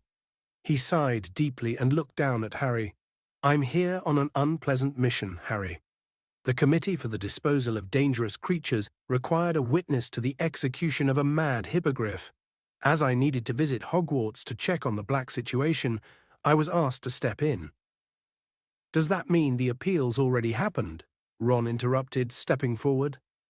No, it's scheduled for this afternoon," said Fudge, looking curiously at Ron. "Then you might not have to witness an execution at all," said Ron stoutly. "The hippogriff might get off." Before Fudge could answer, two wizards came through the castle doors behind him. One was so ancient he appeared to be withering before their very eyes. The other was tall and strapping, with a thin black moustache. Harry gathered that they were representatives of the Committee for the Disposal of Dangerous Creatures, because the very old wizard squinted toward Hagrid's cabin and said in a feeble voice, Dear, I'm getting too old for this. 2 o'clock, isn't it, Fudge?" The black-moustached man was fingering something in his belt. Harry looked and saw that he was running one broad thumb along the blade of a shining axe. Ron opened his mouth to say something, but Hermione nudged him hard in the ribs and jerked her head toward the entrance hall. "Why'd you stop me?" said Ron angrily as they entered the great hall for lunch. "Did you see them? They've even got the axe ready. This isn't justice." "Ron, your dad works for the ministry. You can't go saying things like that to his boss," said Hermione, but she too looked very upset. "As long as Hagrid keeps his head this time and argues his case properly, they can't possibly execute Buckbeak." But Harry could tell Hermione didn't really believe what she was saying. All around them, people were talking excitedly as they ate their lunch, happily anticipating the end of the exams that afternoon. But Harry, Ron, and Hermione, lost in worry about Hagrid and Buckbeak, didn't join in. Harry's and Ron's last exam was divination, Hermione's Muggle studies. They walked up the marble staircase together. Hermione left them on the first floor, and Harry and Ron proceeded all the way up to the 7th, where many of their class were sitting on the spiral staircase to Professor Trelawney's classroom, trying to cram in a bit of last-minute studying. "She's seeing us all separately," Neville informed them as they went to sit down next to him. He had his copy of Unfogging the Future open on his lap at the pages devoted to crystal gazing. "Have either of you ever seen anything in a crystal ball?" he asked them unhappily. "Nope," said Ron in an offhand voice. He kept checking his watch. Harry knew that he was counting down the time until Buckbeak's appeal started. The line of people outside the classroom shortened very slowly. As each person climbed back down the silver ladder, the rest of the class hissed, "What did she ask? Was it okay?" But they all refused to say. "She says the crystal balls told her that if I tell you, I'll have a horrible accident," squeaked Neville as he clambered back down the ladder toward Harry and Ron, who had now reached the landing.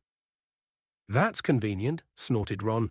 "You know, I'm starting to think Hermione was right about her."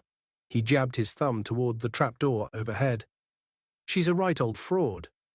"Yeah," said Harry, looking at his own watch. It was now 2 o'clock.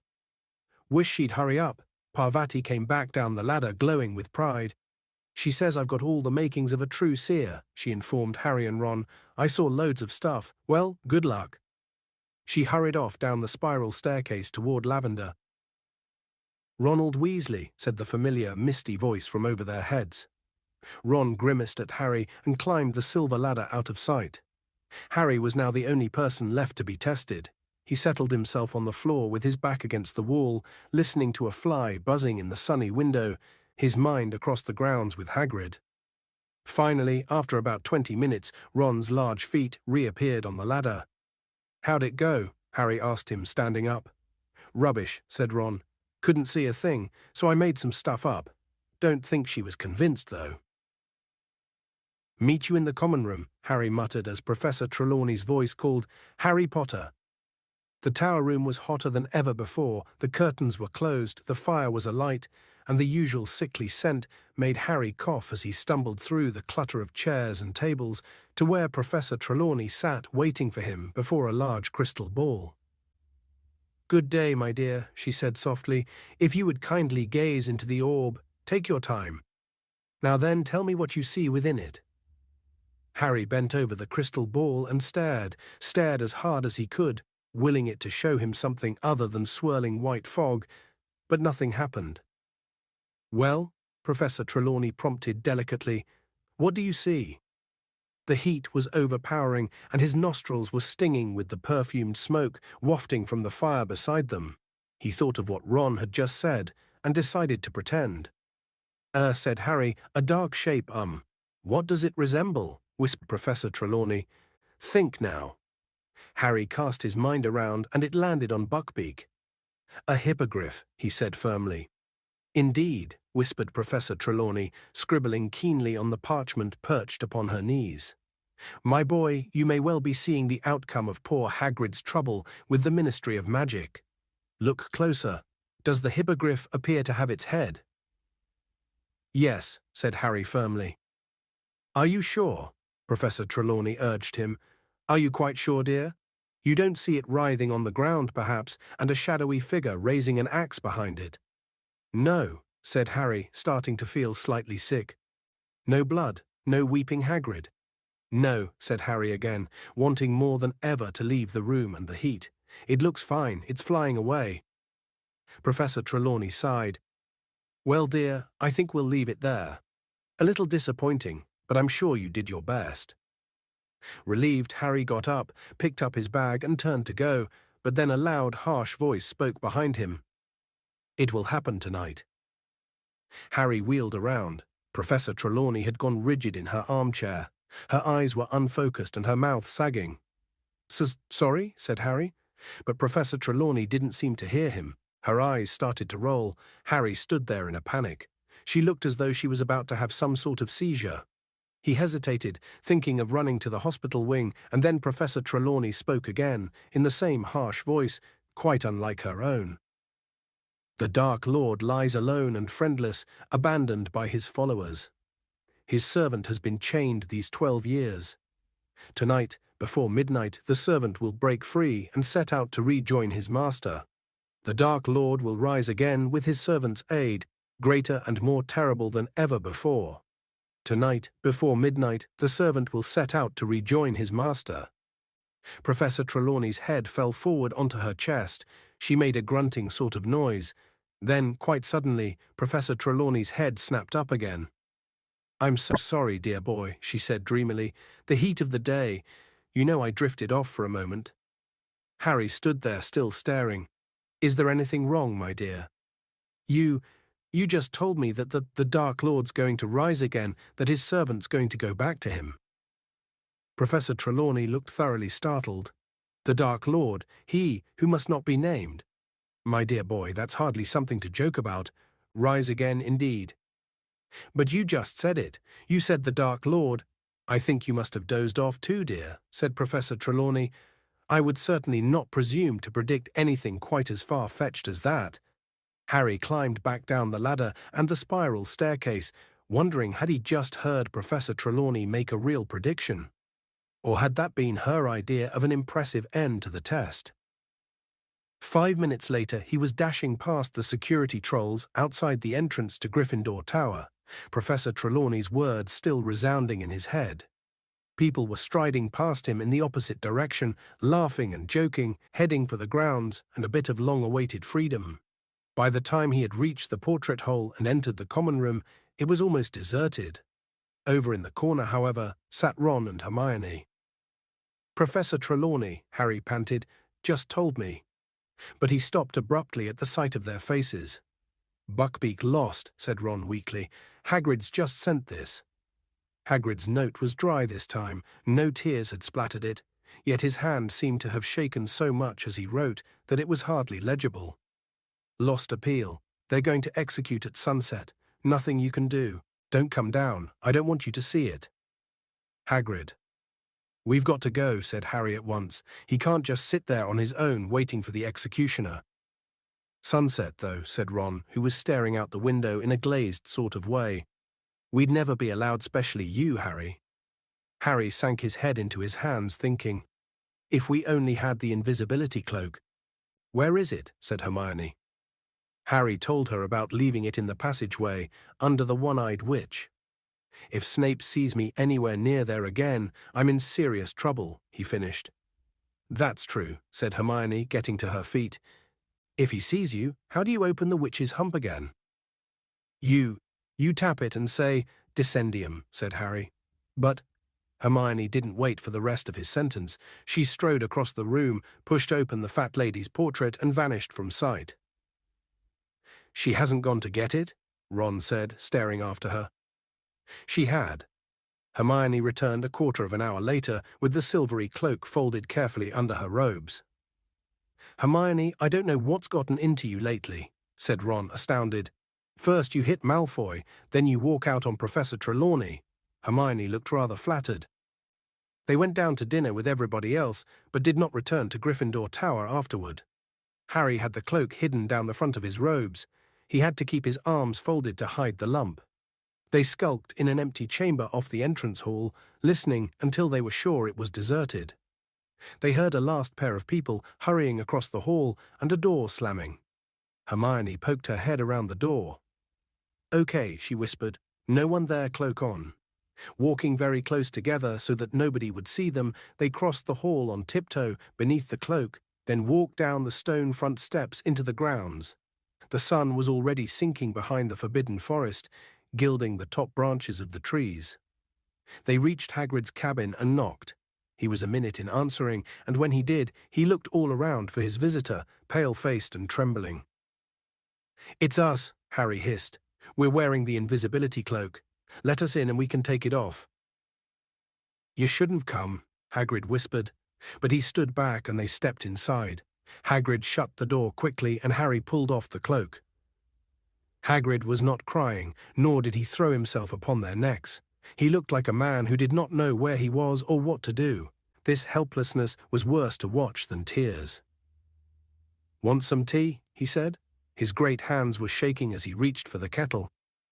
"Where's Buckbeak, Hagrid?" said Hermione hesitantly. I took him outside," said Hagrid, spilling milk all over the table as he filled up the jug. "He's tethered in me pumpkin patch. Thought he ought to see the trees and then smell fresh air before—" Hagrid's hand trembled so violently that the milk jug slipped from his grasp and shattered all over the floor. "I'll do it, Hagrid," said Hermione quickly, hurrying over and starting to clean up the mess. "There's another one in the cupboard," Hagrid said, sitting down and wiping his forehead on his sleeve. Harry glanced at Ron, who looked back hopelessly. "Isn't there anything anyone can do, Hagrid?" Harry asked fiercely, sitting down next to him. "Dumbledore. He's tried," said Hagrid. "He's got no power to overrule the committee. He told them Buckbeak's all right, but they're scared. You know what Lucius Malfoy's like threatened them, I expect. And the executioner McNair. He's an old pal of Malfoy's, but it'll be quick and clean, and I'll be beside him." Hagrid swallowed. His eyes were darting all over the cabin, as though looking for some shred of hope or comfort. "Dumbledore's going to come down while it happens. Wrote me this morning. Said he wants to be with me. Great man, Dumbledore." Hermione, who had been rummaging in Hagrid's cupboard for another milk jug, let out a small, quickly stifled sob. She straightened up with the new jug in her hands, fighting back tears. "We'll stay with you too, Hagrid," she began, but Hagrid shook his shaggy head. "You're to go back up to the castle. I told you, I don't want you watching. And you shouldn't be down here anyway. If Fudge and Dumbledore catch you out without permission, Harry, you'll be in big trouble." Silent tears were now streaming down Hermione's face, but she hid them from Hagrid, bustling around making tea. Then, as she picked up the milk bottle to pour some into the jug, she let out a shriek. "Ron, I don't believe it, it's Scabbers." Ron gaped at her. "What are you talking about?" Hermione carried the milk jug over to the table and turned it upside down. With a frantic squeak and much scrambling to get back inside, Scabbers the rat came sliding out onto the table. "Scabbers," said Ron blankly. "Scabbers, what are you doing here?" He grabbed the struggling rat and held him up to the light. Scabbers looked dreadful. He was thinner than ever. Large tufts of hair had fallen out, leaving wide bald patches, and he writhed in Ron's hands as though desperate to free himself. "It's okay, Scabbers," said Ron. "No cats. There's nothing here to hurt you." Hagrid suddenly stood up, his eyes fixed on the window. His normally ruddy face had gone the colour of parchment. "They're coming." Harry, Ron, and Hermione whipped around. A group of men was walking down the distant castle steps. In front was Albus Dumbledore, his silver beard gleaming in the dying sun. Next to him trotted Cornelius Fudge. Behind them came the feeble old committee member and the executioner McNair. "You gotta go," said Hagrid. Every inch of him was trembling. "They mustn't find you here. Go now." Ron stuffed Scabbers into his pocket, and Hermione picked up the cloak. "I'll let you out the back way," said Hagrid. They followed him to the door into his back garden. Harry felt strangely unreal, and even more so when he saw Buckbeak a few yards away, tethered to a tree behind Hagrid's pumpkin patch. Buckbeak seemed to know something was happening. He turned his sharp head from side to side and pawed the ground nervously. "It's okay, Beaky," said Hagrid softly. "It's okay." He turned to Harry, Ron, and Hermione. "Go on," he said. "Get going." But they didn't move. "Hagrid, we can't. We'll tell them what really happened. They can't kill him." "Go," said Hagrid fiercely. "It's bad enough without you lot in trouble and all." They had no choice. As Hermione threw the cloak over Harry and Ron, they heard voices at the front of the cabin. Hagrid looked at the place where they had just vanished from sight. "Go quick," he said hoarsely. "Don't listen." And he strode back into his cabin as someone knocked at the front door. Slowly, in a kind of horrified trance, Harry, Ron, and Hermione set off silently around Hagrid's house. As they reached the other side, the front door closed with a sharp snap. "Please, let's hurry," Hermione whispered. "I can't stand it. I can't bear it." They started up the sloping lawn toward the castle. The sun was sinking fast now. The sky had turned to a clear purple-tinged grey, but to the west there was a ruby-red glow. Ron stopped dead. "Oh, please, Ron," Hermione began. "It's Scabbers. He won't stay put." Ron was bent over, trying to keep Scabbers in his pocket, but the rat was going berserk, squeaking madly, twisting and flailing, trying to sink his teeth into Ron's hand. "Scabbers, it's me, you idiot. It's Ron," Ron hissed. They heard a door open behind them and men's voices. "Oh, Ron, please, let's move. They're going to do it," Hermione breathed. "Okay, Scabbers, stay put." They walked forward. Harry, like Hermione, was trying not to listen to the rumble of voices behind them. Ron stopped again. "I can't hold him, Scabbers. Shut up. Everyone'll hear us." The rat was squealing wildly, but not loudly enough to cover up the sounds drifting from Hagrid's garden. There was a jumble of indistinct male voices, a silence, and then, without warning, the unmistakable swish and thud of an axe. Hermione swayed on the spot. "They did it," she whispered to Harry. Don't believe it, they did it." Chapter 17. Cat, Rat, and Dog. Harry's mind had gone blank with shock. The three of them stood transfixed with horror under the invisibility cloak. The very last rays of the setting sun were casting a bloody light over the long-shadowed grounds. Then behind them they heard a wild howling. "Hagrid," Harry muttered. Without thinking about what he was doing, he made to turn back, but both Ron and Hermione seized his arms. "We can't," said Ron, who was paper white. "He'll be in worse trouble if they know we've been to see him." Hermione's breathing was shallow and uneven. "How could they?" she choked. "How could they?" "Come on," said Ron, whose teeth seemed to be chattering. They set off back toward the castle, walking slowly to keep themselves hidden under the cloak. The light was fading fast now. By the time they reached open ground, darkness was settling like a spell around them. "Scabbers, keep still," Ron hissed, clamping his hand over his chest. The rat was wriggling madly. Ron came to a sudden halt, trying to force Scabbers deeper into his pocket. "What's the matter with you, you stupid rat? Stay still, ouch!" "He bit me." "Ron, be quiet," Hermione whispered urgently. "Fudge'll be out here in a minute." "He won't stay put." Scabbers was plainly terrified. He was writhing with all his might, trying to break free of Ron's grip. "What's the matter with him?" But Harry had just seen slinking toward them, his body low to the ground, wide yellow eyes glinting eerily in the darkness, Crookshanks. Whether he could see them or was following the sound of Scabbers' squeaks, Harry couldn't tell. "Crookshanks," Hermione moaned. "No, go away, Crookshanks, go away." But the cat was getting nearer. "Scabbers, no!" Too late, the rat had slipped between Ron's clutching fingers, hit the ground and scampered away. In one bound, Crookshanks sprang after him, and before Harry or Hermione could stop him, Ron had thrown the invisibility cloak off himself and pelted away into the darkness. "Ron," Hermione moaned. She and Harry looked at each other, then followed at a sprint. It was impossible to run full out under the cloak. They pulled it off, and it streamed behind them like a banner as they hurtled after Ron. They could hear his feet thundering along ahead and his shouts at Crookshanks. "Get away from him. Get away, Scabbers, come here." There was a loud thud. "Gotcha! Get off, you stinking cat!" Harry and Hermione almost fell over Ron. They skidded to a stop right in front of him. He was sprawled on the ground, but Scabbers was back in his pocket. He had both hands held tight over the quivering lump. "Ron, come on back under the cloak," Hermione panted. "Dumbledore the minister. They'll be coming back out in a minute." But before they could cover themselves again, before they could even catch their breath, they heard the soft pounding of gigantic paws. Something was bounding toward them out of the dark, an enormous pale-eyed jet-black dog. Harry reached for his wand, but too late. The dog had made an enormous leap, and the front paws hit him on the chest. He keeled over backward in a whirl of hair.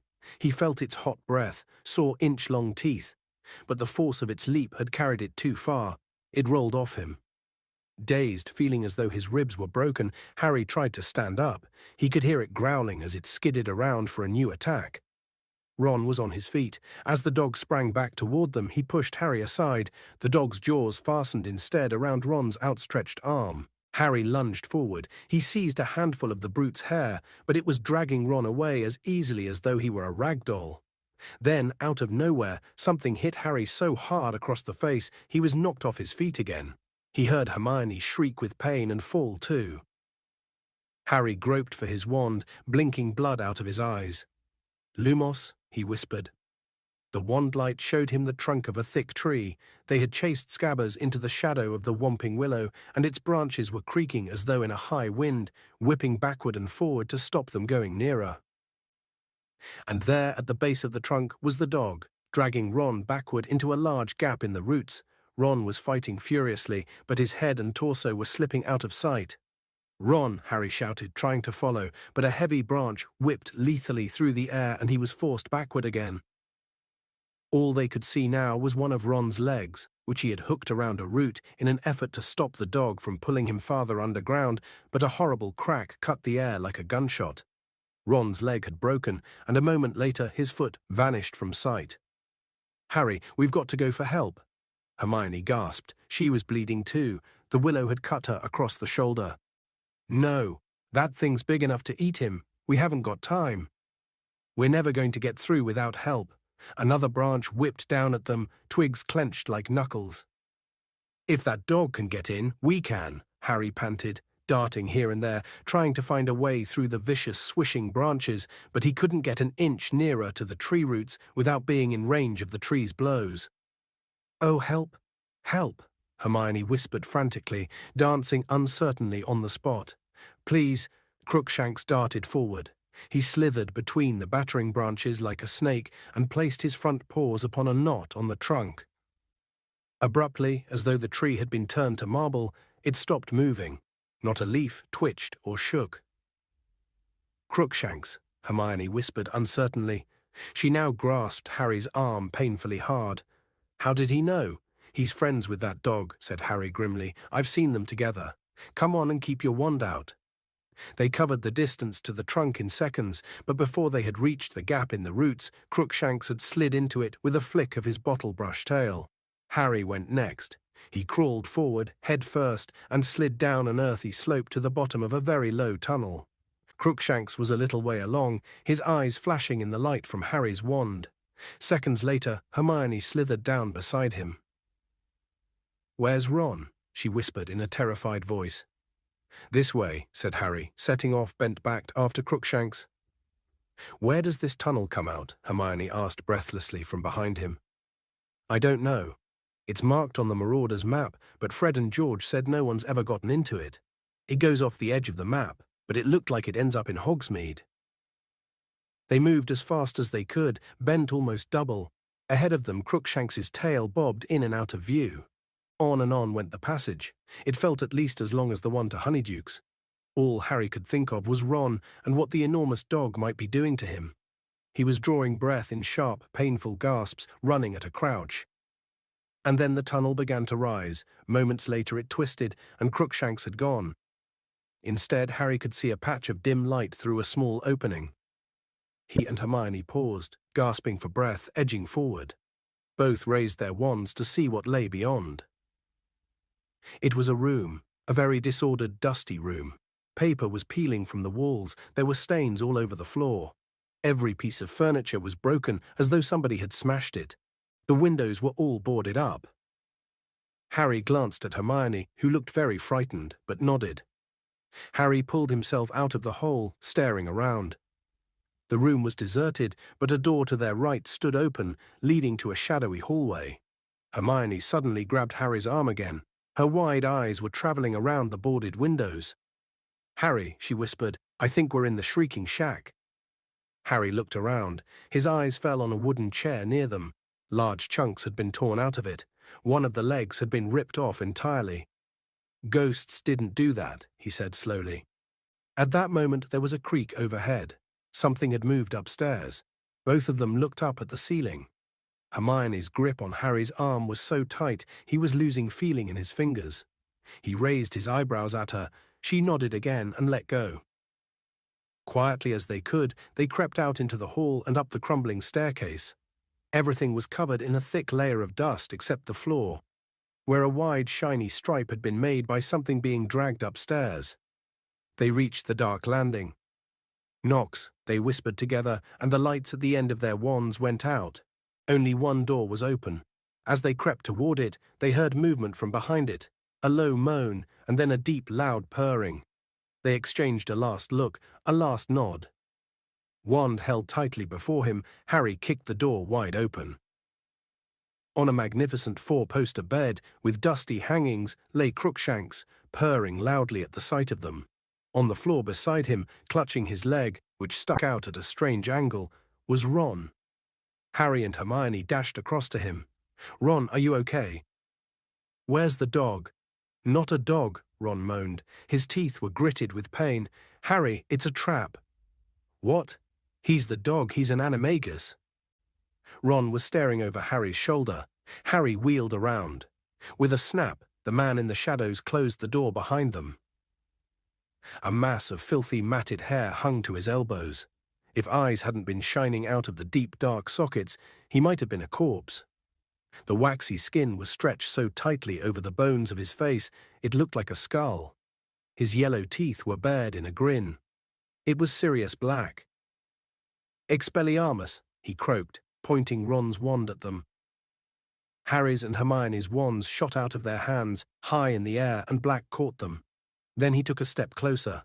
His eyes were fixed on Harry. "I thought you'd come and help your friend," he said hoarsely. His voice sounded as though he had long since lost the habit of using it. "Your father would have done the same for me.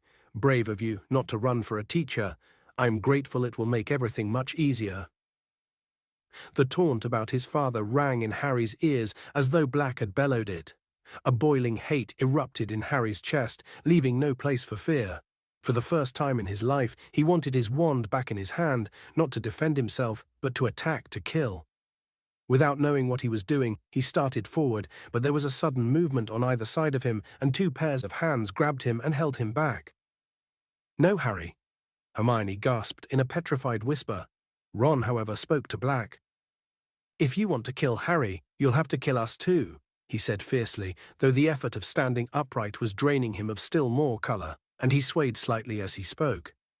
Something flickered in Black's shadowed eyes. "Lie down," he said quietly to Ron. "You will damage that leg even more." "Did you hear me?" Ron said weakly, though he was clinging painfully to Harry to stay upright. "You'll have to kill all three of us." "There'll be only one murder here tonight," said Black, and his grin widened. "Why's that?" Harry spat, trying to wrench himself free of Ron and Hermione. "Didn't care last time, did you? Didn't mind slaughtering all those muggles to get at Pettigrew. What's the matter? Gone soft in Azkaban?" "Harry," Hermione whimpered, "be quiet." "He killed my mum and dad," Harry roared, and with a huge effort he broke free of Hermione's and Ron's restraint and lunged forward. He had forgotten about magic. He had forgotten that he was short and skinny and 13, whereas Black was a tall, full-grown man. All Harry knew was that he wanted to hurt Black as badly as he could, and that he didn't care how much he got hurt in return. Perhaps it was the shock of Harry doing something so stupid, but Black didn't raise the wands in time. One of Harry's hands fastened over his wasted wrist, forcing the wand tips away. The knuckles of Harry's other hand collided with the side of Black's head, and they fell backward into the wall. Hermione was screaming. Ron was yelling. There was a blinding flash as the wands in Black's hand sent a jet of sparks into the air that missed Harry's face by inches. Harry felt the shrunken arm under his fingers twisting madly, but he clung on, his other hand punching every part of Black it could find. But Black's free hand had found Harry's throat. "No," he hissed, "I've waited too long." The fingers tightened. Harry choked, his glasses askew. Then he saw Hermione's foot swing out of nowhere. Black let go of Harry with a grunt of pain. Ron had thrown himself on Black's wand hand, and Harry heard a faint clatter. He fought free of the tangle of bodies and saw his own wand rolling across the floor. He threw himself toward it, but... Ah! Crookshanks had joined the fray. Both sets of front claws had sunk themselves deep into Harry's arm. Harry threw him off, but Crookshanks now darted toward Harry's wand. "No, you don't!" roared Harry, and he aimed a kick at Crookshanks that made the cat leap aside, spitting. Harry snatched up his wand and turned. "Get out of the way," he shouted at Ron and Hermione. They didn't need telling twice. Hermione, gasping for breath, her lip bleeding, scrambled aside, snatching up her and Ron's wands. Ron crawled to the four-poster and collapsed onto it, panting, his white face now tinged with green, both hands clutching his broken leg. Black was sprawled at the bottom of the wall. His thin chest rose and fell rapidly as he watched Harry walking slowly nearer, his wand pointing straight at Black's heart. "Going to kill me, Harry?" he whispered. Harry stopped right above him, his wand still pointing at Black's chest, looking down at him. A livid bruise was rising around Black's left eye, and his nose was bleeding. "You killed my parents," said Harry, his voice shaking slightly, but his wand hand quite steady. Black stared up at him out of those sunken eyes. "I don't deny it," he said very quietly, "but if you knew the whole story—" "The whole story?" Harry repeated, a furious pounding in his ears. "You sold them to Voldemort. That's all I need to know." "You've got to listen to me," Black said, and there was a note of urgency in his voice now. "You'll regret it if you don't. You don't understand." "I understand a lot better than you think," said Harry, and his voice shook more than ever. "You never heard her, did you? My mum trying to stop Voldemort killing me, and you did that, you did it." Before either of them could say another word, something ginger streaked past Harry. Crookshanks leapt onto Black's chest and settled himself there, right over Black's heart. Black blinked and looked down at the cat. "Get off," he murmured, trying to push Crookshanks off him. But Crookshanks sank his claws into Black's robes and wouldn't shift. He turned his ugly, squashed face to Harry and looked up at him with those great yellow eyes. To his right, Hermione gave a dry sob. Harry stared down at Black and Crookshanks, his grip tightening on the wand. So what if he had to kill the cat too? It was in league with Black. If it was prepared to die, trying to protect Black, that wasn't Harry's business. If Black wanted to save it, that only proved he cared more for Crookshanks than for Harry's parents. Harry raised the wand. Now was the moment to do it. Now was the moment to avenge his mother and father. He was going to kill Black. He had to kill Black. This was his chance. The seconds lengthened, and still Harry stood frozen there, wand poised, Black staring up at him, Crookshanks on his chest. Ron's ragged breathing came from the bed. Hermione was quite silent. And then came a new sound. Muffled footsteps were echoing up through the floor. Someone was moving downstairs. "We're up here," Hermione screamed suddenly. "We're up here!" "Sirius Black, quick!" Black made a startled movement that almost dislodged Crookshanks. Harry gripped his wand convulsively. "Do it now," said a voice in his head, but the footsteps were thundering up the stairs, and Harry still hadn't done it. The door of the room burst open in a shower of red sparks, and Harry wheeled around as Professor Lupin came hurtling into the room, his face bloodless, his wand raised and ready. His eyes flickered over Ron, lying on the floor, over Hermione, cowering next to the door, to Harry, standing there with his wand covering Black, and then to Black himself, crumpled and bleeding at Harry's feet. "Expelliarmus!" Lupin shouted. Harry's wand flew once more out of his hand. So did the two Hermione was holding.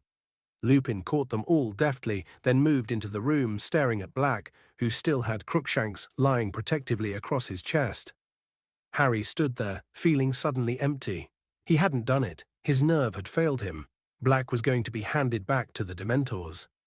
Then Lupin spoke in an odd voice, a voice that shook with some suppressed emotion. "Where is he, Sirius?" Harry looked quickly at Lupin. He didn't understand what Lupin meant.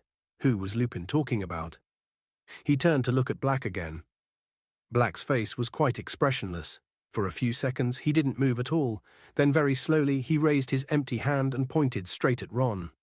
Mystified, Harry glanced around at Ron, who looked bewildered.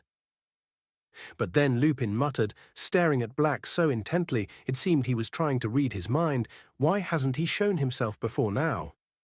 Unless Lupin's eyes suddenly widened, as though he was seeing something beyond Black, something none of the rest could see.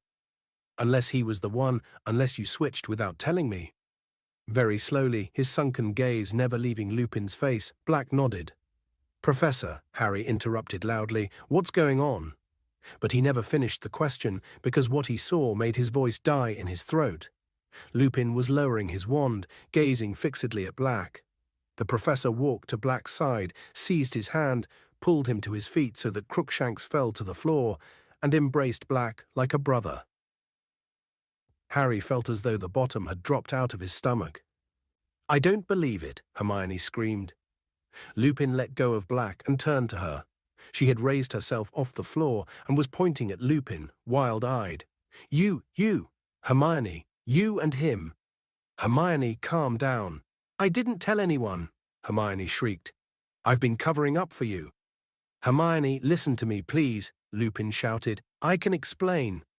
Harry could feel himself shaking, not with fear, but with a fresh wave of fury. "I trusted you," he shouted at Lupin, his voice wavering out of control, "and all the time you've been his friend." "You're wrong," said Lupin. "I haven't been Sirius's friend. But I am now. Let me explain." "No," Hermione screamed. "Harry, don't trust him. He's been helping Black get into the castle. He wants you dead too. He's a werewolf." There was a ringing silence. Everyone's eyes were now on Lupin, who looked remarkably calm, though rather pale. "Not at all up to your usual standard, Hermione," he said. "Only 1 out of 3, I'm afraid. I have not been helping Sirius get into the castle, and I certainly don't want Harry dead." An odd shiver passed over his face. "But I won't deny that I am a werewolf." Ron made a valiant effort to get up again, but fell back with a whimper of pain. Lupin made toward him, looking concerned, but Ron gasped, "Get away from me, werewolf." Lupin stopped dead. Then, with an obvious effort, he turned to Hermione and said, "How long have you known?" "Ages," Hermione whispered. "Since I did Professor Snape's essay." He'll be delighted, said Lupin coolly. He assigned that essay, hoping someone would realize what my symptoms meant. Did you check the lunar chart and realize that I was always ill at the full moon? Or did you realize that the boggart changed into the moon when it saw me? Both, Hermione said quietly. Lupin forced a laugh. You're the cleverest witch of your age I've ever met, Hermione. I'm not, Hermione whispered. If I'd been a bit cleverer, I'd have told everyone what you are. But they already know, said Lupin. At least the staff do.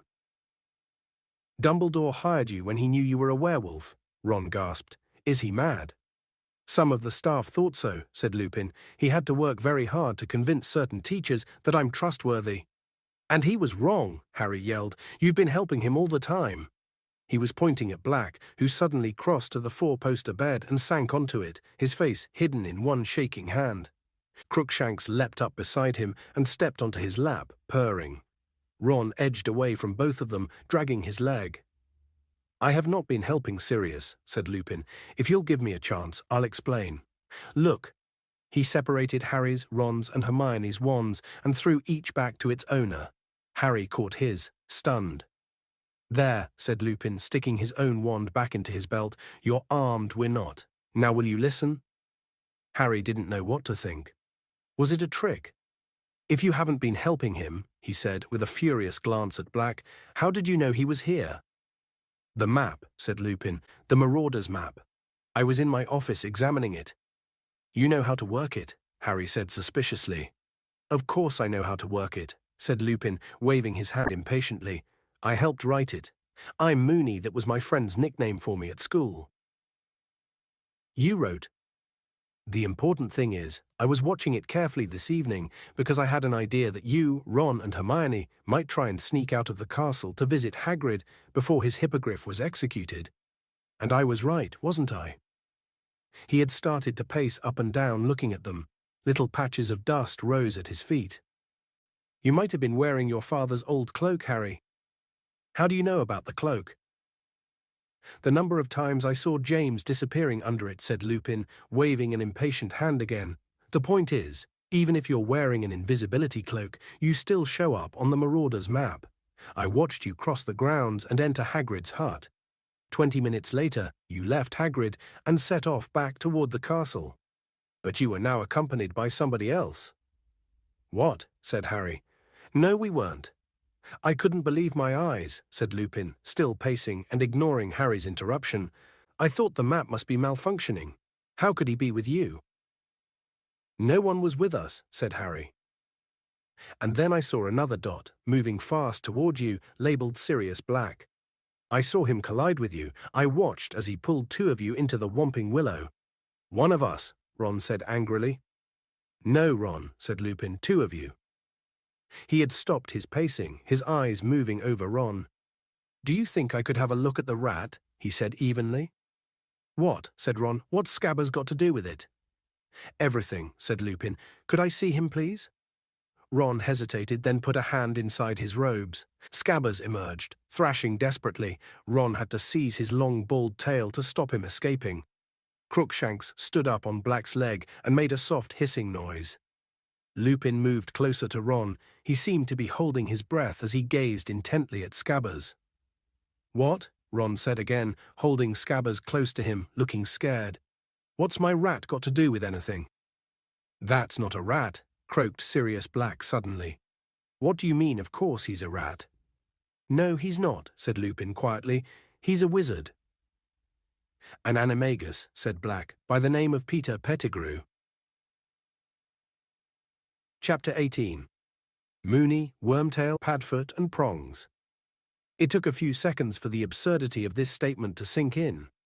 Then Ron voiced what Harry was thinking. You're both mental. Ridiculous, said Hermione faintly. Peter Pettigrew's dead, said Harry. He killed him 12 years ago. He pointed at Black, whose face twitched convulsively. I meant to, he growled, his yellow teeth bared, but little Peter got the better of me, not this time, though. And Crookshanks was thrown to the floor as Black lunged at Scabbers.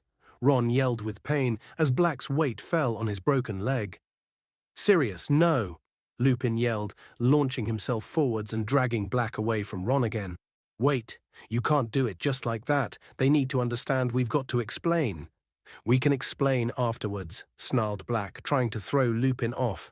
One hand was still clawing the air as it tried to reach Scabbers, who was squealing like a piglet, scratching Ron's face and neck as he tried to escape. They've got a right to know everything, Lupin panted, still trying to restrain Black. Ron's kept him as a pet. There are parts of it even I don't understand. And Harry, you owe Harry the truth, Sirius. Black stopped struggling, though his hollowed eyes were still fixed on Scabbers, who was clamped tightly under Ron's bitten, scratched and bleeding hands. All right then, Black said, without taking his eyes off the rat. Tell them whatever you like, but make it quick, Remus. I want to commit the murder I was imprisoned for. You're nutters, both of you, said Ron shakily, looking round at Harry and Hermione for support. I've had enough of this. I'm off. He tried to heave himself up on his good leg, but Lupin raised his wand again, pointing it at Scabbers. You're going to hear me out, Ron, he said quietly. Just keep a tight hold on Peter while you listen. He's not Peter, he's Scabbers, Ron yelled, trying to force the rat back into his front pocket, but Scabbers was fighting too hard. Ron swayed and overbalanced, and Harry caught him and pushed him back down to the bed. Then, ignoring Black, Harry turned to Lupin. There were witnesses who saw Pettigrew die, he said, a whole street full of them. They didn't see what they thought they saw, said Black savagely, still watching Scabbers struggling in Ron's hands. Everyone thought Sirius killed Peter, said Lupin, nodding. I believed it myself until I saw the map tonight. Because the Marauder's map never lies Peter's alive. Ron's holding him, Harry. Harry looked down at Ron, and as their eyes met, they agreed silently. Black and Lupin were both out of their minds. Their story made no sense whatsoever. How could Scabbers be Peter Pettigrew? Azkaban must have unhinged Black after all, but why was Lupin playing along with him? Then Hermione spoke, in a trembling, would-be calm sort of voice, as though trying to will Professor Lupin to talk sensibly. But Professor Lupin, Scabbers can't be Pettigrew. It just can't be true. You know it can't. Why can't it be true? Lupin said calmly, as though they were in class, and Hermione had simply spotted a problem in an experiment with Grindylows. Because people would know if Peter Pettigrew had been an animagus. We did animagi in class with Professor McGonagall, and I looked them up when I did my homework. The Ministry of Magic keeps tabs on witches and wizards who can become animals. There's a register showing what animal they become, and their markings and things, and I went and looked Professor McGonagall up on the register. And there have been only 7 animagi this century, and Pettigrew's name wasn't on the list. Harry had barely had time to marvel inwardly at the effort Hermione put into her homework, when Lupin started to laugh. Right again, Hermione, he said, but the Ministry never knew that there used to be 3 unregistered animagi running around Hogwarts. If you're going to tell them the story, get a move on, Remus, snarled Black, who was still watching Scabbers' every desperate move. I've waited 12 years. I'm not going to wait much longer. All right, but you'll need to help me, Sirius, said Lupin. I only know how it began. Lupin broke off. There had been a loud creak behind him. The bedroom door had opened of its own accord. All 5 of them stared at it. Then Lupin strode toward it and looked out into the landing. No one there. This place is haunted, said Ron. It's not, said Lupin, still looking at the door in a puzzled way. The shrieking shack was never haunted.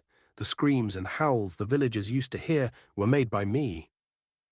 He pushed his greying hair out of his eyes, thought for a moment, then said, That's where all of this starts, with my becoming a werewolf. None of this could have happened if I hadn't been bitten, and if I hadn't been so foolhardy. He looked sober and tired. Ron started to interrupt, but Hermione said, Shh. She was watching Lupin very intently. I was a very small boy when I received the bite. My parents tried everything, but in those days there was no cure. The potion that Professor Snape has been making for me is a very recent discovery. It makes me safe, you see. As long as I take it in the week preceding the full moon, I keep my mind when I transform. I am able to curl up in my office, a harmless wolf, and wait for the moon to wane again. Before the wolfsbane potion was discovered, however, I became a fully fledged monster once a month. It seemed impossible that I would be able to come to Hogwarts. Other parents weren't likely to want their children exposed to me. But then Dumbledore became headmaster, and he was sympathetic. He said that as long as we took certain precautions, there was no reason I shouldn't come to school. Lupin sighed and looked directly at Harry. I told you months ago that the Whomping Willow was planted the year I came to Hogwarts. The truth is that it was planted because I came to Hogwarts. This house, Lupin looked miserably around the room, the tunnel that leads to it, they were built for my use. Once a month, I was smuggled out of the castle into this place to transform. The tree was placed at the tunnel mouth to stop anyone coming across me while I was dangerous. Harry couldn't see where this story was going, but he was listening raptly all the same. The only sound apart from Lupin's voice was Scabbers' frightened squeaking. My transformations in those days were terrible. It is very painful to turn into a werewolf. I was separated from humans to bite, so I bit and scratched myself instead. The villagers heard the noise and the screaming and thought they were hearing particularly violent spirits.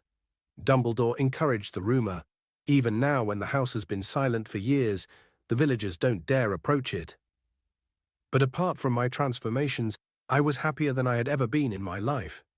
For the first time ever, I had friends. 3 great friends. Sirius Black Peter Pettigrew, and of course your father, Harry James Potter. Now my 3 friends could hardly fail to notice that I disappeared once a month. I made up all sorts of stories. I told them my mother was ill and that I had to go home to see her. I was terrified they would desert me the moment they found out what I was. But of course they, like you, Hermione, worked out the truth.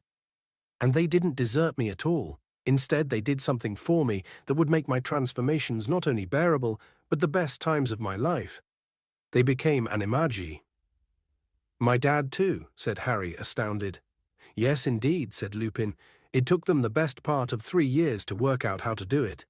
Your father and Sirius here were the cleverest students in the school. And lucky they were, because the animagus transformation can go horribly wrong. One reason the Ministry keeps a close watch on those attempting to do it. Peter needed all the help he could get from James and Sirius. Finally, in our 5th year, they managed it. They could each turn into a different animal at will. But how did that help you? Said Hermione, sounding puzzled. They couldn't keep me company as humans, so they kept me company as animals, said Lupin. A werewolf is only a danger to people. They sneaked out of the castle every month under James's invisibility cloak. They transformed Peter, as the smallest, could slip beneath the willow's attacking branches and touch the knot that freezes it. They would then slip down the tunnel and join me. Under their influence, I became less dangerous. My body was still wolfish, but my mind seemed to become less so while I was with them. Hurry up, Remus, snarled Black, who was still watching Scabbers with a horrible sort of hunger on his face. I'm getting there, Sirius. I'm getting there well. Highly exciting possibilities were open to us now that we could all transform. Soon we were leaving the shrieking shack and roaming the school grounds and the village by night. Sirius and James transformed into such large animals, they were able to keep a werewolf in check. I doubt whether any Hogwarts students ever found out more about the Hogwarts grounds and Hogsmeade than we did, and that's how we came to write the Marauders map and sign it with our nicknames. Sirius is Padfoot, Peter is Wormtail, James was Prongs. What sort of animal Harry began, but Hermione cut him off. That was still really dangerous, running around in the dark with a werewolf. What if you'd given the others the slip and bitten somebody? A thought that still haunts me, said Lupin heavily, and there were near misses, many of them. We laughed about them afterwards. We were young, thoughtless, carried away with our own cleverness. I sometimes felt guilty about betraying Dumbledore's trust. Of course, he had admitted me to Hogwarts when no other headmaster would have done so, and he had no idea I was breaking the rules he had set down for my own and others' safety. He never knew I had led 3 fellow students into becoming animagi illegally. But I always managed to forget my guilty feelings every time we sat down to plan our next month's adventure, and I haven't changed. Lupin's face had hardened, and there was self-disgust in his voice. All this year, I have been battling with myself, wondering whether I should tell Dumbledore that Sirius was an animagus. But I didn't do it. Why? Because I was too cowardly. It would have meant admitting that I'd betrayed his trust while I was at school, admitting that I'd led others along with me, and Dumbledore's trust has meant everything to me. He let me into Hogwarts as a boy and gave me a job when I have been shunned all my adult life, unable to find paid work because of what I am. And so I convinced myself that Sirius was getting into the school using dark arts he learned from Voldemort, that being an animagus had nothing to do with it, so in a way Snape's been right about me all along. Snape, said Black harshly, taking his eyes off Scabbers for the first time in minutes and looking up at Lupin. What's Snape got to do with it? He's here, Sirius, said Lupin heavily. He's teaching here as well. He looked up at Harry, Ron, and Hermione. Professor Snape was at school with us. He fought very hard against my appointment to the Defense Against the Dark Arts job. He has been telling Dumbledore all year that I am not to be trusted. He has his reasons, you see. Sirius here played a trick on him which nearly killed him. A trick which involved me. Black made a derisive noise. It served him right, he sneered, sneaking around, trying to find out what we were up to, hoping he could get us expelled. Severus was very interested in where I went every month, Lupin told Harry, Ron, and Hermione. We were in the same year, you know, and we, didn't like each other very much. He especially disliked James. Jealous, I think, of James's talent on the Quidditch field anyway. Snape had seen me crossing the grounds with Madame Pomfrey one evening as she led me toward the Whomping Willow to transform. Sirius thought it would be amusing to tell Snape all he had to do was prod the knot on the tree trunk with a long stick, and he'd be able to get in after me. Well, of course, Snape tried it if he'd got as far as this house. He'd have met a fully grown werewolf, but your father, who'd heard what Sirius had done, went after Snape and pulled him back. At great risk to his life, Snape glimpsed me, though, at the end of the tunnel. He was forbidden by Dumbledore to tell anybody, but from that time on, he knew what I was. So that's why Snape doesn't like you, said Harry slowly, because he thought you were in on the joke. That's right, sneered a cold voice from the wall behind Lupin. Severus Snape was pulling off the invisibility cloak, his wand pointing directly at Lupin. Chapter 19. The Servant of Lord Voldemort. Hermione screamed. Black leapt to his feet. Harry jumped as though he'd received a huge electric shock. I found this at the base of the Whomping Willow, said Snape, throwing the cloak aside, careful to keep his wand pointing directly at Lupin's chest. Very useful, Potter, I thank you. Snape was slightly breathless, but his face was full of suppressed triumph. You're wondering, perhaps, how I knew you were here, he said, his eyes glittering. I've just been to your office, Lupin. You forgot to take your potion tonight, so I took a goblet full along. And very lucky I did, lucky for me, I mean.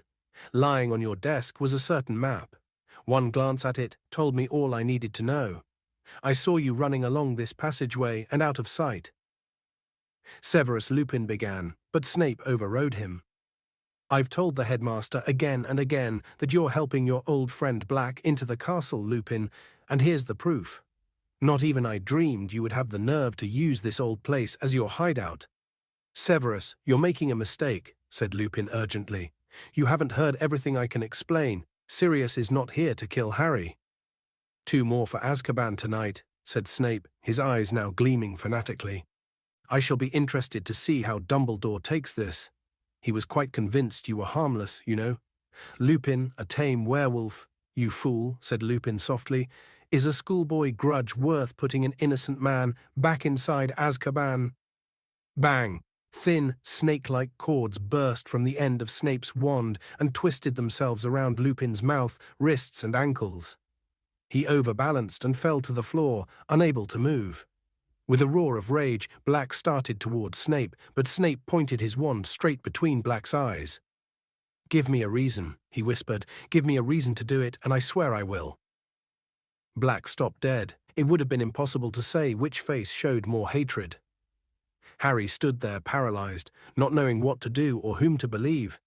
He glanced around at Ron and Hermione. Ron looked just as confused as he did, still fighting to keep hold on the struggling Scabbers.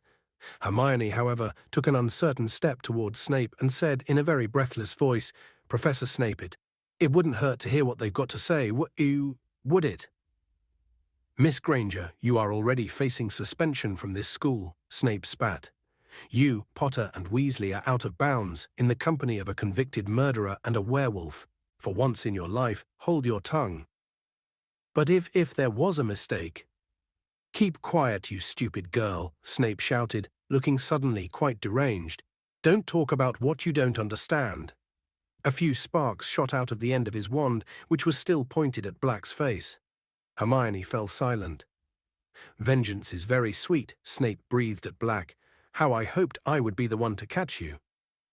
The joke's on you again, Severus, Black snarled. As long as this boy brings his rat up to the castle. He jerked his head at Ron. I'll come quietly. Up to the castle, said Snape silkily. I don't think we need to go that far. All I have to do is call the Dementors once we get out of the willow. They'll be very pleased to see you, Black pleased enough to give you a little kiss, I dare say. What little colour there was in Black's face left it. You've got to hear me out, he croaked. The rat, look at the rat. But there was a mad glint in Snape's eyes that Harry had never seen before. He seemed beyond reason. Come on, all of you, he said. He clicked his fingers, and the ends of the cords that bound Lupin flew to his hands. I'll drag the werewolf. Perhaps the Dementors will have a kiss for him too. Before he knew what he was doing, Harry had crossed the room in 3 strides and blocked the door. Get out of the way, Potter. You're in enough trouble already, snarled Snape. If I hadn't been here to save your skin. Professor Lupin could have killed me about 100 times this year, Harry said. I've been alone with him loads of times, having defense lessons against the Dementors. If he was helping Black, why didn't he just finish me off then? Don't ask me to fathom the way a werewolf's mind works, hissed Snape. Get out of the way, Potter. You're pathetic, Harry yelled. Just because they made a fool of you at school, you won't even listen. Silence! I will not be spoken to like that. Snape shrieked, looking madder than ever. Like father, like son, Potter, I have just saved your neck. You should be thanking me on bended knee. You would have been well served if he'd killed you. You'd have died like your father, too arrogant to believe you might be mistaken in Black. Now get out of the way, or I will make you. Get out of the way, Potter. Harry made up his mind in a split second. Before Snape could take even one step toward him, he had raised his wand. Expelliarmus, he yelled, except that his wasn't the only voice that shouted. There was a blast that made the door rattle on its hinges. Snape was lifted off his feet and slammed into the wall, then slid down it to the floor. A trickle of blood oozing from under his hair. He had been knocked out. Harry looked around. Both Ron and Hermione had tried to disarm Snape at exactly the same moment. Snape's wand soared in a high arc and landed on the bed next to Crookshanks. You shouldn't have done that, said Black, looking at Harry. You should have left him to me. Harry avoided Black's eyes. He wasn't sure, even now, that he'd done the right thing. We attacked a teacher. We attacked a teacher, Hermione whimpered, staring at the lifeless Snape with frightened eyes. Oh, we're going to be in so much trouble. Lupin was struggling against his bonds. Black bent down quickly and untied him. Lupin straightened up, rubbing his arms where the ropes had cut into them. Thank you, Harry, he said. I'm still not saying I believe you, Harry retorted. Then it's time we offered you some proof, said Black. You boy, give me Peter. Now. Ron clutched Scabbers closer to his chest. Come off it, he said weakly. Are you trying to say he broke out of Azkaban just to get his hands on Scabbers? I mean, he looked up at Harry and Hermione for support. Okay, say Pettigrew could turn into a rat. There are millions of rats. How's he supposed to know which one he's after if he was locked up in Azkaban? You know, Sirius, that's a fair question, said Lupin, turning to Black and frowning slightly. How did you find out where he was? Black put one of his claw-like hands inside his robes and took out a crumpled piece of paper, which he smoothed flat and held out to show the others. It was the photograph of Ron and his family that had appeared in the Daily Prophet the previous summer, and there on Ron's shoulder was Scabbers. How did you get this? Lupin asked Black, thunderstruck. Fudge, said Black. When he came to inspect Azkaban last year, he gave me his paper. And there was Peter, on the front page on this boy's shoulder. I knew him at once. How many times had I seen him transform? and the caption said the boy would be going back to Hogwarts, to where Harry was. "My God," said Lupin softly, staring from Scabbers to the picture in the paper and back again. "His front paw." "What about it?" said Ron defiantly. "He's got a toe missing," said Black. "Of course," Lupin breathed. "So simple, so brilliant, he cut it off himself."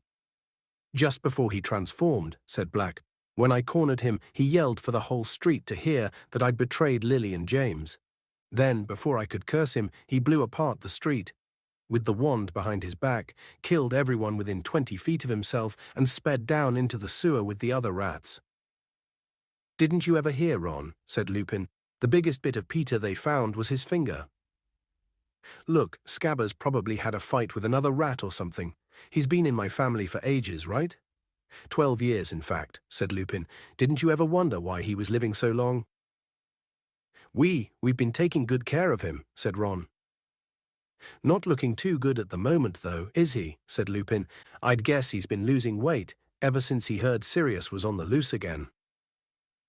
"He's been scared of that mad cat," said Ron, nodding toward Crookshanks, who was still purring on the bed. But that wasn't right, Harry thought suddenly.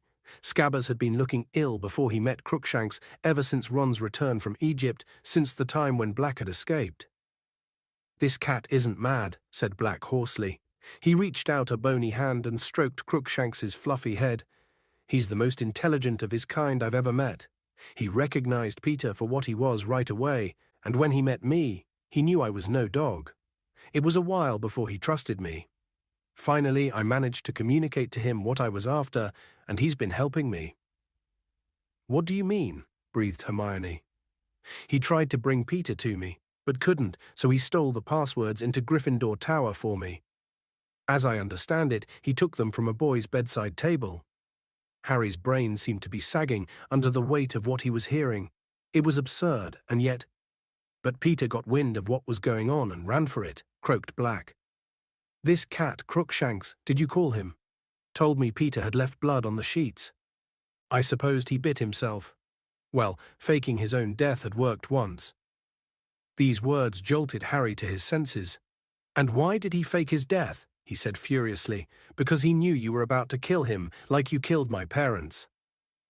"No," said Lupin. "Harry, and now you've come to finish him off." "Yes, I have," said Black, with an evil look at Scabbers.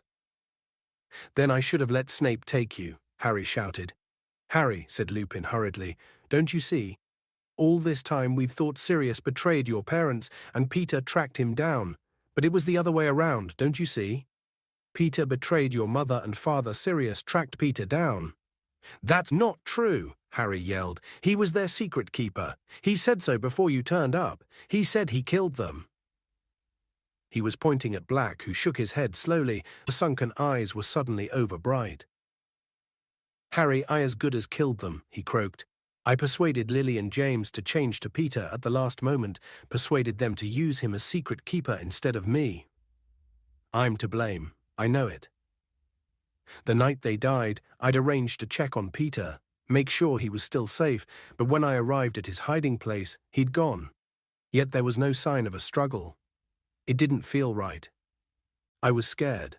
I set out for your parents' house straight away. And when I saw their house destroyed and their bodies, I realized what Peter must have done what I'd done." His voice broke. He turned away.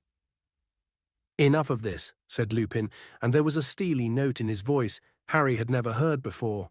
"There's one certain way to prove what really happened. Ron, give me that rat." "What are you going to do with him if I give him to you?" Ron asked Lupin tensely. "Force him to show himself," said Lupin. "If he really is a rat, it won't hurt him." Ron hesitated. Then at long last he held out Scabbers and Lupin took him. Scabbers began to squeak without stopping, twisting and turning, his tiny black eyes bulging in his head. "Ready, Sirius?" said Lupin. Black had already retrieved Snape's wand from the bed. He approached Lupin and the struggling rat, and his wet eyes suddenly seemed to be burning in his face. "Together?" he said quietly. "I think so," said Lupin, holding Scabbers tightly in one hand and his wand in the other. "On the count of 3. 1, 2, 3.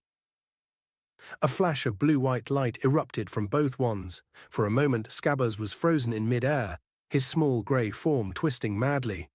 Ron yelled, the rat fell and hit the floor. There was another blinding flash of light, and then it was like watching a speeded-up film of a growing tree. A head was shooting upward from the ground, limbs were sprouting. A moment later, a man was standing where Scabbers had been, cringing and wringing his hands. Crookshanks was spitting and snarling on the bed.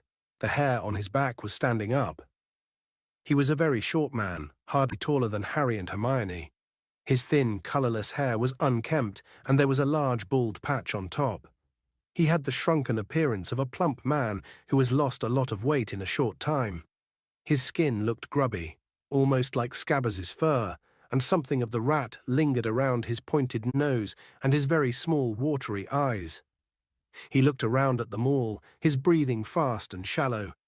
Harry saw his eyes dart to the door and back again. "Well, hello, Peter," said Lupin pleasantly, as though rats frequently erupted into old-school friends around him.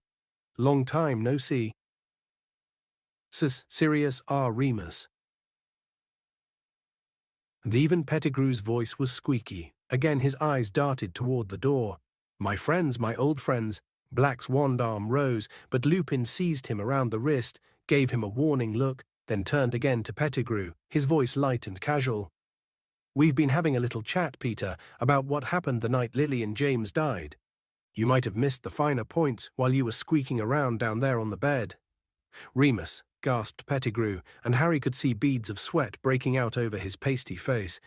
"You don't believe him, do you? He tried to kill me, Remus."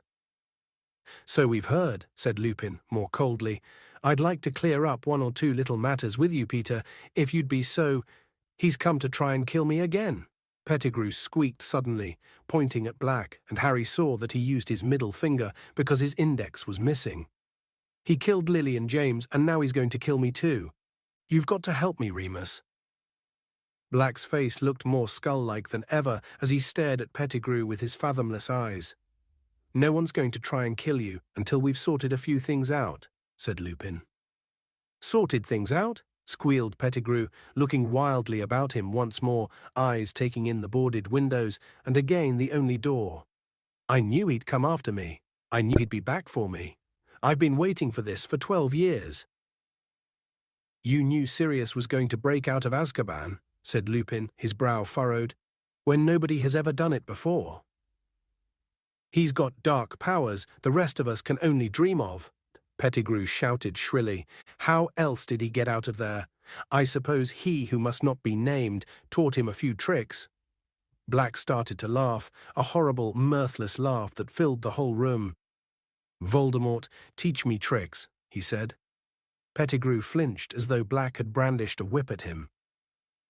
"What, scared to hear your old master's name?" said Black. "I don't blame you, Peter. His lot aren't very happy with you, are they?" "Don't know what you mean," Sirius muttered Pettigrew, his breathing faster than ever. His whole face was shining with sweat now. "You haven't been hiding from me for 12 years, said Black. "You've been hiding from Voldemort's old supporters. I heard things in Azkaban, Peter. They all think you're dead, or you'd have to answer to them. I've heard them screaming all sorts of things in their sleep. Sounds like they think the double-crosser double-crossed them. Voldemort went to the Potters, on your information, and Voldemort met his downfall there. And not all Voldemort's supporters ended up in Azkaban, did they? There are still plenty out here, biding their time, pretending they've seen the error of their ways. If they ever got wind that you were still alive, Peter—" "Don't know what you're talking about," said Pettigrew again, more shrilly than ever. He wiped his face on his sleeve and looked up at Lupin. "You don't believe this madness, Remus." "I must admit, Peter, I have difficulty in understanding why an innocent man would want to spend 12 years as a rat," said Lupin evenly. "Innocent, but scared," squealed Pettigrew. "If Voldemort's supporters were after me, it was because I put one of their best men in Azkaban, the spy, Sirius Black." Black's face contorted. "How dare you?" he growled, sounding suddenly like the bear-sized dog he had been. "I, a spy for Voldemort? When did I ever sneak around people who were stronger and more powerful than myself? But you, Peter, I'll never understand why I didn't see you with a spy from the start.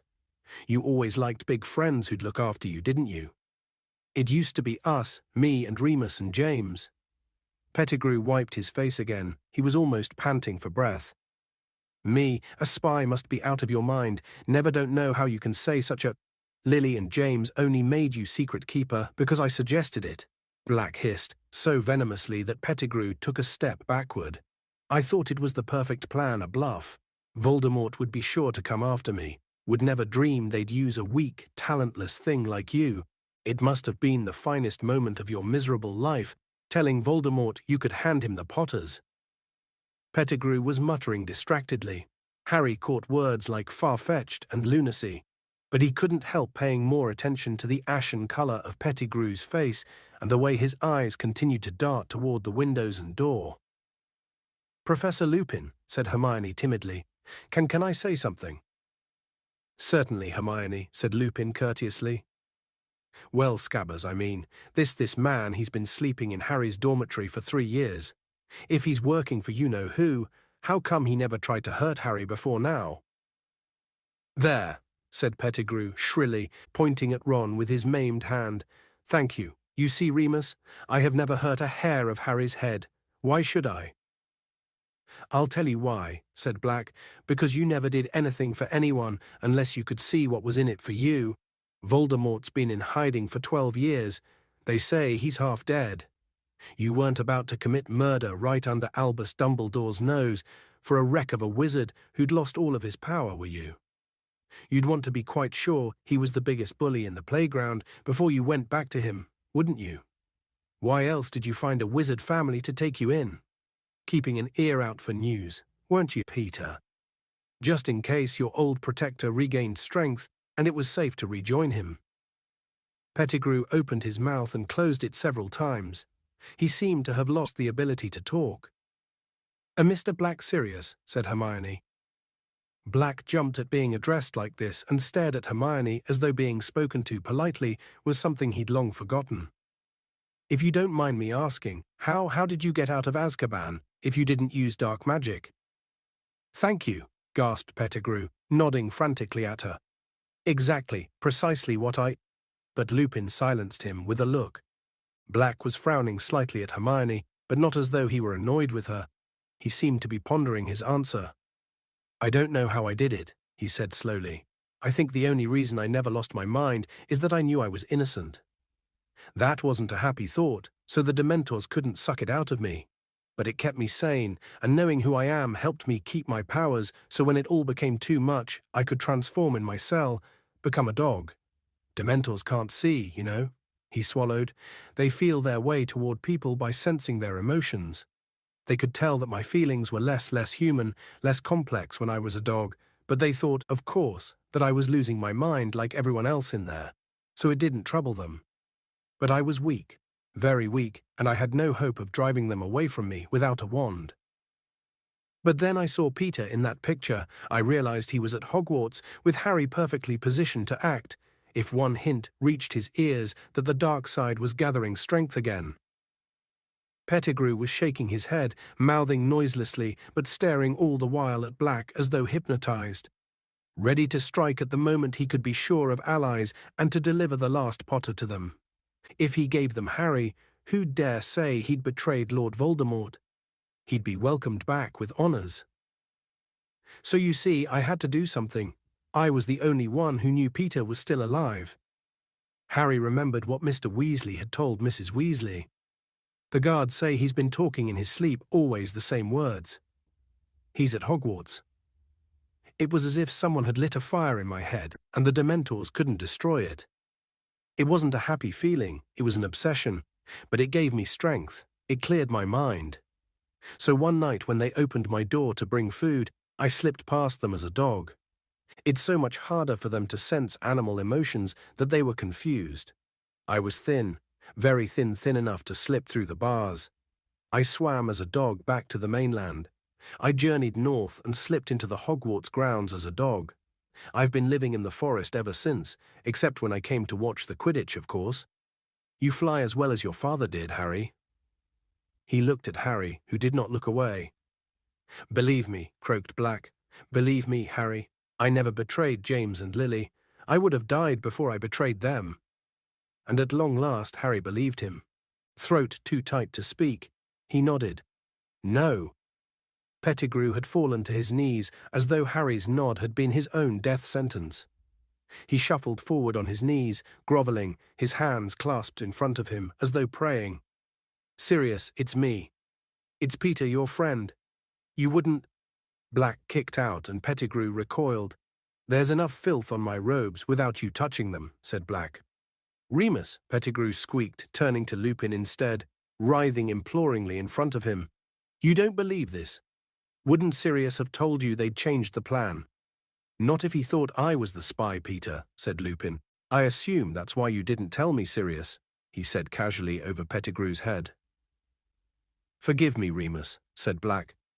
Not at all, Padfoot, old friend, said Lupin, who was now rolling up his sleeves. And will you, in turn, forgive me for believing you were the spy? Of course, said Black, and the ghost of a grin flitted across his gaunt face. He, too, began rolling up his sleeves. Shall we kill him together? Yes, I think so, said Lupin grimly. You wouldn't. You won't, gasped Pettigrew, and he scrambled around to Ron. Ron, haven't I been a good friend, a good pet? You won't let them kill me, Ron, will you? You're on my side, aren't you? But Ron was staring at Pettigrew with the utmost revulsion. I let you sleep in my bed, he said. Kind boy, kind master, Pettigrew crawled toward Ron. You won't let them do it. I was your rat. I was a good pet. If you made a better rat than a human, it's not much to boast about, Peter, said Black harshly. Ron, going still paler with pain, wrenched his broken leg out of Pettigrew's reach. Pettigrew turned on his knees, staggered forward and seized the hem of Hermione's robes. Sweet girl, clever girl, you won't let them. Help me. Hermione pulled her robes out of Pettigrew's clutching hands and backed away against the wall, looking horrified. Pettigrew knelt, trembling uncontrollably, and turned his head slowly toward Harry. Harry, Harry, you look just like your father, just like him. How dare you speak to Harry, roared Black. How dare you face him? How dare you talk about James in front of him? Harry, whispered Pettigrew, shuffling toward him, hands outstretched. Harry, James wouldn't have wanted me killed. James would have understood. Harry, he would have shown me mercy. Both Black and Lupin strode forward, seized Pettigrew's shoulders, and threw him backward onto the floor. He sat there, twitching with terror, staring up at them. You sold Lily and James to Voldemort, said Black, who was shaking too. Do you deny it? Pettigrew burst into tears. It was horrible to watch. He looked like an oversized, balding baby, cowering on the floor. Sirius, Sirius, what could I have done? The Dark Lord, you have no idea he has weapons you can't imagine. I was scared, Sirius. I was never brave like you and Remus and James. I never meant it to happen. He, who must not be named, forced me. Don't lie, bellowed Black. You'd been passing information to him for a year before Lily and James died. You were his spy. He was taking over everywhere, gasped Pettigrew. What was there to be gained by refusing him? What was there to be gained by fighting the most evil wizard who has ever existed? Said Black with a terrible fury in his face. Only innocent lives, Peter. You don't understand, whined Pettigrew. He would have killed me, Sirius. Then you should have died, roared Black. Died rather than betray your friends, as we would have done for you. Black and Lupin stood shoulder to shoulder, wands raised. You should have realized, said Lupin quietly, if Voldemort didn't kill you, we would. Goodbye, Peter. Hermione covered her face with her hands and turned to the wall. No! Harry yelled. He ran forward, placing himself in front of Pettigrew, facing the wands. You can't kill him, he said breathlessly. You can't. Black and Lupin both looked staggered. Harry, this piece of vermin is the reason you have no parents. Black snarled. This cringing bit of filth would have seen you die too, without turning a hair. You hurt him. His own stinking skin meant more to him than your whole family. I know, Harry panted. We'll take him up to the castle. We'll hand him over to the Dementors. He can go to Azkaban, but don't kill him." "Harry," gasped Pettigrew, and he flung his arms around Harry's knees. Thank you, it's more than I deserve, thank you." "Get off me," Harry spat, throwing Pettigrew's hands off him in disgust. "I'm not doing this for you. I'm doing it because I don't reckon my dad would have wanted his best friends to become killers just for you." No one moved or made a sound except Pettigrew, whose breath was coming in wheezes as he clutched his chest. Black and Lupin were looking at each other. Then, with one movement, they lowered their wands. "You're the only person who has the right to decide, Harry," said Black. "But think what he did." "He can go to Azkaban," Harry repeated. "If anyone deserves that place, he does." Pettigrew was still wheezing behind him. "Very well," said Lupin. "Stand aside, Harry." Harry hesitated. "I'm going to tie him up," said Lupin. "That's all, I swear." Harry stepped out of the way. Thin cords shot from Lupin's wand this time, and next moment Pettigrew was wriggling on the floor, bound and gagged. "But if you transform, Peter," growled Black, his own wand pointing at Pettigrew too, "we will kill you. You agree, Harry?" Harry looked down at the pitiful figure on the floor and nodded so that Pettigrew could see him. "Right," said Lupin, suddenly businesslike. "Ron, I can't mend bones nearly as well as Madame Pumphrey, so I think it's best if we just strap your leg up until we can get you to the hospital wing." He hurried over to Ron, bent down, tapped Ron's leg with his wand, and muttered, "Ferula." Bandages spun up Ron's leg, strapping it tightly to a splint. Lupin helped him to his feet. Ron put his weight gingerly on the leg and didn't wince. "That's better," he said. "Thanks." "What about Professor Snape?" said Hermione in a small voice, looking down at Snape's prone figure. "There's nothing seriously wrong with him," said Lupin, bending over Snape and checking his pulse. "You were just a little over-enthusiastic, still out cold. Perhaps it will be best if we don't revive him until we're safely back in the castle. We can take him like this." He muttered, "Mobile corpus." As though invisible strings were tied to Snape's wrists, neck, and knees, he was pulled into a standing position, head still lolling unpleasantly like a grotesque puppet. He hung a few inches above the ground, his limp feet dangling. Lupin picked up the invisibility cloak and tucked it safely into his pocket. "And two of us should be chained to this," said Black, nudging Pettigrew with his toe, "just to make sure." "I'll do it," said Lupin. "And me," said Ron savagely, limping forward. Black conjured heavy manacles from thin air. Soon Pettigrew was upright again, left arm chained to Lupin's right arm to Ron's left. Ron's face was set. He seemed to have taken Scabbers's true identity as a personal insult. Crookshanks leapt lightly off the bed and led the way out of the room, his bottle-brush tail held jauntily high. Chapter 20. The Dementors' Kiss. Harry had never been part of a stranger group. Crookshanks led the way down the stairs. Lupin, Pettigrew, and Ron went next, looking like entrants in a six-legged race. Next came Professor Snape, drifting creepily along, his toes hitting each stair as they descended, held up by his own wand, which was being pointed at him by Sirius. Harry and Hermione brought up the rear. Getting back into the tunnel was difficult. Lupin, Pettigrew, and Ron had to turn sideways to manage it. Lupin still had Pettigrew covered with his wand. Harry could see them edging awkwardly along the tunnel in single file. Crookshanks was still in the lead. Harry went right after Sirius, who was still making Snape drift along ahead of them. He kept bumping his lolling head on the low ceiling.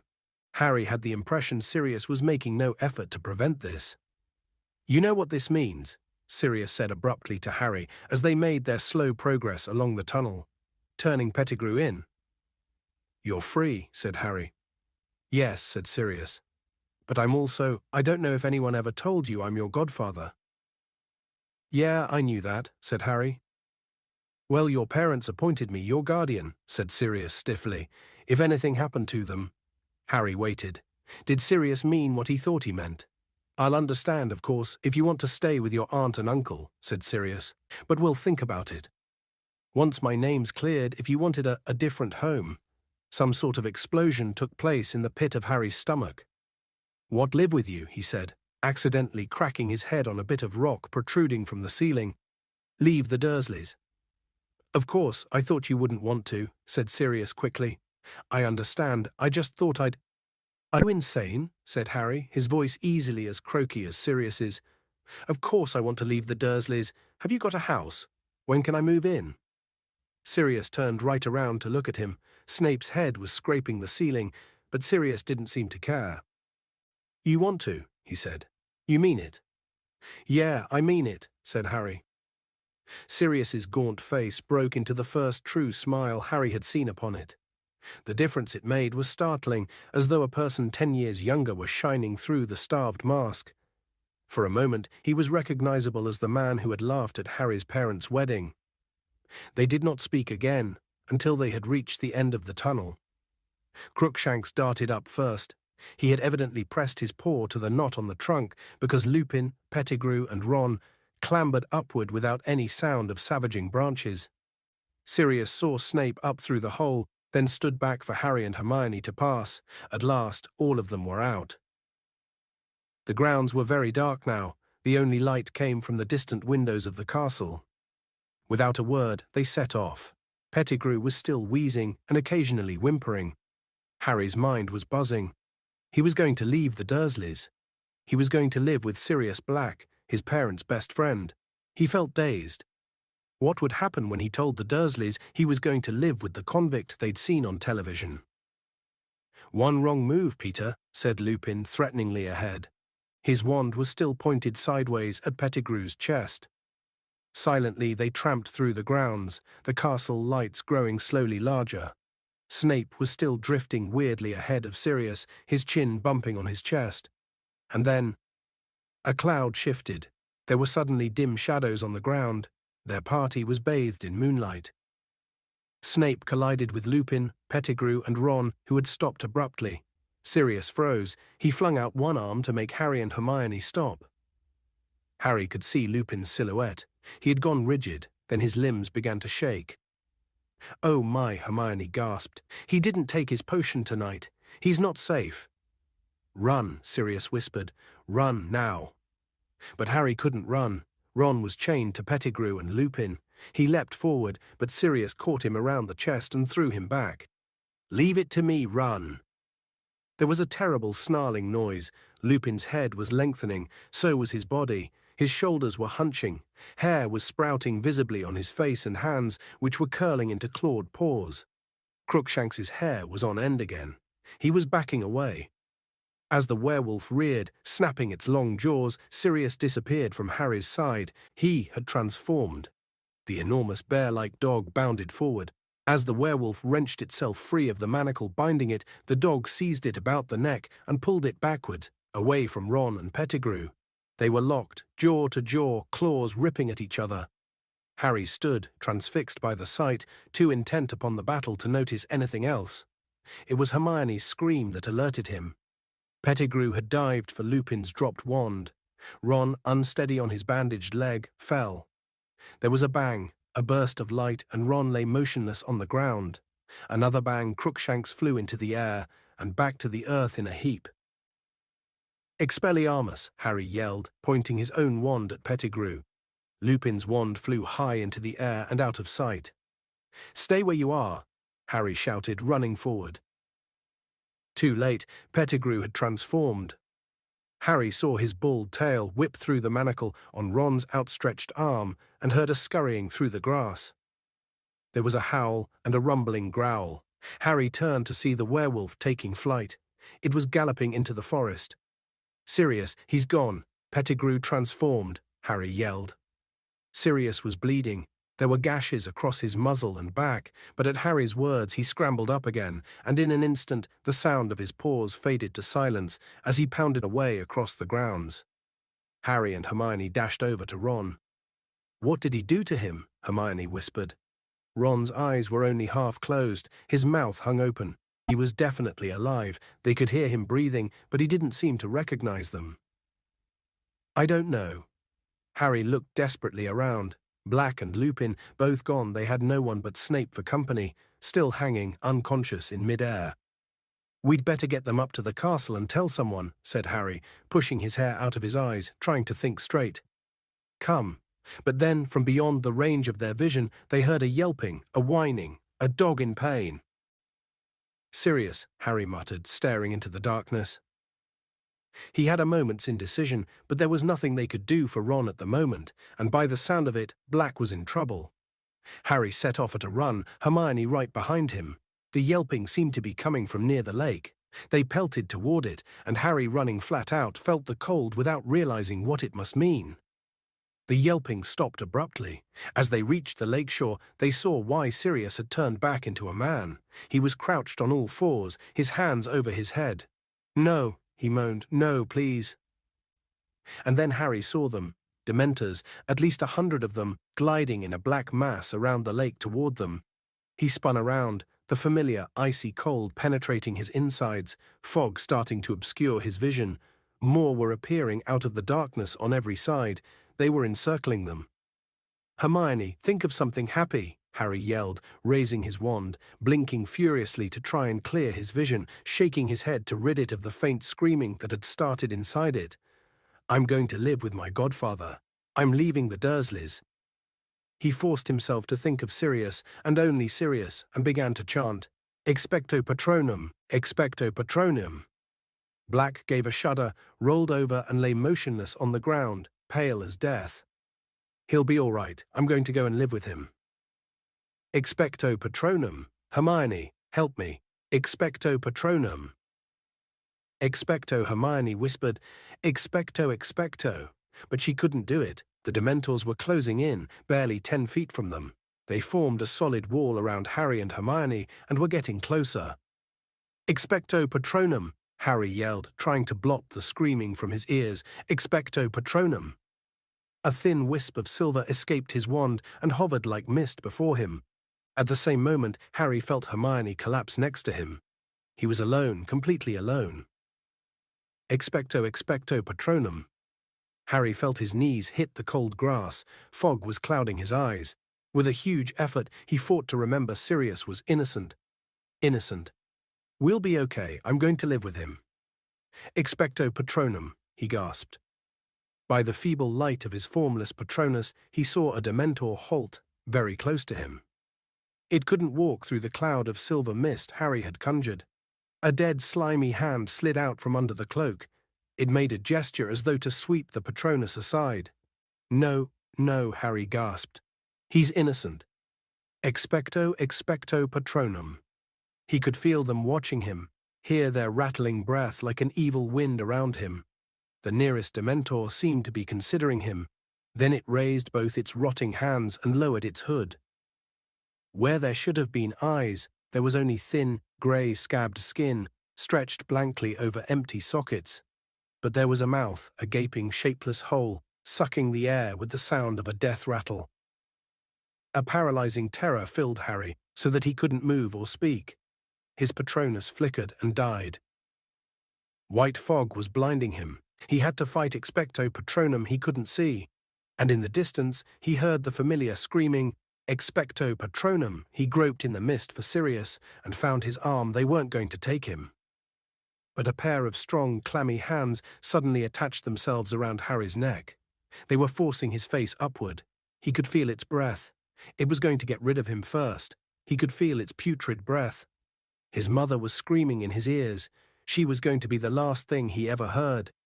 And then, through the fog that was drowning him, he thought he saw a silvery light growing brighter and brighter. He felt himself fall forward onto the grass. Face down, too weak to move, sick and shaking, Harry opened his eyes. The Dementor must have released him. The blinding light was illuminating the grass around him. The screaming had stopped. The cold was ebbing away. Something was driving the Dementors back. It was circling around him and Sirius and Hermione. The rattling, sucking sounds of the Dementors were fading. They were leaving. The air was warm again. With every ounce of strength he could muster, Harry raised his head a few inches and saw an animal amid the light, galloping away across the lake. Eyes blurred with sweat, Harry tried to make out what it was. It was as bright as a unicorn. Fighting to stay conscious, Harry watched it canter to a halt as it reached the opposite shore. For a moment, Harry saw by its brightness somebody welcoming it back, raising his hand to pat it, someone who looked strangely familiar, but it couldn't be. Harry didn't understand. He couldn't think anymore. He felt the last of his strength leave him, and his head hit the ground as he fainted. Chapter 21. Hermione's Secret. Shocking business, shocking miracle. None of them died, never heard the like by thunder. It was lucky you were there, Snape. Thank you, Minister. Order of Merlin, 2nd class, I'd say. 1st class, if I can wangle it. Thank you very much indeed, Minister. Nasty cut you've got there. Black's work, I suppose. As a matter of fact, it was Potter, Weasley, and Granger, Minister. No. Black had bewitched them, I saw it immediately. A confundus charm to judge by their behavior. They seemed to think there was a possibility he was innocent. They weren't responsible for their actions. On the other hand, their interference might have permitted Black to escape. They obviously thought they were going to catch Black single-handed. They've got away with a great deal before now. I'm afraid it's given them a rather high opinion of themselves, and of course Potter has always been allowed an extraordinary amount of license by the headmaster. Ah well, Snape Harry Potter, you know we've all got a bit of a blind spot where he's concerned. And yet, is it good for him to be given so much special treatment? Personally, I try and treat him like any other student. And any other student would be suspended at the very least for leading his friends into such danger. Consider, Minister, against all school rules, after all the precautions put in place for his protection out of bounds, at night, consorting with a werewolf and a murderer. And I have reason to believe he has been visiting Hogsmeade illegally too. Well, we shall see, Snape. We shall see. The boy has undoubtedly been foolish. Harry lay listening with his eyes tight shut. He felt very groggy. The words he was hearing seemed to be travelling very slowly from his ears to his brain, so that it was difficult to understand. His limbs felt like lead, his eyelids too heavy to lift. He wanted to lie here, on this comfortable bed, forever. What amazes me most is the behaviour of the Dementors. You've really no idea what made them retreat, Snape. No, Minister. By the time I had come around, they were heading back to their positions at the entrances. Extraordinary, and yet Black, and Harry, and the girl. All unconscious by the time I reached them. I bound and gagged Black, naturally, conjured stretchers, and brought them all straight back to the castle. There was a pause. Harry's brain seemed to be moving a little faster, and as it did, a gnawing sensation grew in the pit of his stomach. He opened his eyes. Everything was slightly blurred. Somebody had removed his glasses. He was lying in the dark hospital wing. At the very end of the ward, he could make out Madame Pomfrey with her back to him, bending over a bed. Harry squinted. Ron's red hair was visible beneath Madame Pomfrey's arm. Harry moved his head over on the pillow. In the bed to his right lay Hermione. Moonlight was falling across her bed. Her eyes were open too. She looked petrified, and when she saw that Harry was awake, pressed a finger to her lips, then pointed to the hospital wing door. It was ajar, and the voices of Cornelius Fudge and Snape were coming through it from the corridor outside. Madame Pomfrey now came walking briskly up the dark ward to Harry's bed. He turned to look at her. She was carrying the largest block of chocolate he had ever seen in his life. It looked like a small boulder. "Ah, you're awake," she said briskly. She placed the chocolate on Harry's bedside table and began breaking it apart with a small hammer. "How's Ron?" said Harry and Hermione together. "He'll live," said Madame Pomfrey grimly. "As for you two, you'll be staying here until I'm satisfied you're Potter. What do you think you're doing?" Harry was sitting up, putting his glasses back on and picking up his wand. "I need to see the headmaster," he said. "Potter," said Madame Pomfrey soothingly, "it's all right. They've got Black. He's locked away upstairs. The Dementors will be performing the kiss any moment now." "What?" Harry jumped up out of bed. Hermione had done the same. But his shout had been heard in the corridor outside. Next second, Cornelius Fudge and Snape had entered the ward. Harry, what's this?" said Fudge, looking agitated. "You should be in bed. Has he had any chocolate?" he asked Madame Pomfrey anxiously. "Minister, listen," Harry said. Sirius Black's innocent. Peter Pettigrew faked his own death. We saw him tonight. You can't let the Dementors do that thing to Sirius. He's—" But Fudge was shaking his head with a small smile on his face. Harry, you're very confused. You've been through a dreadful ordeal. Lie back down. Now we've got everything under control. You haven't, Harry yelled. You've got the wrong man. Minister, listen, please, Hermione said. She had hurried to Harry's side and was gazing imploringly into Fudge's face. I saw him too. It was Ron's rat. He's an animagus. Pettigrew, I mean. And, you see, Minister, said Snape, confounded both of them. Black's done a very good job on them. We're not confounded, Harry roared. Minister, Professor, said Madame Pomfrey angrily. I must insist that you leave. Potter is my patient, and he should not be distressed. I'm not distressed. I'm trying to tell them what happened, Harry said furiously. If they'd just listen. But Madame Pomfrey suddenly stuffed a large chunk of chocolate into Harry's mouth. He choked, and she seized the opportunity to force him back onto the bed. Now please, Minister, these children need care. Please leave. The door opened again. It was Dumbledore. Harry swallowed his mouthful of chocolate with great difficulty and got up again. Professor Dumbledore, Sirius Black. For heaven's sake, said Madame Pomfrey hysterically. Is this a hospital wing or not? Headmaster, I must insist. My apologies, Poppy, but I need a word with Mr. Potter and Miss Granger, said Dumbledore calmly. I have just been talking to Sirius Black. I suppose he's told you the same fairy tale he's planted in Potter's mind, spat Snape. Something about a rat and Pettigrew being alive. That indeed is Black's story, said Dumbledore, surveying Snape closely through his half-moon spectacles. And does my evidence count for nothing? Snarled Snape. Peter Pettigrew was not in the shrieking shack, nor did I see any sign of him on the grounds. That was because you were knocked out, Professor, said Hermione earnestly. You didn't arrive in time to hear— Miss Granger, hold your tongue. Now, Snape, said Fudge, startled, the young lady is disturbed in her mind. We must make allowances. I would like to speak to Harry and Hermione alone, said Dumbledore abruptly. Cornelius, Severus, Poppy, please leave us. Headmaster, sputtered Madame Pomfrey, they need treatment. They need rest. This cannot wait, said Dumbledore. I must insist. Madame Pomfrey pursed her lips and strode away into her office at the end of the ward, slamming the door behind her. Fudge consulted the large gold pocket watch dangling from his waistcoat. The Dementors should have arrived by now, he said. I'll go and meet them. Dumbledore, I'll see you upstairs. He crossed to the door and held it open for Snape, but Snape hadn't moved. You surely don't believe a word of Black's story, Snape whispered, his eyes fixed on Dumbledore's face. I wish to speak to Harry and Hermione alone, Dumbledore repeated. Snape took a step toward Dumbledore. Sirius Black showed he was capable of murder at the age of 16, he breathed. You haven't forgotten that, Headmaster. You haven't forgotten that he once tried to kill me. My memory is as good as it ever was, Severus, said Dumbledore quietly. Snape turned on his heel and marched through the door Fudge was still holding. It closed behind them, and Dumbledore turned to Harry and Hermione.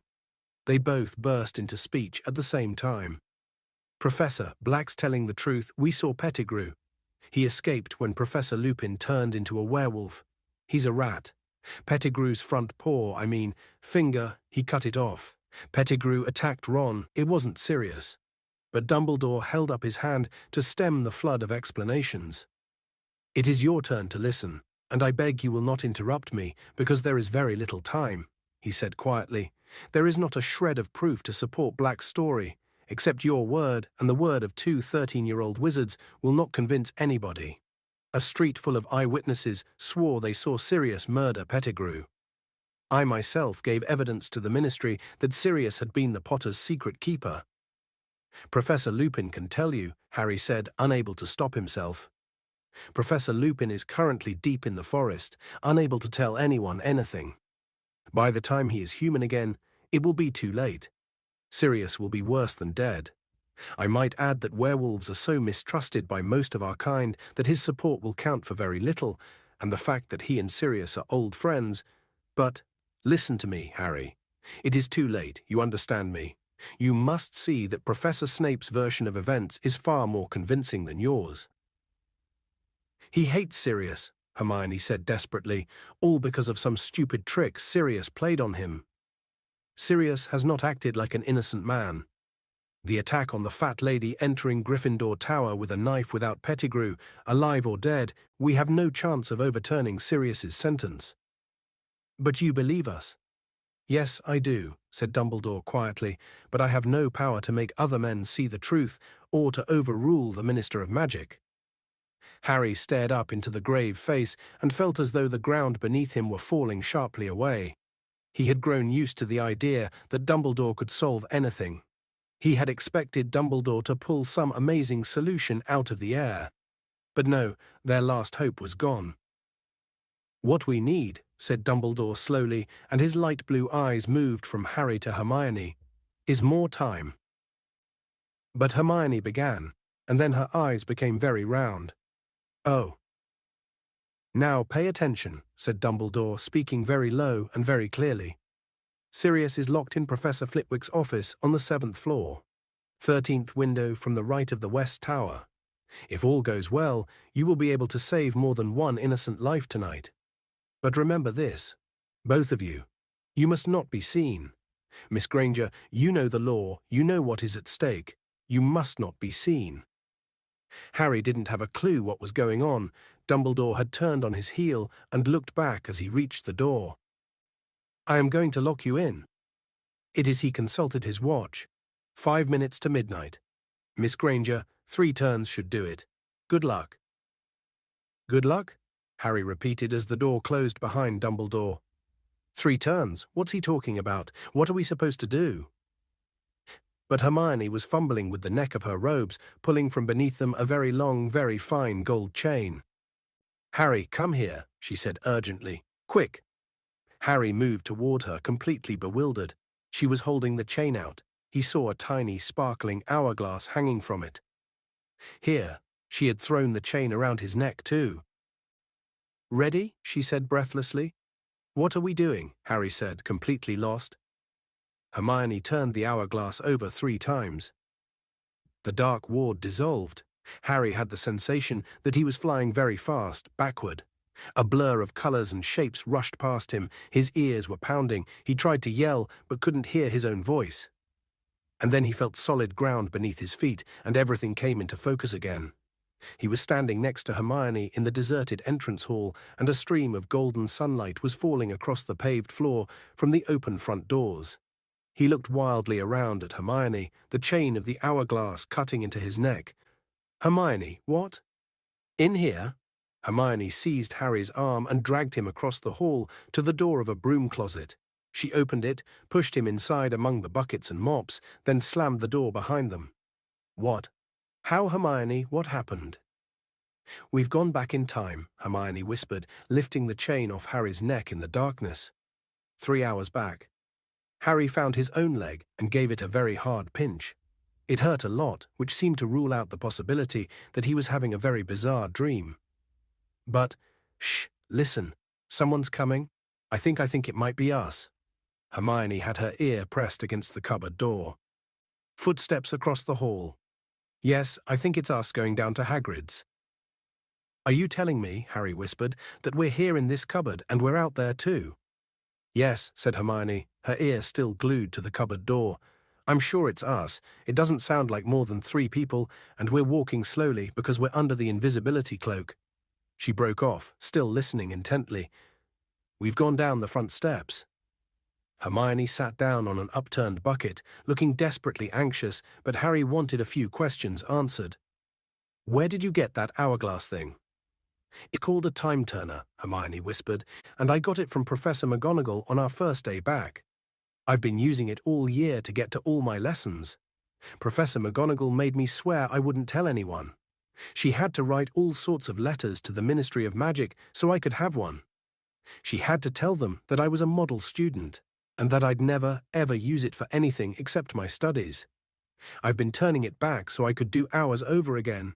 That's how I've been doing several lessons at once, see? But Harry, I don't understand what Dumbledore wants us to do. Why did he tell us to go back 3 hours? How's that going to help Sirius?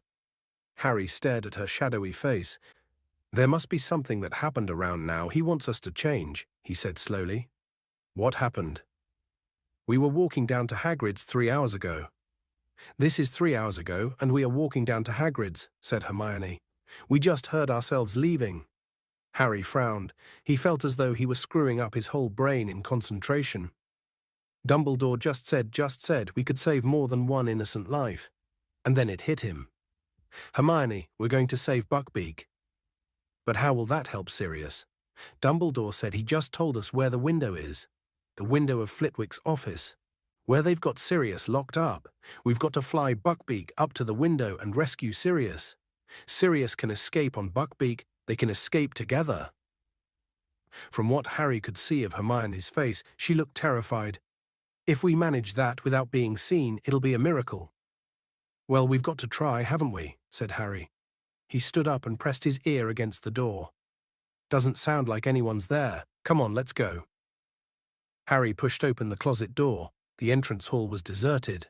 As quietly and quickly as they could, they darted out of the closet and down the stone steps. The shadows were already lengthening, the tops of the trees in the forbidden forest, gilded once more with gold. If anyone's looking out of the window, Hermione squeaked, looking up at the castle behind them. We'll run for it, said Harry determinedly. Straight into the forest, all right? We'll have to hide behind a tree or something and keep a lookout. Okay, but we'll go around by the greenhouses, said Hermione breathlessly. We need to keep out of sight of Hagrid's front door, or we'll see us. We must be nearly at Hagrid's by now. Still working out what she meant, Harry set off at a sprint, Hermione behind him. They tore across the vegetable gardens to the greenhouses, paused for a moment behind them, then set off again, fast as they could, skirting around the whomping willow, tearing toward the shelter of the forest. Safe in the shadows of the trees, Harry turned around. Seconds later, Hermione arrived beside him, panting. Right, she gasped. We need to sneak over to Hagrid's. Keep out of sight, Harry. They made their way silently through the trees, keeping to the very edge of the forest. Then, as they glimpsed the front of Hagrid's house, they heard a knock upon his door. They moved quickly behind a wide oak trunk and peered out from either side. Hagrid had appeared in his doorway, shaking and white, looking around to see who had knocked. And Harry heard his own voice. It's us. We're wearing the invisibility cloak. Let us in and we can take it off. You shouldn't have come, Hagrid whispered. He stood back, then shut the door quickly. This is the weirdest thing we've ever done, Harry said fervently. Let's move along a bit, Hermione whispered. We need to get nearer to Buckbeak. They crept through the trees until they saw the nervous hippogriff tethered to the fence around Hagrid's pumpkin patch. Now? Harry whispered. No, said Hermione. If we steal him now, those committee people will think Hagrid set him free. We've got to wait until they've seen he's tied outside. That's going to give us about 60 seconds, said Harry. This was starting to seem impossible. At that moment, there was a crash of breaking china from inside Hagrid's cabin. That's Hagrid breaking the milk jug, Hermione whispered. I'm going to find Scabbers in a moment. Sure enough, a few minutes later they heard Hermione's shriek of surprise. Hermione, said Harry suddenly, what if we just run in there and grab Pettigrew? No, said Hermione in a terrified whisper. Don't you understand? We're breaking one of the most important wizarding laws. Nobody's supposed to change time. Nobody. You heard Dumbledore. If we're seen, we'd only be seen by ourselves and Hagrid. Harry, what do you think you'd do if you saw yourself bursting into Hagrid's house? Said Hermione. I'd think I'd gone mad, said Harry, or I'd think there was some dark magic going on. Exactly. You wouldn't understand. You might even attack yourself. Don't you see? Professor McGonagall told me what awful things have happened when wizards have meddled with time. Loads of them ended up killing their past or future selves by mistake. Okay, said Harry. It was just an idea. I just thought... But Hermione nudged him and pointed toward the castle. Harry moved his head a few inches to get a clear view of the distant front doors. Dumbledore, Fudge, the old committee member, and McNair the executioner were coming down the steps. We're about to come out, Hermione breathed. And sure enough, moments later, Hagrid's back door opened, and Harry saw himself, Ron and Hermione walking out of it with Hagrid. It was, without a doubt, the strangest sensation of his life, standing behind the tree and watching himself in the pumpkin patch. "It's okay, Beaky. It's okay," Hagrid said to Buckbeak. Then he turned to Harry, Ron and Hermione. "Go on, get going." "Hagrid, we can't—" "We'll tell them what really happened. They can't kill him. Go. It's bad enough without you lot in trouble and all." Harry watched the Hermione in the pumpkin patch throw the invisibility cloak over him and Ron. "Go quick, don't listen." There was a knock on Hagrid's front door. The execution party had arrived. Hagrid turned around and headed back into his cabin, leaving the back door ajar. Harry watched the grass flatten in patches all around the cabin and heard 3 pairs of feet retreating. He, Ron, and Hermione had gone, but the Harry and Hermione hidden in the trees could now hear what was happening inside the cabin through the back door. "Where is Beast?" came the cold voice of McNair. Outside," Hagrid croaked.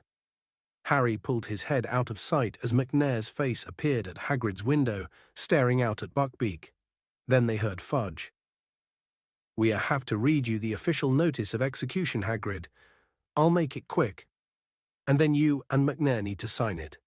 McNair, you're supposed to listen too. That's procedure." McNair's face vanished from the window. It was now or never. "Wait here," Harry whispered to Hermione. "I'll do it." As Fudge's voice started again, Harry darted out from behind his tree, vaulted the fence into the pumpkin patch, and approached Buckbeak. "It is the decision of the Committee for the Disposal of Dangerous Creatures that the Hippogriff Buckbeak, hereafter called the Condemned, shall be executed on the 6th of June at sundown." Careful not to blink, Harry stared up into Buckbeak's fierce orange eyes once more and bowed. Buckbeak sank to his scaly knees and then stood up again. Harry began to fumble with the knot of rope tying Buckbeak to the fence. Sentenced to execution by beheading, to be carried out by the committee's appointed executioner, Walden McNair. "Come on, Buckbeak," Harry murmured. "Come on, we're going to help you." Quietly, quietly. As witnessed below. "Hagrid, you sign here." Harry threw all his weight onto the rope, but Buckbeak had dug in his front feet. "Well, let's get this over with," said the reedy voice of the committee member from inside Hagrid's cabin. "Hagrid, perhaps it will be better if you stay inside." "No, I want to be with him. I don't want him to be alone." Footsteps echoed from within the cabin. "Buckbeak, move," Harry hissed. Harry tugged harder on the rope around Buckbeak's neck. The hippogriff began to walk, rustling its wings irritably. They were still 10 feet away from the forest, in plain view of Hagrid's back door. "One moment, please, McNair," came Dumbledore's voice. "You need to sign too."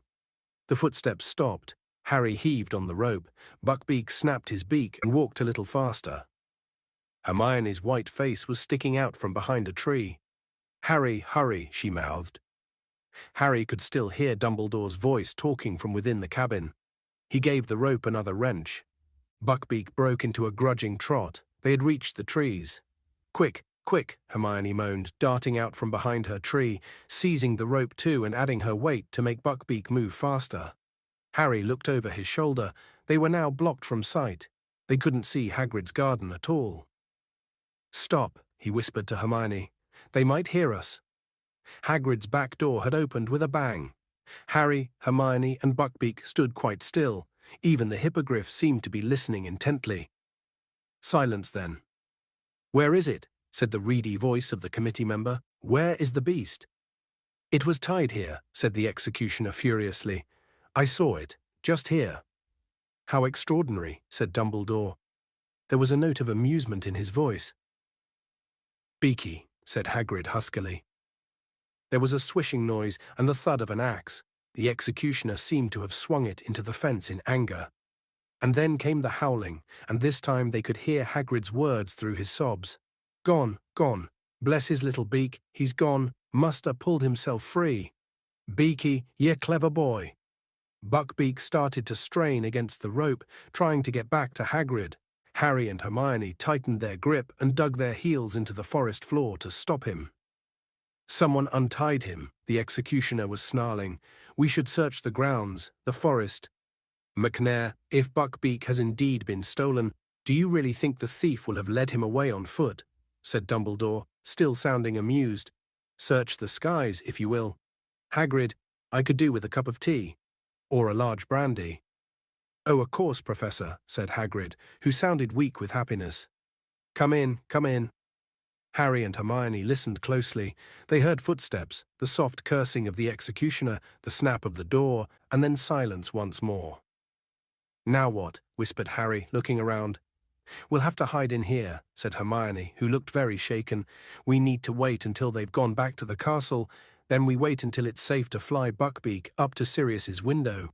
He won't be there for another couple of hours. Oh, this is going to be difficult. She looked nervously over her shoulder into the depths of the forest. The sun was setting now. We're going to have to move, said Harry, thinking hard. We've got to be able to see the Whomping Willow, or we won't know what's going on. Okay, said Hermione, getting a firmer grip on Buckbeak's rope. But we've got to keep out of sight, Harry, remember? They moved around the edge of the forest, darkness falling thickly around them, until they were hidden behind a clump of trees through which they could make out the willow. There's Ron, said Harry suddenly. A dark figure was sprinting across the lawn, and its shout echoed through the still night air. Get away from him. Get away, Scabbers, come here. And then they saw two more figures materialize out of nowhere. Harry watched himself and Hermione chasing after Ron. Then he saw Ron dive. Gotcha. Get off, you stinking cat. There's Sirius, said Harry. The great shape of the dog had bounded out from the roots of the willow. They saw him bowl Harry over, then seize Ron. Looks even worse from here, doesn't it? Said Harry, watching the dog pulling Ron into the roots. Ouch, look, I just got walloped by the tree, and so did you. This is weird. The Whomping Willow was creaking and lashing out with its lower branches. They could see themselves darting here and there, trying to reach the trunk. And then the tree froze. That was Crookshanks pressing the knot, said Hermione. And there we go, Harry muttered. We're in. The moment they disappeared, the tree began to move again. Seconds later, they heard footsteps quite close by. Dumbledore, McNair, Fudge, and the old committee member were making their way up to the castle. Right after we'd gone down into the passage, said Hermione. If only Dumbledore had come with us. McNair and Fudge would have come too, said Harry bitterly. I bet you anything Fudge would have told McNair to murder Sirius on the spot. They watched the four men climb the castle steps and disappear from view. For a few minutes the scene was deserted. Then, here comes Lupin, said Harry, as they saw another figure sprinting down the stone steps and haring toward the willow. Harry looked up at the sky. Clouds were obscuring the moon completely. They watched Lupin seize a broken branch from the ground and prod the knot on the trunk. The tree stopped fighting, and Lupin too disappeared into the gap in its roots. If he'd only grabbed the cloak, said Harry, it's just lying there. He turned to Hermione. If I just dashed out now and grabbed it, Snape'd never be able to get it, and, Harry, we mustn't be seen. How can you stand this? He asked Hermione fiercely, just standing here and watching it happen. He hesitated. I'm going to grab the cloak. Harry, no. Hermione seized the back of Harry's robes not a moment too soon. Just then, they heard a burst of song. It was Hagrid, making his way up to the castle, singing at the top of his voice and weaving slightly as he walked. A large bottle was swinging from his hands. See, Hermione whispered, see what would have happened? We've got to keep out of sight. No, Buckbeak. The hippogriff was making frantic attempts to get to Hagrid again. Harry seized his rope too, straining to hold Buckbeak back. They watched Hagrid meander tipsily up to the castle. He was gone. Buckbeak stopped fighting to get away. His head drooped sadly. Barely 2 minutes later, the castle doors flew open yet again, and Snape came charging out of them, running toward the willow. Harry's fists clenched as they watched Snape skid to a halt next to the tree, looking around. He grabbed the cloak and held it up. Get your filthy hands off it, Harry snarled under his breath. Shh! Snape seized the branch Lupin had used to freeze the tree, prodded the knot, and vanished from view as he put on the cloak. "So that's it," said Hermione quietly. "We're all down there, and now we've just got to wait until we come back up again." She took the end of Buckbeak's rope and tied it securely around the nearest tree, then sat down on the dry ground, arms around her knees. "Harry, there's something I don't understand. Why didn't the Dementors get Sirius? I remember them coming, and then I think I passed out, there were so many of them." Harry sat down too. He explained what he'd seen, how, as the nearest Dementor had lowered its mouth to Harry's, a large silver something had come galloping across the lake and forced the Dementors to retreat. Hermione's mouth was slightly open by the time Harry had finished. "But what was it? There's only one thing it could have been, to make the Dementors go," said Harry. "A real Patronus, a powerful one." "But who conjured it?" Harry didn't say anything. He was thinking back to the person he'd seen on the other bank of the lake. He knew who he thought it had been, but how could it have been? "Didn't you see what they looked like?" said Hermione eagerly. "Was it one of the teachers?" "No," said Harry, "he wasn't a teacher." "But it must have been a really powerful wizard to drive all those Dementors away. If the Patronus was shining so brightly, didn't it light him up?" "Couldn't you see?" "Yeah, I saw him," said Harry slowly. "But maybe I imagined it. I wasn't thinking straight. I passed out right afterward." "Who did you think it was?" I think Harry swallowed, knowing how strange this was going to sound. "I think it was my dad." Harry glanced up at Hermione and saw that her mouth was fully open now. She was gazing at him with a mixture of alarm and pity. "Harry, your dad's well dead," she said quietly. "I know that," said Harry quickly. "You think you saw his ghost?" "I don't know, no, he looked solid." "But then, maybe I was seeing things," said Harry, "but from what I could see it looked like him. I've got photos of him." Hermione was still looking at him as though worried about his sanity. "I know it sounds crazy," said Harry flatly. He turned to look at Buckbeak, who was digging his beak into the ground, apparently searching for worms. But he wasn't really watching Buckbeak. He was thinking about his father and about his three oldest friends, Moony, Wormtail, Padfoot and Prongs. Had all four of them been out on the grounds tonight? Wormtail had reappeared this evening when everyone had thought he was dead. Was it so impossible his father had done the same? Had he been seeing things across the lake? The figure had been too far away to see distinctly, yet he had felt sure for a moment before he'd lost consciousness. The leaves overhead rustled faintly in the breeze. The moon drifted in and out of sight behind the shifting clouds. Hermione sat with her face turned toward the willow, waiting. And then at last, after over an hour, "Here we come," Hermione whispered. She and Harry got to their feet. Buckbeak raised his head. They saw Lupin, Ron and Pettigrew clambering awkwardly out of the hole in the roots, followed by the unconscious Snape drifting weirdly upward. Next came Harry, Hermione and Black. They all began to walk toward the castle. Harry's heart was starting to beat very fast. He glanced up at the sky. Any moment now that cloud was going to move aside and show the moon. "Harry," Hermione muttered as though she knew exactly what he was thinking, "we've got to stay put. We mustn't be seen. There's nothing we can do." "So we're just going to let Pettigrew escape all over again," said Harry quietly. "How do you expect to find a rat in the dark?" snapped Hermione. "There's nothing we can do. We came back to help Sirius. We're not supposed to be doing anything else." "All right." The moon slid out from behind its cloud. They saw the tiny figures across the ground stop. Then they saw movement. "There goes Lupin," Hermione whispered. "He's transforming." "Hermione," said Harry suddenly, "we've got to move." "We mustn't, I keep telling you. Not to interfere. Lupin's going to run into the forest, right at us." Hermione gasped. "Quick," she moaned, dashing to untie Buckbeak. "Quick, where are we going to go? Where are we going to hide? The Dementors will be coming any moment." "Back to Hagrid's," Harry said. "It's empty now." "Come on." They ran as fast as they could, Buckbeak cantering along behind them. They could hear the werewolf howling behind them. The cabin was in sight. Harry skidded to the door, wrenched it open, and Hermione and Buckbeak flashed past him. Harry threw himself in after them and bolted the door. Fang the boarhound barked loudly. "Shh, Fang!" Fang, it's us, said Hermione, hurrying over and scratching his ears to quieten him. That was really close, she said to Harry. Yeah, Harry was looking out of the window. It was much harder to see what was going on from here. Buckbeak seemed very happy to find himself back inside Hagrid's house.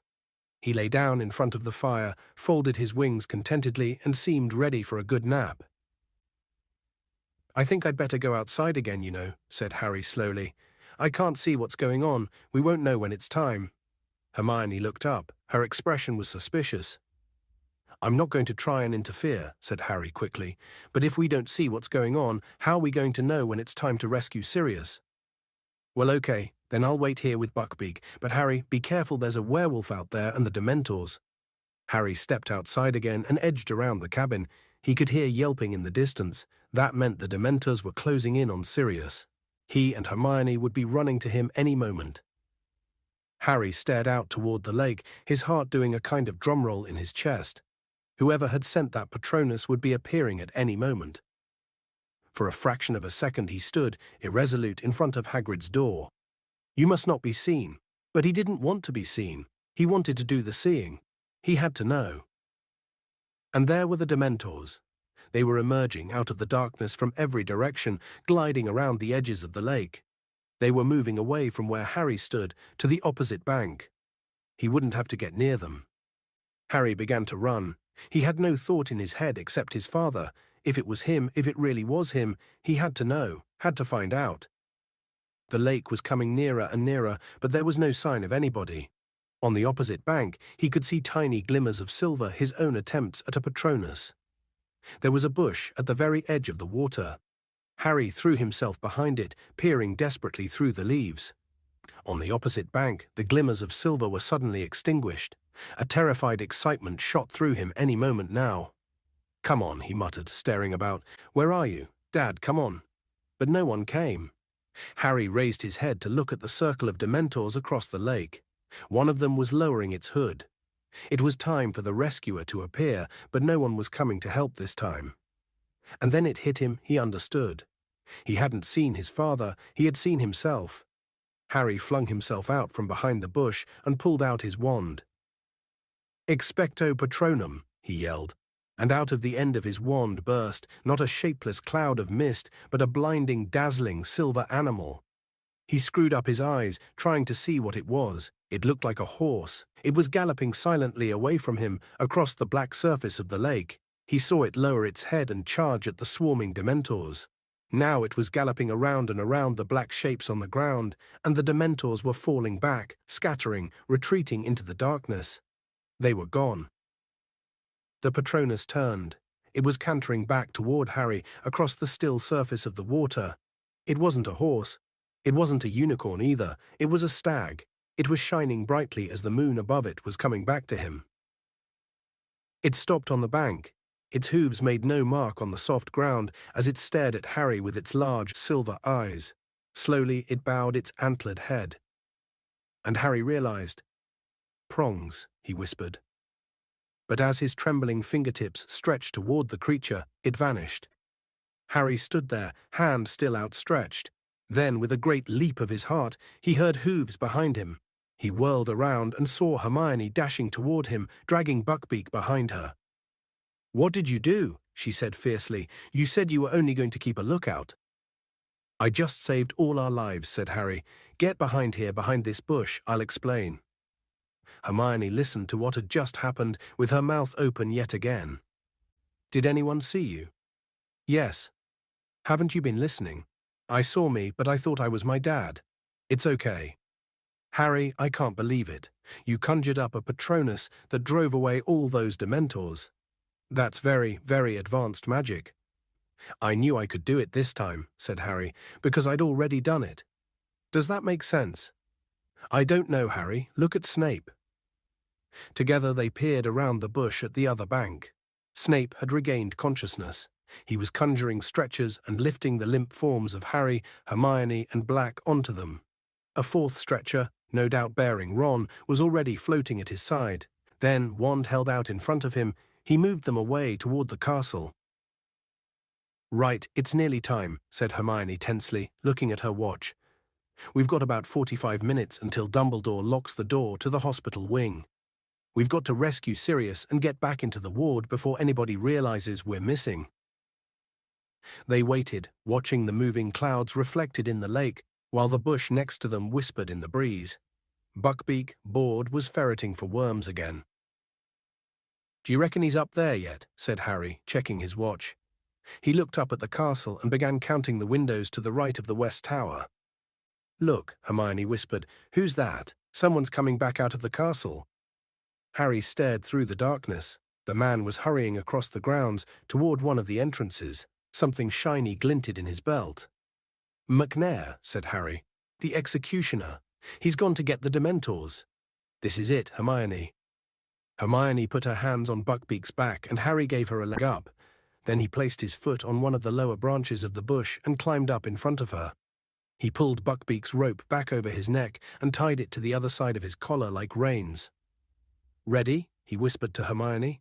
"You'd better hold on to me." He nudged Buckbeak's sides with his heels. Buckbeak soared straight into the dark air.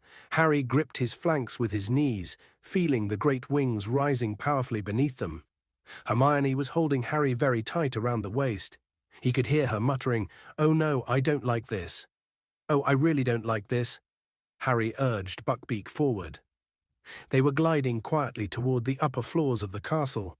Harry pulled hard on the left-hand side of the rope, and Buckbeak turned. Harry was trying to count the windows flashing past. "Whoa," he said, pulling backward as hard as he could.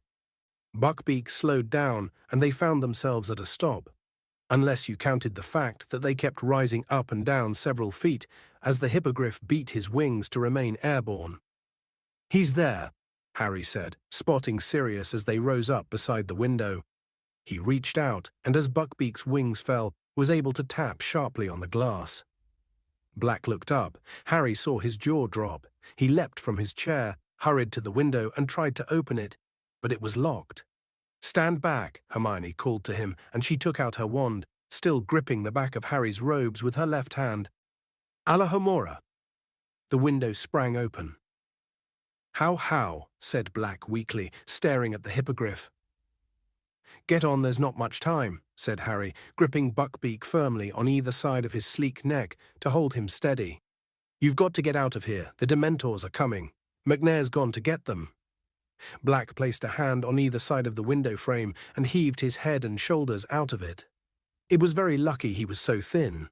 In seconds, he had managed to fling one leg over Buckbeak's back and pull himself onto the hippogriff behind Hermione. "Okay, Buckbeak, up," said Harry, shaking the rope. "Up to the tower, come on." The hippogriff gave one sweep of its mighty wings, and they were soaring upward again, high as the top of the west tower. Buckbeak landed with a clatter on the battlements, and Harry and Hermione slid off him at once. "Sirius, you'd better go quick," Harry panted. "They'll reach Flitwick's office any moment. They'll find out you're gone." Buckbeak pawed the ground, tossing his sharp head. "What happened to the other boy?" "Ron," croaked Sirius. "He's going to be okay. He's still out of it, but Madame Pumphrey says she'll be able to make him better. Quick, go." But Black was still staring down at Harry. "How can I ever thank—" "Go," Harry and Hermione shouted together. Black wheeled Buckbeak around, facing the open sky. "We'll see each other again," he said. "You are truly your father's son, Harry." He squeezed Buckbeak's sides with his heels. Harry and Hermione jumped back as the enormous wings rose once more. The hippogriff took off into the air.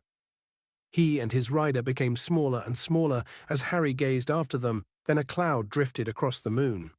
They were gone. Chapter 22. Owl Post again. "Harry."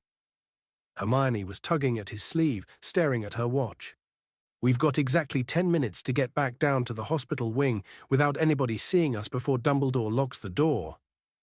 "Okay," said Harry, wrenching his gaze from the sky. "Let's go." They slipped through the doorway behind them and down a tightly spiraling stone staircase. As they reached the bottom of it, they heard voices. They flattened themselves against the wall and listened. It sounded like Fudge and Snape. They were walking quickly along the corridor at the foot of the staircase. "Only hope Dumbledore's not going to make difficulties," Snape was saying.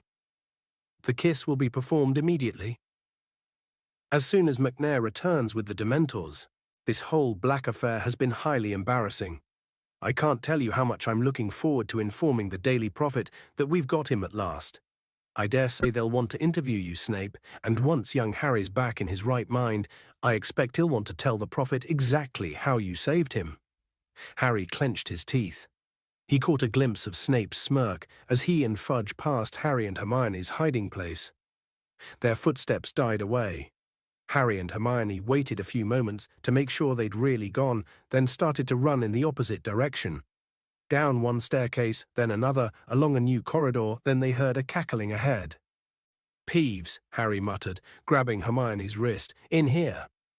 They tore into a deserted classroom to their left just in time.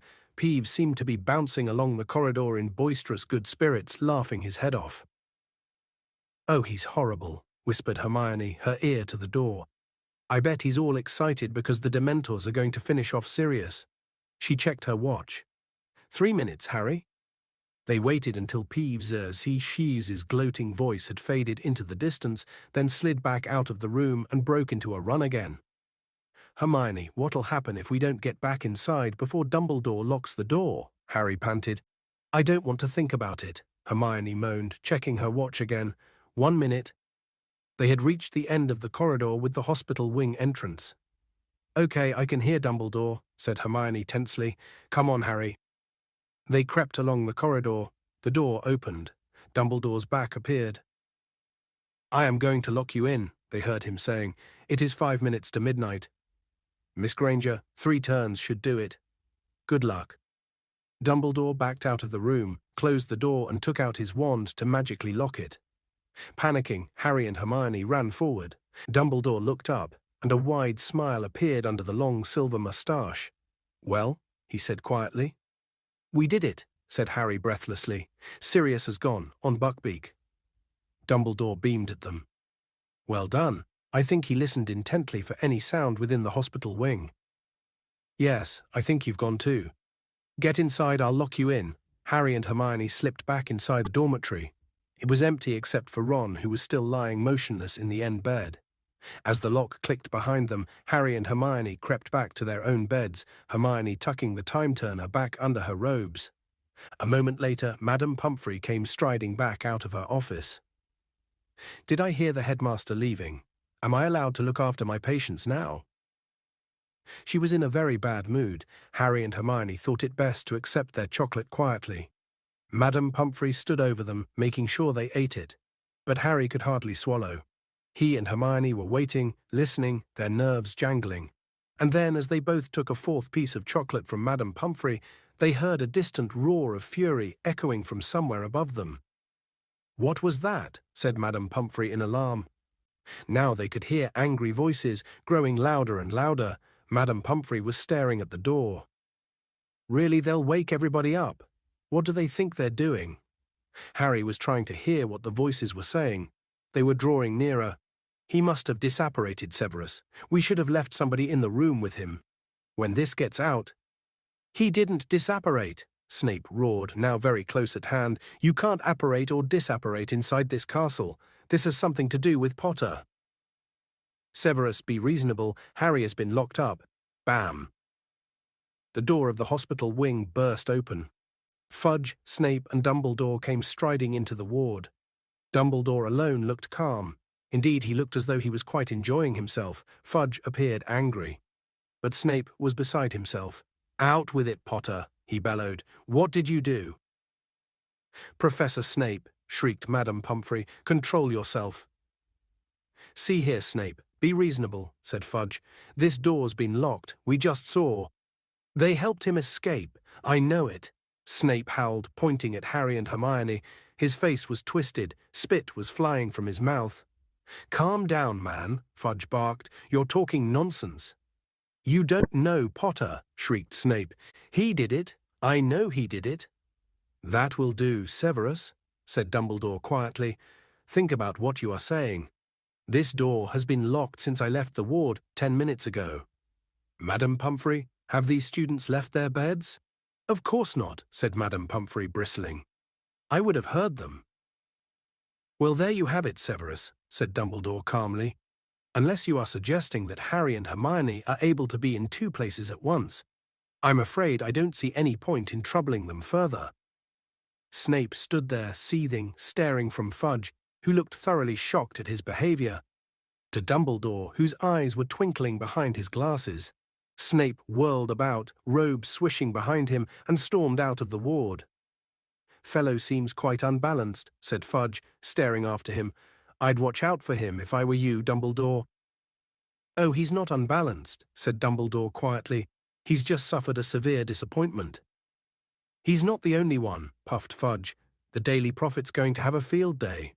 We had Black cornered, and he slipped through our fingers yet again. All it needs now is for the story of that hippogriff's escape to get out, and I'll be a laughingstock. Well, I'd better go and notify the Ministry. And the Dementors, said Dumbledore.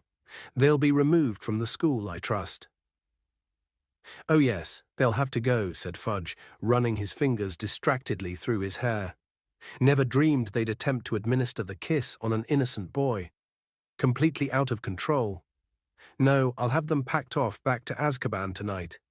Perhaps we should think about dragons at the school entrance.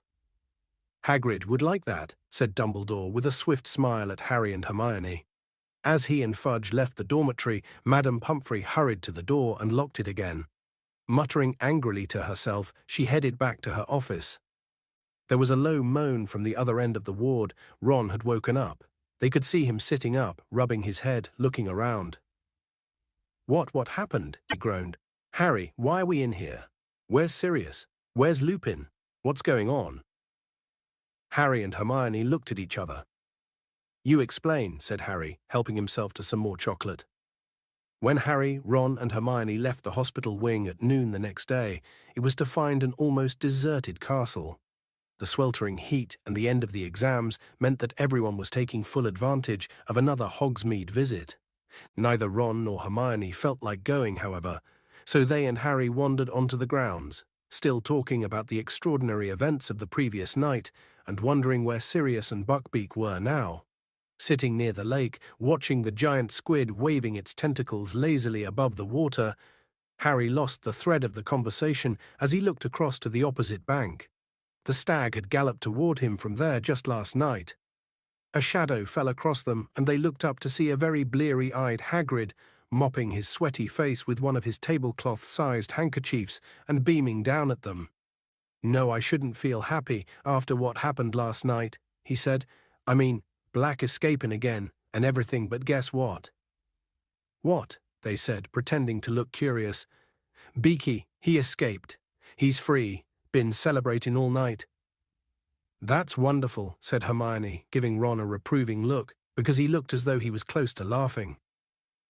Yeah, can't have tied him up properly, said Hagrid, gazing happily out over the grounds. I was worried this morning. Mind thought he might have met Professor Lupin on the grounds, but Lupin says he never ate anything last night. What? Said Harry quickly. Blimey, haven't you heard? Said Hagrid, his smile fading a little.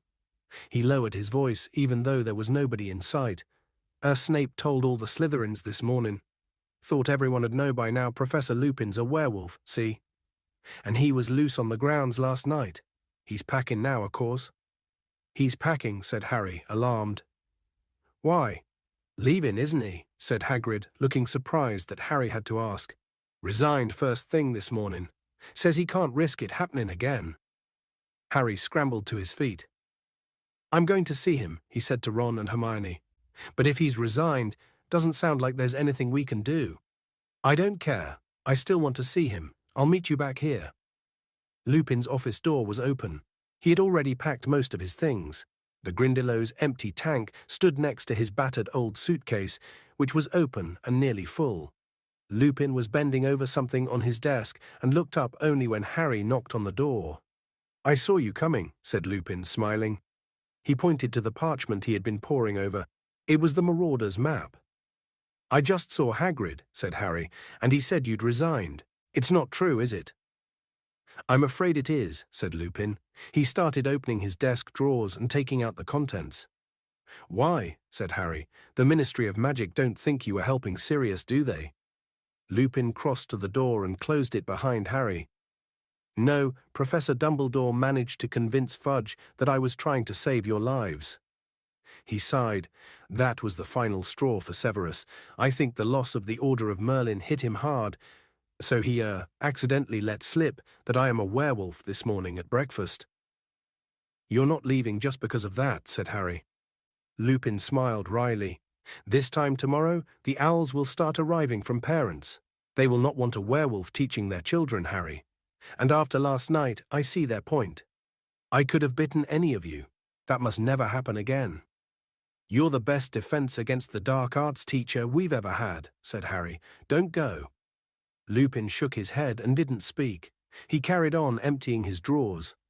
Then, while Harry was trying to think of a good argument to make him stay, Lupin said, From what the headmaster told me this morning, you saved a lot of lives last night, Harry. If I'm proud of anything, it's how much you've learned. Tell me about your Patronus. How do you know about that? Said Harry, distracted. What else could have driven the Dementors back? Harry told Lupin what had happened. When he'd finished, Lupin was smiling again. Yes, your father was always a stag when he transformed, he said. You guessed right. That's why we called him Prongs. Lupin threw his last few books into his case, closed the desk drawers, and turned to look at Harry. Here, I brought this from the Shrieking Shack last night, he said, handing Harry back the invisibility cloak, and he hesitated, then held out the Marauder's map too. I am no longer your teacher, so I don't feel guilty about giving you this back as well. It's no use to me, and I dare say you, Ron, and Hermione will find uses for it. Harry took the map and grinned. You told me Moony, Wormtail, Padfoot, and Prongs would have wanted to lure me out of school.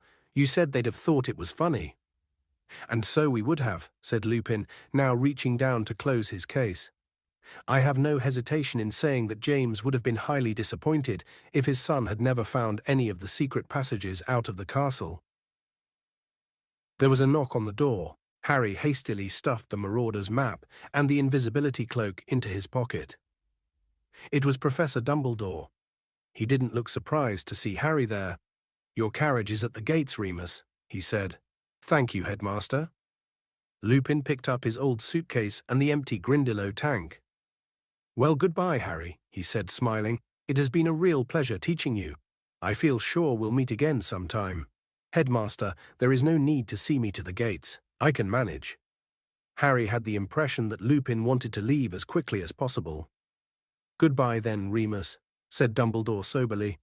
Lupin shifted the Grindylow tank slightly so that he and Dumbledore could shake hands.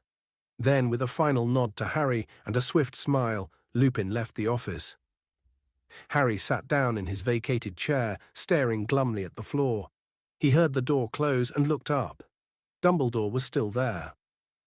Why so miserable, Harry? He said quietly. You should be very proud of yourself after last night. It didn't make any difference, said Harry bitterly. Pettigrew got away. Didn't make any difference, said Dumbledore quietly. It made all the difference in the world, Harry. You helped uncover the truth. You saved an innocent man from a terrible fate. Terrible. Something stirred in Harry's memory. Greater and more terrible than ever before, Professor Trelawney's prediction. Professor Dumbledore, yesterday, when I was having my divination exam, Professor Trelawney went very, very strange. Indeed, said Dumbledore. Stranger than usual, you mean? Yes, her voice went all deep and her eyes rolled, and she said Voldemort's servant was going to set out to return to him before midnight. She said the servant would help him come back to power. Harry stared up at Dumbledore, and then she sort of became normal again, and she couldn't remember anything she'd said. Was she making a real prediction? Dumbledore looked mildly impressed. Do you know, Harry, I think she might have been, he said thoughtfully. Who'd have thought it?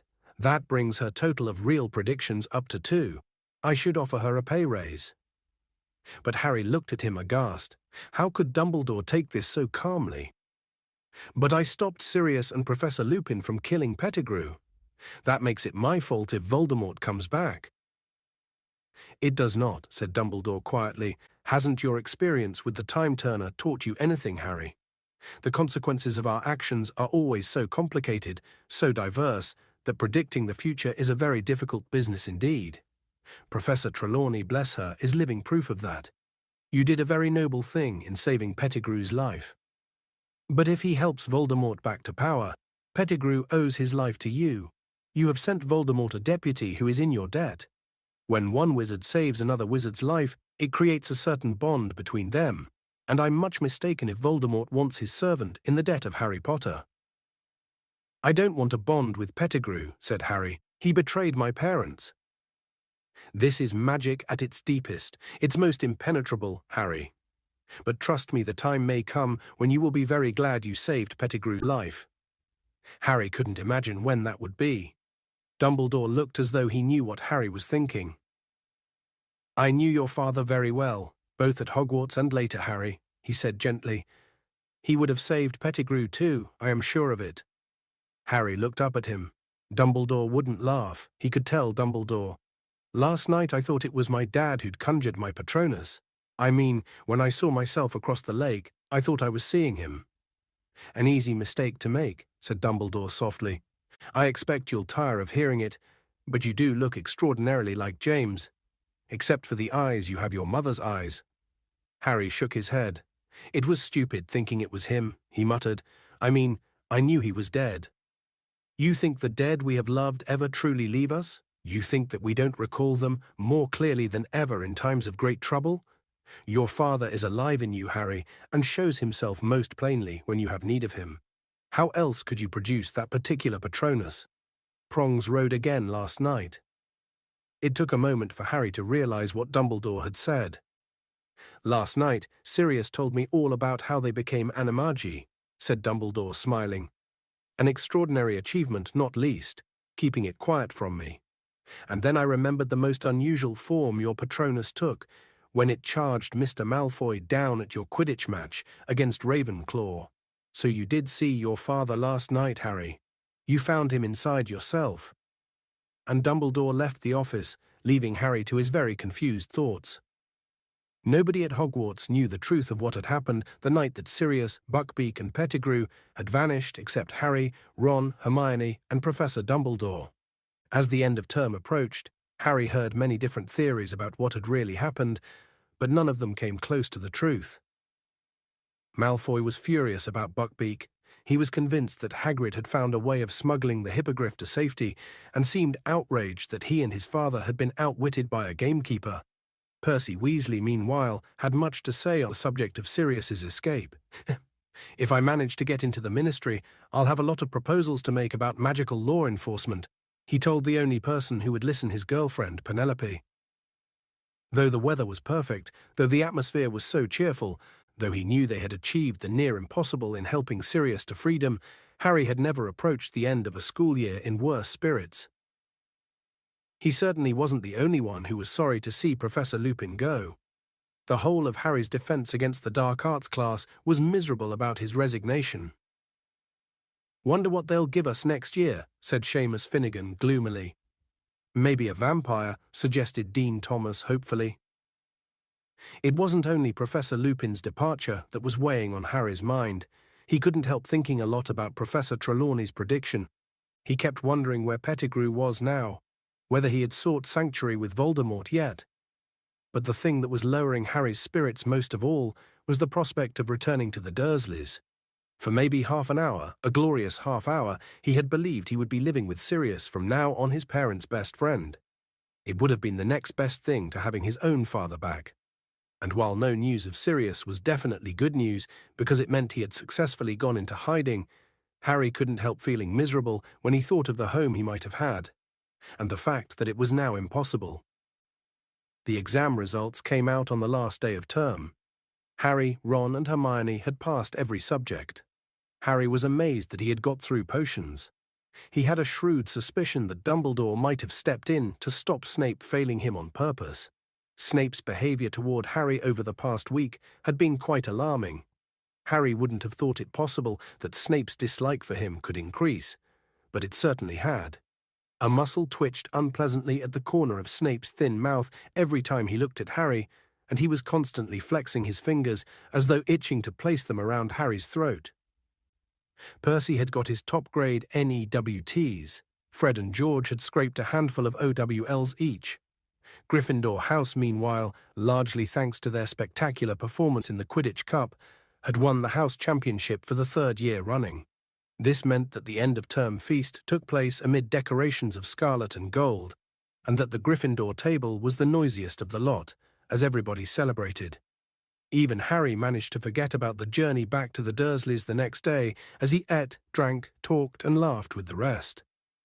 As the Hogwarts Express pulled out of the station the next morning, Hermione gave Harry and Ron some surprising news.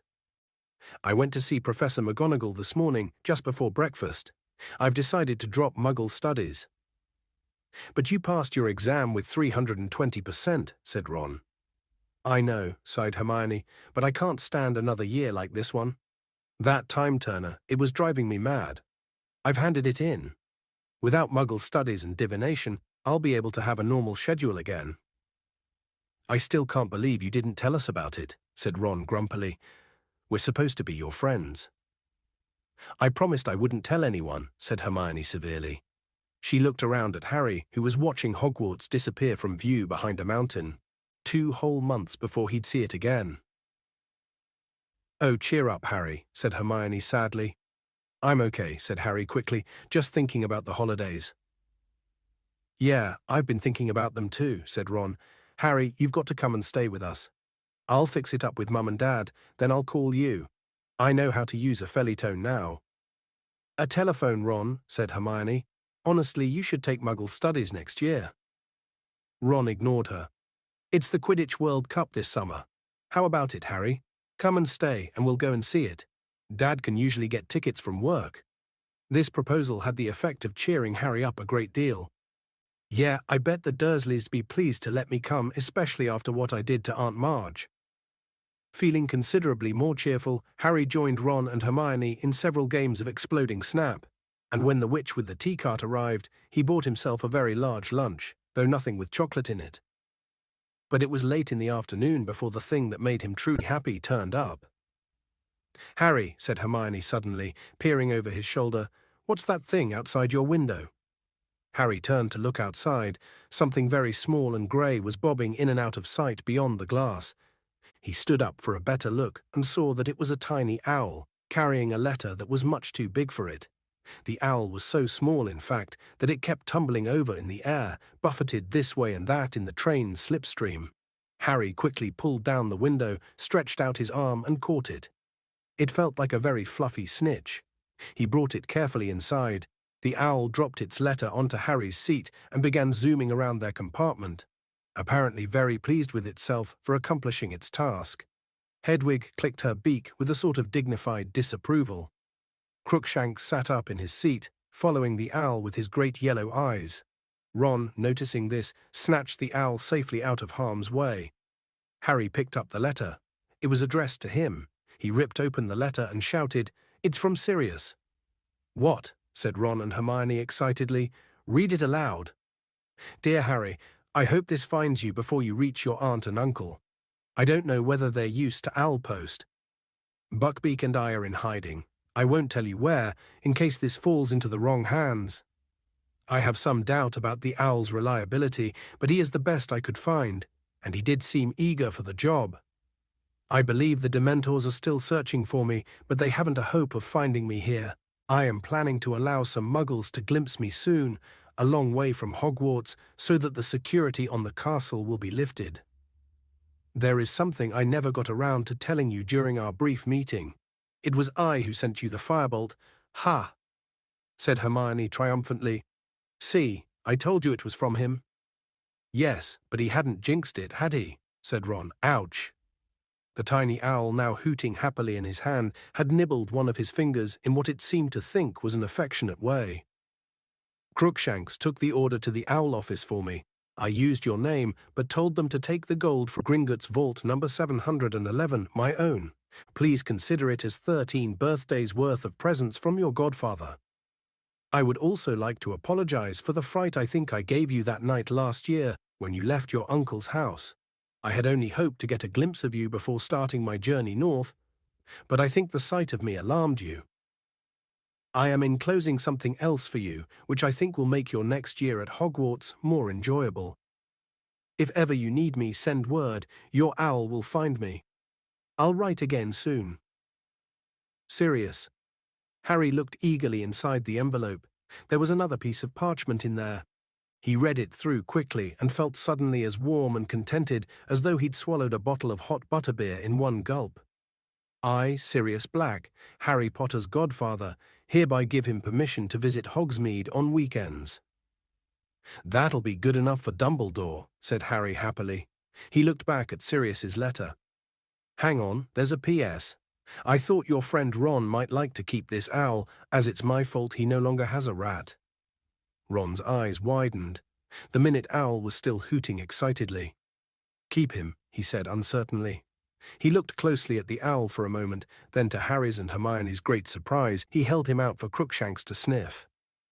What do you reckon? Ron asked the cat. Definitely an owl. Crookshanks purred. That's good enough for me, said Ron happily. He's mine. Harry read and reread the letter from Sirius all the way back into King's Cross Station. It was still clutched tightly in his hand as he, Ron, and Hermione stepped back through the barrier of platform 9 3/4. Harry spotted Uncle Vernon at once. He was standing a good distance from Mr. and Mrs. Weasley, eyeing them suspiciously, and when Mrs. Weasley hugged Harry in greeting, his worst suspicions about them seemed confirmed. I'll call about the World Cup, Ron yelled after Harry as Harry bid him and Hermione goodbye, then wheeled the trolley bearing his trunk and Hedwig's cage toward Uncle Vernon, who greeted him in his usual fashion. What's that? He snarled, staring at the envelope Harry was still clutching in his hand. If it's another form for me to sign, you've got another. It's not, said Harry cheerfully. It's a letter from my godfather. Godfather? Spluttered Uncle Vernon. You haven't got a godfather? Yes, I have, said Harry brightly. He was my mum and dad's best friend. He's a convicted murderer, but he's broken out of wizard prison and he's on the run.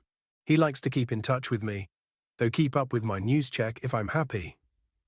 And grinning broadly at the look of horror on Uncle Vernon's face, Harry set off toward the station exit, Hedwig rattling along in front of him for what looked like a much better summer than the last.